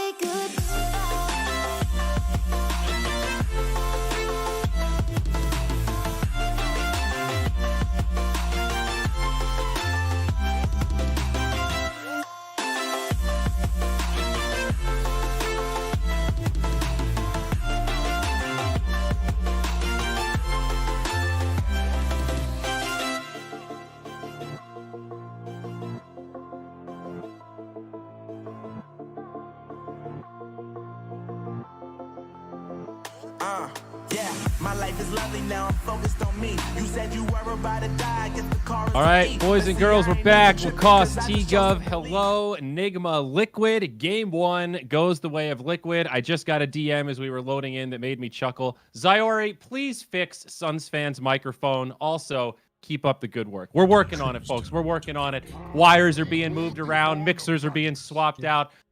Everything that we can do is being done. Welcome back, though. Liquid. It was a good first game. I think you look towards how they won that game. A lot of positives. Miracle dying 3 times in lane obviously didn't help them, and I didn't think I'd be starting this segment, so I was hoping Lacoste would say some stuff. Honestly. Oh, so it's my turn. Yeah, I mean, when I look at these two drafts, I still would prefer Nigma's draft. I feel like the execution was really not on point. They gave so many easy kills to Team Liquid, and I don't think you can afford to, allow it to happen against what Team Liquid has. Like, they got the first Roche. I think this is the time that they needed to try to get some kills, get more advantage, but man, they evaporated. I love the build on Lashrak. Like, I immediately messaged you, T-Gal, like, this is it. Watch the damage coming out from Lashrak. Eggs into the Aghanim Scepter. I mean, Boots of Travel into Ags, and he could afford to go for that because he had Oracle sitting behind him. Like, when you think about it, yeah, he wants to save Medusa, but Medusa was not in those fights. Medusa was just farming while they were fighting, so Lashrak can draw the attention from the enemy team. Like, he's full glass cannon. For me, though, this game... Please? For me, this game was all about how Nigma, they distributed their farm really well across their entire team. The supports were pretty high net worth, and that's why there wasn't that big gold lead at the start of the game. The issue for me was, for Nigma especially, Liquid's early aggression, it got these quick pickoffs. But then you look towards that Roshan, like Lacoste mentioned, they get that Aegis. It's completely free. They just barrel into the side of Liquid, take this really poor fight under their vision, then PA automatically dies, blows up, loses Aegis. Like, that point there, to me, was like the moment in the game which was like, okay, Liquid know they can just easily win this game because that first Aegis had big timing. It was completely thrown away. And for Nigma's lineup, they needed that Aegis to ride that wave of momentum and to keep chaining those kills together. Go for that second Roshan, pressure the high ground. But because of that mistake, it just unlocked the game for Liquid. And then they had that comeback. Support's got the levels they needed. I think at one point, GH was level 14, Tiger was level 10. Like, there was such a disparity in levels as well. Sure, but what Taiga did, he only needs 8 levels on Tiny and the Blink Dagger. That's exactly what he needs. Like, I think he was the MVP, at least for me. Like, so many back tosses. Sure, 100%. Bloodseeker made his job easier with the Rod of Athos, and providing vision with the Blood Right, the easy setup, but so many rupture combos with the toss. It was just a pleasure to watch. All right, let's focus on this one, try to reset. Enigma, Magnus, and Sven. It's a strong combination, but if I had to choose like a better partner for Sven, like I would still prefer that he gets, someone like, let's say Slardar instead of a Magnus, because he already has a cleave. I don't think Sven is the guy that benefits so much as compared to the others coming out from that cleave. Yep, but we have seen this a few times, and it can still work. I think we've seen this more with like the position 3 Magnus, right? Where it's kind of just more a regular Magnus, not that position 5 Empower bot. But I agree with you. It feels a little weird. I also just, for one more moment back at that game, that was really great nuanced stuff, but I was just going to say Insania Oracle. I mean, I don't know that we need to elaborate much more than that. We felt the power of the Oracle in that game, some pretty clutch edicts against that Zeus there, huh, boys? Yeah, come on, show a little love to the support. Okay, when he plays a saving support. Insania. I'll escort myself out. Bye, Lacoste. Thank you for being on the panel. Is Lizard or Trent here? Yeah. I was disappointed, T-Gov. As a position 5 player, I thought you'd give a little shout to the position 5, but that's okay. That's okay. No. I would, but I just feel like Lacoste touched on it. It was Tiger, that other support that really kind of sealed the deal for me. Yeah, I'm sure Insania loves getting overshadowed by Taiga on the panel. The position 4 gets to make all the plays. I just sit in the back and press heal, right? True. That's all I do. We mentioned the vision, right? Technically, there was vision. There was an indirect. All right. But all right, I'll give you that one. You are right, for sure. A lot of analysis at the end of a game, they'll happily just get in the coattails of like the core. So, yes, for sure. This game felt like the supports were really sending it home for Liquid. Yeah. But what about this Invoker first phase here? We talked about it last game, last phase banned. Liquid snatch it early. The question for me is, the last time they ran Bloodseeker Invoker, was Koika on the Bloodseeker and then Boxy playing that Invoker in a dual offlane scenario, and they had that mid-Earth Spirit. The question is, are they going to do something really gimmicky again, where Tiger suddenly goes to that mid lane on a new hero, or is it going to just be a simple, Bloodseeker offlane, mid opposition 4 Invoker? It'll be interesting to see what they do. I mean, they are preparing to buff up one carry once again. Yeah, they are. Bloodseeker with the blood right. There Won is the the Oracle. save. Who's it gonna be? Who's the raid boss? Phantom Assassin looks fine against the Sven. She's still available. Yep. I mean, what are the other options? Do we consider the Still Medusa PA? that's been No, you banned? said PA, Okay. sorry, So what about Terrorblade? That's another big one that comes to mind. I don't think you want to play against the Sven Mag. Doesn't feel that great. Okay. I thought with Oracle maybe that would tip it over, but I think okay. TB against Sven is fine. It's the idea of the whole, you're amping up that one core, and it's all about that cheap amp, right? It's constant go, and TB's more of an on and off hero. Do you have a meta, do you not? And I think cores that aren't locked into that type of cooldowns will benefit more, and that's why Somebody a little more dynamic. Yeah. Exactly. Okay. DP from Nigma. Weeha has actually been playing a lot in his pubs recently. 5-6 games. He got told off for playing Gyrocopter, and now he's having to play normal mid hero, so that's why he's been practicing some Death Prophet. It's another hero that gives you an earlier Roche, something that also Slaughter gives you. Team Liquid's out of time. I believe they spent all of their There's the time. PA. And would you believe that it's a Phantom Assassin? Not gonna Another overthink game. it. Whew. Okay. Another PA against Sven. I can already see chat complaining. Give patch. Sending those frogs. Couple of big W's. At least it's not Void, I guess, from the player's perspective. I like watching Void more than these two heroes, but hearing No-Tail bash on Void earlier today really put it all into perspective. But maybe that was all just strategy from him. It's he thinks Void's high value, so they're going to ban it out, and then later in the tournament, it's hard to sell. That's true. You're interviewing these players, end of a big game, a lot of viewers, a lot of people listening. That's their opportunity to spread that propaganda to the frog. Exactly. Yeah, I can't trust them. Ban the Void, but don't ban the Morph Earth Spirit, guys. Haha, gotcha. For Nigma, though, it's interesting if they want to put that mag in that position 5 role, or if they are going to put it into the offlane. And that's kind of what they're deciding right now, as they need to decide, position 5 pick, most likely. Position 5, yeah, most likely, because it looks like it's going to be Invoker plus a Bloodseeker lane, and you could get some good skewers. I don't think they're putting that much of a pressure. It's still a strong lane, you have that mini stun to keep you inside of the Blood Right, but it could work. So most likely position 5. Well, the key difference in this game alone is the carry for Nigma. If he gets ruptured, last game, he dies.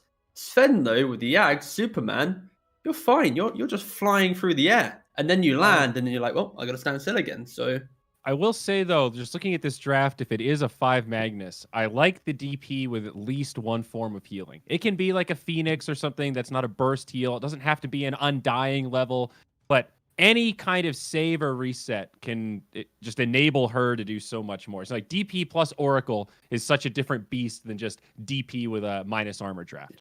My concern for Nigma right now, they're so locked into these big cooldowns of DPO, God Strength. And when you have this Phoenix type pick, it's another cooldown. They go for it in the end. But my fear is if they don't hit with their big spell, suddenly you have Liquid resetting going again. They're not really locked into anything. You have this PA. Once she gets her items, I guess that's the key identifier here. Once she gets to her Battle Fury Deathwave +1, they can go for these constant aggressions. Before that, the Nigma can play every time we have DPO, we use our egg, we use our God Strength, we'll take that free objective, we'll take that free Roshan. But when you get to that point where PA has her timings, that's where the whole script will flip and Liquid will be able to punish those timings and non-stop go. So Phoenix is a good pick for that early point in the game. There aren't any egg hitters, but it might fall victim to the later tempo of the game that Liquid wants to set.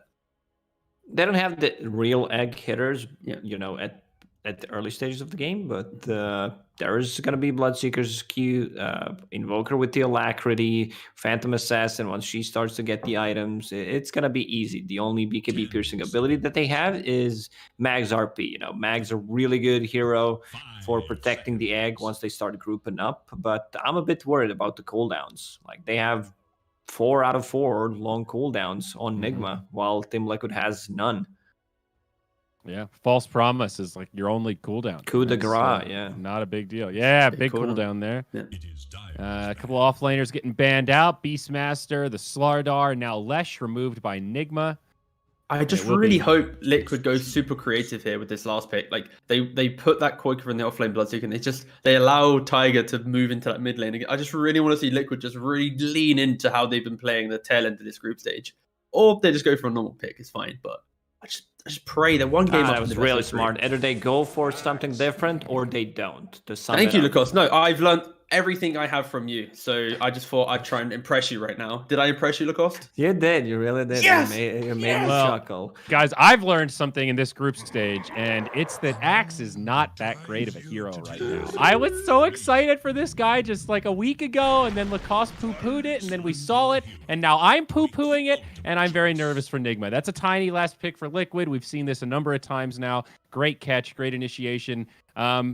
Thoughts? Is it 2-0? Is it the tiny Is it mid? Insania? Is it Insania mid? We had an interview with him. You know, you asked like, when's the time he's gonna play mid Oracle like OG? He clearly said, Lacoste. He clearly said he will not do it because obviously 2-time TI winner has done it before. He cannot beat that. So I don't think Insania will be going mid, but maybe a tiny mid.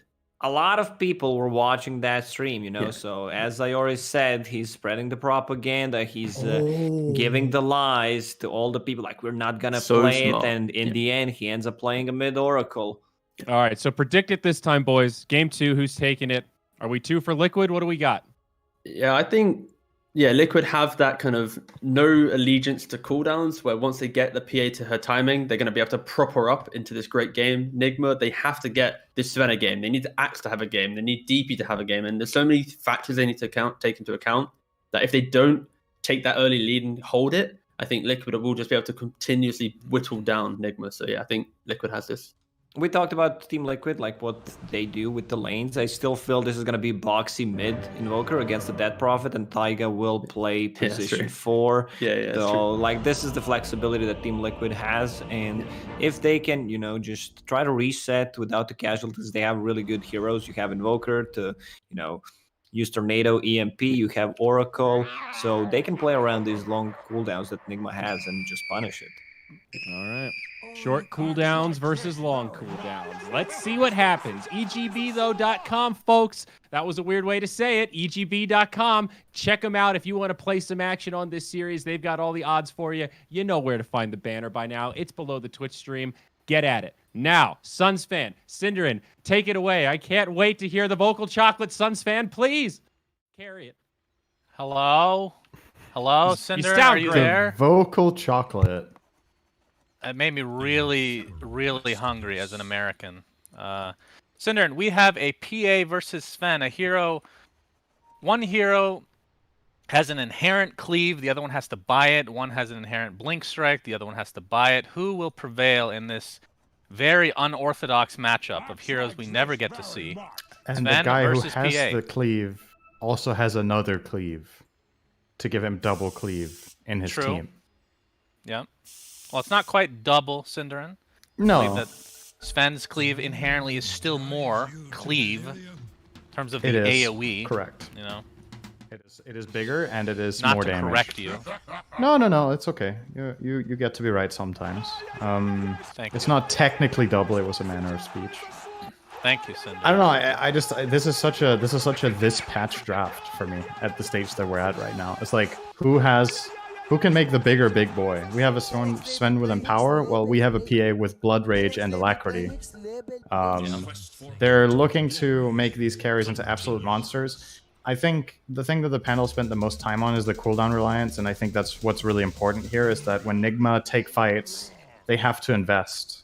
It's like a cost-benefit thing, where if the fight goes okay or doesn't go amazing, you open up a lot of avenues for this Bloodseeker Tiny that kind of just trashed them last game to play freely, because without these big spells, this Radiant lineup doesn't really look that scary. Like, if you don't have Exorcism and Supernova, your plays are pretty limited until Sven has 3 items. So what I want to see from Nigma this game, I want to see them get off to a better laning stage, get Miracle not as far behind as last game.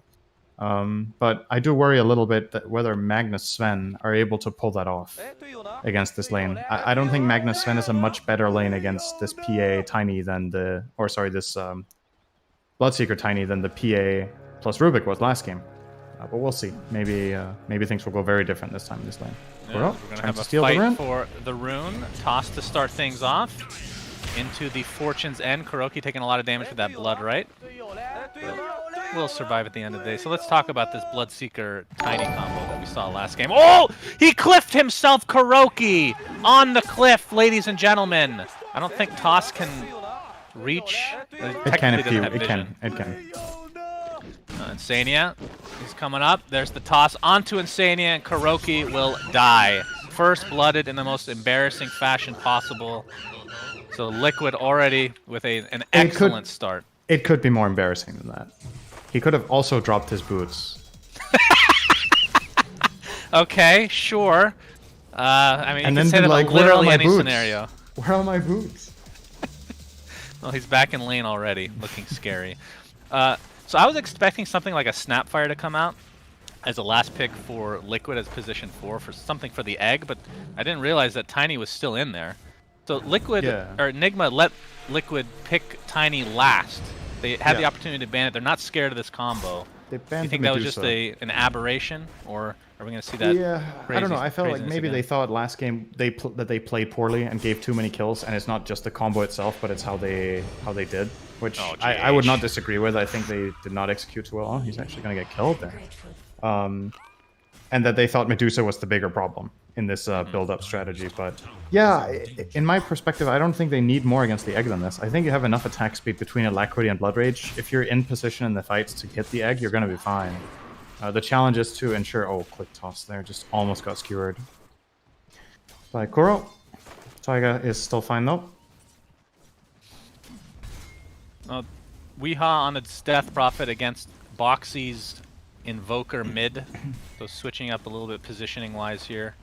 What are your thoughts on the hero versus hero matchup from the mid lane? Should be DP favored in the start. I think most ranged heroes have an inherent advantage against Invoker on the early levels. His damage is pretty weak. You see he has 50. He had 58 against DP's 74.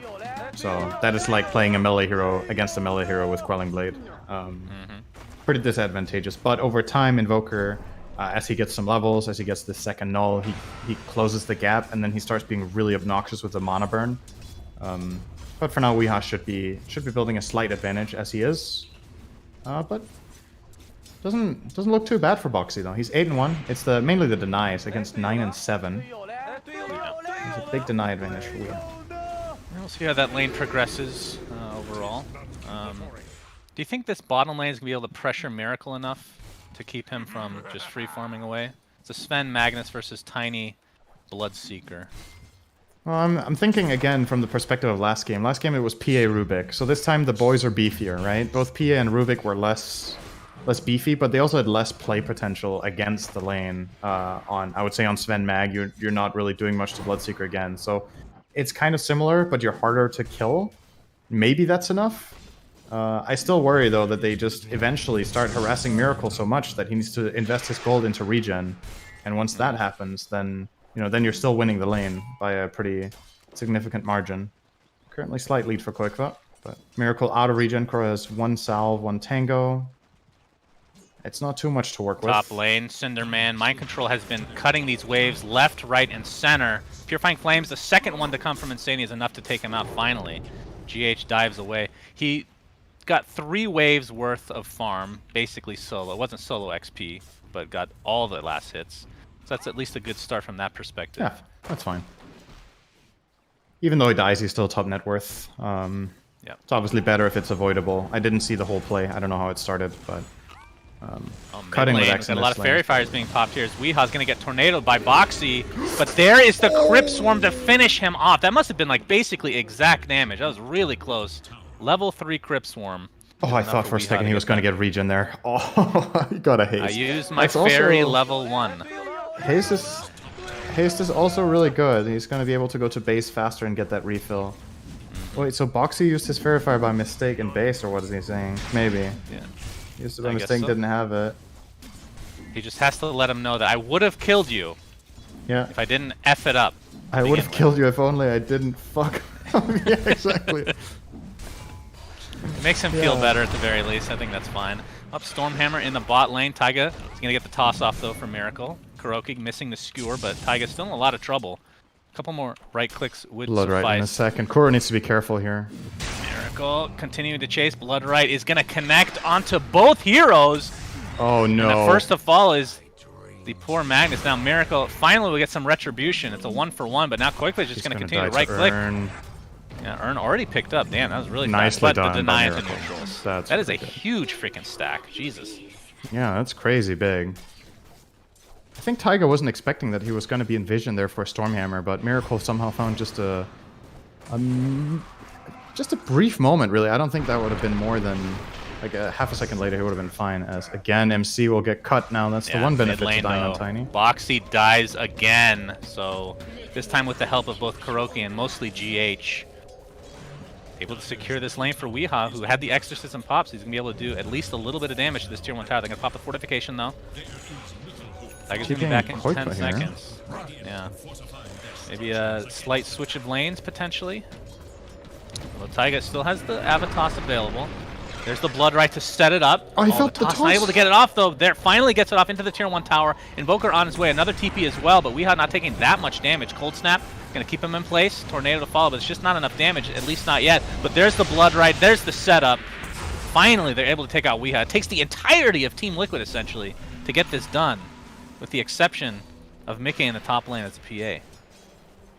Interesting to see as well in this game, by the way. They chose to go for the Urn on the Bloodseeker, right? Usually you see Quaswex Invokers loving to get this item to make the play themselves, but might be prioritizing for Boxy to go in a different direction here, getting maybe a quick Solar Crest for the PA. Wouldn't be surprised to see that come out. Maybe Quicker wants to get the full Spirit Vessel. It's decent this game. You're against DP as well as the Phoenix. I do think it has a lot of value, but currently not eyeing it up. Was queuing up something else together with the one, then changed his mind. Mind control, top lane. Showing off his newly minted Vanguard as in the river, GH and company surrounding Taiga. He's going to get off the Avalanche, but it's getting extremely low, and the Sunray should be enough to finish him off. But will he get denied by Roche? It is not to be this time around, young man. The mind control just continue to do the axe thing. You know, this is exactly what you want to do. But now he has that Vanguard to actually tank a lot of this damage now. Still no boots. Doesn't need them. Like, I wished I knew the math on what is worth this for mind control. Like, if he knows he's going to die, is this still worth it to get all these waves? Probably. Because now, there's some of the damage coming in. Is Mickey's coup de grace finally able to proc. Here comes Taiga to help things out. Avatos available as always. And mind control will eventually die. Takes them forever to take him out. And they brought Boxy for that too. It feels a lot better to die there when Invoker also rotates. Oh, dive is available. No crit. Looks like he'll be no fine. crit on the dagger. That would have maybe been enough. Well, Taiga's thinking about it. He is thirsted, so he can see the Phoenix. Toss. Global toss range. Next buff for Tiny, for sure. Yeah. It's a tier 1 tower. Just what we mid. need. I mean, maybe in Dota Imba or something. I mean, Dota Imba apparently had the Sven Axe. Oh, I was going to say Dota Imba has had more and more of an influence in this game because it's reminding me more and more of it. So. Sounds like you're a real fan. Yep. Definitely need more carries to be 6-slotted minute 20 in your games, guys. Don't everybody get on board. What if they gave the same love to your support? This top lane, Mickey is going to get called into the Exorcism, into the Culling Blade, and this looks to be a tier 1 tower as well. Nigma are doing a much better job this game at just flat out playing their lanes, right? The bottom lane went much better, so this time Miracle is currently top net worth. Weeha's been playing well in both lanes, to be honest. He did well in the last game on Zeus as well. And this time around in the top lane, both, again, GH finding the opportunity to rotate mid, I think twice now on the Phoenix, while Axe is getting very good farm behind that tower. So definitely setting themselves up for a good mid game. Ooh, Koikva. Try to set up a kill onto Miracle. He's going to have some support both from Insani and Taiga, able to take out the Courier, and that might be where this ends. A little quick, Blood Right in another 1 second. Avalanche not going to connect. Mickey is also here. They really want this kill. Miracle is going to pop his ult in tow, though. He's going to get the cleave. Easy kill onto Bloodseeker, and with the support, they should be able to find more. PA is next. Taiga tanking this tower. Doesn't look like Kuroki will be able to finish him off, but kids, remember this moment. Remember this moment. This was when Liquid lost this game. Don't forget this moment. Yeah, that was pretty bad. That did not go well whatsoever. Not only do they fail the kill, they lose 2 cores in the process to basically just Sven pressing all his buttons and killing them. They didn't have Oracle to save the Bloodseeker. He wasn't level 6 yet, understandably so. It's only 9 minutes in. And they kind of just blocked each other there in the trees, so they couldn't run away. And that was a little bit of a mess, to say the least. With that, Miracle should be running away with the net worth graph. 2,000 gold lead over PA minute 10. Yikes. That is really, really big. That's the entire gold discrepancy right now is between the carries. Rupture was used, but like you said, Miracle's like, I have no reason to even move. Like, I'm fine fighting this under the tower. As Mickey is going to find Mind Control into the jungle. Mind Control has a level advantage right now, and the farm advantage over the opposition's position 1. Definitely not a good start here for Liquid. Mid-tier 1 is going to be saved, though. Not quite deniable yet. Mind Control does finally have his brown boots, but we'll be going for Blink next. I just love how Mind Control's playing this game. I think it shows such a good understanding of what role he has. Like, I think a lot of people in this situation are worried about dying. They're like, oh, I'm farmed, I should be careful. He's using his farm to pressure the opponent very effectively. Like, if he dies, it's to 3 or 4 hero rotations, and if they don't rotate, then he's just keeping them from hitting creeps. This is a damn it if you do, damn it if you don't situation. Quick foot, nice silence. The silence will prevent the RP, but the Stormhammer is there regardless. It's the entirety of Team Nigma in this bot lane now. Weeha's Exorcism has already been activated, so this tier 1 tower will at least take heavy damage, if not fall outright. But they're going to use this smoke to initiate onto potentially Insania, but didn't have the vision required to set that up. Still working on their Blink Daggers, of course, as Kuroki might be the sacrificial lamb, as he is mega dead. But like we said, tier 1 tower does fall bot. Yep. And in terms of the Battle Fury watch for Mickey, still a ways away. Close to finishing the broadsword, but still has a 1,400 gold claymore to follow. I mean, what minute mark are you usually happy with having a Battle Fury MPA, would you say? Don't know. I mean, what do you mean by happy? Is it I had free farm happy, or this game was difficult, but I'm happy I got it? Good enough. Let's say good enough. The point of no return where you're like, all right, this was good enough. I think in this patch, anything after minute 14 is considered slow, I guess. Probably, with this build-up. Don't have a lot to deal with him. Just Avatos. Look how little damage that does as Taiga has to be forced to just walk away. Weeha gets the solo kill mid onto the tier 1 tower. So in terms of the tower advantage, it is 3-4-0 at the current point in time. Huge advantage for Nuke. I mean, that's basically their entire net worth lead, is these tier 1 towers. It's the tier 1 towers and the fact that Sven has 60% net worth than any other hero in the game. Okay, maybe that's an exaggeration, 40%, but you know, that's a lot. 13 minutes in, this is like an Alchemist. This is what an Alchemist gold distribution will look like if Alchemist is having a good game, usually relative to other heroes. So, yep, looking amazing for Nigma right now. This was what might worry you, was if they don't get off to this kind of start, the tempo can just completely outpace them. But now that the laning stage went very well and they have this insane team fight, Liquid are going to be very cautious to fight into them. They need skirmishes, but their Invoker bought a Midas, so your game plan has just changed. You're like, okay, early didn't go the way we wanted. We need to scale now. We need to slow it down a bit, push out the lanes, don't look for fights. Yeah. I think it's going to be difficult to pull off, though. Sven monster is coming for you pretty soon. Yeah, You're and gonna his have to lead fight. is still ginormous. Has the Echo Saber with the Mask of Madness. Going for the BKB first before The Aghanim Scepter. I mean, they're going to have the initiation of Mind Control, who will have Blink Dagger very, very shortly. So perhaps doesn't really need to prioritize the Ags quite yet. I mean, there is a lot of magic damage from Invoker and Tiny alone. This tier 1 tower bottom is still going to survive, and it looks like Nigma wants to defend it if they end up trying to prioritize that, but you can see Liquid smoking into their own jungle. There's the Atos reveal. Looks to be a kill onto Kuroki one way or the other. They find it pretty easily. Miracles can pop that ult. 3 shots, Taiga. Good Lord Almighty. Mind Control with a nice Berserker's Call. And there's the cleave continuing to come. The Culling Blade through the False Promise. Didn't really talk about that interaction, but that works wonders. 4 for 1 in favor of Team Nigma. Whew. And now Stormhammer dispels enemies. It's been picked up from Miracle, so Yules will not really help them out in any way. Not that they have one.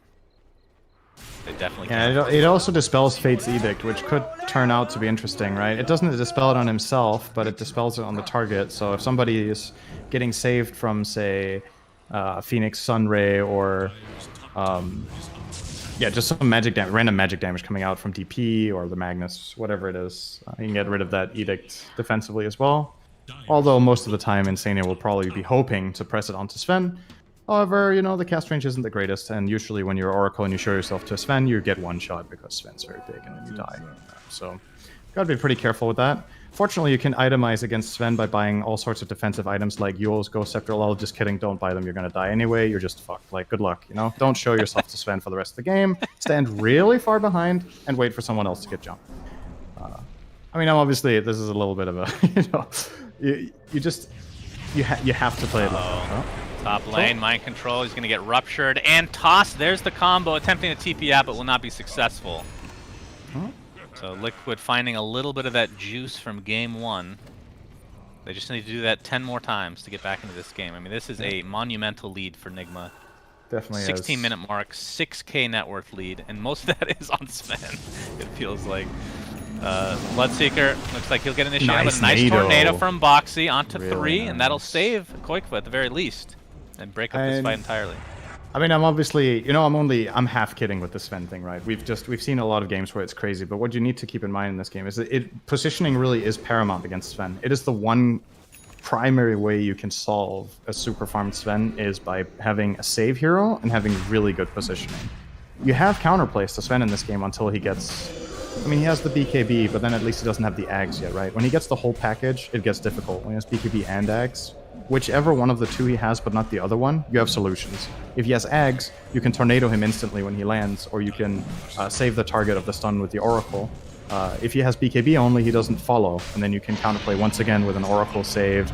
You can maybe, you know, some of your heroes can flat out just escape. Like, you have Bloodseeker who can be fast, Invoker can Ghost Walk.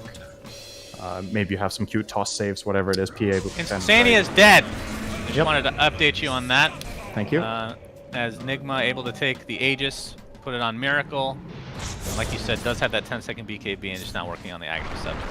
Top lane, Taiga attempting to get out of dodge, but the egg is able to finish him off. Mickey does get the trade, but not able to take out the egg himself. And with that GH, okay, Atos into the Blood Right. Looks like it will be in time, but here comes Miracle. Big boy in tow. There's the Stormhammer. No miss. All right. What level is Blur? Definitely Level helps. 2. Okay, I mean... Okay, yeah, he's not a high level then. But it looks like Miracle and company should be able to clean up Koikva pretty easily. Although the tornado, again, very nicely done. And with that, Koikva will live. Actually, super sick save there. That was a very good spell combo from Liquid, but they do lose their PA. That's the big kill. Miracle is waiting. Yeah, scared away Tiny from completing that TP. He has Aegis. He's not not really scared of anything. And this will be a tier 2 now. So the tower advantage continues to grow. Liquid did get that one tier 1 bot, but that's pretty much it in terms of building damage overall. And now with that, Nigma able to take this outpost pretty early. Probably will be able to secure this to the 20-minute mark. Yeah, that's that's really big. It's just another thing to add to the pile of things Nigma are doing right in this game is getting this tower with that Aegis. Just keep on expanding that lead and the map control that they have. They've just hit another critical timing. They got level 12 on Phoenix.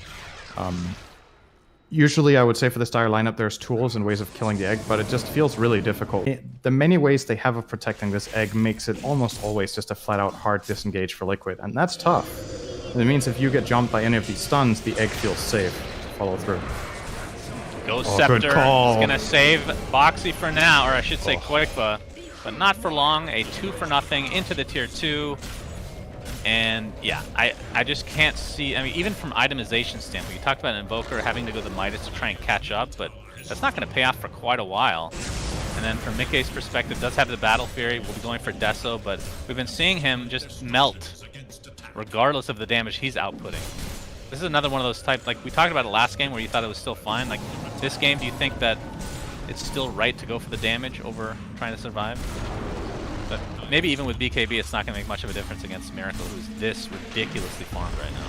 I think you have to like this. BKB popped on Miracle, Taiga dead. And mid-racks to follow.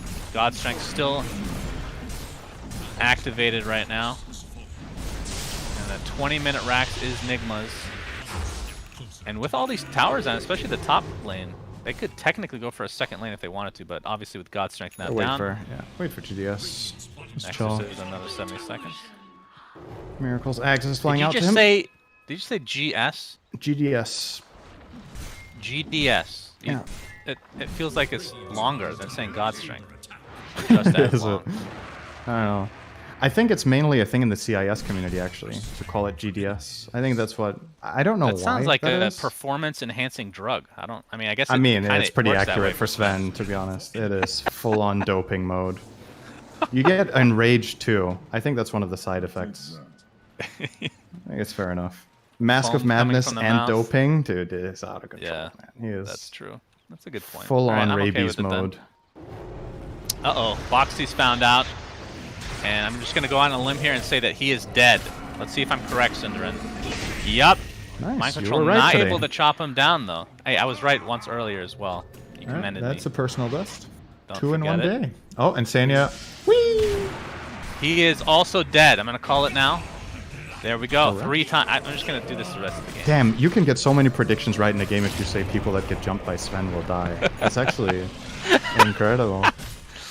Nope. Top What do you lane, think? though. If Taiga gets jumped by Rupture. Sven, do you think he's gonna die? Oh, Mind Control looks to be I think fine for Koikba's now, dead. Cinderin. Yes. Very good. Wherever He's Miracle dead. goes, people die. Mind Control is going to live. We'll go on a limb here and say Mind Control is also dead, Cinderin. God, I'm good. Man, we as a team, we're 100% accurate on calling who's going to die this game. I think Yeah. that should not be forgotten. I'm 150% and you're 50, so we average out to 100. That's true. Yeah, that's definitely how math works. Miracle Aegis has been consumed yeah, by it actually Roshan is. himself.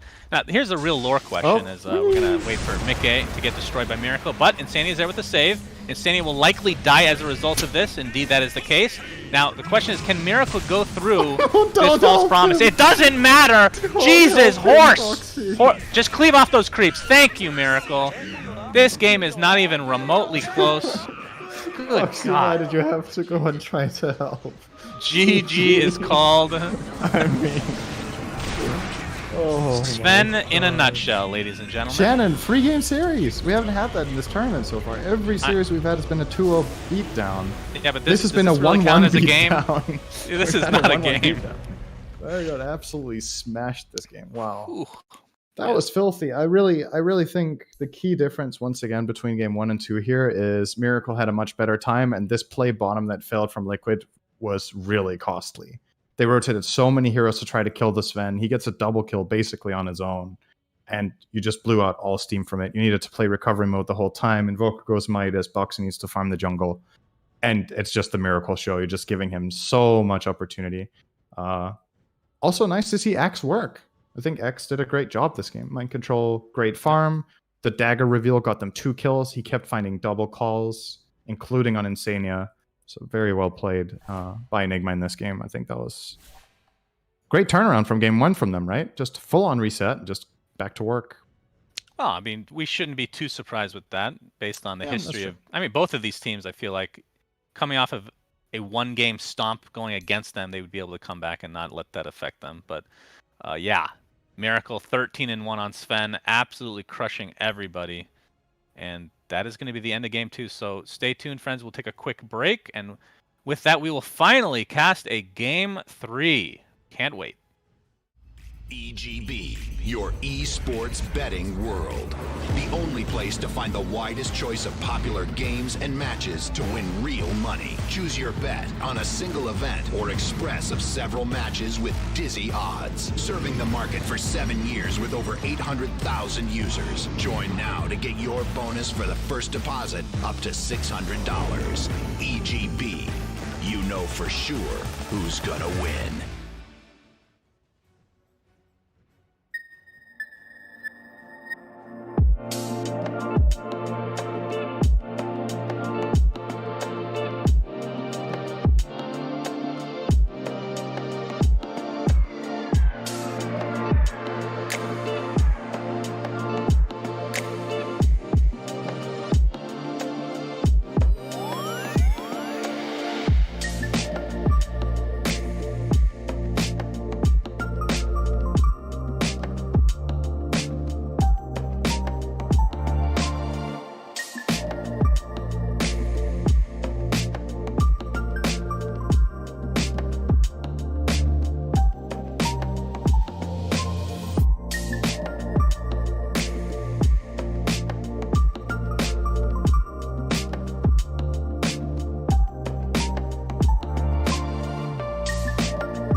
Start it up.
It is Diamond's man. It is Radiant's man.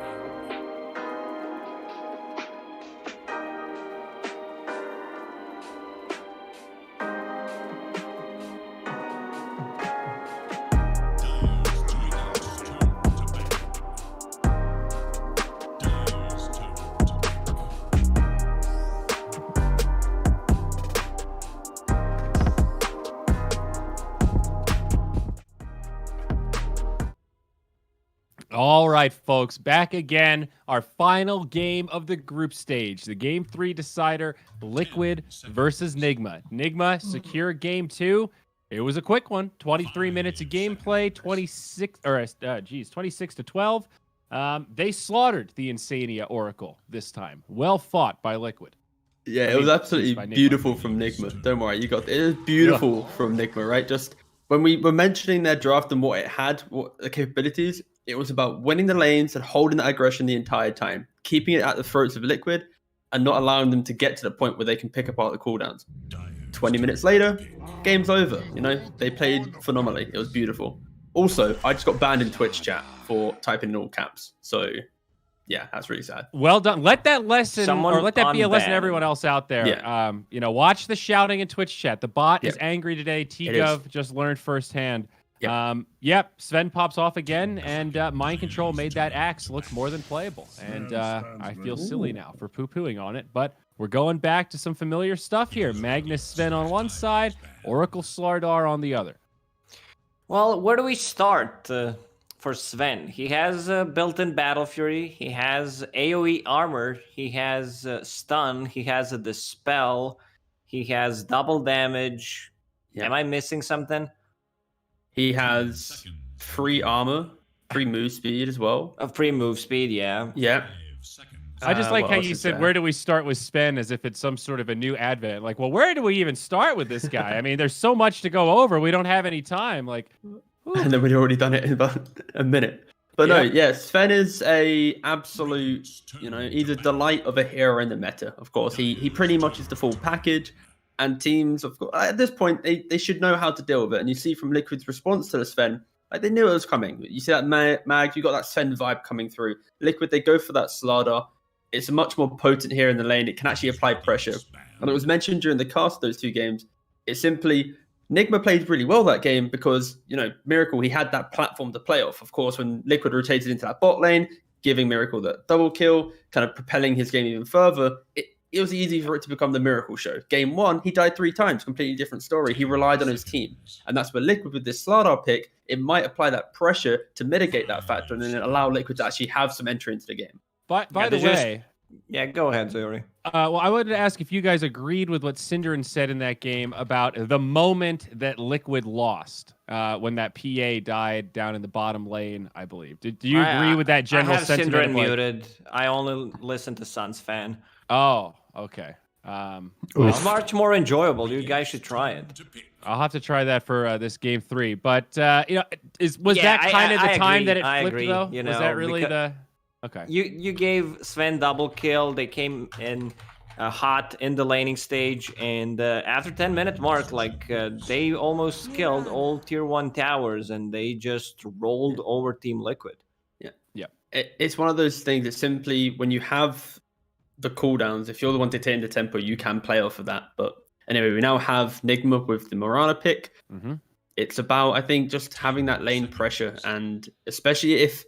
I like the idea of Morana being that hero where if you know that your carry's going to have a slightly hard time and has to retreat to jungle, you need that support that can come into that safe lane and deal with that pressure, kill that catapult off, or at least have that wave clear. So that Morana is that kind of mitigation factor with that catapult clearing, allows them to go jungle, Magnus can do his thing, and they're not going to instantly lose towers nonstop. Okay, I think Team Liquid will go back to traditional lanes, traditional, heroes being played by the players. So we're going to have Dark Willow 4, Oracle played by Insania, and Boxy Slardar. So pretty simple stuff coming out in Game 3. Iconic heroes, right, for the players. So yeah. It's the perfect strat. We've seen Liquid innovate and be very creative this tournament, and now it's time to just go back to your roots. What do you do best? And this Dark Willow is so classic. So much damage, a perfect counterpart to that Oracle, who's very good at saving folks, and Willow's good at killing folks. Again, a reminder, this game is not only important for Liquid to force out tiebreakers. Actually, no, it's simply, if Liquid win, we get massive tiebreakers tomorrow. If Nigma win... we have different tiebreakers with the losing teams, but this was a 4-way tiebreak, lads. This is, if you want to see more Dota, you want Liquid to win. That's true. So much so that fan, of course. I don't know that we've figured out the broadcast schedule tomorrow. No, no idea. The bottom 3-way tie, and then this middle of the group 4-way tie, and I think the tiebreaker is just a round robin of those teams. So of course that could still go even again. To which the follow-up is another round of tiebreakers. So we could have endless Dota. Yeah, there is a point where there just aren't enough hours in the day to play all of these tiebreakers. So we'll see what happens. Jury's still out on all that. It's been a live feed in the Discord, I'll tell you that. But Tidehunter, now for Nigma. Haven't seen this guy in a hot minute. Been popular, mostly banned out, I would say, when you don't have any abilities that match up well against the Tidehunter. Doom is still available if they want to play that mid. There's not a single hero that Tidehunter is afraid of. Looking at the Oracle, Dark Willow, Slardar is pretty set, Okay, so Viper, they want to break the Tidehunter. That's one way to deal with him, You can't crack in the Atos, which Viper usually buys, so he's going to stay inside of that being now broken. Lacoste, come on, buddy. Don't forget, you're breaking the cleave, too. Sven can only kill one person instead of your whole team. That's why they took Magnus with him, so you can't break that. Pretty smart. Okay, that is really smart, actually. Also, BKBs do exist. Well, eventually, sure. Yeah, BKB, that'll come into play. Great item against the Viper. I can't argue there. But you see Nigma's heroes, and to me it looks like they're happily going to be playing on that kind of back foot where they're going to defend their towers, wait for Miracle to come online. And when we see that kind of beautiful period of the Echo Mum BKB, then they're going to go. Then they're going to look to take the fights. But before then, they're just going to happily farm up, defend their towers. That's why we see the Tidehunter pick, one of the best offlaners for mitigating this early pressure. And Liquid, like we just mentioned with this Viper pick, it allows them to get the Tidehunter out of that lane, out of that defending position. They just need to actually have a hero that can hit the towers right now, because I'm seeing 3 killers and a support and a saving support, but no real pressure to structures. And that is going to be the weakness to Liquid if they actually looked across that river. Right now they're thinking, can we pick Tiny? And I think they should maybe look towards something else. Also, seeing Lina make it to that final banning phase certainly speaks to how much Liquid likes that Dark Willow, right? They could have picked Lina if they wanted to. I mean, look at the bans. Nigma banning out Earth Spirit and the Void Spirit, which are not a traditionally bans. Maybe when you play against Team Liquid, because they showed what they can do with Earth Spirit on mid lane. But, Lina is usually up there, just being straight up banned. The question is, what is the carry pick for Liquid here? Is it like some Terrorblade? Of course, it's not too comfortable against Tidehunter, but just for the idea of get that Aegis and try and win the game. What about Troll? Liquid. Is Troll as well? available? Yeah. Troll should be okay. You have the combination. Yeah. You have okay-ish laner. You're not the melee against Oracle the Troll, Tidehunter. classic. Yeah, the classic combination. Mm-hmm. Just we've been throwing Troll out a lot, and he really hasn't been getting much love. Of all the carries, him and Terrorblade have ended up being pretty low on the pick rate, and they go the other way with the Ursa. They want to threaten the kill on a Tidehunter instead in the laning stage, just have that kill presence, and it also opens up the Roche. Like, you probably have the 2 best Roche taking heroes in the game, Ursa and Slaughter, so Nigma will have to be careful about that one. And you have the save from the Oracle. That's like 2 great ways to buff up this Ursa, damage and healing. I guess it could be a cool new answer to the Sven as well, because when you get to the point where Sven is just ripping through heroes, if the Ursa just presses in Rage Rate, that damage reduction, he's actually able to stand up into that initial burst, and then the Oracle after layering in. It could be a nice concept, but it very much puts Liquid into that position of they need to take their fights. They will, of course, be able to abuse Roshan with the Slaughter plus the Ursa, and they're going to look to try and pressure non-stop. The question for me is simply, how do they end the game outside of getting those perfect team wipes and the instant kind of objective? Because poking into high ground, they're not that good at it right now. Or they're not. Ever. Invoker's still available.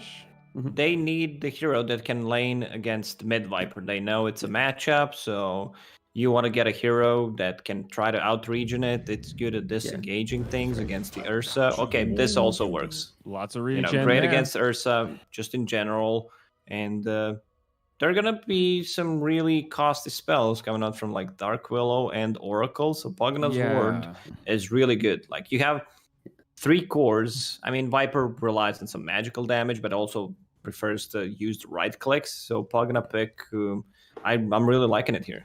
I like the idea of just when the game gets to that critical point, you're going to have the Decrypt come into play. And also, Liquid, they're going to run at you as a brute force, right? They're never going to be able to make these cuter plays. And where Pugna, if he dictates these early rotations, especially behind the likes of a Tidehunter, suddenly Liquid aren't able to run as a death ball into the Sven. They're reacting to this little Pugna pushing your tower. Fast forward 10 minutes, Miracles hit his timing. They can actually maybe play into Liquid. But this is going to be very exciting to see how Liquid play their draft. And it's going to be an all-out bloodbath for them to be able to win this game.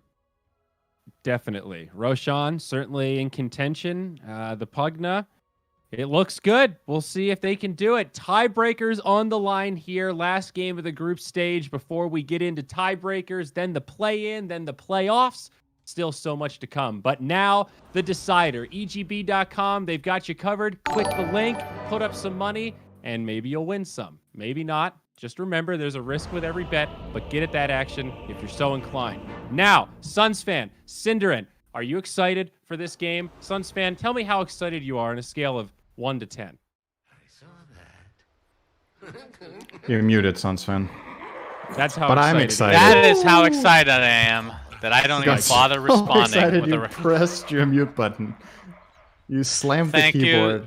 you. Thank you so much, Zyori. Thank you so much, Cinderin, for being a great friend. You're welcome. Just have to mention that Mickey has one of the best very rares in the entire game, Dipper the Destroyer. Yep. To go along with one of Love the that best taunts in the game. I cannot wait to see that all game long. There it is. One of the few taunts that actually takes advantage of a cosmetic, believe it or not. That's a little trivia question. And when I say trivia, I mean the most useless information you could possibly know Yep, has just you're the been man for given that. to you, Cinderin. Thank you. Thank you. Who do you like in this game? I'm excited for this game. You know why I'm excited? I love Pugna. I love this hero. It's so fun to play. It's so fun to watch. It makes moments, you know? It has so many things that just make for clutch moments, whether it's insane nether ward damage, it's the clutch save with Decrepify, it's the suck, it's whatever you want it to be in the game. Pugna will bring it. Or it's just going to die miserably, and that's also funny. So if there's a Pugna in the game, there's going to be fun. That's just how I see the hero. It always does stuff. Now, it has a lot of good things going for it this game. It's great against Viper in lane. It's great against the Slaughter and Ursa. They're very physical-oriented heroes that need to attack targets. So Decrep good both offensively and defensively there. Not too good against Oracle, though. I think Oracle is one of the better supports at dealing with it because of its innate ability to handle Decrepify. Oh, they missed the arrow. That's not a good start. Kuro has to skewer away. Yeah, well, at least he's not on the cliff this time around. But Mickey's getting chased by Miracle. Stormhammer another 6 seconds. Kuroki going to be chasing him as well. As GH in the meantime getting blocked by Insania. See if they can do enough damage to actually finish him off.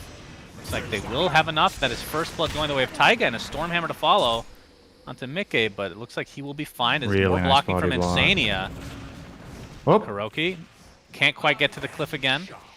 Been struggling with that one a bit, although this is more to get away than anything. So a lot of damage being done. First blood for Liquid.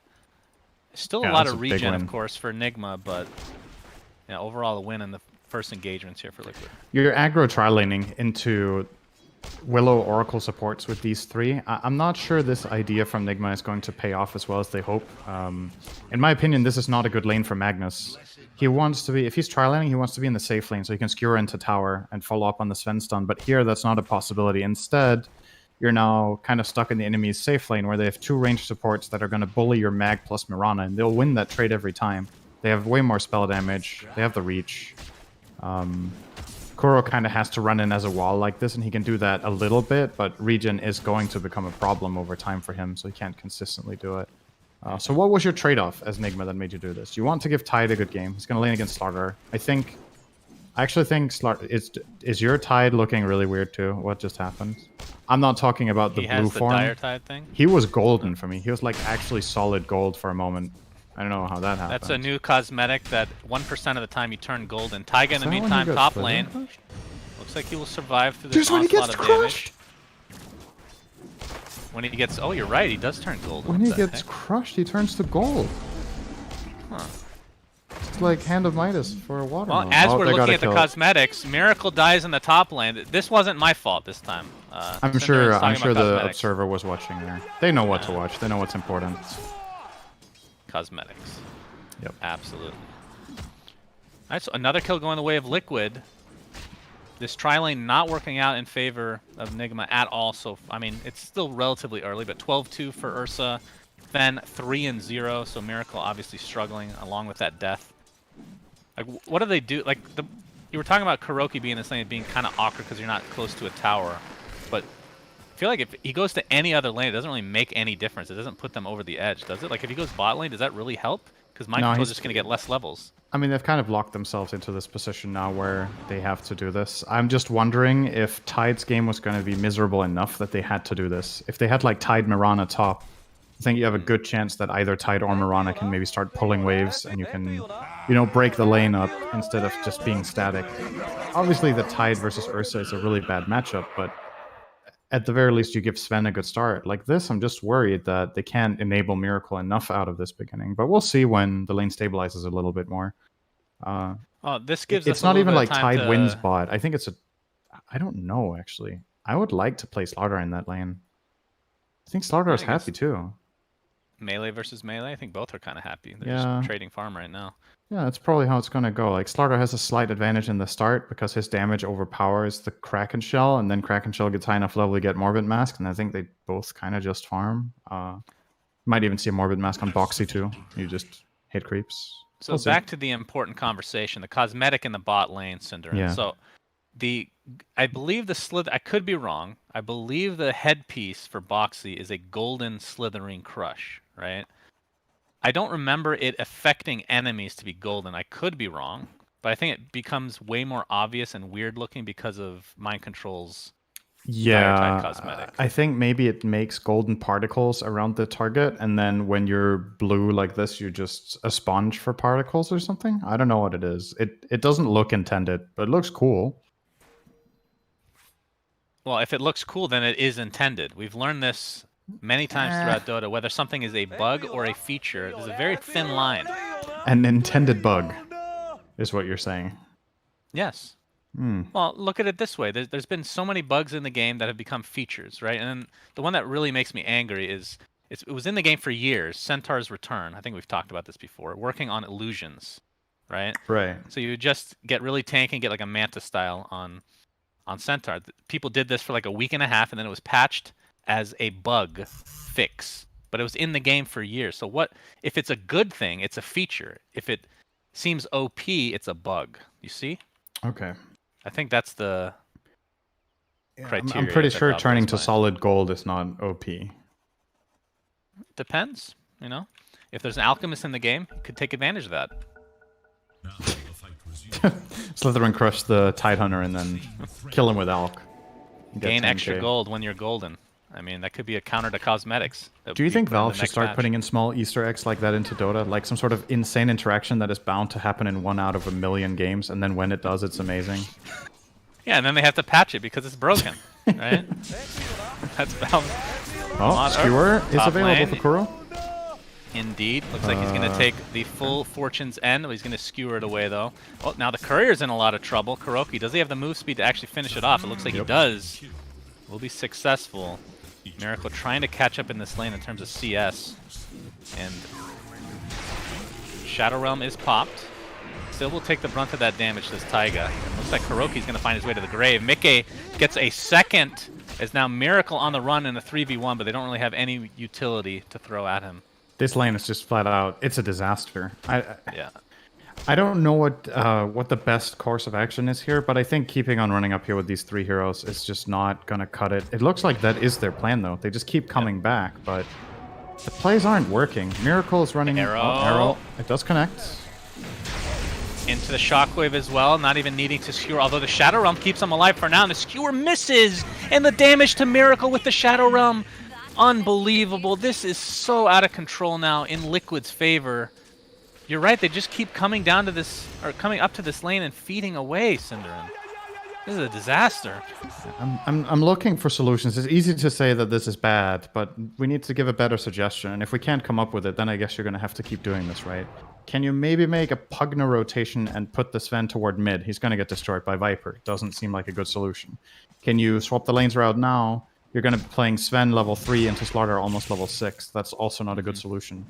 You kind of chose this in the beginning of the game when you said, we think it's more important that our Tide dodges the Ursa.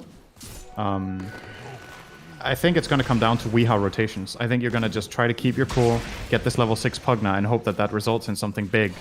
It's really the main thing I see for them right now. Has to come out of that mid lane.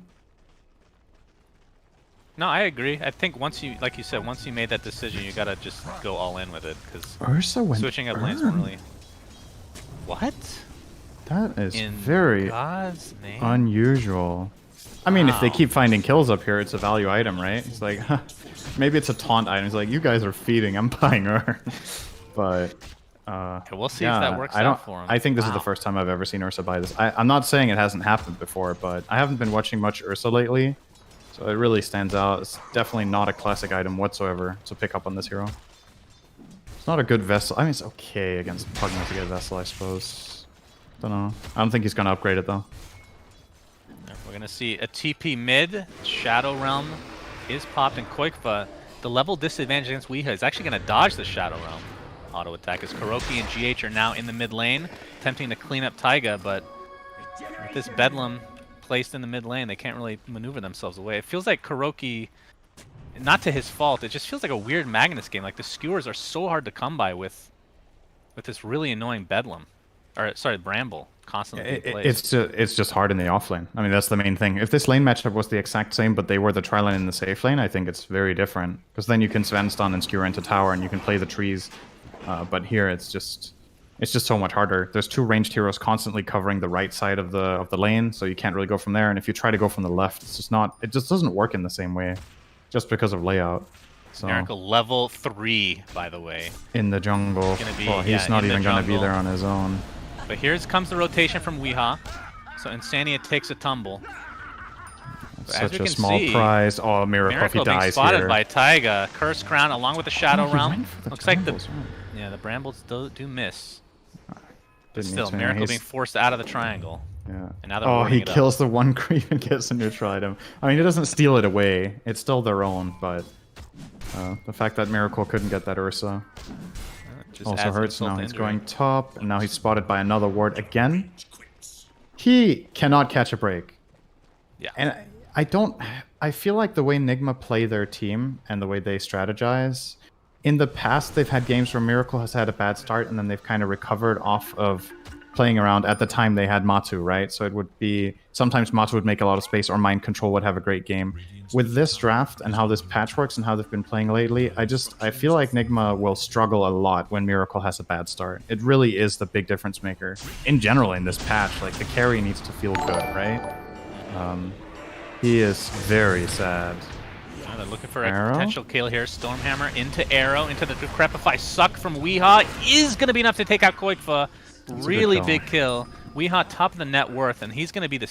Well, I guess both him and Mind Control are really high in net worth, so they have to be able to create space at some point for Miracle to... I mean, we're talking about it a Sven. lot. If they get like, stacks, he can come back. Yeah, right? and let's also not paint the picture too grim, right? Because yeah, your Sven is having a rough start, but there's a bright spot, especially in that mid lane. Weehaw with the 800 gold lead over Koikva. He's playing a very high tempo hero.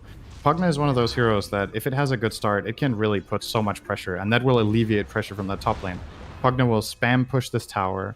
Liquid will rotate to try to stop him, either with Viper +1 or maybe even +2, and that is time that Sven can spend recovering in the jungle. So at the very least, it's the right, like, how to say, archetype of hero that they have for this game in mid to solve the problem. Imagine if Weehaw was a farm hero, how rough this would look right now, with their support mag and a passive 2 and a Sven without a lane. Right. But fortunately, it's a high tempo mid that can really solve this problem. So it's definitely, like, it's a tough start, but recoverable, definitely. Yeah, I mean, looking at Miracle's net worth, it's not like it's not great, obviously, but it doesn't look like it's something that he can't come back from, especially with the inherent cleave that we brought up so many times. I mean, he's just literally jungling 100% Still got a 9-minute mom. Yeah, Mask of Madness will obviously help in that regard. And we haven't seen any rotation from Mind Control. What do you think about this? It's basically just been a 1v1 this entire game in this bot lane. Neither He's a hero full wants to level get out behind. of it. Yeah. 10 more denies on Boxy. Probably just playing around that bash plus crush. He can always just stun and then take the deny. Might have seen his side camp as well. Net worth-wise, they're pretty close to being called even here. Yeah. But yeah, the level advantage pretty decent. I don't know. It's hard to rotate at these heroes right now, right? Like Slaughter can technically TP top and go for a sprint play, but KuroKy's dead who top. are you sending bot if you do that? Yeah, he's very dead. That's the awkward thing, right? If Slaughter rotates off this lane, who can take it? Sven can't go there. Sorry, not Sven. I think maybe you could send Ursa. It's like Ursa against Tide is good in theory, obviously, especially if it's a 1v1, but with Tide having the level advantage and all this farm, I don't know if you feel happy about it. You're basically giving the enemy team the avenue of killing Ursa. If you send him bottom, then a rotation from Mirana could be a kill with Ravage, etc. So you're probably happy with the state of affairs. So I can See that expect exact Ravage play. here into the arrow bot lane. Oh, Starts with great. the follow, but a Terrorize onto 2. Looks like Boxy might survive. He's just going to TP out with the Bramble right next to him. Such a good read based on the ward they have. They know exactly what's coming, so they have the Terrorize in position, and Taiga places it perfectly. That was really nicely done. It's going to cost them a Slaughter TP back to base, but well worth it. 3 hero rotation from Nigma failing that gank. Oh, He has smoke invis. is popped. Yeah, they know that somebody is here, possibly invis. He's going to show himself, does Weehaw, with GH helping out. The arrow's going to connect on the Shadow Realm target. Remember, Ravage is down, but they're going to find the Dark Willow regardless. Now Decrepify into the Nether Blast to follow. Quickfoot. He's at half HP with Boxy coming to help him out. See if this will be enough. His life drain is actually canceled thanks to that crush, so really good timing from Boxy overall. They're going to find Mirana, so it's a 1-for-1 to start things out. There's the RP for KuroKy, finally getting that level 6. Really needed that, but not enough damage to actually finish anybody off. It's like Weehaw is the one that dies. A 3-for-0 so far as KuroKy being chased by Boxy. And with Skewer up in 5 seconds, I don't think he's going to be able to survive this. Huge turnaround for Liquid. I thought that if they get Sven now too, it's a total disaster. Miracle can't die. He can't die here. He can't die trying here. to slow him. Arrow, He's dying. Gonna split the uprights, and yeah, the stacks from Nikkei, more than enough. Full team wipe in favor of Liquid. All over the place there. Really, the key factor is that the Ravage was blown earlier bottom, right? That's what gives Liquid the confidence that they can easily fight back. No Ravage available for mind control. They still invading with the Pugna. And as long as they break that life drain with that crush every time, or with the Terrorize or whatever, then they can always just save like this as well with the Oracle. So a nice counter there. Just Fate's Edict, very effective against Pugna. Sven has still somehow managed to get Tread's mom. I mean, it's not good, but given the start Miracle had, this is honestly pretty good. It's not good based on average, but it's good based on this game state. Let's say based on the dumpster fire that began this game. Yeah, I would totally agree. It was. I mean, we've seen so many games where position 1 just never recovers, and I feel like he's not fully recovered, but he's definitely on his way. Boxy might be soloing this tier 1 bot. There's absolutely 0 resistance to start things off, but Moonlight Shadow for Nigma. Sights might be sent on Taiga, but they're going to show.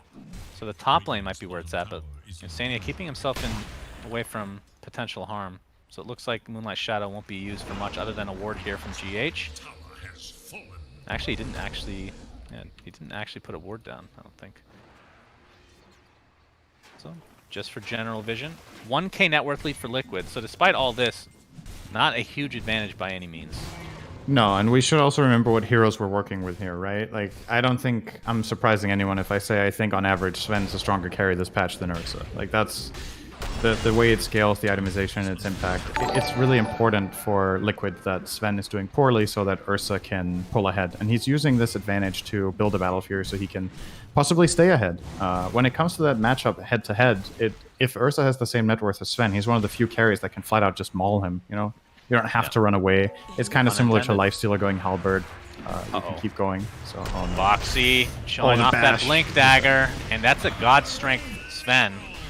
Does get most of the Ancients, but obviously the death is really going to hurt. That is such a good rotation. It kills Sven, and it probably gets them the mid-tier 1 as well, so well worth it. Boxy stopping there for the traffic light arrow. Oh, yes. Corrosive Haze, but not much else. Decrepify into the Sucks, Weehaw. He is confident. He is in there. Gets the crush off, Terrorize onto 3. That's how many colors is Tide right now? He's blue, gold, and green. He's rainbow. He got Decrep too. Like, I don't know. I love it. That Dire Tide thing really messes with the colors. That was a great tower defense, by the way, from Nigma here. I was sure that tower was dead, but good play from Wii, immediately getting in there, threatening, and Liquid are going to back off. So important strategic point here, defending that tower. Nikkei did finish the Battle Fury, so 15 minutes for an Ursa on top of an Urn and Phase. Urn and Phase, yeah. Don't see that every day. It is strange. I mean, do you think... You never build this into a Spirit Vessel, right? So it was literally just for the laning stage, because now you have a bunch of regen. He might like it on Ursa for the mana regen. This hero really wants mana as well. It's just like the stats aren't bad. The talent, I'm guessing. Armor, all attributes, and mana regen, and then he wanted it for the lane value, I'm assuming, and then there might be some secondary value here in terms of, I don't know if there's any daggers he's trying to counter down the line. Maybe it's a bit of a stretch, I think. I don't know, actually. It's a bit Like maybe it's also just a philosophy that Liquid have, that they're like, Urn is a really good item, we want to have one as often as possible, in this game you can buy it, or... Because we've seen teams starting to grab this on offlaners more and more, right? Sometimes mids, sometimes fours. It's a feel-good item. Rarely ones.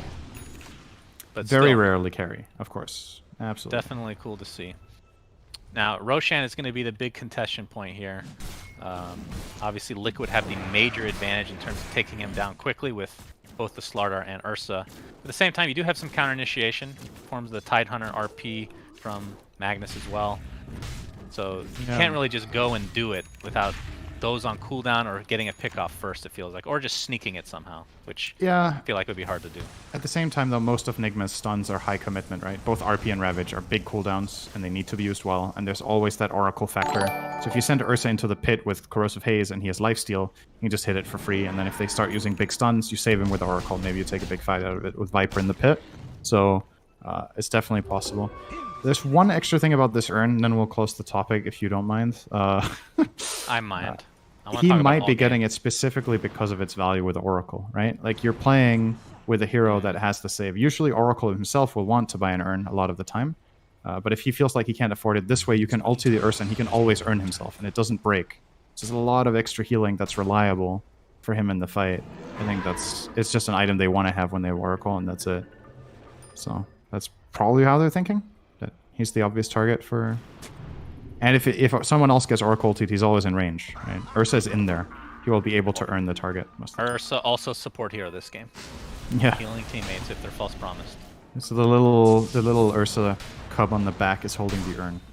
I mean, it's true. Like with Enrage being able to keep you alive for a lot longer, obviously false promise on top of that, but just being able to heal yourself in that false promise, it just feels that much more difficult to take him out. And it's not like it took him a long time to get, right? He got that super early in the lane stage because they were just dumpstering that lane. And it's a big heal. It heals 240 in total. So with Oracle ulti, they overlap perfectly, by the way. Oracle ulti level 1 lasts 8 seconds and Urn lasts 8 seconds. So you double the heal from 240 to 480. It's quite powerful, right? It's a reliable 500 health that you know you're going to get if you get Oracle ulti. So Here a Moonlight Shadow. I can dig it. Nigma working their way towards bot lane. Mickey would be an enormous kill. Insania is in the vicinity with false promise available. He would be happy to die here if Ursa gets out. Great read. Sentry is down. Wow, that was great. Very he gets good. out. He's not, oh, okay, he's not now out yet. Back in. Goes back in, gets gushed. Weehop pops the Haste, so you can't chase him anymore. Mind Control still with that Ravage, but Liquid are here in numbers now. This is going to be a big team fight. Stormhammer onto the Koi for to start things out with a Crush. Looks like they're going to be able to take out Miracle at the start of this fight, and there's the False Promise already being used on Ursa. He's going to earn himself and should be good to go as a result. Nope. Actually, no, he dies. Wow, they actually did enough damage, but Mind Control, Kraken Shell activates. Not sure if they actually want to go towards him, but Kuroki misses his RP. Truly unfortunate. In the meantime, Weehaw getting bashed down by Boxy and Koikva's right clicks, but the suck is there. Do they have another stun in the meantime? The Crush to follow, and they finally take him out. Takes forever, but it's a 2-for-1. As the chase on the Mind Control, the endless battle of the Tidehunter will finally come to an end. Ends up being a 3-for-1. I was actually really surprised that Ursa died. But Miracle dying, like literally the beginning of the fight, did not help things out. He didn't get any experience for that. I think this was actually one of those fights that can highlight the Urn, right? He had it. He didn't have a charge when he got Oracle ultied. We kind of wrote him off as going to live there, and I think the Urn would have done it. He popped it in the end when they got another kill, so he got charges, but then he only had like 1 second and didn't heal much. So at least a bit of a saving grace there for Nigma, but you can't be happy when their fight starts with Sven getting burst on the sideline. That is pretty much the worst possible way the fight can start. And it made things relatively easy for Liquid to capitalize there. 4K lead. Reckon they will start thinking more and more about this Roshan. They're actually going for it right now. Tide ulti and Mag ulti on cooldown. How are Enigma possibly going to combat this? I mean, they have God Strength, but yeah, without that CC, it'll be very difficult to contest. I feel like he had an Urn charge before the fight started, so maybe he used one aggressively as the fight was happening. Either way, free Roche for Liquid. Mind Control. Okay, that's the Aegis. Jesus, Decrepify into the life drain is more than enough, and Mickey just has to hightail away. That was miscalculation at its best right there. Stormhammer onto 3. The crush to follow, though. He's going to turn this around on the Miracle again. He's going to take the Viper Strike, but getting healed by Weehaw in the meantime. Terrorize to follow, though, and that is more than enough to take out Miracle again. That is his 6th death. He's 0-6-1. Not something you see every day for Miracle. It's Mickey. Oh, the arrow! Boxy ends up tanking it. They're going to take out Kuroki very easily. But has to be careful with the Decrepify into the life drain again, but Fate's Edict able to help him out just a bit to survive through another combo from Weehaw. Weehaw is, it feels like the saving grace right now for Liquid. Even though they're losing, it feels like these fights could be super lopsided if it wasn't a Pugna. Decrepify is really... I mean, I don't want to say saving the game because they're still losing fights, but it's saving lives and making things harder for Liquid Heroes. You're definitely seeing the purpose of the pick in what Decrepify is able to do. But they still have this inherent problem that it's hard for them to take fights and win them without hitting a big Ravage or a big RP, and none of them have daggers. It's just difficult. Like, how are you going to walk into this lineup and get a good one off? Slaughter has dagger, Willow has a Yule and has the Shadow Realm, so even if she does get Ravaged, she might live regardless because she's untargetable. Viper now has BKB, Oracle ulti save, Ursa Enrage. It looks like literally every hero on the Dire has a solution to the only thing that can win Nigma a fight right now. That makes it really hard. Well, let's talk about the itemization from Nigma. Obviously, Kuroki is very poor, so the Blink Dagger is There is a Tide now on Mind Control. He just got it, actually. That's okay. I was going to ask, like, the Greaves first item, did you like that, considering the state of the game? I don't know, maybe he felt like he had to get it against Atos, so he can get away from the Atos plus Nether Toxin combo. But I do see... I don't know, I feel like if he bought Dagger first, we would have been like, why did you buy Dagger first? You couldn't have fought anyway. It's just because Sven's game is this bad, right? It's damn it if you do, damn it if you don't situation where I don't really know if there's any item build that's just great. So you kind of have to settle for what you can get. Yeah. I think it's all right. I'm just happy he got a Dagger in general. I think if he didn't get it now, I feel like that would be a mistake. Because it's apparent now that they will need it in order to stand a fighting chance. Moonlight Shadow, this is the, I believe, 3rd attempt, which first 2 have not resulted in, I don't believe, anything. Miracle, I mean, are you waiting for something for Nigma? Like, do you want this BKB before you actually start fighting? Because Miracle is dying, like, instantly in these fights, it feels like. And how good is the BKB this game is also my question. You're still not going to be able to main fight Ursa for the most part. You're still going to be Viper ultied. There's still Slardar that pierces you with Corrosive Haze and his Bash, so it's not a safety item. And Viper Strike. But I don't know if there's anything better. That's the problem. I think if you go Ag straight, you jump in like Superman, but then you're paper, so it's not going to cut it. You might have to get this and then a next item Ags. It surely doesn't feel great, but I can't think of a better build, so... Well, you got to give Liquid credit then in terms of their lineup. They yeah, it's very good against Sven. Expected the Sven to come out. Not that Sven was that crazy of a thing to call, but very concealed first phase pick. But they've actually countered it. Quakefa, 2nd in net worth in terms of the total for the game, has the Atos Boots of Travel BKB with 10 seconds, so it's a fresh one. Is actually going Aghanim Scepter, very cool. So. I believe that isn't it just damage and cooldown? Let's see if they've changed it. Decreases mana cost, cooldown, and cast range, that's right. The cast range is also a really big upgrade. It makes it way easier to find Sven in the fight. Like, a lot of the time Sven will be, you know, in range, but sometimes he, especially when he gets the Ags, he will maybe find the backline or find a different angle to the fight entirely. And it just gives you more freedom to make sure you get that on the right hero. And you know who your target is this game. You want to Viper Strike that guy every fight if you can. Yeah. So... Trying to remember Boxy what also the grabbing cooldown his ends up eggs. becoming. Isn't it like 10 or 8 seconds? Something super low for Viper Strike. I don't... It's 10. Yeah. Yeah, it's so... I mean, you can use that multiple times in fights. Super good. Yeah. Against Sven, a lot of the time Sven's fights end before 10 seconds, though. But in this game, they might survive long enough to use it multiple times, I agree.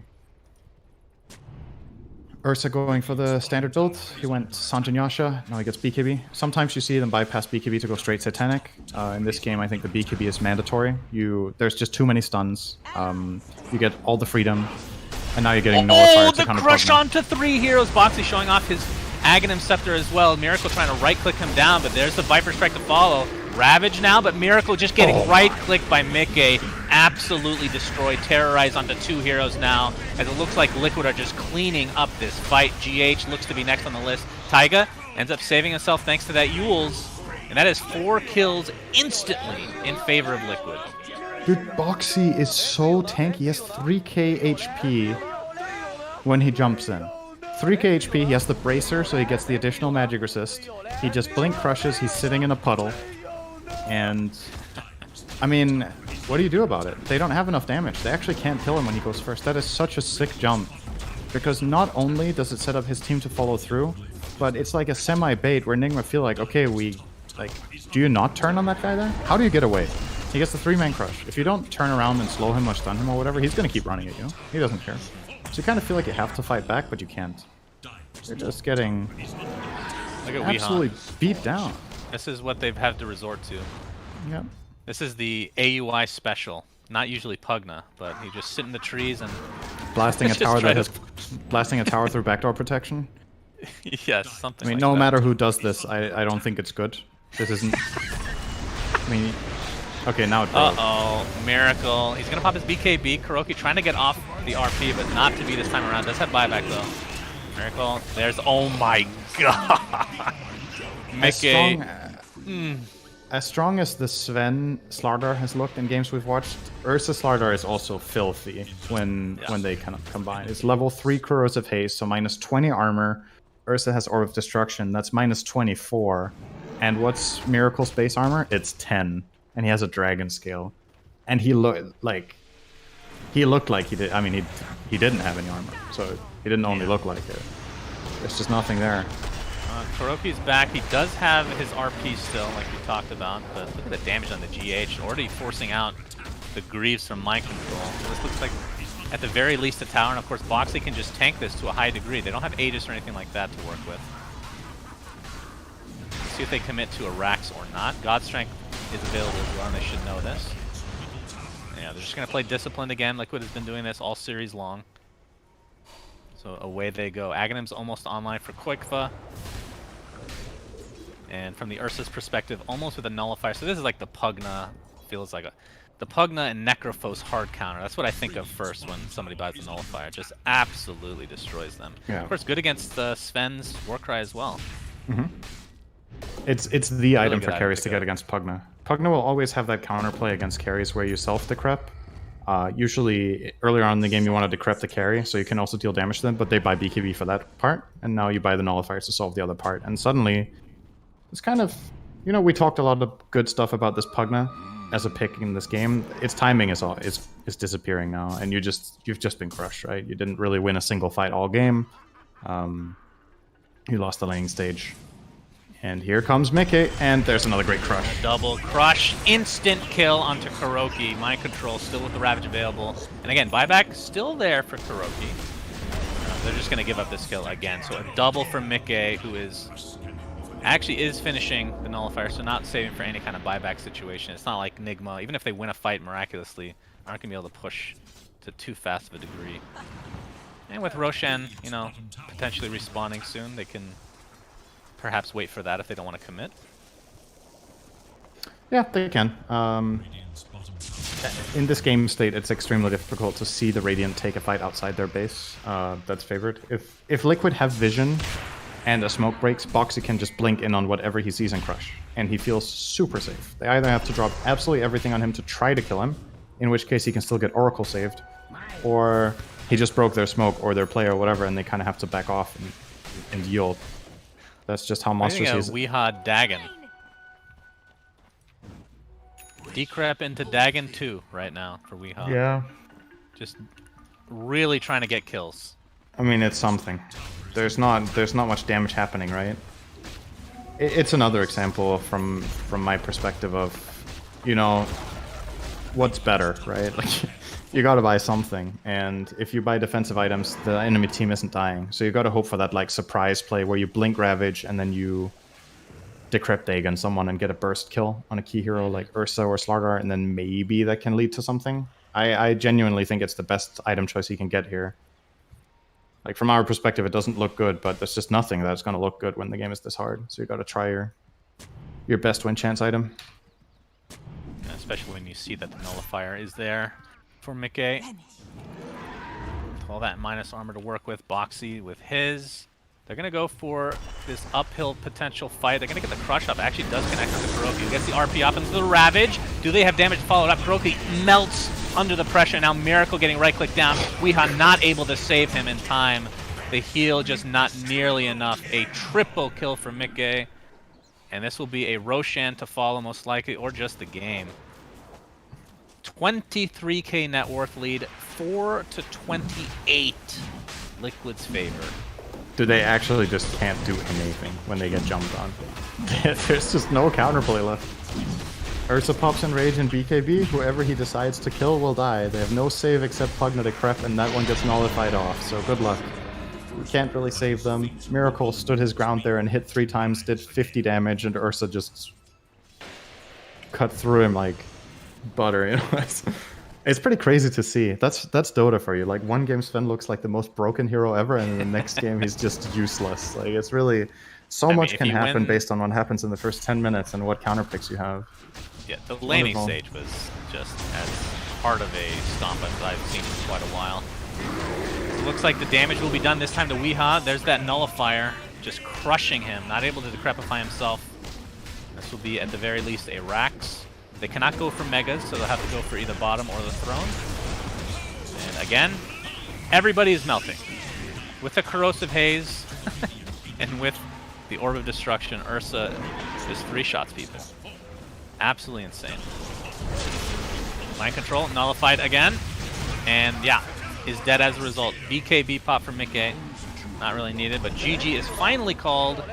And Team Liquid take this series. It's so weird. Every game was a stomp. And it's 2-1. Yeah. They got just absolutely rolled this game. It has you wonder what would have happened if they placed their lanes differently. I understand why they did what they did, but the top lane did not go as well as they expected. They can't be surprised that this is what they ran into. Sometimes you have an idea and you think it's going to work out better. Whether this was a theory problem or play problem is obviously up to them to decide, like what they think lost in the lane. But if this is what they expected to happen, then they set themselves up for failure. So definitely not going according to plan, and Liquid just ran over them. Loved the Ursa pick, loved the way it ended up working. I think all their itemization was on point. For me, Boxy, a true champion in this game, just incredible on the Slardar. Technically, he's a hero, not a champion, but you know, it's a word. Not to be too technical. It's a word. It does exist. Okay. You may get triggered. I can call them agents. Then is that what you're saying? Yes, absolutely an agent, but not for the other team. He was an agent. So Miracle was the agent for Team Liquid this time around. 0-9. And Boxy was a champion. I like it. That's good. Yeah, Mickey 16-1. It really was the laning stage. I mean, you had 2 solo lanes that kind of went. I guess Weeha was winning his lane, but overall, Liquid just dumpstered the tri lane, which is. We've seen the tri-lanes of old where if you just lose it, it feels like you lose the game in 95% of the games. And it was no different this time around. It's not just that they lose the lane, because they were maybe 500 or 1,000 gold behind minute 6, which isn't like a death sentence. It's not like the game is over, but the problem is what heroes you lose it with. You have a Sven and a Mag 5. These heroes will not make plays. So kind of the entire game is in the hands of the Pugna, who seemingly has to do almost everything, because nobody's going to set each other up for success while the Sven is in the jungle for 20 minutes catching up. And it just means all the moves Liquid make will be successful most of the time, and that's all they needed to do, and they did it. All right, well, congratulations to Team Liquid 2-1ing Nigma. Panel, what did you think of this Game 3? That was quite something. Boy, oh boy, Suns fan, 3 one-sided games in a row. Never thought I'd see it. But today, Liquid, they come out the victors with a dismantling here in the final game. Agreed about Boxy standing out, but it was just a great team performance. They made all the right moves. T-Gov, Lacoste, welcome back. Hopefully we've got an interview brewing, but how are we feeling? Feeling good. I feel like teams figured out this patch. This is why we see so many one-sided games. Like, they get the advantage and they do not want to let go. Like it's just a constant pressure. You get a couple of kills, you keep snowballing, you get that Roche, you get that second Roche, and seems pretty easy, you know, on paper. And in terms of skill, I would say like a lot of the teams right now are pretty much on the same level. Also, one of the reasons why we see so many one-sided games. Yeah, I just like the fact that this game from Liquid, the draft, it felt as if they gave Nigma a lot of heroes they wanted to play, and they suddenly had this kind of gotcha pick at the very end. This Ursa. We mentioned how they might want to play around it, and it was the fact that he had this Urn build. He's trying to enable the rest of his team, and then you get to the bigger fights, and you think about how tanky Liquid is across their heroes. You have Slaughter with his Aghanims, who's just frontlining everything. You then have the Haze on the Sven. Ursa just kind of slapping him into it was disgusting to see how quickly that Sven did die. But it's just the idea of how Liquid played that laning phase, but then had a really strong just ability to hold that lead the entire time. It's scary when Ursa is partially done his Battle Fury and he's also wiping your team, right? You're buying your farming item and you're also killing them. It's everything you want. We got Taiga here for the interview, so let's bring him in. Hopefully you guys have some good questions for Taiga. Tommy, can you hear us? Give me a second. I can hear you now. All right, fantastic. Hello. Hey, man, congratulations on that series win. How's it feel now that we've got some tiebreakers secured? It feels nice, but definitely more games to play, and looking forward to being able to play more games, before Christmas. Yes. Seems like you're enjoying the patch because you want to play more games on this patch. That's why we have tiebreakers. I'm not sure about that. I think we just play our best Dota and just have fun, pretty much. Yeah. We were just talking before you came in, though, like the very one-sided games throughout this entire series. Why is that? Why do you feel like we're seeing more one-sided games than we were like at the beginning of the group stage, for example? I think it's just like the pace of the games under the heroes right now. Like people just do more. They just want to fight more and just make things more happen more. Like it's not the same as we just AFK farm with Spectre and Void, because you probably see that Void is banned a lot of the times. And when these heroes are banned, the game's usually just going to go faster. Yeah. I want to ask you about learning experience throughout the group stage. Like, what do you think you learned over this group stage, and what team do you think has taught you the most? You can say Team Liquid as well. It's gonna be fine. All right, I would say we learned a lot from the first 4 series we played. So we learned some from Viking. We learned some from a bit from it goes hand in hand to each team, and we also learned that we have to be confident and just play to have fun and not feel too pressured. Even if we're ESL winners, we still still the same team. If I remember correctly, you lost all 4 games. The first 4 games you lost, so you learn actually the most from the games that you lose. Yeah, from the games we lose, we learn more for sure.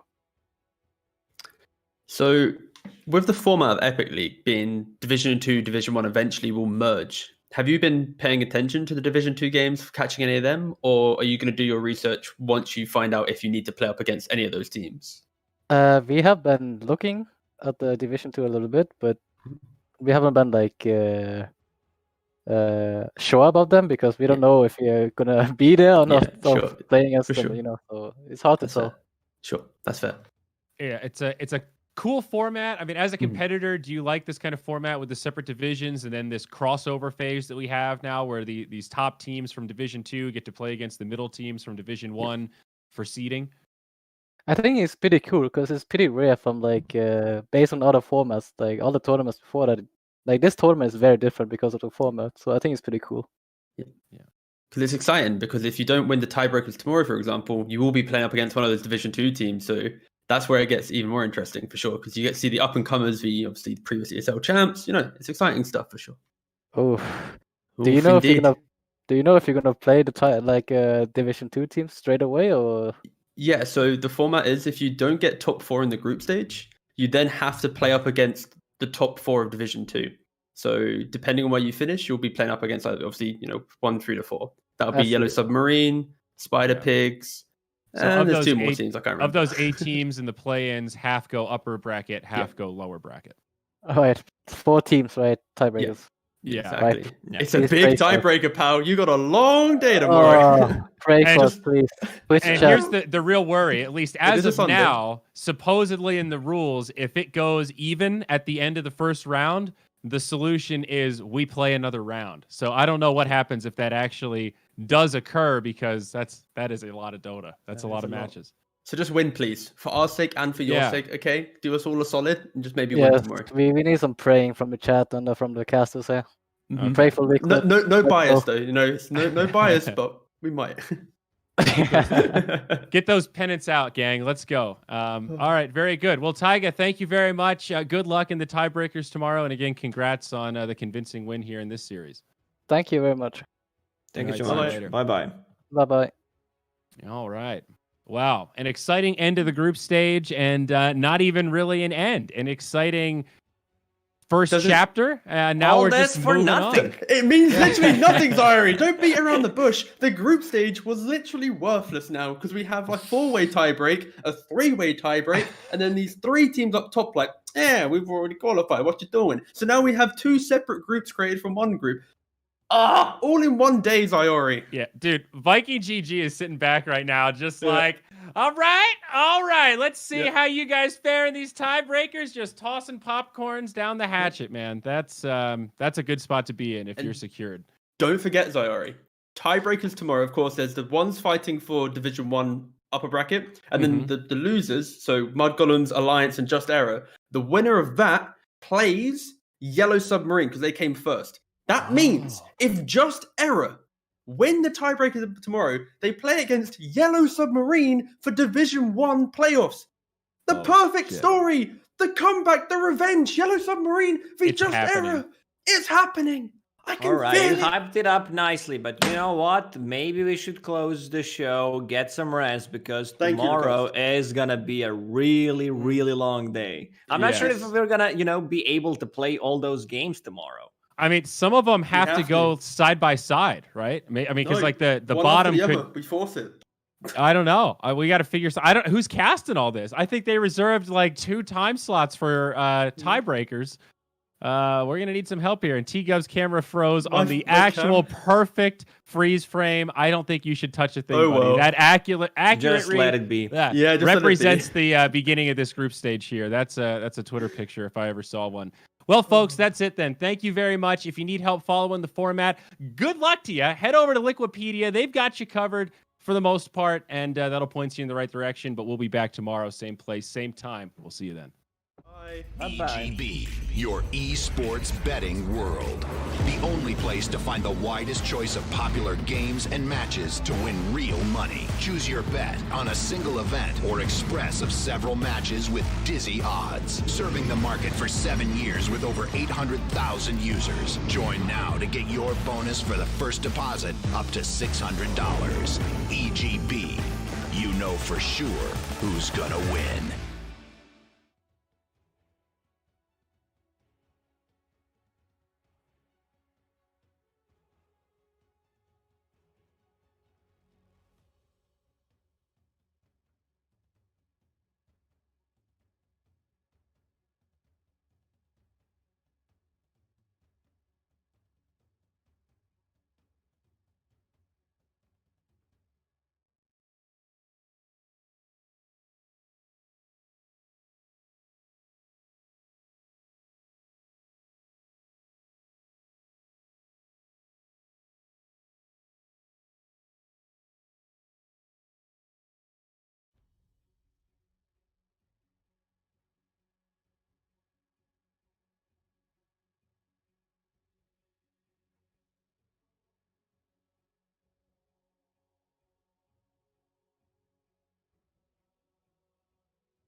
Ladies and gentlemen, welcome back to the Epic League, where we've actually already got a draft, but at least let me get some time to introduce you to my co-commentators on this panel, Lizard and T-Gov, as we approach the last 2 days of this group stage. It's been a long journey, started November 12th here for Division 1 action, and as cliche as it sounds for me to say this, anything is possible still.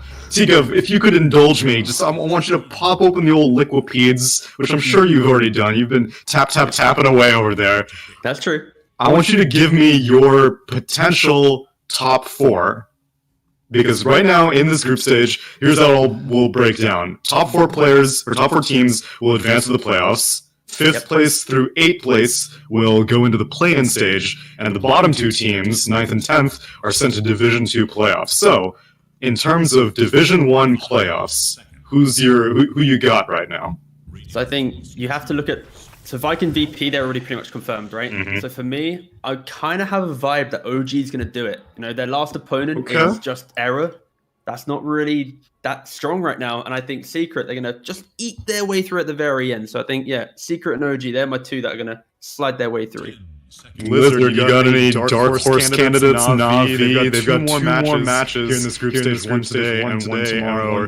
Maybe even Liquid. Maybe even Liquid. Think Liquid has a chance at all or not? All right, I could go with Liquid. Okay, like that's something that I could root That's for. A reach, lads. That's a reach.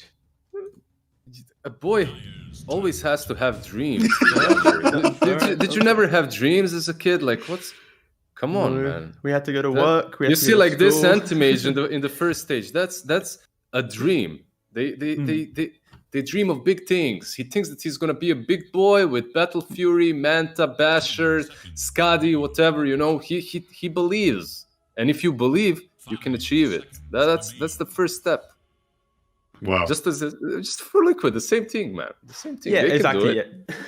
Admir, the motivational speaker, I'm convinced. As we do indeed go into this first series, we got three today, as has been the case with most of these situations. Na'Vi and Viking, first series of the day. Second series is going to be Liquid versus Mud Golems, and the last series of the day, VP versus Alliance. But yeah, we can just hop right into this draft as we got Viking versus Na'Vi. Io Lina first phase bans by Na'Vi, picking up a Phoenix and AM, and Viking banning out the Doom Chen Mars, picking up a Viper and Faceless Void. Is it really that big of a dream to first phase AM these days, Lizard? It seems like it's becoming more and more typical.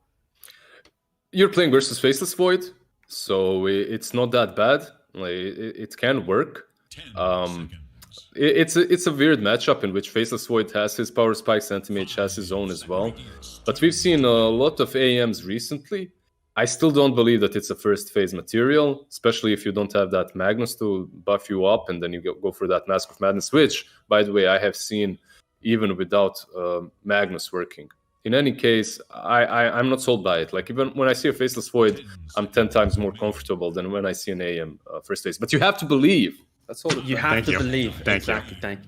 But no, yeah, the key thing here is, will Viking, for example, respect the Magnus? Will they ban that out to take it away? And also, Viking, they were the team that played against Anti-Mage yesterday against Nigma. They played into that. They had I think it was Mask of Madness, then they had like a Diffusal Blade, BKB, Manta, and they were able to actually punish this Anti-Mage. And they were confident with it. So it'll be interesting to see if Viking going again, now a second game in a row, what's a new recipe to dealing with this Anti-Mage, with an accelerant or not. You know for sure that Mag and the boys on Na'Vi, they watched that game, right? They analyzed Viking, and if they're picking Anti-Mage this early on, that probably means that they've got a solid idea.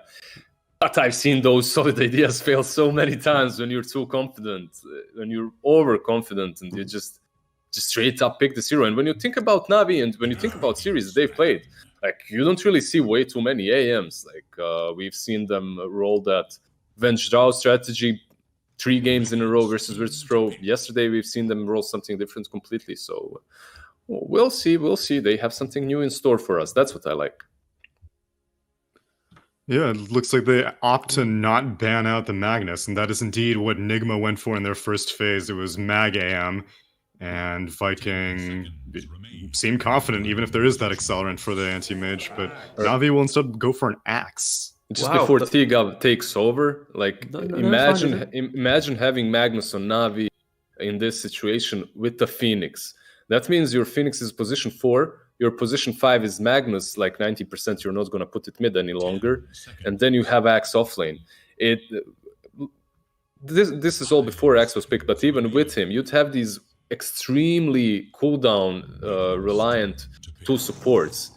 It's very difficult to form a team and the draft around that. Yeah, the key thing here is it would have been Magnus picked into the offlane, I think, to get it to work. But like Liz said, now that you have the Axe, you pretty much can't work it into the draft unless it is going to be like a mid-mag. But with Iceberg, you'd expect a more kind of active hero. So again, but these players have been surprising us. Again, Viking, for example, they had the safe lane Viper technically yesterday. So I wouldn't be surprised if players are, going to try and bring out some new things. But the big boy, we have the big Ogre. The two-headed big boy for Viking, man. And you know what? Like, I love it with Faceless Void to buff him up. It's cool with Viper too, but I love him versus Phoenix. That Bloodlust versus Phoenix and his egg literally activates any hero to be able to take it down. As long as you're not cold, though. This little red tomato on Navi's side might try and protect it a couple of times. It's a classic counter to the Axe, right? In regards to like the laning phase, and I'd love to see, especially the Ignite. So I'd love to see with Navi with this Oracle pick, if that actually will be a Oracle laning with the Axe, for example, to mitigate that Ogre presence, and then you just put the Phoenix. It doesn't matter what the roles are. Realistically, Oracle should probably be 5, but I'd love to see them put the Oracle into Axe lane to get over that hurdle of the Ogre. Do you think that it's enough, though? Do you think that it's enough?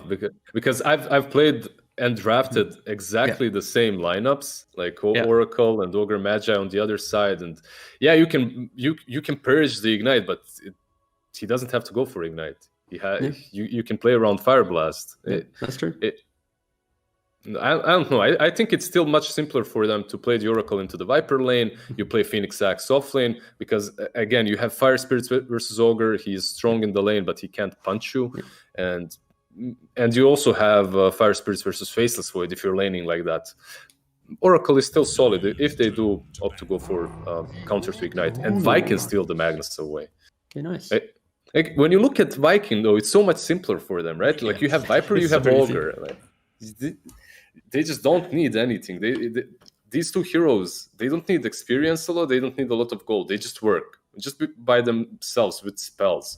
Magnus, however, he needs time. He needs a little bit of space, and he fits right in.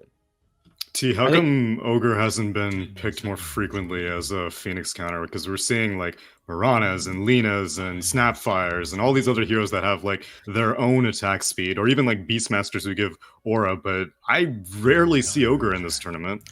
You kind of answered your question in the way that you pitched it. You just mentioned all the heroes that you're seeing. Right. And these are heroes that Ogre doesn't like playing against, And I think Ogre's a laning phase winner, and he's playing into the Linas, the Miranas. Like, these aren't heroes he's going to be able to bully, right? He likes to bully like that solo offlaner. When it's that double team chip, then he kind of falls a little bit flat. And that's why I'm happy to see Axe rise in prominence due to the whole idea of like the Blink Blade Mail, kill physical core. And then we see the classic counters come back into play. So it's more of a evolution of meta because Axe is back. People are trying out new heroes. Viking are trying out the Ogre. That's kind of my read on it. But in regards to your that's it. I did answer your question. Whew, you did. All that rambling paid off eventually. My man. There's also a much simpler answer too. Like, they've been banned out. Like, look at these supports. Like, That's true. You can't go for Lina. You can't go for Chen. You can't go for Enchantress. You can't go. Okay, Mirana right now is banned. To me, it's just crazy that Undying is available and Ogre gets picked instead. But if it's purely a Phoenix answer, then yeah, Undying is no match that can provide for his team. As the final phase bans come out, Death Prophet and Storm Spirit by Viking, and Mirana and Shadow Demon by Na'Vi. As looks like Viking. Where's this mag going? Is it not clock? Mag most likely mid, right? You'd expect it to be Viper off lane, looking for that position 4 to slot into Vikings draft. That's why you're seeing maybe Mirana and Shadow Demon banned out. But for me, you have to ask the question of what do you value more, the AM lockdown or the Axe lockdown? Because like a Clockwork is great against Axe, but it's terrible against AM. And then like you have other options like Earth Spirit or Tusk, which can fare better into the AM. Okay. As long as these two last bans from Navi actually boggled my mind, because they went with Mirana and Shadow Demon, and they're expecting a position 4, obviously, and they're banning out these 2 position 4s that okay, Shadow Demon versus Axe, it works well. Versus Anti-Mage in the lane, it's fine. But it's not truly what you need together with a Viper on the lane and in the game plan later on. Regardless of all of that, I really like Viking GG's draft so far. And you asked about this Magnus. I didn't really care. It's a flex pick. I didn't care if it's offlane. I didn't care if it's mid, because it serves the same purpose. You empower the Faceless Void, you bloodlust the Faceless Void, and you make this one ultra carry as strong as possible.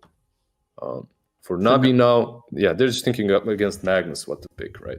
They need someone who can just really set the pace of the game. Like my favorite, I think like Leshrac or DK kind of come to mind. The issue is it's so risky. Like we spoke about the simplicity of Vikings lineup. They have to exist, defend a couple towers with Chrono, and their game's fine. Na'Vi, on the other hand, they need Anti-Mage to get his farm. They need Axe to get a blink. Oracle Phoenix don't really rotate. So they're going to be playing very inwards into the map, their own side. Whilst Viking, whenever they have a timing, their Earth Spirit can go invade. The Void with 6 can go invade. Like, big disparity with who can make moves, and hopefully Na'Vi can get that.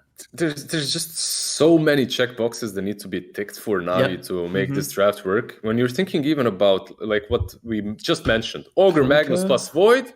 On the other side, a lonely Anti-Mage. But with dreams. With dreams, Lizard. And aspirations. He is going to be the carry, Lizard!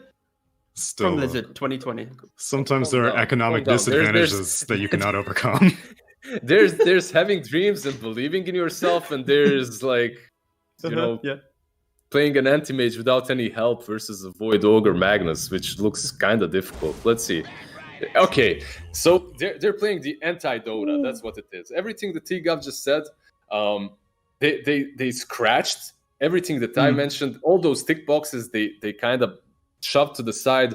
Let's pick a hero that's gonna perhaps dominate the mid lane, and then afterwards just run across the map and make them suffer.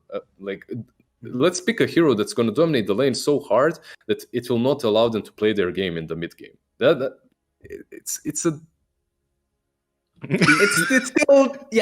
still not enough for me. Exactly. I think the key thing here is why the Bat might not be the best pick here, or it might feel that good. Bat doesn't like playing against early slows, and when he goes to a lane, he likes to utilize his move speed to get on top of you, right, with bots. When you have a Viper, an Ogre, even Earth Spirit to some degree, all these heroes have this kind of soft disengage for the Bat Rider. So if they're present, then Bat could get punished. And Vikings draft is all about existing and punishing. And if Na'Vi ever make a misstep, suddenly it's really hard for them to make any plays. Because again, they have Oracle, Phoenix, and only the Bat Rider who actually wants to go. Axe needs to farm, has to have a good lane. Anti-Mage, it's an Anti-Mage. Is this Bat mid dodge worthy at all for Magnus? Like, is there any possibility they send Viper instead? Or is it just like, I'm going to tank the lane. My job as a Magnus is just to give Faceless Void and power anyway. It's possible to switch it up, but I think you tank the lane because you're winning elsewhere, right? You have a small win on the offlane. It's still possible. Like it's a good idea. Like, it might happen. Okay, well the poster boy of anti-Dota has to be anti-Mage, so let's see if VTunes Na'Vi can get away with it as we send it over to our casters for game number 1, Nomad and 1437. Thank you very much, Tsunami. Yeah, welcome to the first series of the day. It is Na'Vi versus Viking, of course. If you want to bet on this game, head over to EG Bet. The banner is below the stream where you can find all the fresh odds and go and check that out. But 1437, I mean, which one of these drafts really butters your crumpet today? Oh, they both do. They both do in some ways. This Bat Rider plus Axe, I think they have a lot of potential. The Bat Rider, can, if he destroys mid, which should be quite easy for him against a Magnus, and then just runs over this map, I think Na'Vi are going to be in a really good position throughout the early and the mid game. But that being said, though, Vikings, like their mid late game is looking amazing, right? Like Lizard, he said it perfectly. Like this, it's some kind of anti-Dota that Na'Vi is trying to play, and it's very aggressive, and you have to play aggressively. But then when you play that aggressively, you can also have a lot of room for error in your draft, and that's where Viking are going to look to punish, especially on these high grounds with the Chrono, with the Mag RP. It's going to be very tough for Na'Vi if they just mess up even one time. And I know you're not a biggest fan of the anti-mage. This game, can you see it working? Again, if they mess up one time, it's going to be very scary for them. So I would still rather prefer this Faceless Void draft. I know like this Batrider has a lot of potential and can do a lot of stuff, but this Void plus Mag, like this AM is always going to have to worry about those two lockdowns. If he eats a Chrono, if he eats an RP, he's going to pretty much die. Yeah, for sure. Same with Iceberg as well. This guy needs to be the tempo controller. He needs to be up in Vikings' faces from minute 1. And if he gets caught inside a Chrono and killed off once or twice, then things are going to start to get a little awkward for him. That momentum, it needs to stay in his favor. And Iceberg, as we know, he's a very momentum-based player. So I think it's going to be quite an exciting one, at least from the draft outset. But yeah, I do expect Na'Vi to do well in these lanes, because as we mentioned before, Batrider versus Magnus at mid, very, very good for the Bat. So what kind of timings are we looking for here? We're expecting General to kind of go really quickly into that Blink Dagger to give Na'Vi that window and something to play behind? Well, they're going to need it. They're going to need to play very fast. Whatever will allow them to stay in front of Vikings and make sure that those heroes cannot get to the anti-mage is exactly what Na'Vi going to have to do in this game. It's just going to come down to the Bat.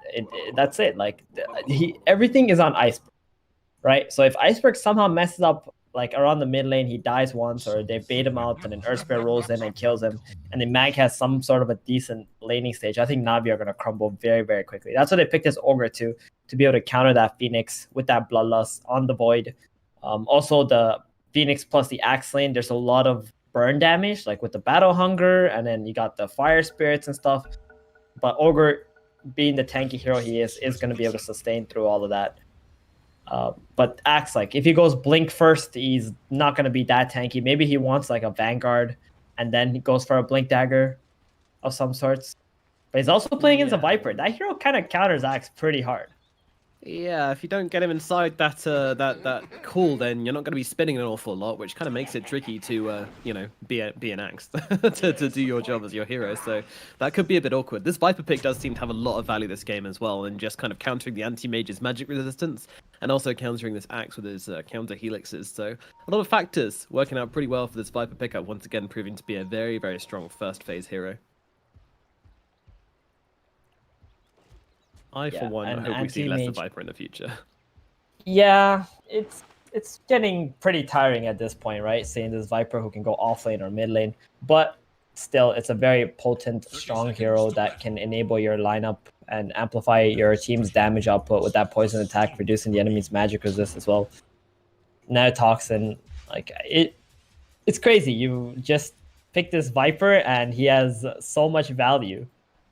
Even though the enemy could have just picked other heroes. Like this Anti-Mage and Axe are going to be very sad if they sit in the Neurotoxin, and they can't do anything about it. There it is, just plopping that Neurotoxin, wants to get the rune. Yep, great. Can't do anything about that.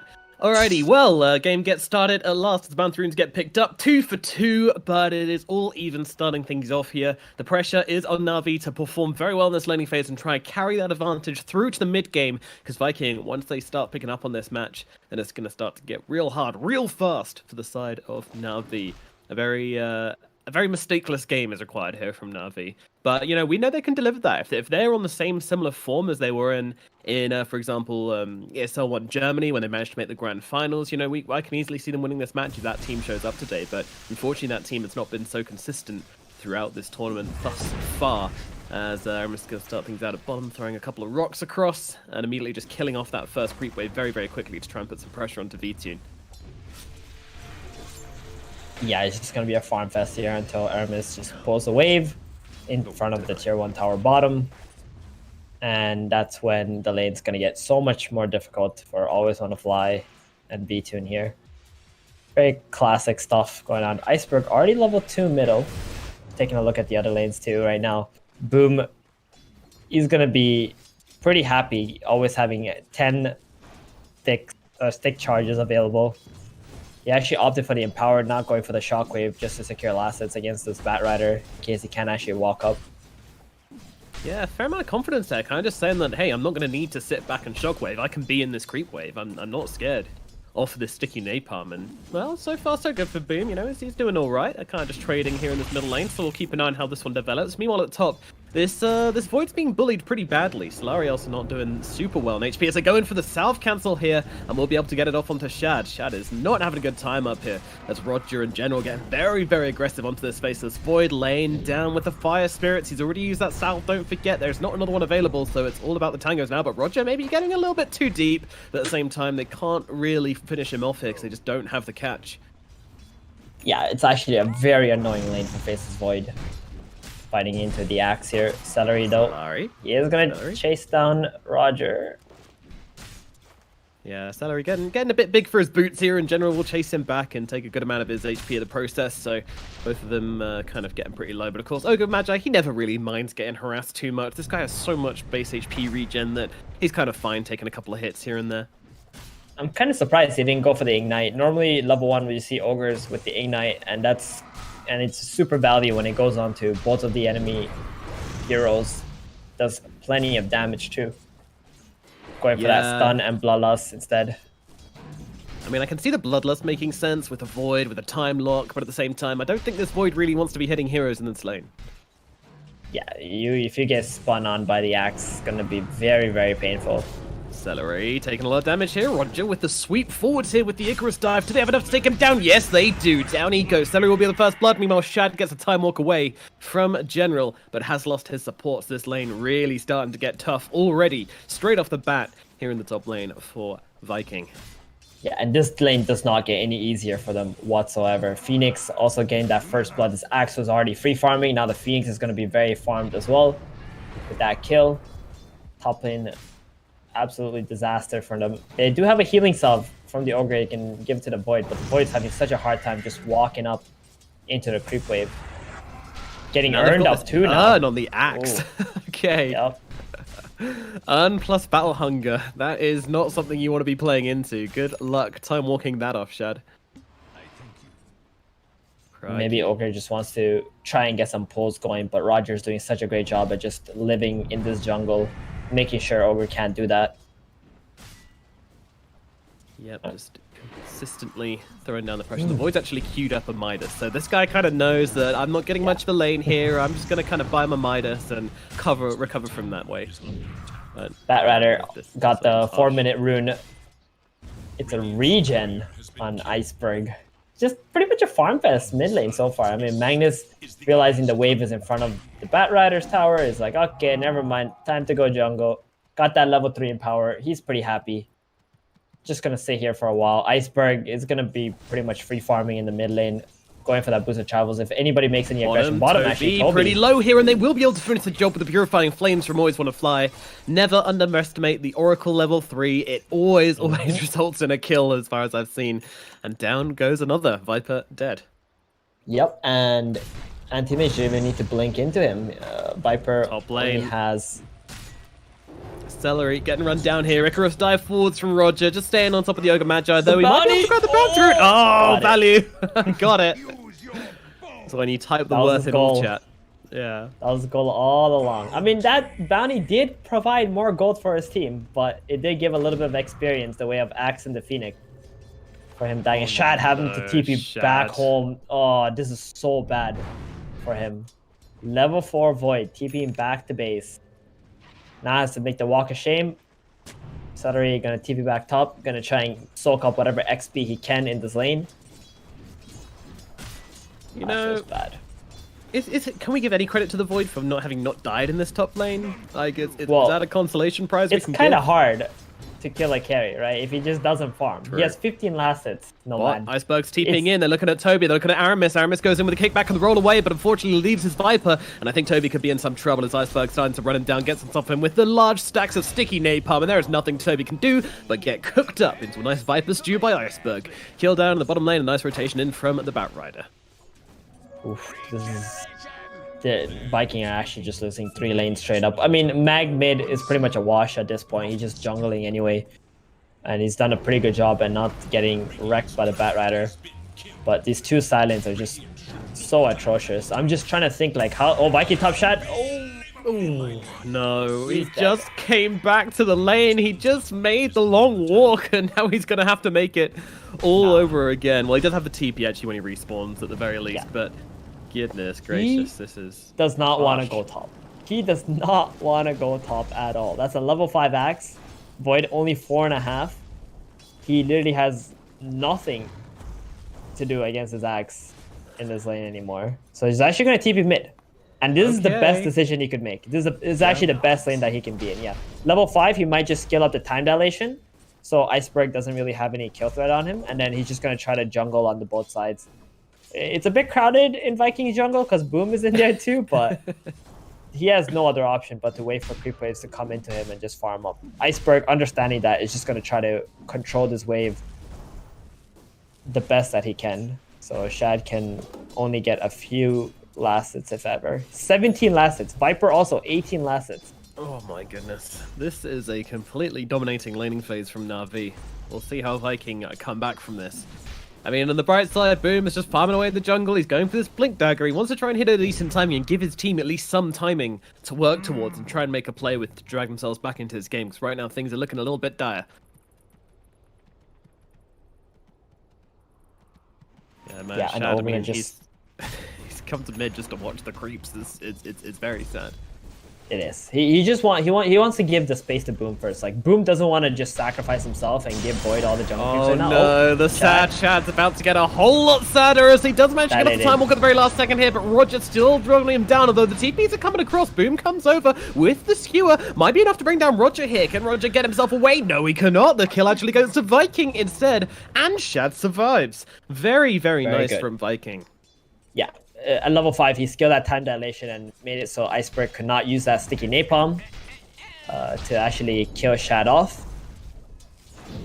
And that gave enough time for his team to react and kill Roger.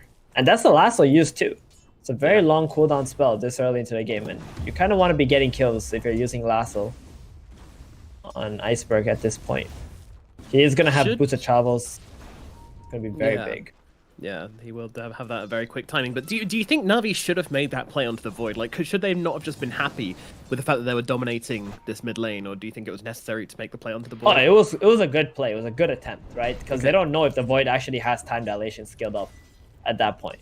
But Shad already predicting that this bat will try to kill him, and getting that level 5 is what allowed him to live there. Well, that is going to be a very small win for Viking, at least, but things still looking pretty grim. They're 5-1, a 1k gold advantage for Na'Vi, and it's just Boom who's having a good time on the side of Viking. Vichin, though, he's not having the best of games. I mean, better than the Void, that's for sure, but certainly not having the freest of times at bot. It's alright. He did have to go for that Ring of Tarask, which makes it much slower to his Battle Fury. But he feels like this is an item that he needs in order to lane up against a Viper. So whatever helps him settle in to this game, that's exactly what he should do, and that's why he got it. General trying to get on top of Solari. They're using the boots of travel to get in on top of the Ogre, and they will be able to cut him down. Great little kill up in the top lane from Na'Vi, utilizing the boots of travel. The two heroes you did not want to have a really good early game on Na'Vi are having the best game they could possibly have right now. The Batrider and the Axe are completely dominating this map. Top and mid is pretty much their zone. On the Viking side though, Boom, because he's been jungling since like minute 6 or something, he's still the highest net worth. That being said, he's gonna need to make some plays happen for his team. Oh, he is indeed. The Chrono comes down up in the top lane. It's not doing a lot, but maybe with Aramis TPing and across along with Boom here as well, goes in with a 2-man RP. That's very nice. They're going to be able to cut down General at the very least, and now moving across to the Batrider as well. Both heroes going down. Boom making it happen with this early timing the Blink Dagger, proving that it was a good idea to send him to the jungle early on, greeded up a little bit, and now that payoff is coming in thick and fast for the side of Viking as they get 2 massive kills up in the top lane. That's so good, right? They could have just gave up the Axe, but because the Batrider felt he was so strong, he TP'd right back up there, wanted to help the Axe. They did not expect that 10-minute Blink Dagger. Normally, Magnus, who go first item Blink over Echo Saber, don't really achieve that much in the game because it's quite predictable. But Boom, perfect counter initiation there, giving his team a little bit more XP and gold, removing the Axe and Bat off the map. but they're just gonna go back mid. They know RP's on cooldown, they know Chrono's on cooldown. Viking, if they don't bring the Viper over, I'm not entirely sure how strong they really are here to be able to defend this.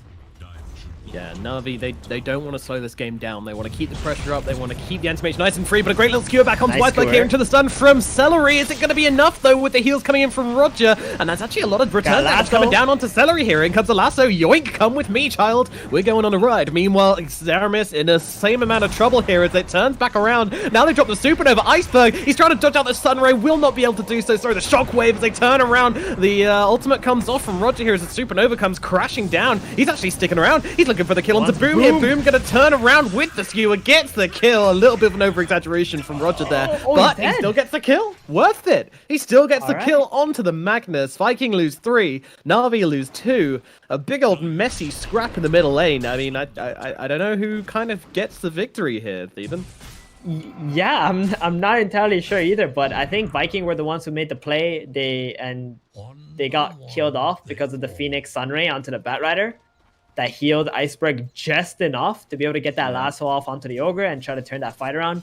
Viking did bring 4 heroes there.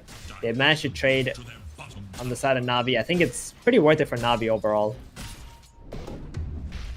I think so too. I think they should be content with this, but at the same time, you know, gotta keep the aggression going, which is hard when you keep kind of getting countered upon so well just by Boom on this Magnus, and now he's got RP again, so it's gonna be pretty scary. Along with the Chronosphere available on Shad, a lot is now working out for the side of Viking.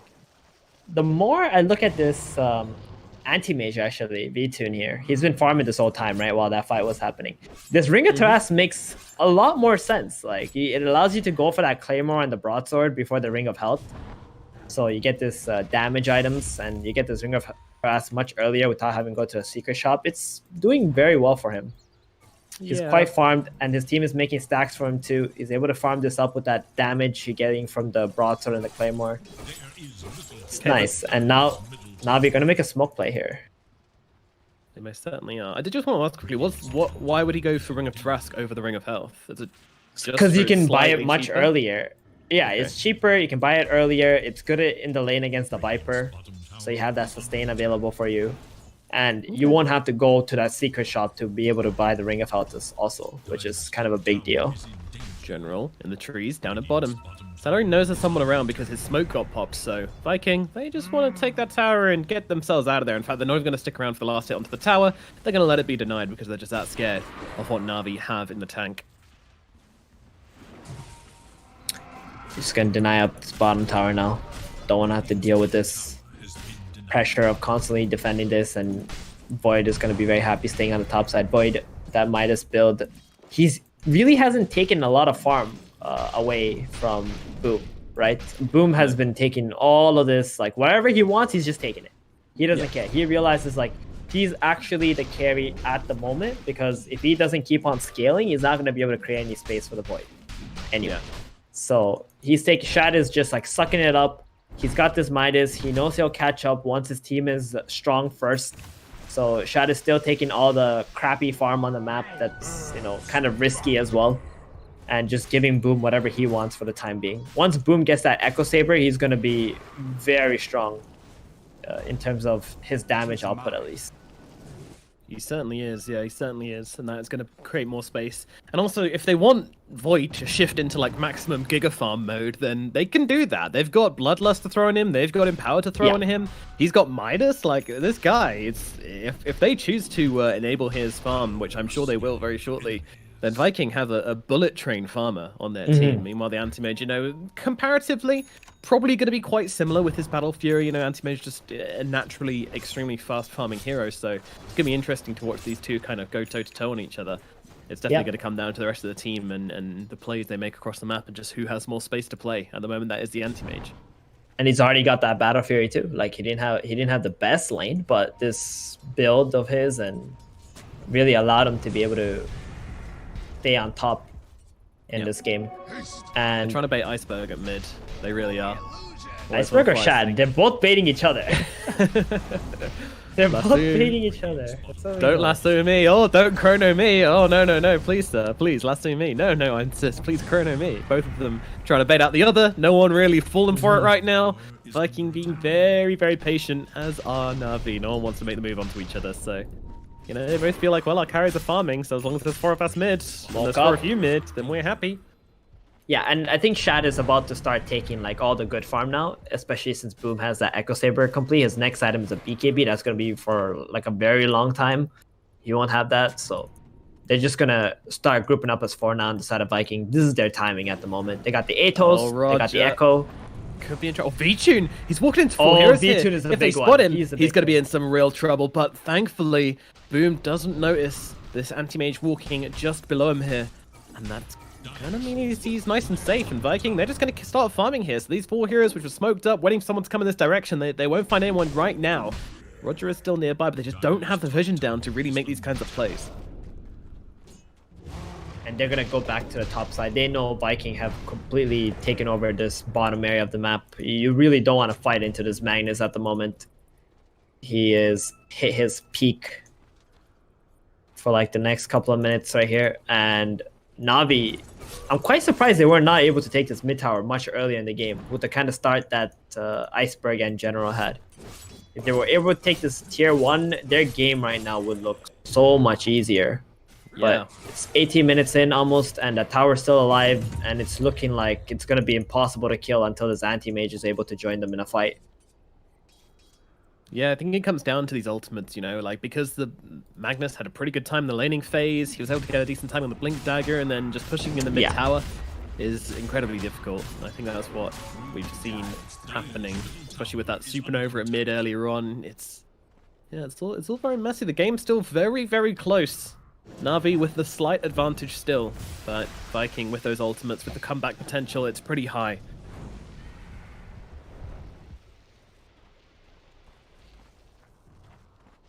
We haven't really seen so much from Iceberg since the laning phase. Like, since the early mid, they've kind of been pretty content on Na'Vi just to hold back on the aggression. Why is that? Well, it's anti-mage, right? If they fight into Viking, it's going to be 4 versus 5. And they can't win 4 versus 5, especially when the Void is very happy to join the team fight to drop a Chronosphere and help his team win. So anti-mage just wants to farm. So they're very content with just splitting up this map right now and just letting anti-mage get to his items, which is going to be the Manta. And even after the Manta, he might want to get a Basher first before they actually decide to smoke up and do something on the map. Na'Vi right now, they're just playing that pick-off game. They have no intentions of 5v5ing whatsoever into Viking heroes. Yeah, just really respecting the Viking heroes, realizing how strong they are. And I kind of feel like they've done enough in the laning phase that they don't need to be too, making any high-risk plays throughout the mid-game. They started themselves off with that lead, and they feel like they can maintain that lead with the speed that Anti-Mage, Axe, and Batrider are going to farm compared to the cores on the side of Viking. So because that early game advantage Na'Vi built with the Batrider and the Axe is making it so much harder for Viking to actually get space on the map. Iceberg, he's gonna find Aramis. They grab him out here. Beautiful little Molotov thrown across from Iceberg to interrupt the roll, and that will mean Aramis dies. However, Viking bringing in the heroes. They've got the Atos down onto Iceberg, but it's only 2 joining right now. Third one is behind as a Magnus is here, but again, they just don't want to commit. They really don't on the side of Viking. And with that reaction from Viking on the top, Na'Vi might think about just shoving this melee out and touching this tier 1 tower a little bit, see if they can get Vikings to react, follow them back to that mid lane, and that's exactly what's happening. Boom and Sari are just walking towards middle, understanding that there's always going to be pressure put onto this tier 1. Like, that's what Na'Vi want to do. They just want to get these pickoffs on the side lanes and try to get Viking to just run around the map. So Manta, Basher on Void, on Anti-Mage is kind of the timing you're initially thinking about here. It's what Anti-Mage needs to be able to pretty much solo pressure the lane. And if anybody shows up, he's going to instantly kick them out, pretty much. That being said, the AM is going to want way more than that to be able to just 5v5. Toby, he is We've not seen aware this of this before. rotation in. Yeah, I mean, there is a rotation coming in from Aramis. Looking to try and fight this one as Icebox's going to pop the BKB. Aramis jumps on the backlines, trying to blow up the Phoenix. That's not going to happen as Toby loses life, but now the RP being tempted. It's not going to go down. The egg is down. Boom's got attack speed. He's going to turn around, drop the RP, and the roll across from Aramis is going to allow him to blow up the Supernova. VTune, he has got the blink, but he wants to go aggressive onto Boom. Trying to finish the job here. Can't get off the ultimate. They will finish him off with the dunk, though, as General brings him down. Aramis is going to fall as well. Now Na'Vi, they're looking for more. Pushing behind the tier 2 tower. Shad still waiting. He does not have anything to really give to this fight, though, when he's out of mana and he's running out of health as well as Iceberg gets on top of him once again. Shad will fall. Viking, they try to bring themselves into this game, but unfortunately they just end up taking a big loss here in the top lane. Fighting on the corpse there, Viper does not end well for them, unfortunately. That was so good from Na'Vi. As soon as they caught out that Viper, like, Viking needed to just abandon him. There was no way they were going to be able to take that fight into that Black King by Batrider. They are nowhere near strong enough for this kind of engagement. So the Viper died instantly at the start of the fight, and then the egg was so nice from Roger, which forced the Magnus to attack it, and then V2 just blinking in, trying to create some chaos. Maybe they'll bring their attention to the anti-mage. They can't kill the egg, and that was just enough. It was pretty much a 4 versus 5. Na'Vi taking full advantage of the numbers there, taking the tier 2 tower top now. That's going to be the outpost, and Vikings, they just put themselves in a horrendous position in this game. They should have just been playing bottom and middle. They should have just tried to get more out of this map, and Toby had no business really being in that top lane there. Very, very ambitious fight from Viking. I mean, they brought down the Supernova, but unfortunately it wasn't nearly enough to secure themselves that engagement. Magnus took too much damage in the process, and yeah, I mean, everyone just kind of throwing their bodies onto that fight there ended up working out pretty poorly for them. Ooh. I'm sorry, Iceberg has Blink Dagger now too. After that fight and the map that they were able to farm out, they got a dagger, BKB on this bat. This bat's looking absolutely invincible at the moment. This is insane. And let's not forget, there's an Oracle on the side of Na'Vi. So if you put all your attention into trying to stop this Axe or the Batrider, then you're no longer putting any attention onto the Oracle. He's just going to save them. Yeah. He's chilling in the backlines, having a good time. Anti-Mage now finishing off that basher as Iceberg smoking up with his 2 comrades to try and find themselves a pick-off. Maybe someone shows themselves in the mid lane, but they know where the side of Viking are. They're all in the enemy side of the map. Flying that triangle. Oh, V-Tune just kind of clips Celery here. Hey guys, this is our triangle. Get out of here. And he's he wants to go Look, in. let's get aggressive. Yeah, Celery baits out the fire bluff, but unfortunately he's going to get eaten up very quickly. Now Sue onto the Faceless Void. They're trying to take him down. They're going to Adrenaline's mana. No Chronosphere for you. Does just about get the time walk away whilst using the wand, but unfortunately Earth Spirit won't be so lucky. He's going to lose his life, and it looks like Shad's going to be heading the same way as well. Another hero dead. Toby turning up to the engagement to just try and make something happen, but nothing will be happening for the side of Viking other than losing 4 heroes and giving away a Roshan in the process as well as V-Tune wasting no time to get in and start dealing with the big boy. Yep, the fight next to the Roshan. See this time and time again. Vikings just got caught off guard. They were trying to help Celery there. They should have just pretty much abandoned him. Faces Void. Getting picked off too. We saw Boom. He was ready for like a 3-man RP, and then he realizes, wait, if I try to help this Void, we don't have any damage. The rest of our team is already dead, so he just tried to cut his losses, get out. He does have a BKB on the Magnus. Oh, they're gonna get a freebie Oracle here. My god. Okay, Boom does have damage. That is very much just confirmed by Always Wanna Fly. This guy slaps. The freebie. Batrider. But they lose 4 bounties though. Yeah. Was it worth it? Was it worth it? The Oracle kill for the 4 bounties. They're gonna smoke up instantly now. Oh man. They're desperate. They are actually very, very desperate on the side of Viking. They need something to go their way. Well, they have their ultimates. General definitely going to be the target here as they see him. They don't jump him, though. They see Iceberg instead. They do have that RP possibly available if they want to throw it down onto that BKB hero, but they're just going to try and wait it out. As the roll does connect onto Iceberg, stun comes out onto General, but in comes the anti-mage in the backlines, draining the mana of Boon, stopping the possibility of an RP from coming down, but they're trying to bring down the anti-mage. Meanwhile, Toby's going to Viper Strike himself. Down comes the Supernova. That's going to finish off Boom. They'll move across, kill off Toby as well. Another failed attempt from the side of Viking as they try to get themselves away. Shad in some trouble. In comes that lasso down onto the Faceless Void. Can they do anything to save him here? Looks like he's going to be okay for the time being, but they are not stopping. In comes VENTUS, taking away that mana, taking away that health, and bringing down the Faceless Void once more. Viking, I don't know what's happening this game, but this team just can't seem to catch a break. Oh, they saw the Void mid pushing the lane out, and as soon as they jumped Iceberg and he popped the BKB, they were like, guys, fight them bottom. This Void cannot join this team fight. And as soon as they got the mag, the Viper, they're like, okay, this Void is still pushing mid, let's go. And then 2 TPs from the Batrider and the Axe. They get all 3 of the cores. And he didn't want to drop a Chrono on the anti-mage who has the Aegis as well. There was no chance he was gonna get anything out of this Chrono, so might as well just revive, try to smoke again and do something, or wait out this Aegis. Viking are looking absolutely lost right now. I don't even know what they can do to try and fight back into this Na'Vi team. Na'Vi are playing so beautifully at the moment. They're playing the map well. They're not really giving away any random kills. Like the last bad play that they made was maybe with the Axe and the bad top, but that was like a good play from Vikings, right? They had the 10-minute blink dagger on Boom, but other than that, like they haven't really done anything at all in this game. Just breathe and believe, Viking. They're going to try and go into Iceberg here. Are they going to hesitate to drop this RP? No, they are not. Bring it down onto its head and bring down the Batrider. Seems like a while, but they do get a high-value kill. That's good.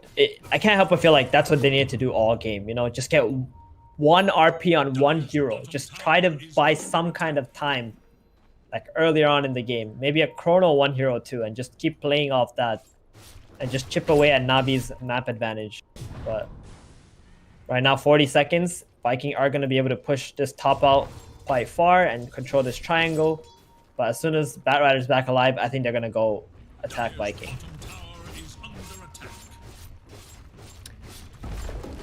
The 15k gold advantage is a big, big lead to break into for Viking.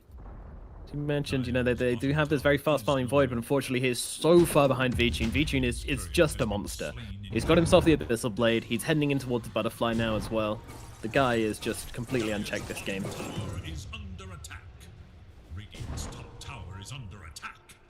Viking just holding on, hoping for the big ultimates to make the big difference this game. Yep, VENTUS, knock knock, bottom tower. Viking, are you there? Still got that Aegis. He's not really afraid of like some kind of a surprise ARP like Chrono or something. Yeah, and always want to fly just about in the neighborhood if it's really necessary, but it won't be. There's no chance they jump onto this anti-mage here. He is free as a bird to do whatever he wants this game. Oh, I just realized this Phoenix has a Shivas. Oh wow. Yeah. Like it's not just the anti-mages farmed. Everyone on Na'Vi are just loaded. Yeah. Roger with Shivas. Batrider has an Aeon disc now, so he's not worried about the RP or the Chrono that much. Good stuff. If this blade comes down onto Toby, he gets his mana taken away pretty damn quickly. Meanwhile, Iceberg just flexing on the front lines, dropping that BKB, finds himself the lasso onto the Earth Spirit, dragging him back into the engagement as well, so they'll finish off Toby here. Aramis, the next target, as he gets whittled down by these anti-mages. The Yules comes down. Aramis, no chance getting out of this one. No mana left. He runs himself away. Shad comes in, drops down the Chronosphere, catches out the Batrider, moves across, tries to deal with the Phoenix, but can't do so. Gets lost, can't decide what to do. Called up by the Axe, and now he's going to get dropped by VENTUS. In comes that RP. It's on to 3. Is it going to be enough? I don't think so. Looking to cross over towards Roger as Boom tries valiantly to fight against the Yods, but unfortunately, it's just not going to be enough as the dunk comes down onto the Magnus. He's taken out of the equation. The rest of Viking, they're buying back, but the side of Na'Vi, they're just going to leave. Their work here is done. They force out the Magnus buyback. They get a bunch of kills. They get themselves away, and it costs them absolutely nada. Oh man, the anti-mage still had the Aegis too at like nearing the end of that fight, so maybe it wasn't the greatest idea for Viking to go in, but yeah, Void, the Batrider getting instantly false promised and Fate's Edict onto the Void. just made him unable to dish out any damage. It was like, what, 3 versus 5 pretty much, and he really thought that that was the time to do something. Viper buying back, gonna hurt him too. Magnus also buying back, that's gonna be the end of his item progression in this game. Pretty much. He did. I mean, he did a lot in that fight. Unfortunately, it was just once the Faceless was already dead, and it was such an awkward chronosphere as well. You know, he was like, "Oh, I'm gonna run across to hit the supernova. Oh God, I can't do this in time," and gets disarmed by the Oracle in the process. And from that point onwards, you know, he just couldn't do anything. His chronosphere was completely wasted, and then he got caught by the axe at the very end of it anyway.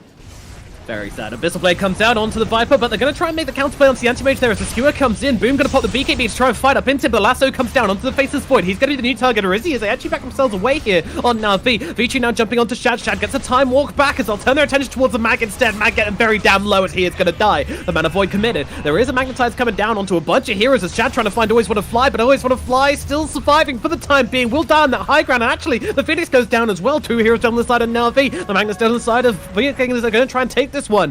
Aramis rolling forwards, looking for a target as Shad's doing the same thing. He's got his Chronosphere available in 13 seconds if they can drag this one out a lot. They're looking across. General, they see him. They want this Bat Rider, but he is going cross-country right now, and that is not a route they can follow on, and it does look like this is going to be the end for Viking. They couldn't find their target, so they are just going to have to go back, but still not bad. I mean, Boom dying again is definitely very sad for him, but 2 heroes dead on the side of Na'Vi is probably about as best as they could have hoped for there for Viking. Oh, most definitely. I think Na'Vi just made a very overconfident play in front of Vikings tower and just got punished a little bit there, because now even though the Magnus is dead, that was his extra death timer, so he's going to be happy that Na'Vi are not going to be pushing into Viking at the moment while he's dead, because they could have just pretty much ended the game if that was like a clean fight for Na'Vi. Goodness gracious, VG's got a double damage in the bottom now as well. So yeah, if they take a fight in the next 2 minutes, then the same mistakes certainly won't be happening from Na'Vi. So I'll be able to bring down those heroes much faster. They might want Roshan first, I think. They realize like they can die, right? There's Chrono, there's RP still. You know, you don't want to be too cocky about this. If there are heroes who are just split pushing on their own, then those are looking... Okay, Toby. Here we go. Jumping on top of Toby, jumping on top of Aramis. Aramis going to throw down the Yules to try and save Toby, but it's not going to be enough. The Viper will fall. Brought down again as V-Tune chops him up good and proper. Yeah. This might be a time to go high ground. That's 90 seconds of Viper's dead. They know he bought out. So it's going to be 4 versus 5 for a minute and a half, and they have a DD. Now it's go time. Yep, those lanes coming in right now. V-Tune, not afraid. There's that DD. And they will see that on Viking, and they will cry salty, salty tears. Oracle has a Link Dagger too, so it doesn't matter where V-Tune might get dragged to. They do at least manage to use the Anti-Mage. Remove that DD. Yeah, get rid of the DD. Nice little skewer back, but Always Want to Fly. Catches him out with a false promise. Beautifully done. The Chronosphere going to get dropped onto the Oracle, but in comes a call from General. They're trying to keep him alive. Won't be able to do so. Always Want to Fly will still go down, but down goes the Void anyway. They've got so much damage. The lasso comes down onto the Magnus. He's taken out as well. The Void coming back into this one with the Supernova comes crashing down. Solaris going to be the next one to drop, and they moved in for more. Viking, they want to try and make some kind of retribution. The final stand, but as a call comes out from General, he will be left behind by the side of Na'Vi, but Aramis going to try and look for more as he rolls forwards onto Roger. Yules comes down. Shad going to follow up as well, but Iceberg's with them. Atos is Lens gets going to pop here as they jump forwards. They take down Aramis. V-Tune trying to find into Shad. Shad is not winning this one. V-Tune, he's just too strong. Another falls, and that will be the end. GG is called. Viking, they just could not seem to get their feet wet in game number 1 here. Na'Vi dominant from the start. They don't drop the ball. They don't make those mistakes we were perhaps thinking it was possible for them to make, but instead they keep consistent. Really, really nice game from Na'Vi as they take game number 1 from Viking. You know, one of the group leaders of this tournament. Very impressive stuff from Na'Vi. Yeah, that was just the Iceberg show. Like, he played this game so perfectly. Mid lane, he was against a Magnus who was pretty much just, it was the wash, but then those rotations he made to the side lanes is what helped them pretty much win this game. Like, the Anti-Mage had pretty good farm. The Viper died a couple of times. Axe and Phoenix, they did their job against his Faceless Void, completely shut him down. Vikings, they just couldn't really group up at any point because they were constantly behind in net worth. And Anti-Mage, you know, he just did his job. Just farm, get your items, and then play the split push game. As soon as you catch one of these guys off guard, you can just get that 5 versus 4 and keep dominating the map. That's what happened top lane, right? I think Earth Spirit died once top, and then the Viper died once top, and then that just kind of unraveled Vikings lineup and made it so hard for them to come back.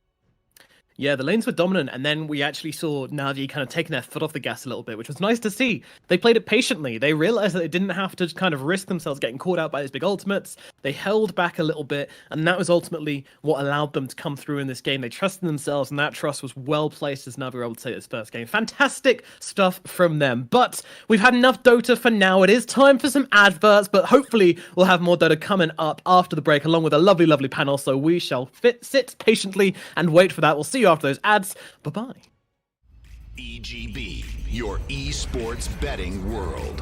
The only place to find the widest choice of popular games and matches to win real money. Choose your bet on a single event or express of several matches with dizzy odds. Serving the market for 7 years with over 800,000 users. Join now to get your bonus for the first deposit up to $600. EGB, you know for sure who's gonna win.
ladies and gentlemen, welcome back to the Epic League, where we have wrapped up a pretty good game one. But I think Lizard, you went to this anti-mage's like grade school. You saw him, and you made eye contact. And you're like, you can be whatever you want to be when you grow up. And everyone else is like, this is who really can trust this strange man standing on the stage? But that kid believed in Lizard. He won. How do you want to call it? Did I mind? Did I that's exactly dare it. at him? You accepted him. The powers, you're too strong. Don't do that again, please. Thank you, T-Gab. Thank you. But I don't think it's actually my belief in AM that actually carried them. Iceberg and X, they did so much in that game that it was an easy game for the anti-mage to carry, eventually, right? However, all these positive things aside, let's talk about negative stuff. Why the hell are they not buffing up that Void? Why are you picking it if you're just going to focus on Magnus the whole time? I get it. He's your playmaker. He needs to have farm to playmake, but you don't need that when you have a Void. Like, literally, all you have to do is play around chrono timings and buff him up to farm when they're off and not fight.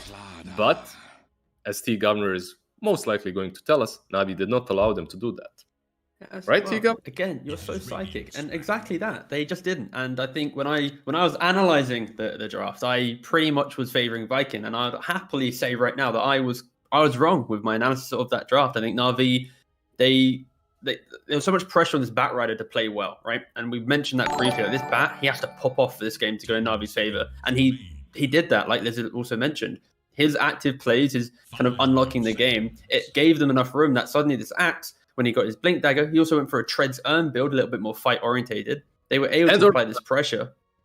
And the what, sorry? Venom as well on that. There we go. Every little helps. That's a good slogan. It's 300 gold, man. If you're investing for that Turbo Venom right now, you goddamn make sure that it's worth your bucks, because that's true. It's not cheap, but it works so well on X, right? Like, but I'll give it to Navi. They had a draft that they had to be able to execute, right? And this Turbo Venom, I'm ignoring it because we're not saying it again, Lizard. No.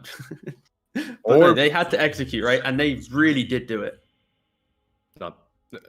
They like we were actually talking during the game, T-Gab and I, and Fly to Moon or current Navi, they've been a stack for a really long time. In one iteration or another, the only newcomer here right now that didn't play with them before is VTune. Everyone else has played together for like 2-3 years already in a stack that's either Fly to Moon or Windstrike, now Navi. I haven't seen this from them before. Like, they, in my eyes, were usually a figured-out team that had a very simple, and it doesn't have to mean that it's bad. If you execute it properly, you can win with. But usually their strategies were simple.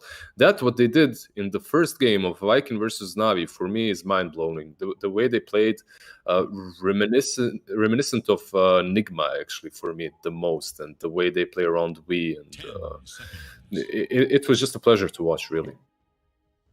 How good are they at playing around IO as they are getting their hands on it? And honestly, I don't think they've played it at all this tournament. If they did, then it must have been like maybe yesterday or something. But yeah, it was. Oh, okay. Did they win? They played one game. It was IO Sven against Mud Golems, and they won. It was as I glance over at the game. I'm not doing that from memory. Just a small sample size though, but they get it again. And yeah, it looks like Viking are content giving it away as they pick up a Lina and a Slardar ban out, the Chen, Doom, Witch Doctor, Phoenix, Viper, and now an Undying. Whereas Navi, yeah, they get the IO Sven, ban out the Faceless Void, so a bit of a respect ban, and then VS, Lifestealer, PA, and Enchantress. Yeah, the key thing for me in the draft so far is Viking, they do have that annoying laning phase. They have the answers to what an IO Sven will be doing in the lane, be it the Slardar plus Lina chip, be it maybe an Undying plus Slardar. Like, they have the laning setups to deal with Navi. I think my only fear is they don't have that strong, I guess, lockdown that when Sven does eventually get to his Ags timing later on after maybe 2-3 items, and suddenly they do have a couple issues. They don't have it immediately, but they could get something, right? That covers for sure. Right now, I would guess this Slardar. I would put my money on Slardar Lina to be the lane that plays in Sven. like when I see Slardar and Lina first picked, you know, like this is the perfect lane for me. This is really what you want. But this Jakiro is interesting now. It nice. switches things. Most likely what this means is that Sven and Jakiro will be on the safe lane, and that the Wisp has a different pairing on the off lane. So we're not going to see Wisp Sven on lane. And it's also something that I like. Wisp Sven, it's good later on, but in the laning stage, Wisp doesn't bring that much to a Sven. And if you really want to utilize a Wisp, you need something like a Slardar on offlane, which they won't get because it's picked by Viking. But yeah, we'll see what they opt to go for here. There are different offlaners that are still available.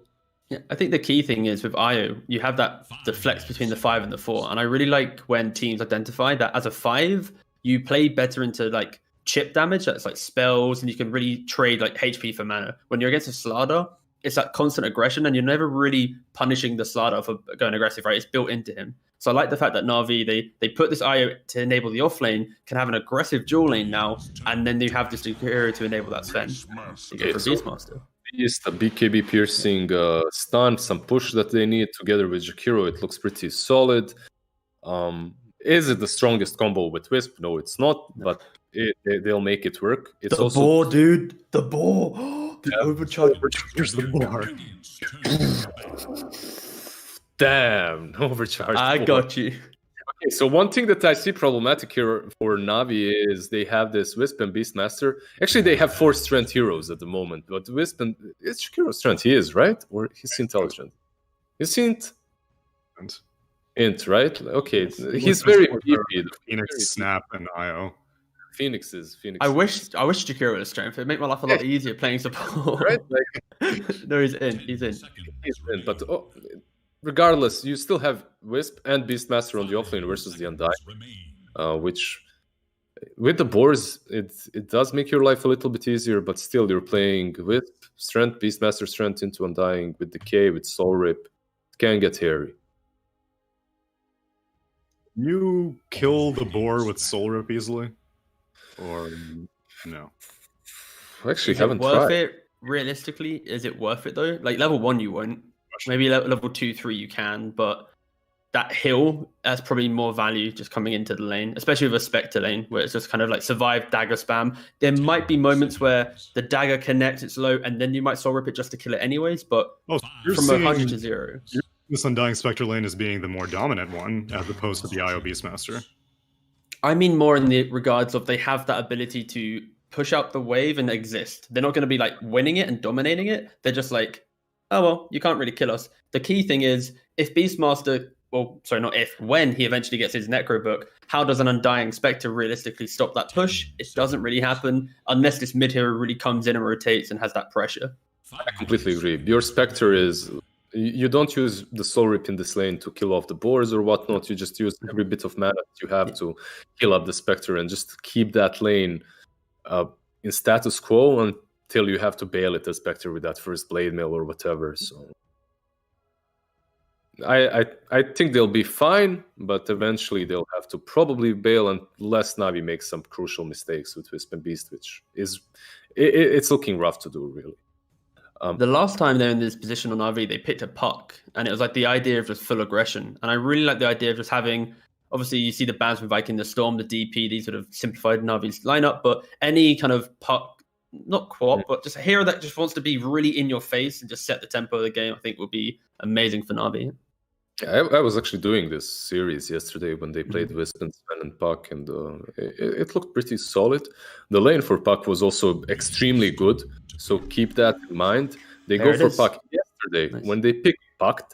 When they picked Puck, Pickle Peppers, Piper picked. Mud Golems counter-picked themselves with the Void Spirit mid. So Will Viking counterpick themselves? Find out in the next 30 seconds. I can pick a Storm, right? They won't because it's banned. Will they pick something that actually doesn't work versus A Puck? mobility hero. I think that's the easiest way to say it. A mobility hero that will just get countered. Void Spirit is so bad, man. Like, you literally can't do anything when you're coiled. It's such a... Yeah, it was an interesting draft yesterday. Viking GG, right now, when you look at this draft, you have a lot of mobility coming from Slardar and Spectre. They can join fights early on for Spectre with that blade mail, but you still need that playmaker to match the speed of puck. I think the difficulty though that you're mentioning is the heroes that are countered by puck are actually. Where's the spit take? You're about to drink, so you need to be like. All right. What? Look. All right. Yes, can I quickly go on, Lizard? Go on. Go on, please. I'll say the quick point here is the heroes that aren't countered by puck are naturally greedier. You think about like the TA, the Druid, like these type of heroes, right? They can't really be picked in this type of lineup. Even a DK, they can't be picked when you have a Spectre, especially against what Na'Vi have. So they have to look less out of the lane and the game and go more for active. That's why I think they're still going for the Void Spirit. Is it good? No, it's hard countered. But that's the reasoning. They can't outgreed, you know. I disagree. Like, don't you need actual objective taking on Viking? Like, you playmaker is solid, but something like DK or DP for me would fit their lineup way better. DP was banned to be. That's the thing. I think DK technically was 100%, in my opinion, the best pick for Viking. In theory, it ticks the box that you mentioned, but like, I can see why. Wrong. Channel yesterday could be wrong. Like, maybe we are missing something, and if Viking do take the series, we'll ask them about this matchup, and maybe we aren't really seeing it. Yeah, that's true. Properly, right? Maybe there is something with Void Spirit that we're missing. I do agree that the leash is like brutal for a Void Spirit, but shouldn't Yule's into Aether setup be pretty good against a puck also? And then like silence afterwards? I think the key thing is the disparity in rotation, right? It's all about who can make the first moves on the map. Maybe Void Spirit sets the tempo of the game, unlocks the Slardar to make moves. Then again, Na'Vi, it's just simpler, right? You have the Necro book on Beastmaster, puck just connects, you get that free tower, you play from there. And sure, puck in the big team fights will completely remove the Void Spirit. But again, if Void Spirit gets that jump, then maybe it's a different story. My views are a little bit skewed because I have seen the Void Spirit fail versus puck so many times that I don't believe in it any longer. But right. We're going from motivational lizard to demotivational lizard, but that's okay. No. What happens in game 3, Tsunami? You have failed 10 times. 11th time you shall not. Perfect. They can do it. Well, you can always do egb.com. You can click the banner below the stream if you think that you know which way this game is going. But I'm going to pass it over to our casters, Nomad and 1437. Happy birthday, T, Governor. Happy birthday. That was my intro. All right, let's get into it. Woo! Game number 2. Let's go, Theban. What do you think about this Void versus Puck shenanigans that's going on here? I mean, casters seem to say it's pretty Puck favored. Are you in agreement there? Yep. I think we casted a game where the Puck just absolutely annihilated the Void Spirit. Every time it got coiled, there was just like an IO and Sven on top of that Void and just boom, dead. And that's what we're gonna see this game. The Puck or the Beastmaster, a Roar or a Coil comes out. The IO is gonna relocate on top of that hero, and just that hero's gonna get sliced up by the Sven. That's pretty much it. So this game, we got two very different playstyles. One, Vikings, they're gonna want to kill. They're just looking for anything on the map that they can just annihilate. That being said, Void plus Slaughter do pair well together. Corrosive Haze, amplifying damage. Void Spirit likes to right-click quite a bit. And then on the side of Na'Vi, they're just looking to farm up, get their levels, play off their ultimates, and just mow down your towers. That's what they're looking at in this draft. So let's see who's going to come out ahead from these two strategies. And from what we've seen, teams need to have a plan to try and deal with this Sven, because if he goes unchecked, he can just destroy a game. So what do you think Vikings' plan is to deal with this Sven? Oh, that's the Lina and the Slaughter. These are the two heroes that they picked up to be able to deal with this dude. Let's see how this laning goes. I don't think Jakiro is that amazing of a laner. It's very hard to try to hit two heroes with a dual breath, and Jakiro's attack range is very low too. So Aramis, I think, is going to have a great time bullying the Jakiro out. They're going to look to just try to dominate this Sven's lane. Yeah, due to Na'Vi, what Na'Vi dealt to them in game number 1 seems like a good plan from Viking. We'll see if it works, and we'll see how good this Slardar is into the Sven. There's a lot of spells being thrown into each other to start this lane off. These guys are just brawling straight off the map. Love to see it. Meanwhile, over at mid, Boom's actually taking quite a lot of damage from the Puck straight away here as well, as he's getting his health whittled down. doesn't have a solve just yet. Doesn't even have one coming out to him. So feeling like he's easily going to be able to just kind of out-regen the puck here as he actually gets the Remnant off to deal a bit of damage to Iceberg. So yeah, again, just every lane they're kind of just trading and brawling and fighting, and no difference in the bottom lane as General's getting chased down by Shad and Celery here. Do they have enough damage to finish him off? Doesn't look like it, especially with the two balls just whittling away at Shad here, slowing him down and stopping them really doing much to General, but Celery just kind of bossing it in this bottom lane so far on the Undying. Yep, Top Undying lane, Spectre. Under the tower, pops a Fairy Fire. Is it going to be enough? Aramis trying to find Salve. himself, comes out from Always Want to Fly. Aramis still chasing, LSA is going to catch, and Got this him. should be the Jakiro, probably dead. Still duking around those trees, though. Making Aramis work for it, really giving him a bit of cardio. And finally Aramis says, "God damn, get rid of these trees, just take them down, LSA them out." And that is going to be the Jakiro going down for your first blood for Aramis. Yeah, and if the Jakiro is on the side fighting up into Alina like that, that means Slaughter is getting a 1v1 against the Sven, and that's a favorable matchup for the Slaughter. So V-Tune not having a good time whatsoever.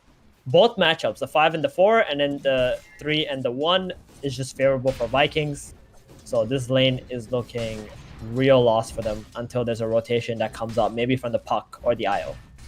Yeah, that's the rotation we're kind of expecting to see. But again, IO rotations not exactly the most game-changing of rotations usually, but maybe this game they can have some kind of large impact on the map. We kind of need it, right? Definitely. And this bottom lane, I think, for Vikings is a lot better too. They got this Undying versus 2 strength heroes, and the healing onto the Spectre is just going to make it so hard to actually shut the Spectre down. So Shad definitely going to have a great game, at least, in comparison to last game. Celery in a bit dry. He's fine. They're just kind of trading at this point. So, do you think Shad's going to be forced into the jungle at some point in this bottom lane? Yeah, he might get forced if there's a lot of pressure from the puck coming to this bottom lane. Other than that, I think he's just going to stay here and make sure that Beastmaster just can't take his tower. That's the most important thing when you play against Beastmaster. Try to give him a hard time.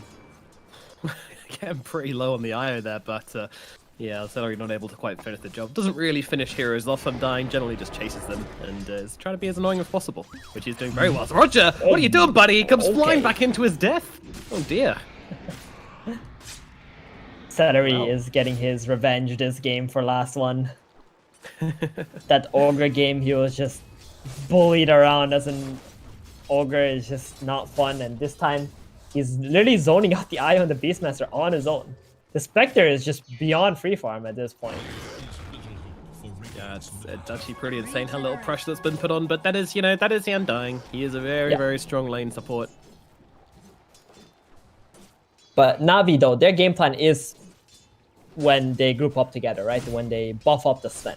The Beastmaster aura, the IO, overcharge and stuff, they're not really aiming to actually win lane this time around. So we don't have to really count them out or anything just because of the laning stage. Oh, General also getting low. Very low. Shad, well, everyone's kind of trading with each other. Celery actually trying to come back in here. Doesn't have the mana to go for the soul rip plays, and He he's wants going to to end dive. up dropping for that. So Yeah, he really wants to just die there, so he doesn't have to walk back to base.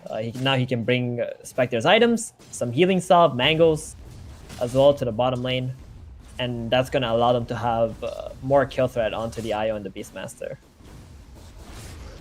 We'll see if that ends up coming out in this bottom lane as the Spectre's been doing very well. I mean, both the side lanes going pretty fine, but actually the gap's been closing. I mean, the only thing which is going really one-sided is probably the mid lane. where Iceberg General is almost kind of smashing him. popped there too. He had a help from Roger last second there. Good old Roger, always helping out when you need him. But yeah, Iceberg's really given Boom a bit of a thrashing in this middle lane. I mean, we're still doing okay, 10 CS behind, not really where you want to be. 7 deny advantage for Iceberg as well, but, this is to be expected. Definitely. The 6-minute power rune, that's going to be a big one. Both of these mid laners have a bottle, and whoever gets the rune is most likely going to look to make a play onto one of the side lanes here with the teleport scroll or just walking. So here's a 50-50. Who's it going to be? Oh, Celery actually notices that there's a ward now being planted on the high ground. Because Iceberg did go onto it. Yeah. He's Yeah, getting... it's not going to be able to getting kill him. aggressive. Oh no, Boom's going to get the rune now. Is this worth? Oh, Suttery's gonna die for this, but it's Surely. completely worth it for Boom. Oh, he's not gonna die. No, Puck the just Puck TP back TP'd mid. away. He couldn't even be able to kill the guy. Yeah. All right. Then that's completely worth it for Viking, because now they got the DD on the Voice Spirit. And even though there was like this big, like 10 CS gap between the two mid laners, this one DD just makes up for all of that. Because Boom, now he can control middle. Puck is going to be a little bit afraid. Maybe he might die to this. And Boom is the one who has the option to gank the side lanes where the Puck does not. The Puck can, but it's going to be like very awkward and forced teleportation to make a play. Yeah, they know it's coming, and the lane's not exactly looking good for the Dire right now to go in and try and make that Instant play. And there we pressure. see Void Spirit immediately come and try One and forward more- onto Iceberg oh here. He glimpses himself back, my but unfortunately goodness. under the tower, Iceberg will fall. Or was it the pop from the Thestral Step? I'm not too sure. Either way, the guy is dead. And that's it. That's the DD right there for you. That's what the 6-minute rune, whoever gets it, huge advantage. Noises definitely seems relevant here. Oh man, DD runes. What a fun thing. 6 minutes in though, and that's gonna bring down the Puck. A series of mistakes led to that as well. D2 now in the jungle with the IO. They do have some stacks available. He's not level 6, so doesn't have that Gosh strength, but that's okay. You get that overcharge instead to help you kill the creeps. And Slaughter, complete free lane, top of the last hits. 17 denies as well. Wow. This man's a beast. Yep, and he's going for a hood, so the Puck and the Jakiro are not going to be able to do a whole lot of damage to him too. Yeah, I just wants to tank up and then probably going for that Blink Dagger, I would imagine, here on Toby. Would make sense to me.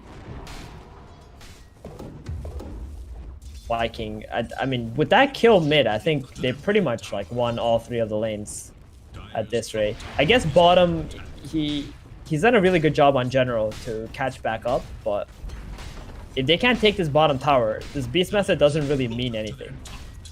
No. Like, he needs this tower. That's how the hero functions. As soon as he takes his tier 1, there's constant pressure going into that tier 2. He gets overly farmed, buys these aura items, buffs his carry, but if that tier 1 tower is standing up late into the laning stage and mid game, then Beast is not going to have a lot of room to move around. His game is just kind of very dependent on being able to push lanes and kind of play on map. If he's unable to do that, then the hero just feels like he's, you might as well pick something else, basically. Yeah. But Shad is just kind of sitting here with a blade mail. I mean, it's hard for him to actually make plays. They're going to smoke to mid. They're like, okay, we can't go on the Spectre because it's too tanky. Oh, They do find the Undying. Jungle. Yeah, Celery You should want be to dropped drop here, though. He might be able to turn up the Tombstone, turns around with the Decay, with the Soul Rip. I mean, that's a 3-man Decay, and they're going to be able to, blow him up, but the return kill comes in very quickly from Boom. Looking for the second one here, as General's going to be the next target. The Puck coming over as well, though, so they do have to be a little bit careful of Iceberg. Coming across with that Arcane Rune as well would have been really scary for Viking if they ever committed onto that one, but they're patient, they hold back, and Iceberg won't be able to jump into that engagement. Yeah, and that's pretty good trade for Viking, because as a smoke from Na'Vi to the mid, they wanted to get like a Roar or a Coil and kill this Void, then lead that into like a tower take. But because they got revealed on the Undying, they just traded 5 for 5. Top lane, Toby, relocate. Oh, Coil. Relo's coming in. They want to bring down this Slardar. Can they do it? I think they can. God Strength is coming down. He turns around with the 2-man crush. It's not going to make a difference, though. Toby will still go down as VTune claims that kill. Nice relocate in from the IO, just punishing him from being so far up that lane. Yeah, that's a 4-man gank onto the Slaughter. But the one silver lining here for Viking is that Shad, he's just bottom now all by himself. The Beastmaster has left the bottom lane. He's gone top.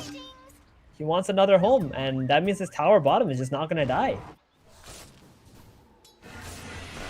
4 bounty runes to the side of Na'Vi? Oh, right. Roger's got a shovel. Got it. Okay. 4 bounty runes to the side of Na'Vi, and Viking get themselves 1. A little bit confusing there, but we got to the bottom of it. Well, overall, I mean, Toby's not going to be too perturbed by that death. He's no longer top of net worth, but it does give VTune a kill, which is pretty important. So again, we're going to want to see Viking doing something to pressure VTune, or at least pressure the lanes, try and get some towers, perhaps. What do you think the option is from them? As Celery wait, getting caught out Celery. again here. Another day, another tombstone, another decay, another soul rip. Yeah, they're not worried about this. It's just Roger and always want to fly. In fact, getting the Oh. tombstone cooldown from this is probably kind of worth. Definitely, and they're gonna have Coil up and the Beastmaster Roar up. I think they're just gonna keep playing off the IO relocate. They understand that the Sven is just farming way faster than the Spectre ever will. Yeah, got that built-in cleave and IO buffing him. He's gonna be able to farm ancients. Spectre has not farmed a single ancient cap this entire game Top yet. lane, right? we've seen this movie before as they get the relocate in onto Toby once again. He's taken down. Na'Vi bring him down once again. This fish gets fried up for the second time in a row. Yeah, it looks like Viking are the one who need to make a play right now because they're just getting picked off on the map without achieving anything, or the Spectre being able to cast Hunt to help their team. So Spectre only level 8 because she's just been farming this bottom camps and the lane only. No extra kills from the Hunt. Iceberg, the smoke gets broken by Puck. It's a pretty big deal actually, because now that's going to give information to General to get out of the top lane. He's going to TP somewhere now. Yep, and he does exactly that. They've even got a creep position there just to see everything, so General knows what's going on. He has got the TP, but you know what? He throws down a Hawk just to see what's going on, just realizing that there's actually no need for him to run away from this one. Boom does claim his That's Hawk. good. It's just going to wait until Viking leave this top lane and go middle or something, and then he's going to go back to split pushing up here. Io and the Sven did move bottom for a little bit, but they're like, never mind. Let's just go jungle. We got Ancients. I like Ancients. This is a fun map, you know? Fun patch, just Ancients. That's the name of the game. Yeah. Get those Ancients, stack them up, kill them off, and consume. Consume with your carries. Unfortunately, Sven consumes much faster than a Spectre does, and she's still laning down at bottom. In fact, she's even queuing up a Radiance in this game. Do you agree with that? Ooh, okay. So Radiance is really good against Beastmaster, right? He's got boards, the bird, like it's all nice and stuff. If he goes Necronomicon, even better, but he's not gonna go for that. He's going for the Solar Crest. So it's just the evasion factor, I guess. Then the damage onto the Jakiro and the IO. It's a decent build. Jump Always in on a at fly. mid. The Jakiro getting caught down in the backlines. Roger comes in though with the tether, with the heal. Mech comes through. They're going to keep him alive, and now they look for the turnaround. Toby could be in some trouble. Is anybody going to come and help him out there? Yes, there is. The Horn comes in, jumping on towards one of fly, and there will be no heals this time coming out from Roger as they will get the kill they originally came from. But now both of them, they're being held still under the tier 1 tower here, but it's not really too much of an issue for Viking as they will just be able to wait it out, get themselves back. They're still under the cover of this tombstone here, so fighting is maybe inadvisable, but they're going to go for this anyway with the 2-man stun, but they turn it around. Stun comes out onto the Sven. Sven looking for Celery instead as they turn their attentions onto Roger on the side of Viking. Can they bring down this Io in time? Yes, they can. V-Tune whittling away at Shad, but Shad doesn't really care. He's just going to run himself back. There's not enough damage on this Sven right now for him to be too scared, as Boom does get picked off by Iceberg in the backlines as the stun comes through onto the Spectre, but Toby's backing him up in the side of that river. That is his domain, and Navi will have to back themselves away. Okay, Viking, right mindset, make the play on the mid, get the Haunt used, take the mid tower. They managed to do so. They did trade a couple of their heroes for it though, but this is exactly what they need to do. They got to keep making these plays happen, especially when some of Navi's spells were on cooldown. God Strength was like, I think 10 or 15 seconds off when they made the mid play, so that made it very awkward for V2 to just straight up run into the fight and man up for his team, which allowed Viking to be able to take that mid tower first. Yep, and now that's opened things up a lot for them. I imagine they wait for this Haunt. I mean, I can't imagine them waiting for Radiance. That just seems like too long to wait. Yeah, definitely V-Tune's not. going to be able to amass way too much for that. There's no way they're going to be waiting for Radiance. Just going to have to group up as 4, try to make some plays on the map on the side of Viking, and then Spectre can just always haunt into the engagements. 80-second cooldown, though, still on the Haunt for now, so that's going to give Navi a little bit of time to just farm out this map.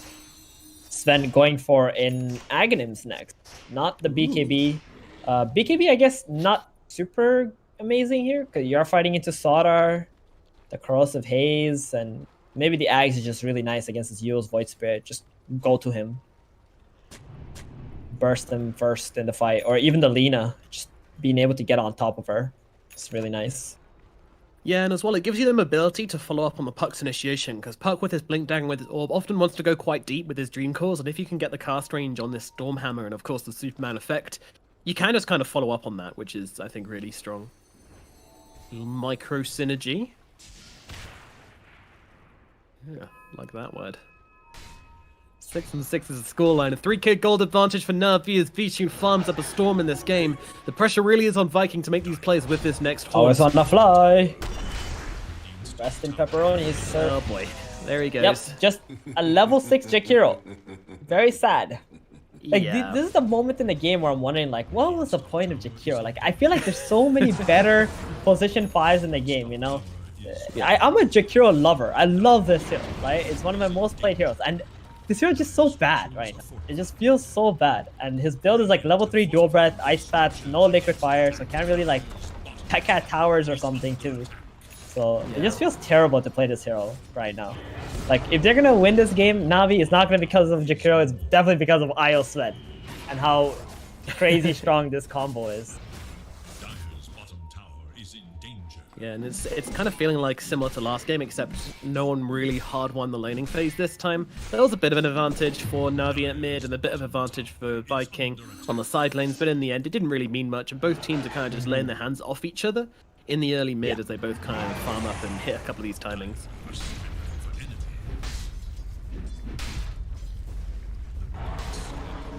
It is concerning though, like this Sven is just kind of amassing more and more. I mean, to be fair, his net worth lead isn't increasing on the Spectre. It's actually stayed the same. 2k gold is what it was earlier as well. So right. And I think that's gonna be very fine for Viking, right? When Spectre gets a Radiance, it's gonna be much faster farming. It just gonna come down to the next 2 fights in the Roshan. Yeah. Whoever gets this Rosh is pretty much gonna be like up 10k gold instantly in this kind of game. Yeah. I mean, the sad thing is as well, for Spectre with Phase Boots, Blade Mail, Wraith Band, you know, now picking up the Sacred Relic in 18 minutes, it's not that bad. It's not amazing. Yeah, it's not that bad. Actually, she's farming very, very well, to be fair.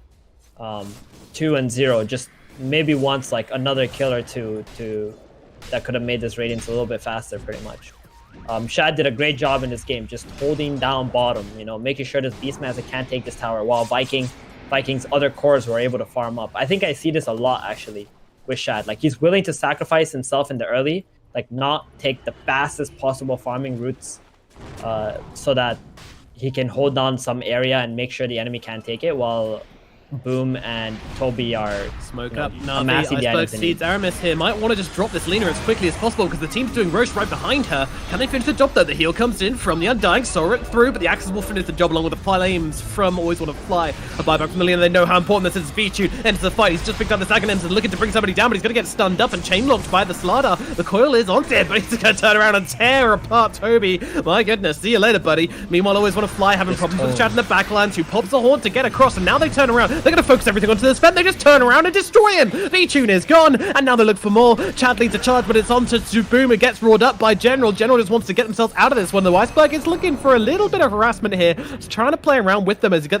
to get the orb behind, but unfortunately he's under that tombstone. It is just about to run out, but in comes that corrosive haze. That means no more escape as the science comes through, but the bash is there. The damage is in, and down goes the puck as well. Iceberg and Sven both dead. Buyback from Aramis, Toby, and Always Want to Fly, but it is Viking who are into the pit right now. They are taking down this Roshan, and there doesn't seem to be much that Na'Vi can do about that.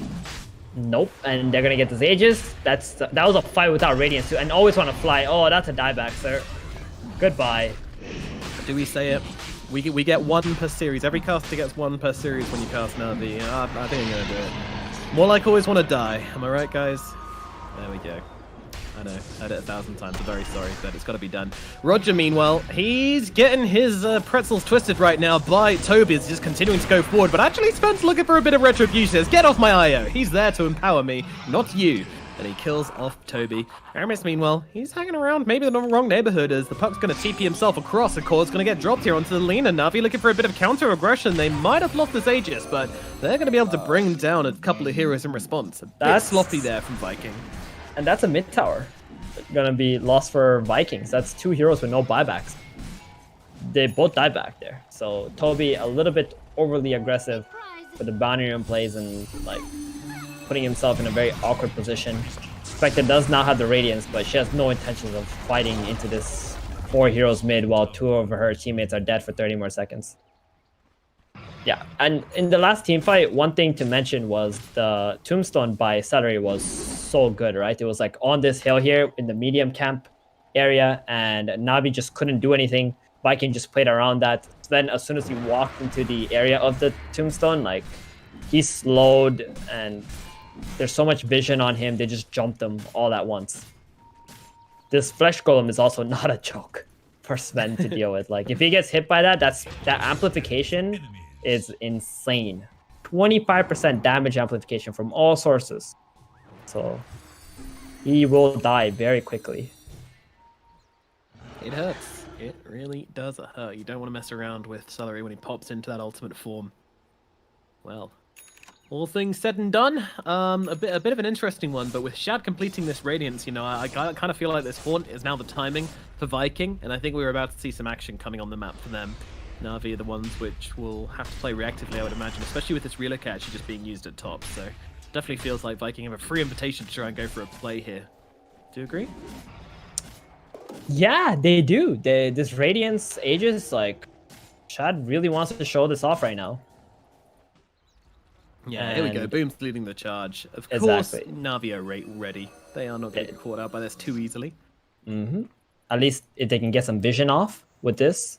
Celery does have 2 wards that he can plant at the moment. Maybe place it where he thinks they're going to fight next. That'll be very nice. It looks like they might just play for the triangle area at the moment. Yep, they just want to take over this triangle. Yeah, he kind of placed that ward whilst the Hawk was coming over him, so they're going to definitely know this is warded up.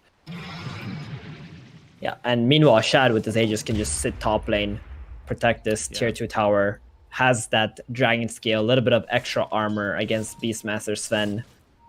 So they're controlling quite a bit of the map right now on Viking. Like if Toby and Aramis didn't die there, I think Viking would be the ones with the goalie. But because those 2 heroes died, Na'Vi had so much time to just, you know, dominate this map, farm it out, and they're the ones who amassed a little bit more of a goal lead, while Viking were the ones who got the Aegis. I want to ask, in that last fight, kind of going back a bit to the last engagement, where we had this big scary Sven coming in, he just finished off his Axe, he had an Echo Saber, he had a Mask of Madness, you know, I was expecting V-Tune to destroy that fight, and he got controlled up very well, and then they just turned on him and killed him instantly. I mean, what was it the Viking did in order to control this Sven, which so many other teams have failed to do in the past? So, first of all, this is a Sven without a BKB, right? When he had the Axe. Oh, fight breaking out first. Hold the phone here as Toby jumps on towards want to fly along with Shad at the backlands here. They just want to try and take down the Jakiro straight off the bat, but meanwhile, Sven, he's going to tear Boom in too. Oh dear, that's not the start you want. Always want to fly being traded, but Boom doesn't look too great for the side of Viking, but let's see how they can do this one as Laguna comes off onto Roger, finishing him off. His IO is gone, his battery is out, and now they'll turn around and deal with Toby. So Toby's been traded for Roger next, but Beachin gets on top of Alina, missing out a little bit, but does finish the job on to that spec. And now Shad comes up the high ground. I mean, she's not afraid. She wants to fight. She's got an Aegis and she thinks he can take down V2.